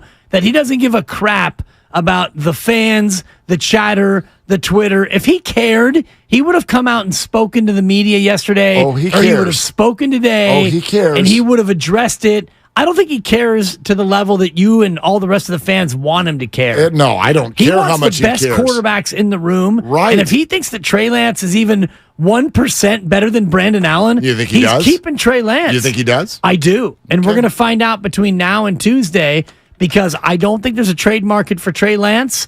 And if there's not, he's not going to cut Trey Lance. No, of He's going course to he keep won't. him. Of course, but that has nothing to do with what he thinks of his play. That has to do with finances. It's partly in finances, for sure. And it has to do with them being stuck. Yeah, if you're stuck, you're stuck. If there's no trade, there's no trade. But to say, well, you could put him on the injured list, like their kicker is now on the injured list. But you need roster spots for that on Tuesday. You just need 8 roster spots on the IR. You would probably lose Brandon Allen if you try to pull that. That's like. We're sponsored by Lucky California, and more of your calls next. Larry's a half hour away on Willard and Dibs. Monopoly is back now at Lucky with $25 million in prizes and money-saving offers. This week, Lay's or Kettle cooked chips, select varieties, are $1.99 each when you buy 4. No purchase necessary. See store.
Yeah, let's scream at each other. Now, back to Willard and Dibs on 95.7 The Game. Yeah, let's. Because if you consider yourself a big Trey Lance fan, I'm bordering on getting ready to call you disingenuous.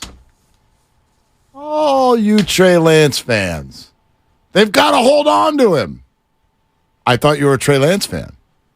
Wouldn't a Trey Lance fan want what's best for Trey Lance? Because that's not here.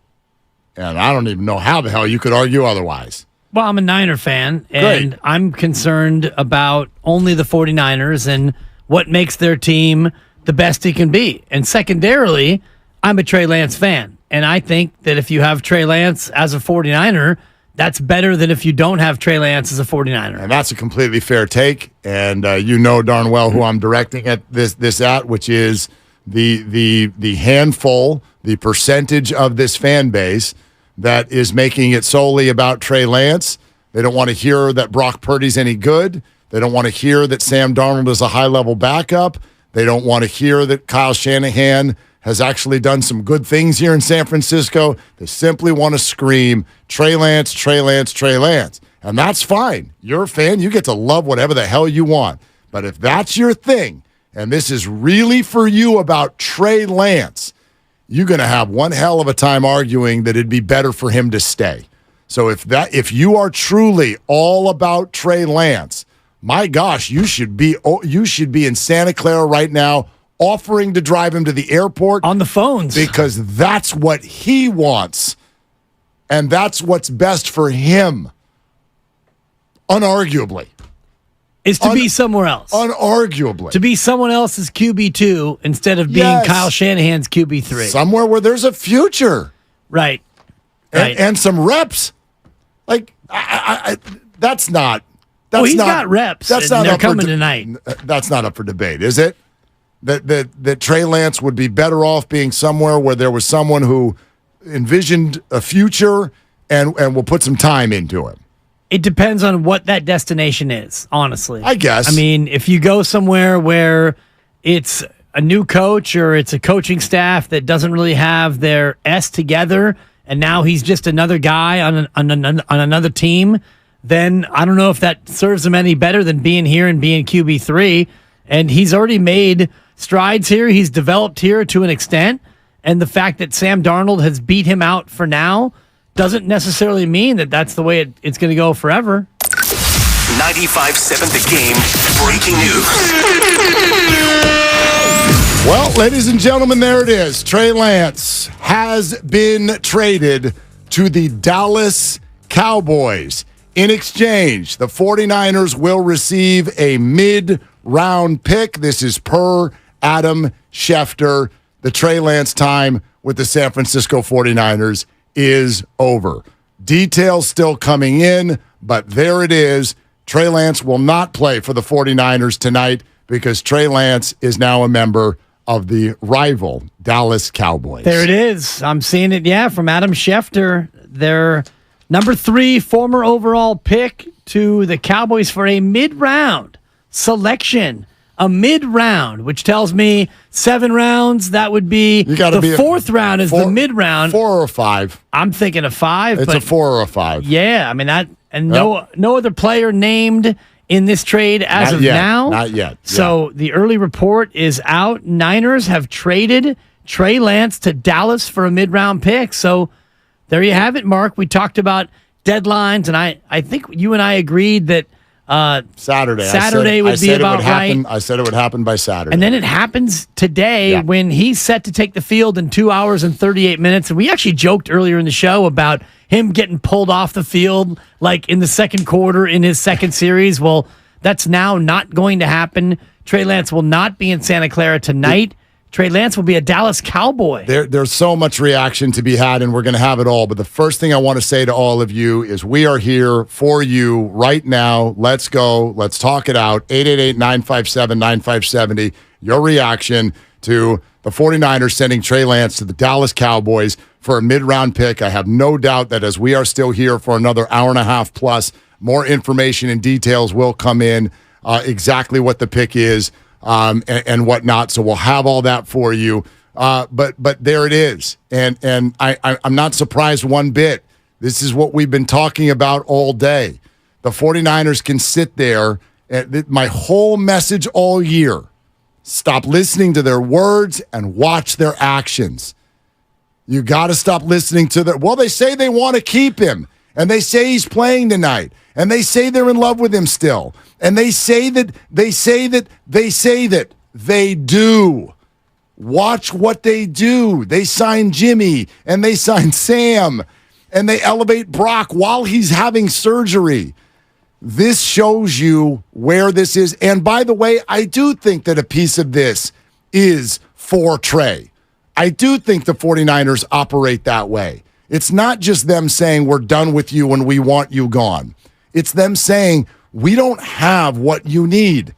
We don't have a spot for you, and we do like you, and we would like for you to have an opportunity elsewhere. I think the fact that it's the Cowboys is an interesting spot. Yeah, Grandy, what do we got? Really quick, Tom Pelissero, NFL Network, reports the Niners are getting a 4th-round pick back for Trey Lance. Okay, there it is. A 4th-round pick for Trey Lance, and there is one. I mean, that's a pretty good return based on where we are. It's wild considering that they tried to call back at draft time and weren't offered a 5. So, yeah, you can't look at this and, this is ultimate lipstick on a pig. This isn't great. This is obviously a horrific return on investment if you want to look at it that way. However, if you want to start the spotlight of March of this year, the way the 49ers played this, by putting him out on the field, having him succeed at least in the final 2 drives last weekend, and furthermore, creating the public story that it was this week, by saying we have a situation, we love this guy, but he needs time, and we would like to find him a new address. It worked. It worked in the form of probably moving them up 2 rounds in terms of what was being offered earlier. Well, they got something back for Trey Lance, and if Trey Lance was going to be QB3 at best, and I think you made a good point in the last segment about Brandon Allen, if it's a toss-up between who you like more, well, Brandon Allen's on a 1-year deal. Your commitment to him is far less, and so now you trade Trey Lance to Dallas, and you get something back, and you look at the Dallas Cowboys quarterback depth chart, it's Dak Prescott, and we know that he's had some injury issues over the years, and it's Cooper Rush, who is the number 2, and he, I thought, was a guy who was thought about in some favor in Dallas, but even if Trey Lance has to enter Dallas as QB3, Will Grier is their 3rd-string quarterback, so you would feel like Trey Lance would have a great chance to be the 3. Maybe he's QB2. And with Dak Prescott being a guy who has some injury history, Trey Lance is in a better spot right now than he was 20 minutes ago. It is a surprising destination. Yeah.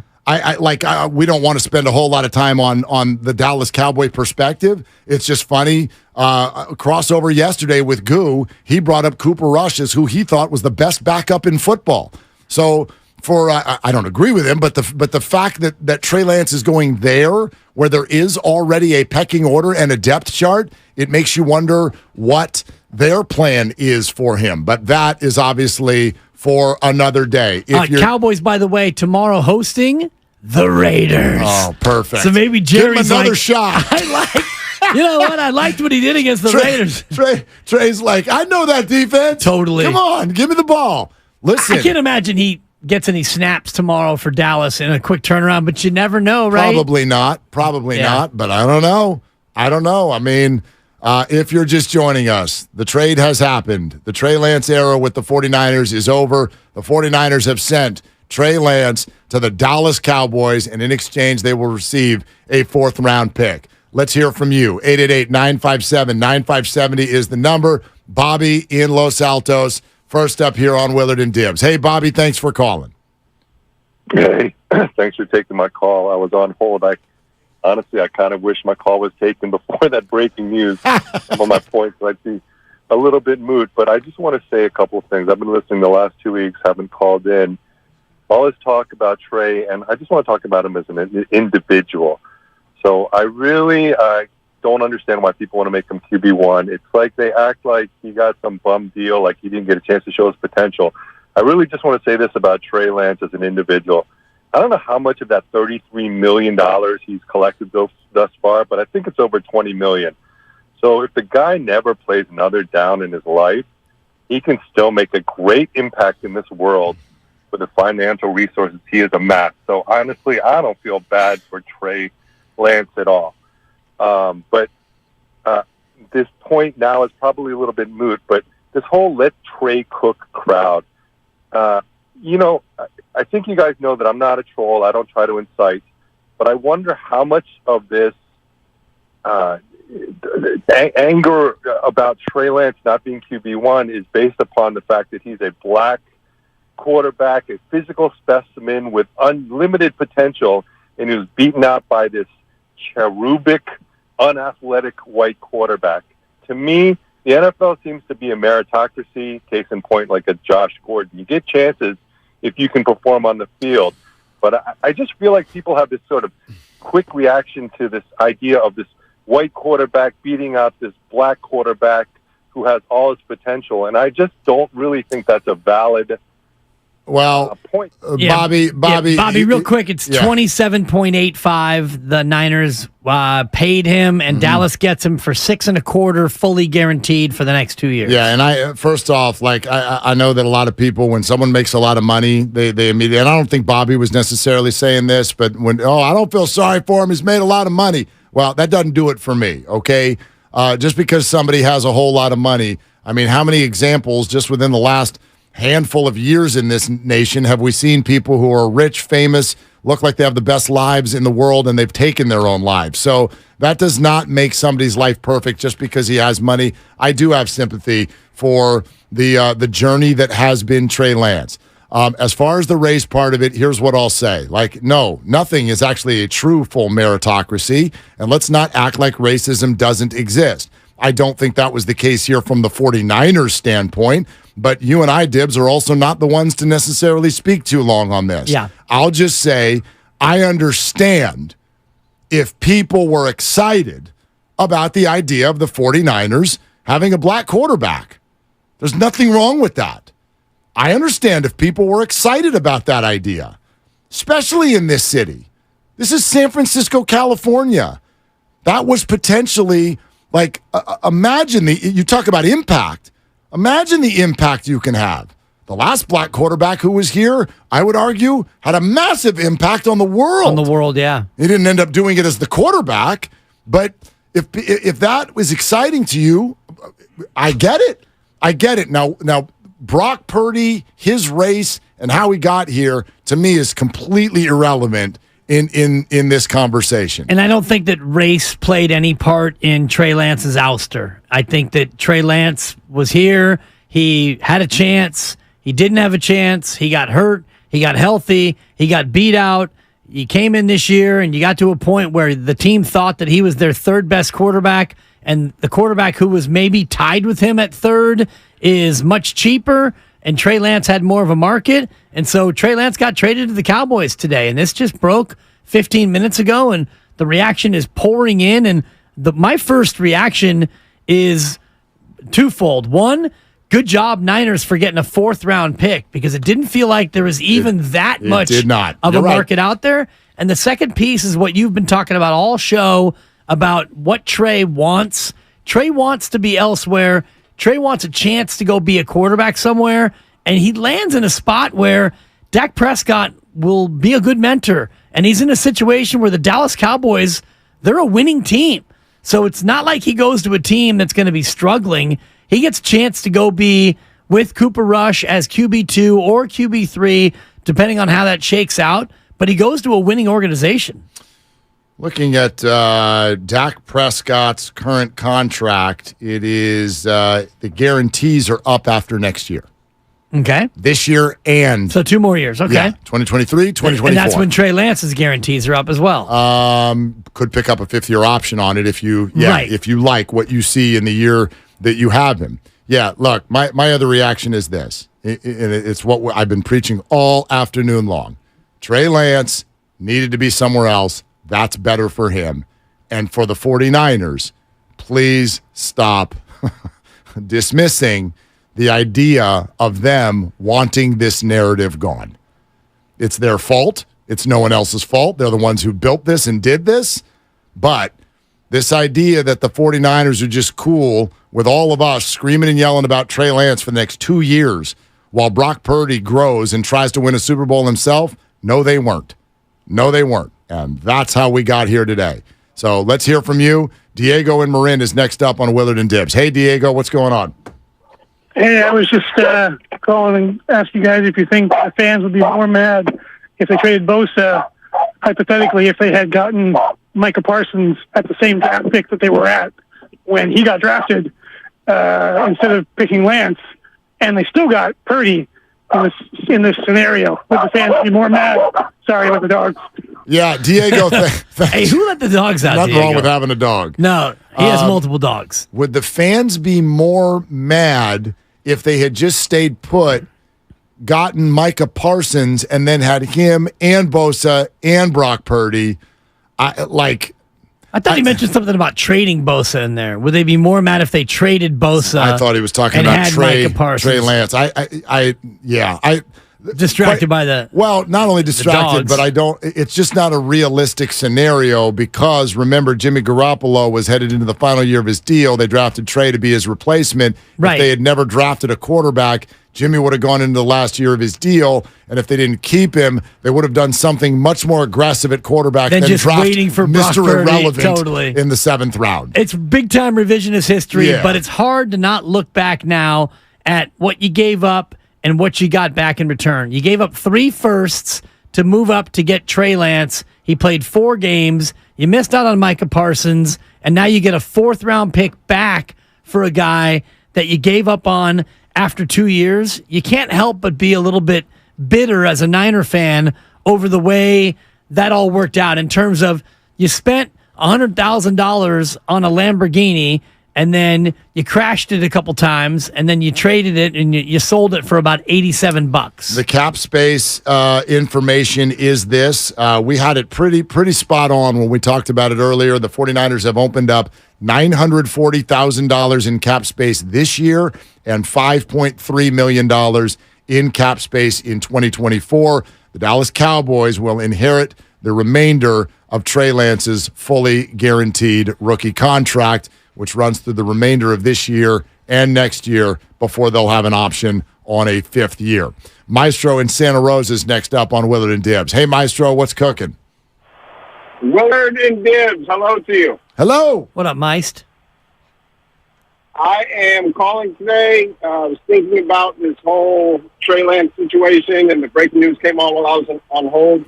I wanted to say that Trey Lance was brought to the 49ers simply so that Jimmy Garoppolo could get out. I don't think that it was an accident that as soon as Trey was drafted, it became the Trey area, and it was a big hype around Trey. Nobody had enough film to say, oh, this guy's really good, he's going to be our new guy. Kyle Shanahan simply wanted Garoppolo out. That's all he wanted. Well, Maestro, could we say it a different way? He wanted Jimmy out. Like, this is now pretty well documented. What they thought they needed over the next few years with the contracts that were coming up, what they needed was a quarterback on a rookie deal. You get what I'm saying there? They because if you're still paying Jimmy, there's no McCaffrey, and like Warner or Kittle might be gone. You know what I mean? Correct. So that opened up the cap space to keep the Bosa, to keep all the other superstars on the team. Yes, and then they lucked into Brock Purdy and developed him as well and ended up with a quarterback even cheaper than Trey by a long shot, actually. Yep. Maestro, thanks. He said that as much earlier in the week in terms of, what they were trying to do as a goal was to get a quarterback on a rookie deal, and they thought it would be Trey Lance, and his rookie deal balloons, but it doesn't balloon to where he's making Kirk Cousins money or Deshaun Watson money or Lamar Jackson money or any money. Herbert and all the rest of these mega monster deals. But you're right. The fact that they landed on Mr. Irrelevant and they're paying a guy $900,000 and then it finally escalates to like $1 million and change next year, that gives them a huge advantage if that quarterback is any good And Brock Purdy, it turns out he's pretty good. Pretty good. And the rest of the roster looks like it does because of that. Right. Like they have a lot of obviously highly talented and highly paid players on this roster. All right. The 49ers have traded Trey Lance to the Dallas Cowboys in exchange for a 4th-round pick in the 2024 draft. That news just breaking a handful of moments ago. Obviously, Trey Lance will not play in the game tonight for the 49ers, and we're talking about it and taking your calls right here on Willard and Dibbs on 95.7 The Game. Let's go to Gene in Oakland next up on this situation. Hi, Gene. What are you doing? Hey, I'm just pulling into my driveway. I heard the news. I'm really relieved, man. I one down, 2 and 1 to go, Now I get that Bosa contract settled, and we can just focus on the season and get away from all this drama. Yeah. Go ahead, Gene. Go ahead. Yeah, what I was going to say is what you've reported, I think, confirms my suspicions. I mean, I felt like I was wondering why he wasn't drawing any interest, and I thought it had to have been the $9 or $10 million they're paying him this year. So it sounds to me, from what you said, that they're picking up about $6 or $7 million of that. Is that right?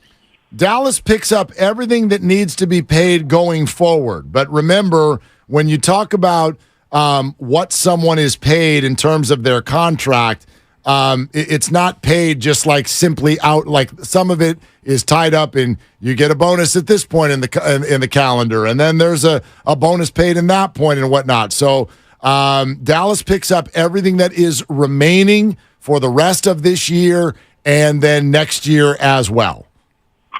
Oh, then wow, that's great. I mean, and we get a 4th rounder. I mean, that's the Niners' sweet spot, right? The 3rd and 4th round. Totally, don't do terribly well in the first 2.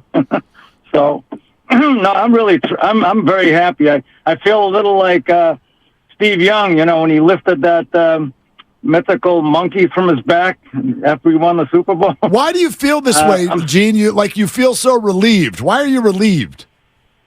Because I was getting so tired of the talk, especially a lot of the talk about frankly, the racial implications, saying that, whatever, it just, I want to talk about other aspects of the team, which I consider a far more important. The slot corner issue, the lack of depth in the O-line, is Darnold going to have it? Is Darnold going to finally be the real thing if he gets a chance to play? Things like that. I want to talk about, to me, what I consider much more important issues than I love it, Gene. Whether he's a 2nd or 3rd string quarterback. He's a man of nuance. Gene in Oakland, thank you for the phone call. I will say this: if anybody thinks that today is the last day that Trey Lance is going to come up as a topic here, I got news for you.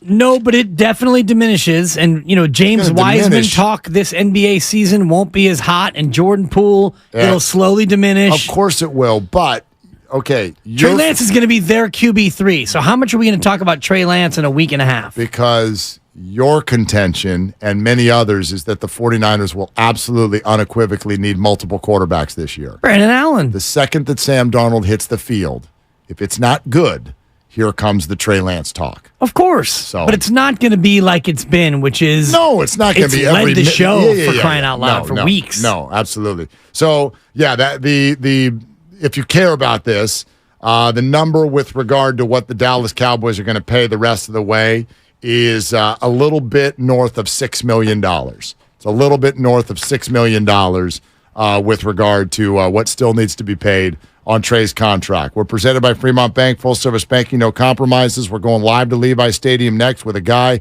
who's been saying that Trey Lance is probably going to be traded for over 6 months. That's our guy, Larry Krueger. But do not stop calling, because we are going to take every single one of your calls as we move into the 5 o'clock hour. Trey Lance is a Cowboy.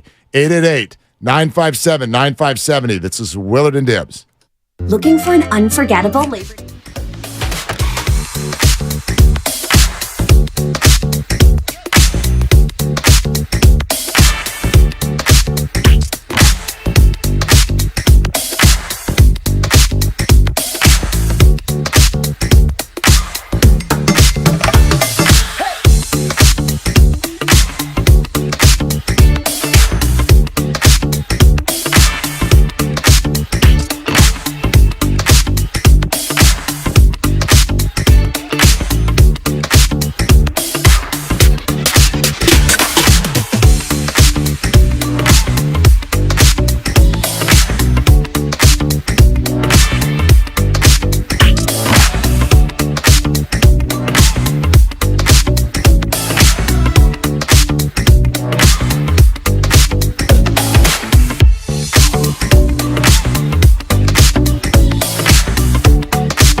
Now, back to Willard and Dibs on 95.7 The Game. Well, if you're just joining us, the drum beat is now a full concert, and we have arrived at that moment. Within about the last half hour or so, the news comes down. The 49ers have sent Trey Lance to the Dallas Cowboys in exchange for a fourth-round draft pick in 2024. So this whole thing has come to its conclusion. Trey Lance's time with the 49ers is over. It certainly puts a cap on some comments that were made on this show yesterday and the day before by Peter King and Tom Pelissero saying that Brandon Allen was going to be on the roster this year. He was going to make the final 53. Well, they're right. They're right. Brandon Allen was brought in for a reason, as was Sam Darnold. It becomes more and more evident that this is probably the effort that the 49ers have been working on for the better part of 6 months, and it culminates today by sending him to one of your most bitter rivals. And oh, by the way, on October 8th, Sunday Night Football, Levi's Stadium, the Niners welcome in the Dallas Cowboys.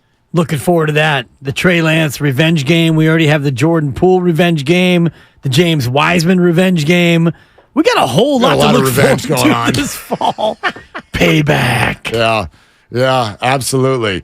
We're going to get to all of your calls on this, but we do want to go live to Levi's for some instant reaction from our guy Larry Krueger, who's down on the scene, getting ready for the game that will now not include one Trey Lance. Larry, here we are, my man. What's going on? Well, it was hard to envision, guys, Trey Lance playing in this game tonight. Yep. For lots of reasons.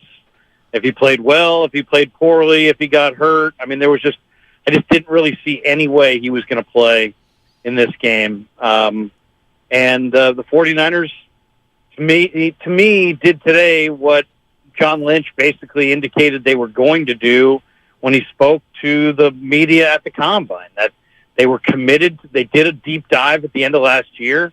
They did their autopsy on last season, and they decided that they made a decision, and it was probably made in February. We're going to commit to Brock Purdy, and we're going to move off of Trey Lance. And today it's official. And, just because, it's good. It's a good move for Trey. We'll see if it's a good move for the Niners. It eliminates a lot of distraction. But, all Niner fans remember one of the worst trades in Niner history was sending a good football player to the Dallas Cowboys and Charles Haley, who, basically became the key figure on their 3 Super Bowl championship teams. How many Super Bowls would Dallas have won without him? And how many would the Niners have won if they'd kept him? So that was a long time ago, and different player, different time, different regimes. But you never like to see Dallas get better, and I think today, maybe in the long term, they did. You just gave me chills with the Charles Haley comp, and I know you just were doing it circumstantially and not as an actual player-to-player comp, but that gave me chills, Larry. In terms of how this all went down, was Trey Lance already at the facility? Was he there and then he left, or was this something that happened long before the news broke about 25 minutes ago? Dibs, I can't say for sure because I'm not down in their locker room, but I would guess that he had, they probably informed him that they were close on something, and he probably didn't come in today. I don't know if he went through the walkthrough yesterday. Of course, we weren't there. There was no media availability. He wasn't there on Wednesday, and you guys know the story at this point that Shanahan talked to him, and basically he wasn't in the right frame of mind to practice, so he sent him home and said, come back tomorrow. I don't know if he was there yesterday for the walkthrough, but it was pretty clear that once they decided they were not going to make him number 2, that their only move was to trade him. Larry Krueger with us, 95.7 The Game. Trey Lance has been traded to the Dallas Cowboys. Larry, what's your reaction to the compensation that they got in the form of a 4th-round pick? Well, I mean, it's like somebody buying a Ferrari for $200,000 and selling it, a year later for $50,000. There's no way to dress that up. But if it's true, Mark, that their offers at the draft were conditional 5th-round picks, then a fourth-round pick is probably the highest offer they had, and they probably took it.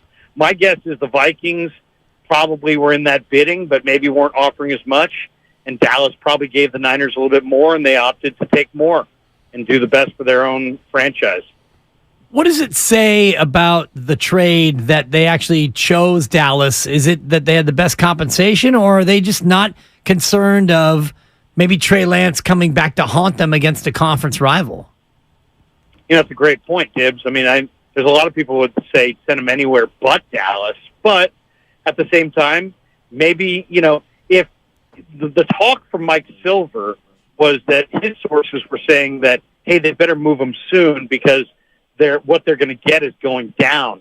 And if they were going to get a conditional fifth, who knows? Maybe after the way he played against the Raiders, they were only being offered late day 3 picks, like round 6 or round 7, and maybe a fourth from Dallas may have been a couple rounds higher than what the other offers looked like. So my guess is that I guess you could spin it that they sent him to a good spot, but I think they really, at the end of the day, if you really did, got truth out of everybody, I bet you Dallas far and away was their best offer. Larry, you said earlier that this is a good move for Trey. I'm actually trying to figure out why that is. You have an established backup already there, a very established starter for the remainder of Trey Lance's contract. Why do you think this is a good spot for Trey? I think it's a good spot for Trey because, one, it's a fresh start. I'm not of the belief, Mark, that the only way for Trey to get better is he needs to play. In the NFL, you need to play to get better when you're ready to play. And in my professional opinion, he's not ready to play. So if he had gone somewhere where he was going to play right away, I think he's going to fail right away. So Dallas is a place where he can go, get more tutelage, fresh start.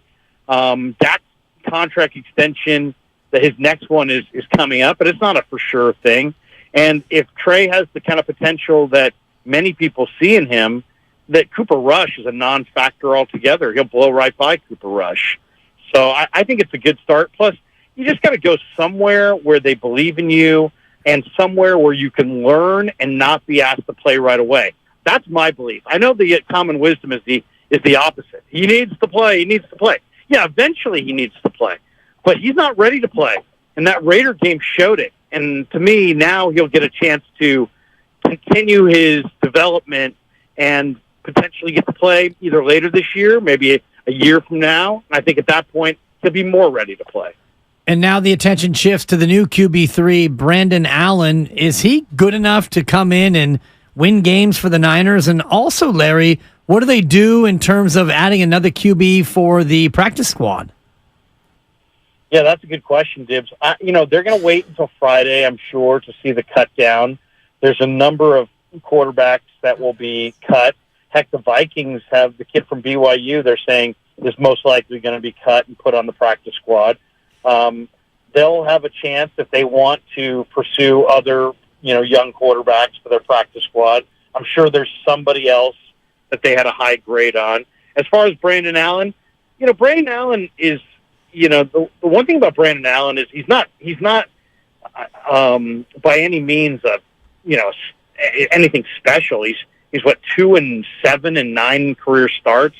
But he has played a lot of NFL football, and he's if you get to your third string quarterback, you want somebody who's ready to play and can step in.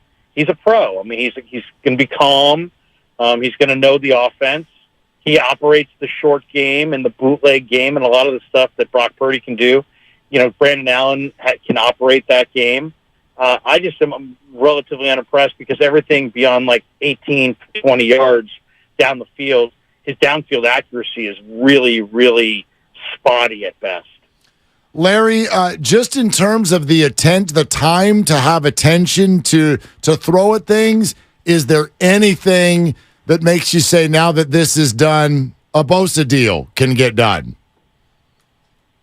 I don't think they're connected, Mark, but I think Bosa's deal will get done. I'd be surprised. I mean, I told you guys at the beginning of August that my deadline was around the 15th to the 20th. We're now 5 days beyond that.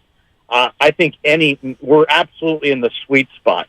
They were never going to play in the preseason. They have a couple weeks of practice before the opener. Some of those will be padded practices, I would imagine. So they've got an ability to get him up to speed. But, you watch those D-line drills. These guys run run all kinds of agility drills. It's about your girdle, right? It's about your adductor and your groin and your quads and your hammies, and making sure that because football movements are not the same as working out movements. Now, Bosa's dad was a D lineman. Maybe he's running the hoop in his backyard, but unless he's doing D-line specific drills, he's going to take 2 or 3 or 4 practices to get ready.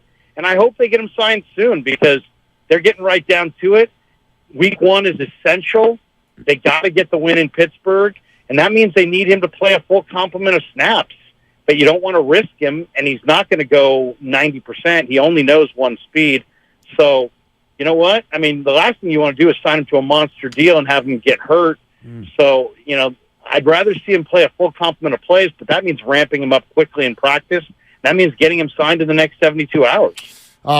You're listening to 95.7 The Game, KGMZ FM and HD1 San Francisco, always live on the free Odyssey app, Twitch, and YouTube, powered by First NorCal Credit Union. We'll get back to your calls in just a moment, but hanging with Larry Krueger live from Levi's. Larry, I was warned to not go too deep into the depth chart, and I already got in trouble for my tight end breakdown, but Jake Moody, is it time to panic? Well, it's not time to panic, Gibbs, because even though it's late August, miraculously, they've set themselves up well, and they're fortunate in that there are other options. Zane Gonzalez, you guys were down at practice. Zane Gonzalez hit 50-yarders like they were nothing this summer. There was one day he made a 55 and a 57-yarder in the same practice. He'll get many opportunities tonight to kick at Levi's. If he fell on his face and Moody's quad wasn't ready, or, you got Robbie Gould, who's still sitting in Chicago standing by near a phone. So, he's never missed in the playoffs, and he's quite dependable. So if Gould was signed, or if Gould was signed and you didn't have Zane Gonzalez, it would be one thing, but they've got options. They could put Moody on, if they weren't confident in his health or his psyche, they could put him on the IR to start the year and just go with Gonzalez. I kind of spun it as they were going to go with Moody, trade Gonzalez for a pick. But you know what? They could go with Gonzalez. And if Gonzalez falls in his face tonight and misses a couple of field goals or a PAT, they can kiss him off and call Robbie, and he'll be here tomorrow. Larry Krueger at Levi's. All right, man. Go talk to Kyle after the game, and please hold his feet to the fire, and don't you dare let him off the hook. Hey, Mark, I'll say this, man. I've been listening to you guys consistently. I appreciate your guys' coverage of this. I think it's been really balanced. I think you guys have been on this basically. I know you haven't been at every practice, but I feel like you guys have been on this Lance thing as well as almost anybody in the Bay Area media, man. So keep it rolling. Larry, thank you. And same to you. Good job through that whole conversation, never saying I told you so to the audience, because I know you've been talking about a Trey Lance trade for about 6 months. Scoreboard, everybody. See you, boys. See you, Larry. It's just the truth. It's just the truth. He also was, I think, the first on the Brock Purdy hype train. No question. And that was a long time ago. No question. And that's something that I'm trying to work on personally, is not like I told you soing people, but I just can't seem to avoid it, Mark. When I get something right, I'm the first one to let you know that I had something right. And I had this one wrong. I didn't see Dallas coming. Trey Lance traded to Dallas for a 4th-round pick. I didn't think they'd get a 4th. No one saw Dallas coming. I didn't think they'd get a 4th, and I didn't think it'd be Dallas. I definitely thought a trade was coming. I had no idea where, and I too am mildly surprised that it's a 4. We had said earlier, I thought you're probably going to need to attach a player or something, because if not, it's Trey for a 7th, and that sounds terrible. Yeah. Well, they got a 4th. And by the way, for those of you draft hounds out there, take a look at what the 49ers now have in next year's NFL draft, they've got 7 picks in the first 4 rounds. But none in the first No, or they in do. the second, No, right? no. They have a first They've now? got a 1 and a 2. They've got a 1 and a 2. They did not give any of those up. They never gave up Oh, a and the 1. Trey Lance, it was this last year's one. The Lance deal is done, and the McCaffrey one did not include That was the any second, ones. third, fourth, and fifth. So they got a boatload of thirds because of all the comps for all of their excellent hiring. Right. They've got their own 1, 2, 3, and 4, 2 comps in the 3, and now Dallas is 4. So they've got 7 picks in the first 4 rounds of next year's draft, which will feel like a complete bucket full after what the last 3 years have felt To have like. an actual day one pick would be kind of a nice change. I do think, and I wonder how, and before we go to the phones, but do you understand now maybe a little bit more why Kyle Shanahan didn't speak on Wednesday when the depth chart news broke? Does it make more sense to you now? I didn't not understand it. You just didn't agree with it. Well, even that is You hated overstating it. No, we had a conversation about whether or not it's the right thing, A, to just send Fred Warner out there to do it, and then B, it's not like you're hiding because he did speak publicly on a different platform anyway, and so did John Lynch. So if you're going to do that, and then you're going to sort of say, oh, well, we didn't think that the news would get out, it's like, I don't buy any of that. Yes, you did. You either put it out or you know darn well that it's going to get out. Like, I just thought that whole handling was clunky. And that's fine. It's a clunky situation. So it could have been clunky if he talked also. But I don't have any issue with that, really. I wasn't, like, angry by it. I just thought you probably could have done that a different way, and it would have been totally safe. I think if you know some things about how this stuff works, you knew what was going to happen this week. Oh, we want him on the team. No, you don't. Well, they did, unless they got a 4th for him. Right. Who's motivated to do what when is the question. Are the 49ers motivated to come out there at some point this week and be like, yeah, we would like him to be gone? No, of course they want these other teams to think that they can keep him. Yeah. But it was totally evident that they can't. Not for him, not for themselves, not for the situation. It was all there. That's all. But yeah, like if you're going to talk anyway, talk to the people who are there. Well, now you can talk because now it's been a definitive thing to where, and I'm sure he'll talk post game tonight. Yeah, and there'll be questions about Trey, and he'll say this was best for Trey, and he'll say, we loved having him here, but and stuff, and we got to a point where we needed to do right by Trey. If you want to know. Do right by Trey phrase will be used. If you want to know what Kyle's going to say about him tonight, just go back to what Steve Kerr said when they dealt Wiseman. It's the same press conference. Or when Dunleavy spoke about dealing Jordan Poole. Yeah, well, that's a little different. But the thing with Wiseman was just, oh, gosh, we love him. We don't have time here for him now with what we're trying to, that whole thing. That's what, and there is some truth to it. That's not totally off. Sherman in East Palo Alto with Willard and Dibbs. Hey, Sherman, what's going on? What are you doing? Hey, what's going on? Love you guys' show. Thanks, Sherman. I'm thinking the reason why the Cowboys got Trey Lance is because they're so tired of getting beat by the Niners in the playoffs. They had to go get somebody that know they play so they could try to win the playoffs this year. So that's my whole thing of why the Cowboys would get him, because why would they get him if they already have 3 quarterbacks? Well, that would be Sherman, thank you. That'd be a very, very expensive way to potentially get a playbook that could change about 5 times between now and then. By the way, the Cowboys didn't really have much trouble stopping the 49ers offense. They held them to 19 points. Yeah. They just didn't score any themselves. October 8th, Sunday night. Oh, yeah. Sunday Night Football, Week 5 in Santa Clara at Levi's Stadium. Trey Lance and the Fighting Cowboys against Sam Darnold and your 49ers. I mean, if you're a conspiracy theorist, the NFL finds a way for Dak Prescott and Cooper Rush to be unavailable for that game. If Trey Lance were starting that game, the internet would break. Trey Lance against Sam Darnold. Brock Purdy with a hangnail. That's right. That's right. Cooper Rush, maybe he's out for paternity leave. No, all the 49er quarterbacks are hurt, and they trade with the Raiders to bring back Jimmy Garoppolo. Oh. All right, enough of that. Jefferson, that was fun for a second. Jefferson in Danville. Hey, Jefferson, what's up? Hey, it's actually Justin, but thanks, sorry. Thanks for having me. But no problem. I really appreciate it. We got the J right. Yeah, exactly. Almost there, right? It's the same thing. Absolutely. Well, thanks for having me, guys. Appreciate it. It's the best thing that could have happened, with the Trey Lance thing. It's not every day that, you buffed on a 3rd overall pick, but then hit on the 7th round pick. So I don't know what the hype was coming out of college with Trey Lance. I mean, the guy was extremely inaccurate going down the field. His upright style was never going to translate to the NFL, and all of his college work was done in 1 year at FCS school. People say he got a shot, but he can never process the game fast enough. He never had the confidence, really, to put it out on the field. They should have looked at Justin Fields. He was a better athlete, rocket arm, good speed, played in the Big 12. He wasn't the most ultimate project in the NFL draft, which, Trey Lance was.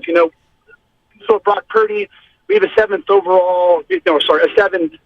round home run, a franchise quarterback with moxie. He sees the field at a high level, processes the game at a high level, and performs like a high-end pro on the field. We don't need the distractions at the backup quarterback situation. We should be talking about getting Bosa back on the field. At least this will help as well, clear some cap space for that to happen. Well, it only clears $940,000 at least this year, $5 million next year. I don't think that's really going to be the difference for Bosa. But Justin, thanks. The only thing I didn't necessarily love about that call is that it sounds a little bit too final to me.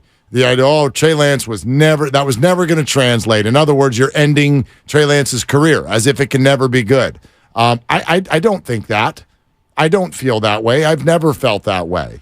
The opinions, speaking for me, that I can share on Trey Lance and why I said throughout the show today that they've got to trade him because it makes better sense for the Niners and it makes better sense for Trey, is that I don't think there's any drop-off whatsoever from Trey Lance to Brandon Allen, and there might be actually in the other direction a drop-off from Brandon to Trey if you're talking about right now. I have no idea what he's going to look like a year or two from now, and could it translate to the NFL? It might, but he's not there now. He's not ready, and that doesn't work for the 49ers. And so it's a massive miss because the whole point was he needed to be ready last year, and he's not even ready this year. And there's some bad breaks involved in that with injury and some unforeseen with the emergence of someone like Brock Purdy. But we've definitely reached a point where the Niners were not going to put any more resources into developing Trey Lance, and that's what he needs. We'll see where it goes from there. Well, and he's in a spot now in Dallas where he'll be QB2 or QB3. We don't know if Cooper Rush will be the guy, and we'll have to see how it plays out in the couple of weeks before week 1. But Dak Prescott now gets a chance to mentor Trey Lance, and he's got a chance to get a fresh start. And I hope that Trey Lance looks at it in the way that Mitchell Trubisky looked at it in terms of going to Buffalo. He was a backup, and then he got a fresh start in Pittsburgh, and he hasn't yet cemented himself as the full-time starter, and now he's the backup again.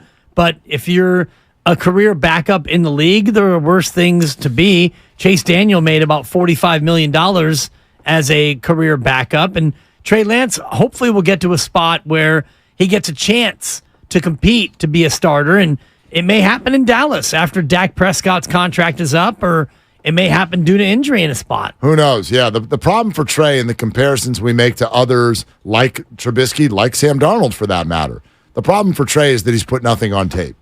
He hasn't played yet. Trey Lance needs to find a path to the field. And a situation has developed that is going to make that very difficult for him. If he doesn't show out in practice better, show out in preseason games. That's why Dallas, to me, is actually a little bit of a head-scratcher. I'm in full agreement that Trey needs a fresh start, and he's got that. But I would have, if I'm Trey, probably would have loved to go to a spot that's got a little bit less definition at the quarterback spot for the next couple years. But how many of those teams are there that don't now have rookies that they recently drafted, or other spots where you got coaching uncertainty and coaching upheaval. I think if I'm Trey Lance, I don't mind going to Dallas because you've got a veteran quarterback under whom you can learn, a team that is ready to win. I mean, Dallas is the third best team in the NFC by most assessments. So you're going to a winning organization and you're backing up a guy who hasn't necessarily always been healthy. I think it's a good spot to go for a fresh start. I mean, again, any fresh start is better than staying here through the eyes of Trey. But, I mean, I'll give you a handful of teams that just on the surface, without knowing their cap situation or any of that, I give you some teams that if I'm Trey Lance, I would have liked to hear called rather than Dallas. I would have rather gone to the Tampa Bay Bucks. I would have rather gone to the Arizona Cardinals. I don't know if the 49ers would consider within the division. I mean, Kyler Murray is going to be their quarterback. I mean, they're on the hook for him till 2028. We'll see about that. They're trying to tank for Caleb Williams. I mean, you can see it with what they're doing. Right, but they're paying that guy. Well, I mean, you're paying. Sometimes you got to eat it. They're going to have to eat like $160 million. Well, that's a big eat. Well, no. First of all, his guaranteed number is massive. His guaranteed number is big, but we're already a year and a half into it. So right. I get you that number, but it's damn near $100 million that they still owe him guaranteed. I would have rather heard the Raiders. The Raiders is an interesting one. The Washington Commanders. Oh, they love Sam Howell. I know that. No, they are loving Sammy Howell. That narrative is taken off because he had a good preseason game. Couple of them. Maybe I would have rather gone to the Patriots. That's also an interesting one. Yeah, because they've got any of those. Mac Jones and Bailey Zappi. Would have been amazing for Mac Jones and Trey Lance to be teammates. Right? I mean, you talk about Indy and Houston, and they just drafted rookie QBs. Chicago's got the guy drafted in Trey Lance's draft class, Justin Fields. So I don't think there are as many viable spots as there usually would be for Trey Lance to go there and compete. And Minnesota, the one we were all talking about. I think I would have rather have heard as the destination. They like Nick Mullins coming off of the internal brace, and he's got some arm strength. And I'm reporting on what I've heard from deep inside the Minnesota community. Peter King made a good point yesterday that Kirk Cousins is a real thinker, and if you think that you're about to have a decent season, it'd be a bad idea to plop that in the back of Kirk's mind 2 weeks before the season starts. So that's an interesting point. With regard to maybe why Minnesota doesn't want to do that right now. James in Palo Alto with Willard and Dibbs. Hi, James. What are you doing? Hey, guys. Just coming back from the market, and I heard the news. And I had a question I don't know the answer to. I hope you guys can help me with. How complex is the Dallas offense? How quickly can Trey assimilate it? Can he really be a 2 or a 3? Or would you imagine him on the practice squad trying to learn the signals, the calls, the plays, the routes, the blocking? I mean, it seems pretty complicated for him to come in with 2 weeks of practice and imagine that he would go to a new system and start. Well, James, he's not doing that. No one's asking him to play in 2 weeks. This is a long-term play for the Dallas Cowboys, a flyer, if you will. There is no offense more complex than Kyle Shanahan's, so I've been told by players who've played in it. But I'd also say that the idea of Trey Lance figuring out an offense is not a problem. He's whip smart. He can figure out the offense. It's a matter of execution and accuracy when you're actually on the field.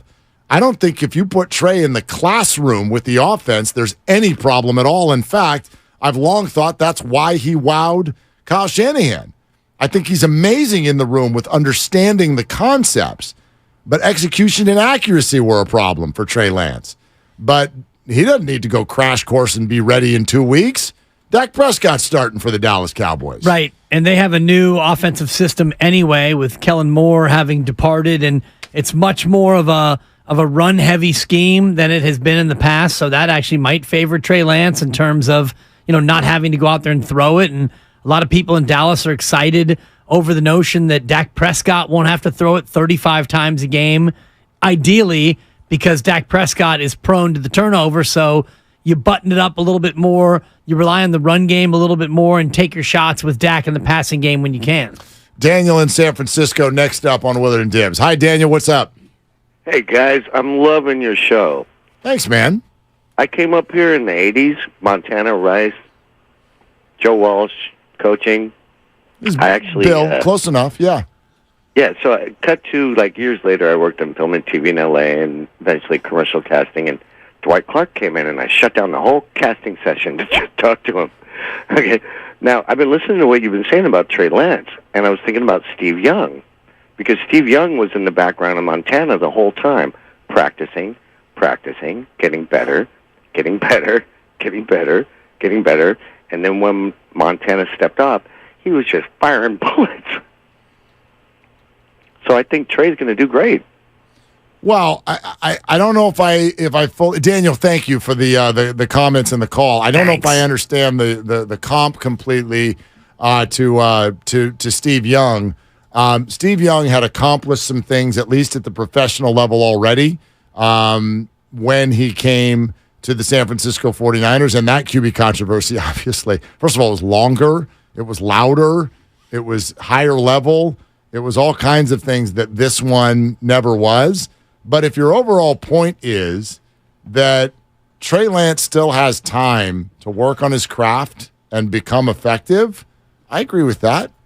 I agree with that completely. You know what I mean? This conversation has never been about what can happen in 2025. He might be great, but it's irrelevant. Even if it ends up happening, I wouldn't look at the 49ers and say, you shouldn't have made this trade. I would say you shouldn't have made this pick, but you have to make this trade right now for all kinds of reasons. There's nothing that Trey can really do for you because you are interested only in the now. And because of the circumstances surrounding his arrival, this is a distraction. It is loud. It is unwelcome. And for Trey, it's an awful place for him to be because it is not offering him the resources, the development that he needs to go out there and get better at the game. This trade made all the sense in the world. It reminds me more and more, and we can completely maybe close the book on this parallel with James Wiseman because both have now been traded, but James Wiseman needed exactly what Trey Lance needed in very similar ways. James needed a place to go where he could develop. He needed to be able to go out on the court and try to become an NBA player. It's a little different for the quarterback because Trey Lance doesn't get to go and be QB1 and play, but he goes to a new setting, a new system, and it's a new opportunity for him to show what he can do in practice, or maybe he's running the scout team, whatever he's doing, he's got a new set of eyes on him and a new culture where he can go and thrive because he got to a point here where you were put into a box as QB3 and maybe QB4. And I've said this all along in terms of my analysis of Trey Lance, and it wasn't only through my own eyes. It's what you and I have talked about, and I kind of learned this from you in terms of, watch what the people who are in charge do in terms of actions and let that guide your opinion in terms of how things might go. Because I can say I love Trey Lance and all the things that I like about him, but if the team is showing you other things that indicate maybe they don't like him as much, that becomes a guide as to how this might go. And here we are, August 25th, and now Trey Lance has been traded to Dallas because he probably wasn't going to be QB3.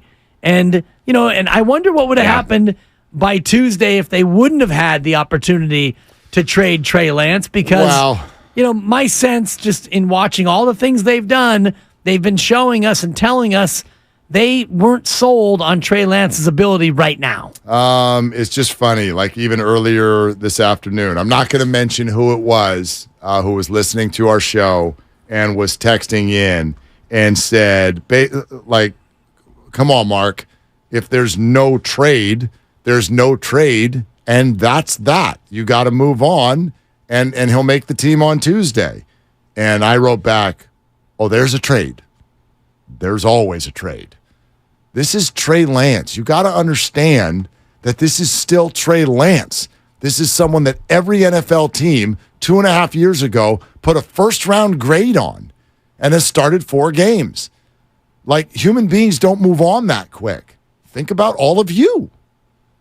All of you are sitting here going, he never got a shot. He could be this. He could be that. Well, guess who else is saying that? All of the GMs. They agree with you. So why would somebody not give up something for $6 million to take a look? Do you know how cheap that is to the Dallas Cowboys? Jerry Jones just made that when I started this sentence. So, of course, there was going to be a trade. Of course, even though they said, we're not naming QB2, and then they named QB2. We're not trading Trey Lance. We're playing Trey Lance on Friday night. No. You got to both do right by Trey and do right by yourself. And that's why we started our conversation today. I'm failing to see what the win is for the 49ers to have him on their roster on Tuesday. If there was a win there, they'd have done it. There is a win there, but the bigger win is to have him somewhere else. It's such a quite frankly, a wild set of circumstances. And I laid it out before, and it is a little bit. It's a little bit wild in terms of how it could help them. So many ifs. And this helps them more in terms of closure. So now you can turn the page, and Kyle Shanahan at some point will have to answer questions about it. And now that the deal is done, he can be magnanimous and he can be generous with his words because he doesn't have to, sugarcoat anymore. And again, Mark, the actions speak louder than the words anyway. And the actions are you traded up to get him. It didn't work out for a variety of reasons. And now he's on not to Cincinnati, but he's on to Dallas. And Brandon Allen gets to be QB3. Thinking about tonight, how do you allocate the quarterback reps now going into this game? And Brock Purdy will probably get a series or two, I think the word is. They want to get him 8 to 10 plays with the ones. Do you go right away to Brandon Allen and say, you get the rest of the game? Do you risk putting Sam out there for a quarter or so? I think you do. Look, they call this the dress rehearsal. I think you do a dress rehearsal. You go in order. If you're willing to put Brock on the field, you're willing to put Sam on the field. True. Right? So if Brock's going to get a couple series, I think Sam gets a handful more. Does that get you to halftime? Maybe. And then Brandon Allen, now you got to be, brother, you're on the roster now. You're the emergency QB. And he's been short on reps in the last handful of weeks because A, they're trying to showcase Trey Lance, and B, he had a baby. So he missed a full week of practice. So Brandon now needs to catch up to speed. Yeah, I definitely think he's got the most passing attempts in him tonight, Brandon Allen, for sure. Yeah, it makes the most sense. But you're probably right. You do want Sam Darnold to get a little bit more of a dress rehearsal. And I wonder how the crowd reacts when Kyle Shanahan is shown, because there are some fans not happy about this trade today. Oh, of course not. Do you boo Shanahan at the third preseason game? No, I would maybe a smattering.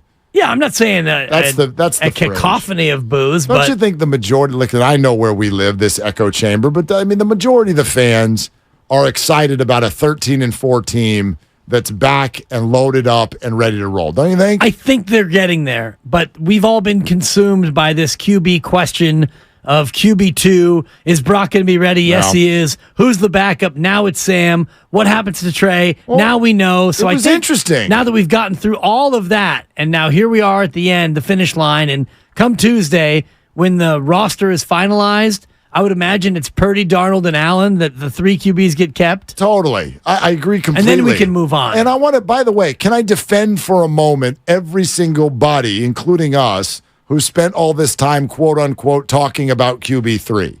And therefore it sounds like why are we spending all this time on QB3? We're not spending time on QB3. We're spending time on an interesting story. This is an unbelievable story. Do you all watch Netflix? They don't do documentaries on this guy who we expected to be really good was really good. That's not a story.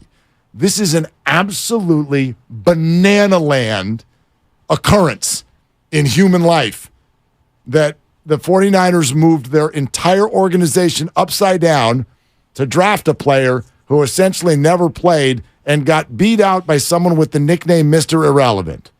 That is unbelievable. So this whole thing, people being made to feel like they're clickbait drama chasers because we're talking about this, I don't buy it. This is super interesting. And it has reached its final chapter anyway. Here in San Francisco. And so we're reading a book. October 8th. This is the final chapter. Cowboys at Niners, Sunday Night Football. It's the final chapter of the Niner era, and I can't help but think about where this goes for Trey Lance from here. And, if Dak Prescott stays healthy and he's the backup or he's the 3 all year and he doesn't play, we'll keep an eye on it for sure. But you mentioned it before. If Brock Purdy gets hurt and Sam Darnold comes in and stinks or sees ghosts or he gets hurt or whatever happens bad with the quarterback position, all eyes immediately go back to Trey and Kyle Shanahan. I mean, and my comment to you Wednesday, I stand behind it. This had better work. And when I say this had better work, I meant having Sam Darnold be the 2. And now that comment even fits more today with him trading Trey Lance. Okay, this had better work. Well, either you don't need Brandon Allen, or if you go to Sam Darnold, he plays well. This better not hurt you this year, the fact that you traded Trey Lance for a pick. I agree with that, except for that I'd also say NFL teams, I think, operate under that idea all the time. Whatever we're doing, better work. Of course. And secondly, I don't think the Sam comes in and doesn't look perfect really necessarily bites you unless Trey is also playing well somewhere else. I disagree. I think people will say it. They'll say you shouldn't have traded Trey. Of course. But it factually doesn't really lead to anything relevant or that you can sink your teeth into until you know that Trey would have been a better option. You can say it, you can think it, well, what it but you leads can't to prove it is until you see that Trey can play. It leads to rampant speculation Sure. over the fact that, No doubt. that you traded a guy. I mean, you traded up to get him, and then you gave up on him for a guy who comes in and doesn't play well.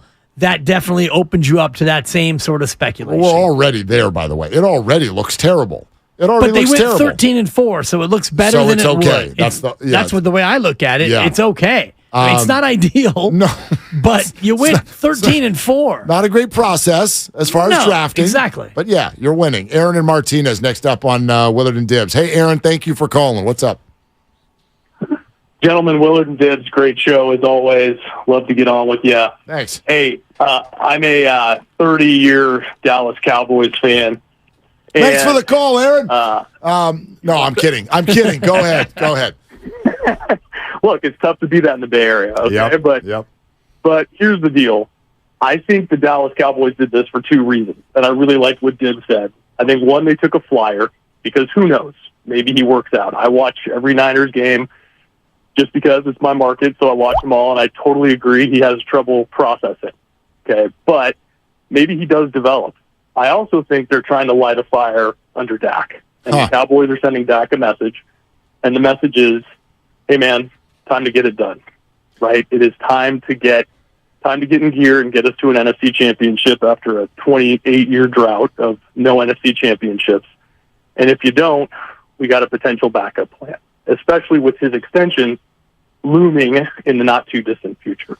I think it's a really good point, Aaron. I really do. And none of us are experts on the Cowboys. Aaron, thanks. None of us are experts on the Cowboys per se, but especially with their season ending here at Levi's last year, you know what that sounded like, and you know what it looked like. And Dak Prescott is definitely facing a spot. Man, the conversation you and I walked into today, Dibbs, Kyle can't win the big one? Yeah. No. Now you want to give that label to someone where it applies maybe a little bit more is Dak Prescott. That's someone, and that's just how Dallas fans feel. It's great that you might be able to win a division or get us to the playoffs, but you cannot advance in the playoffs. They have not. They have not. I know they beat the Bucs last year, but that was not a good football team. Sure. And so that's an interesting take that maybe Dallas is trying to send a message to their quarterback. Yeah, and he's a guy who has gotten a boatload of money and, to your point, hasn't really gotten it done in the postseason. 2018, they beat Seattle, and then they lost to the Rams, and then back-to-back years where they didn't make the playoffs, and then they lost to the Niners. So Dak Prescott's been in a spot where he hasn't yet won the big one. And, you can blame the coach in the past. You can blame the coach in the current. In Dallas, especially, they're used to winning. They have a long history of winning, so they want results. And if Trey Lance lights a fire under Dak Prescott, so be it. 49ers have traded Trey Lance to the Dallas Cowboys for a 4th-round pick in next year's draft. Obviously, Trey will not play in the football game tonight for the 49ers. We're talking about it right here on Willard and Dibbs, 95.7 The Game. Bobby in Oakland is next up. Hi, Bobby. Thanks for calling. What's up? Hey, thanks for having me on, fellas. Yeah. Hey, I have a just different view of this for Trey. I think it's going to be a mistake, just like Charles Haley and Dion went from the 49ers to the Cowboys to come back to hunt him. Despite all the narratives about Trey, something justified, whatnot, I saw him in the fourth quarter starting to really get into a groove, throwing some beautiful balls downfield. Gets with Dallas. He'll grow. He'll develop. Maybe I don't know how much he's going to play this year, but at some point, I think he'll come back and haunt the 49ers. I think they should have found a way to keep him, despite all the whatever distractions. This is professional sports. Deal with it. Let him develop. But, okay, let him go to Dallas. I think his talent will come through. I just think it's a mistake to send him over to Dallas. Yeah, I mean, you can certainly think that, Bobby, although I guess my answer to that would be, what is it that you actually would have had the 49ers do to put a plan in place for his development, considering their current situation?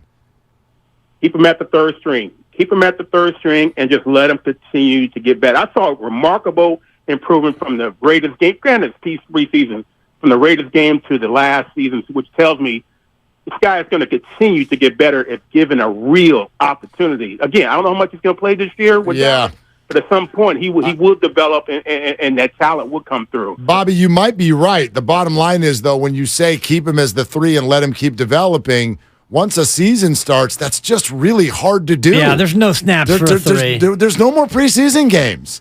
And no, there's no practice time when you're getting ready for the Steelers or the Cowboys or the Rams or whoever's coming in that week. When you're QB3, you don't get a look. Brock Purdy got like a couple throws a day. That's it. When he was QB3, at least early in the season. I guess he was QB3 only for 2 weeks, and then he became QB2 when Trey was out. But you don't get a lot. You don't get a lot. I don't know what he's going to get in Dallas. Probably not a lot. And I was just doing some research during that call. Will Greer is QB3, and he's going to get most of the snaps against the Las Vegas Raiders in the 3rd and final preseason game, largely as a showcase and an audition. The expectation is that Greer won't make the final cuts in Dallas and that Trey Lance will be QB3, so he'll be behind Cooper Rush, at least in the beginning, which makes sense. Cooper Rush played pretty well for Dallas last year. He won some games when he got the gig, and he knows the system. So for Dallas, it's kind of a inexpensive lottery ticket. You pay $6 million and change, and you give up a 4th-round pick for a 2-year look at a guy who could wind up being Dak's replacement. You mentioned the numbers for Dak. After next year, you're able to get out from underneath Dak's contract. And I'm looking right now, cap savings. Next year, you'd have a 0 cap hit after the end of next season for Dak. Exactly right. Ken in San Carlos is next up here on Willard and Dibbs. Hi, Ken. What are you doing? How's it going, guys? Big time fan of yours. Love the show. Thank you, Ken. Something's just been eating at me all day, and it's with the biggest sacrifice that we made to get Trey Lance. The 49ers had to believe that there was another team or multiple teams that were going to take Lance before number 12. For us to trade up for him. So who are those teams? I don't think we'll ever find out, maybe 20 years from now. But I'd just like to hear your thoughts on that. That is an interesting question, actually. So, okay, you've got to move up. Now, there's the whole story about who they were moving up for. Like the idea of we believe that someone's going to take Trey Lance. Well, hold on. Did they move up even thinking they were going to take Trey Lance? Or was it the 49ers so focused on, as we now know, we need a quarterback on a rookie deal, so let's just take all of the guesswork out of this. We get to 3, and we know we're going to get one of them.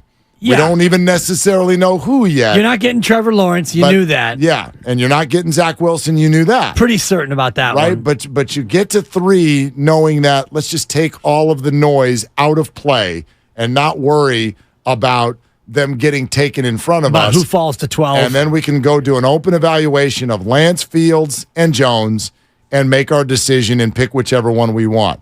That's kind of the story. I don't know how true it is, but that's the story. Right.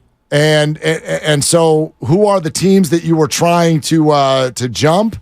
I mean, obviously none of them took a quarterback except for the Chicago Bears. They took Justin Fields. I got to remind myself exactly what pick that was, though. Justin Fields? That was at 11. Yeah. The 49ers were at... they were at 12, They were I believe. at 12. They were at 12, and the pick went to Miami and then went to Philly and then into Dallas, and it ended up being Micah Parsons. Atlanta might have taken a quarterback. The Bengals had Falcons, Burrow. Yeah, the Falcons took Pitts at 4. The Dolphins had Tua. The Lions, I believe, had already traded for Jared Goff at that point, so they were out of it. They had. Carolina, they still have Jake Delhomme? Probably 2 years ago. Was Cam Newton still there? Yeah, Carolina was always in need of a quarterback. Yeah, exactly. Denver, I don't think had Russ yet. Denver Broncos were definitely, So bottom line is this. There were a couple of teams that you were worried about, right? You don't know, but if the 49ers are like, we don't want to deal with that. Like there's the Bears, there's the Broncos, the Panthers, the Falcons. They're all sitting in there. Is there a chance sitting at 12 we get none of them? Yeah. Yeah, there was. There absolutely was. And Mac Jones eventually went 15 to New England. So, yeah, it's tough to say. Bottom line is you look back on it and you blew it. You blew it. Sure. You blew it, and it may or may not hurt. We're sponsored by Lazy Boy Furniture Galleries. Lazy Boy makes so much more than recliners, and right now, don't miss the Labor Day event. 30% off store-wide. There's a Lazy Boy Furniture Gallery near you, so hurry in. Its prices will not last. Lazy Boy Furniture Galleries, long live the lazy. We keep going with your phone calls. Trey Lance is a cowboy right here on Willard and Dibbs. This just in.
Now, back to Willard and Dibs on 95.7 The Game. All right, if you're just joining us, Trey Lance is a Cowboy. 49ers get a 4th-round pick next year in exchange. So, obviously, huge news. And if you'd like to hear the full hour of content that took place the moment the trade went down, Mark Grandy will have that for you in the 6 o'clock hour. So you can hear everything that took place, all the reaction, the calls, everything, as soon as Trey Lance was traded. So the deal is done. The 49ers get a 4th-round pick next year, and Trey Lance, at least for the moment, is expected to take over as QB3 behind Dak Prescott and Cooper Rush with the Dallas Cowboys. We'll get back to your calls in a second, but first, Defensive Play of the Week, which is brought to you by East Bay Law Practice. When you need the best defense, you need to call the Bay Area's top criminal defense attorney. Visit eastbaylawpractice.com today. Wednesday in Philadelphia, the Giants looking to avoid the sweep. Camilo Doval had just given up a 3-run, game-tying, gut punch, knife in the chest, home run off the foul pole by Bryce Harper.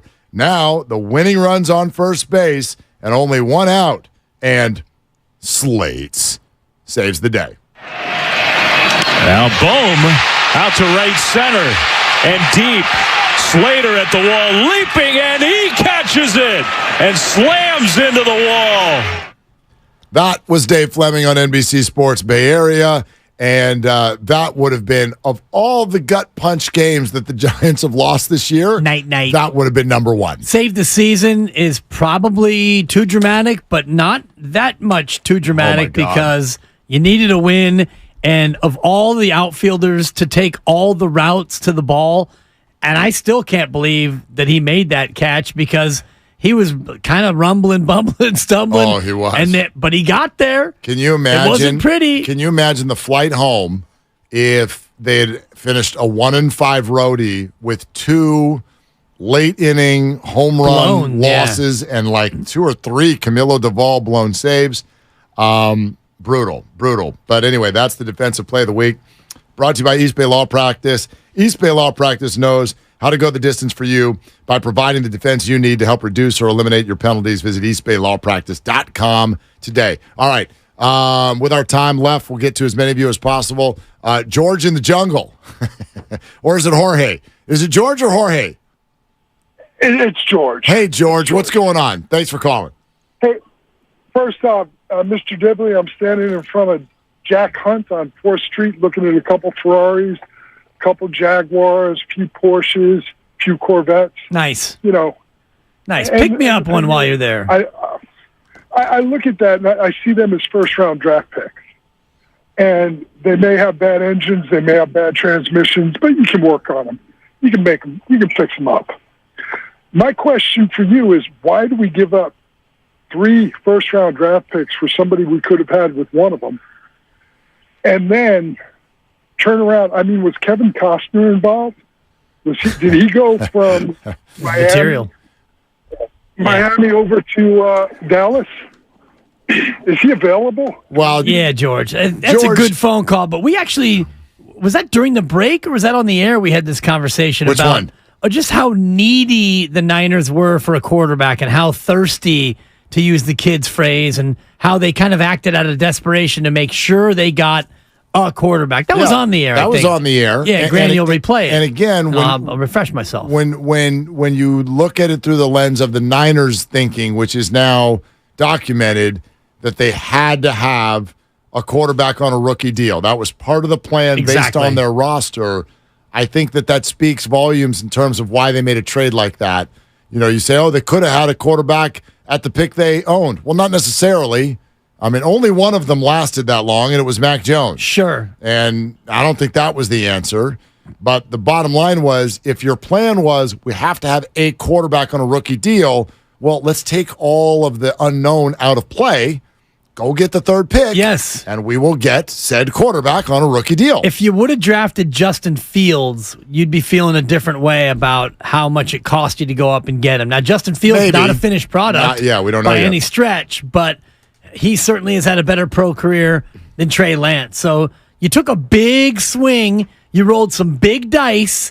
It was a huge risk, It was calculated and it backfired, but on your way away from the dice table where you lost a huge amount of money, you happen to trip and fall into a pile of money that somebody left behind in Brock Purdy. Is it Goodfellas where De Niro gets into the car and is going to explode when he hits the ignition? Casino, maybe. Is it Casino? Oh, you're right. It's Casino. Yeah. But he dives out of the car. There's a little click, and he gets a clue, and he dives out of the car before it explodes. That's Kyle Shanahan.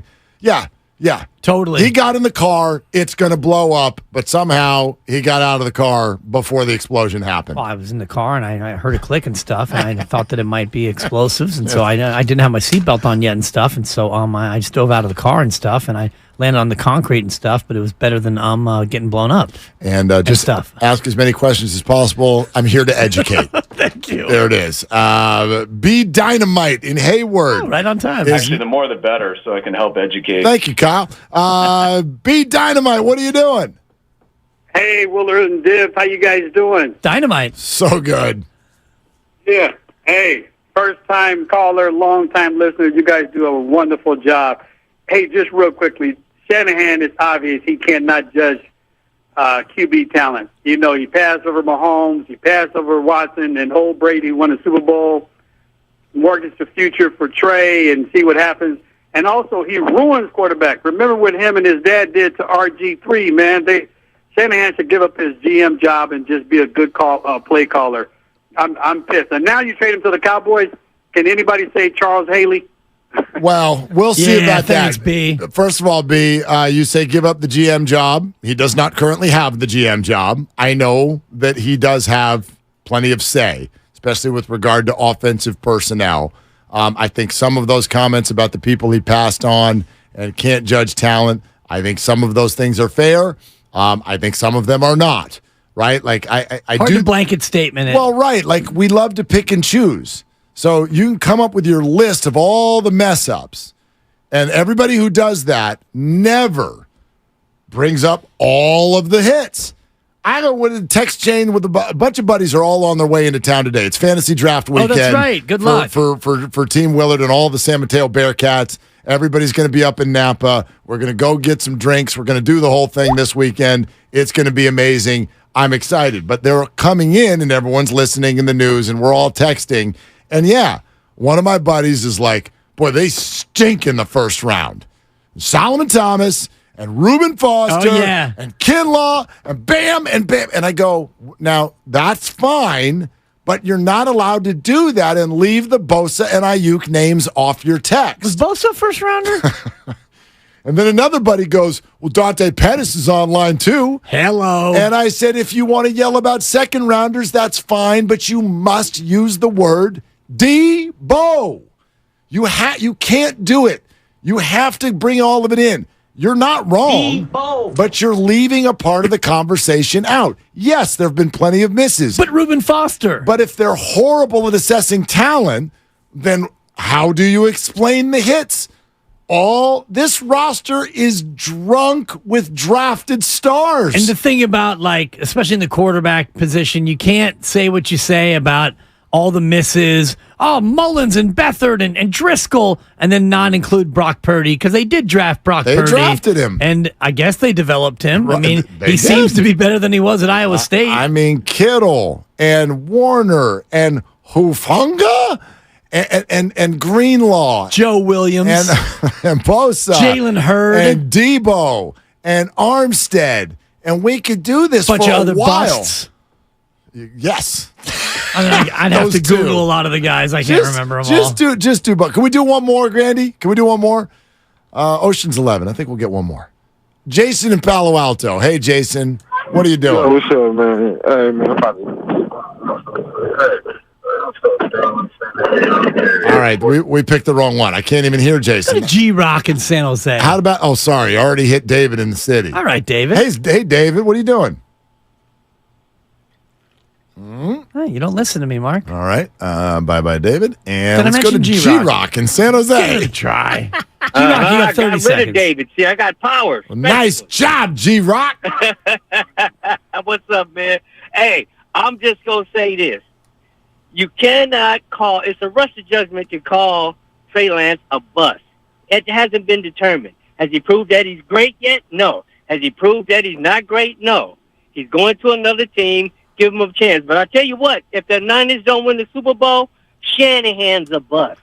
That's who the bust going to be. You keep it because real, G-Rock. Because you draft him in the first round, give up all of these picks, and then you trade him for a fourth-round draft pick. Speak on it, G-Rock. Win this Super Bowl, he's a bust.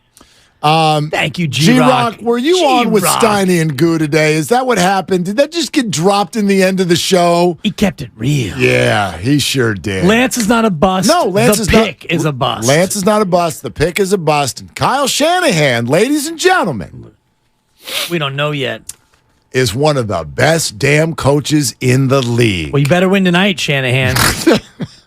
Here comes Grandy. He's got the full hour after the news broke that Trey Lance is a Cowboy. It's brought to you by Fremont Bank, full service banking, no compromises. Here comes Grandy. Dibs, great stuff, bud. Yeah. You want to do it Monday? Can't wait. Okay, for Dibs, for Grandy, for our team, for Lucas, for Matt, for everybody here. Shoot your shot. It's all you got.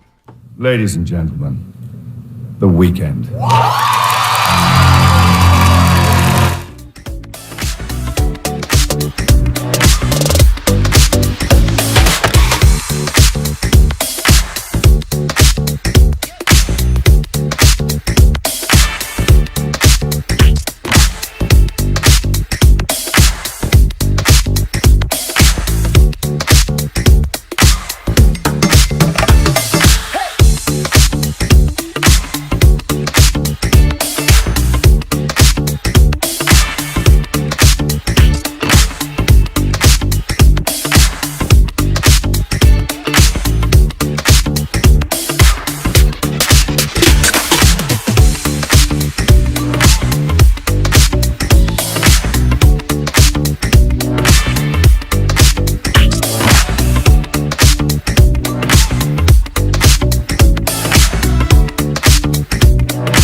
Comcast Business, powering possibilities. Ends September 21st, 2023.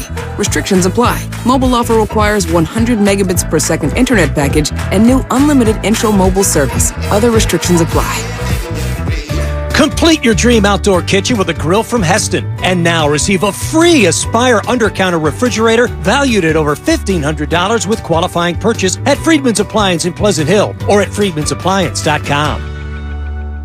You're listening to 95.7 The Game, KGMZ FM and HD1 San Francisco. Always live on the free Odyssey app, Twitch, and YouTube. Powered by First NorCal Credit Union.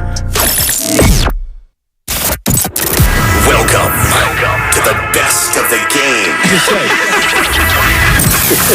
We're highlighting the best interviews, topics, and sounds of the day. Hey, everybody. On 95.7 The Game.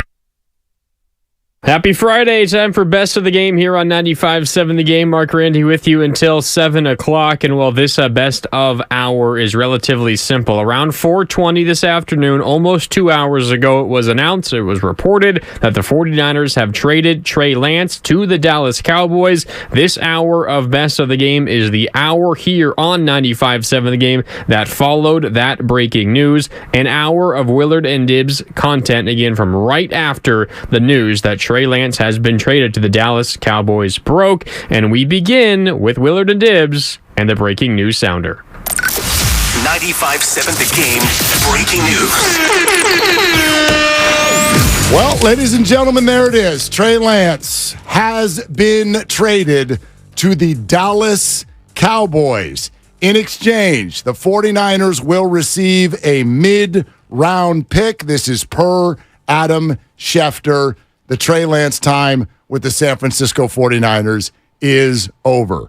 Details still coming in, but there it is. Trey Lance will not play for the 49ers tonight because Trey Lance is now a member of the rival Dallas Cowboys. There it is. I'm seeing it, from Adam Schefter, their number 3 former overall pick to the Cowboys for a mid-round selection. A mid-round, which tells me 7 rounds, that would be the fourth round is the mid-round. 4 or 5. I'm thinking a 5. It's a 4 or a 5. Yeah, I mean, that, and no other player named in this trade as of now. Not yet. So the early report is out. Niners have traded Trey Lance to Dallas for a mid-round pick. So there you have it, Mark. We talked about deadlines, and I think you and I agreed that Saturday would be about right. I said it would happen by Saturday. And then it happens today when he's set to take the field in 2 hours and 38 minutes. And we actually joked earlier in the show about him getting pulled off the field like in the second quarter in his second series. Well, that's now not going to happen. Trey Lance will not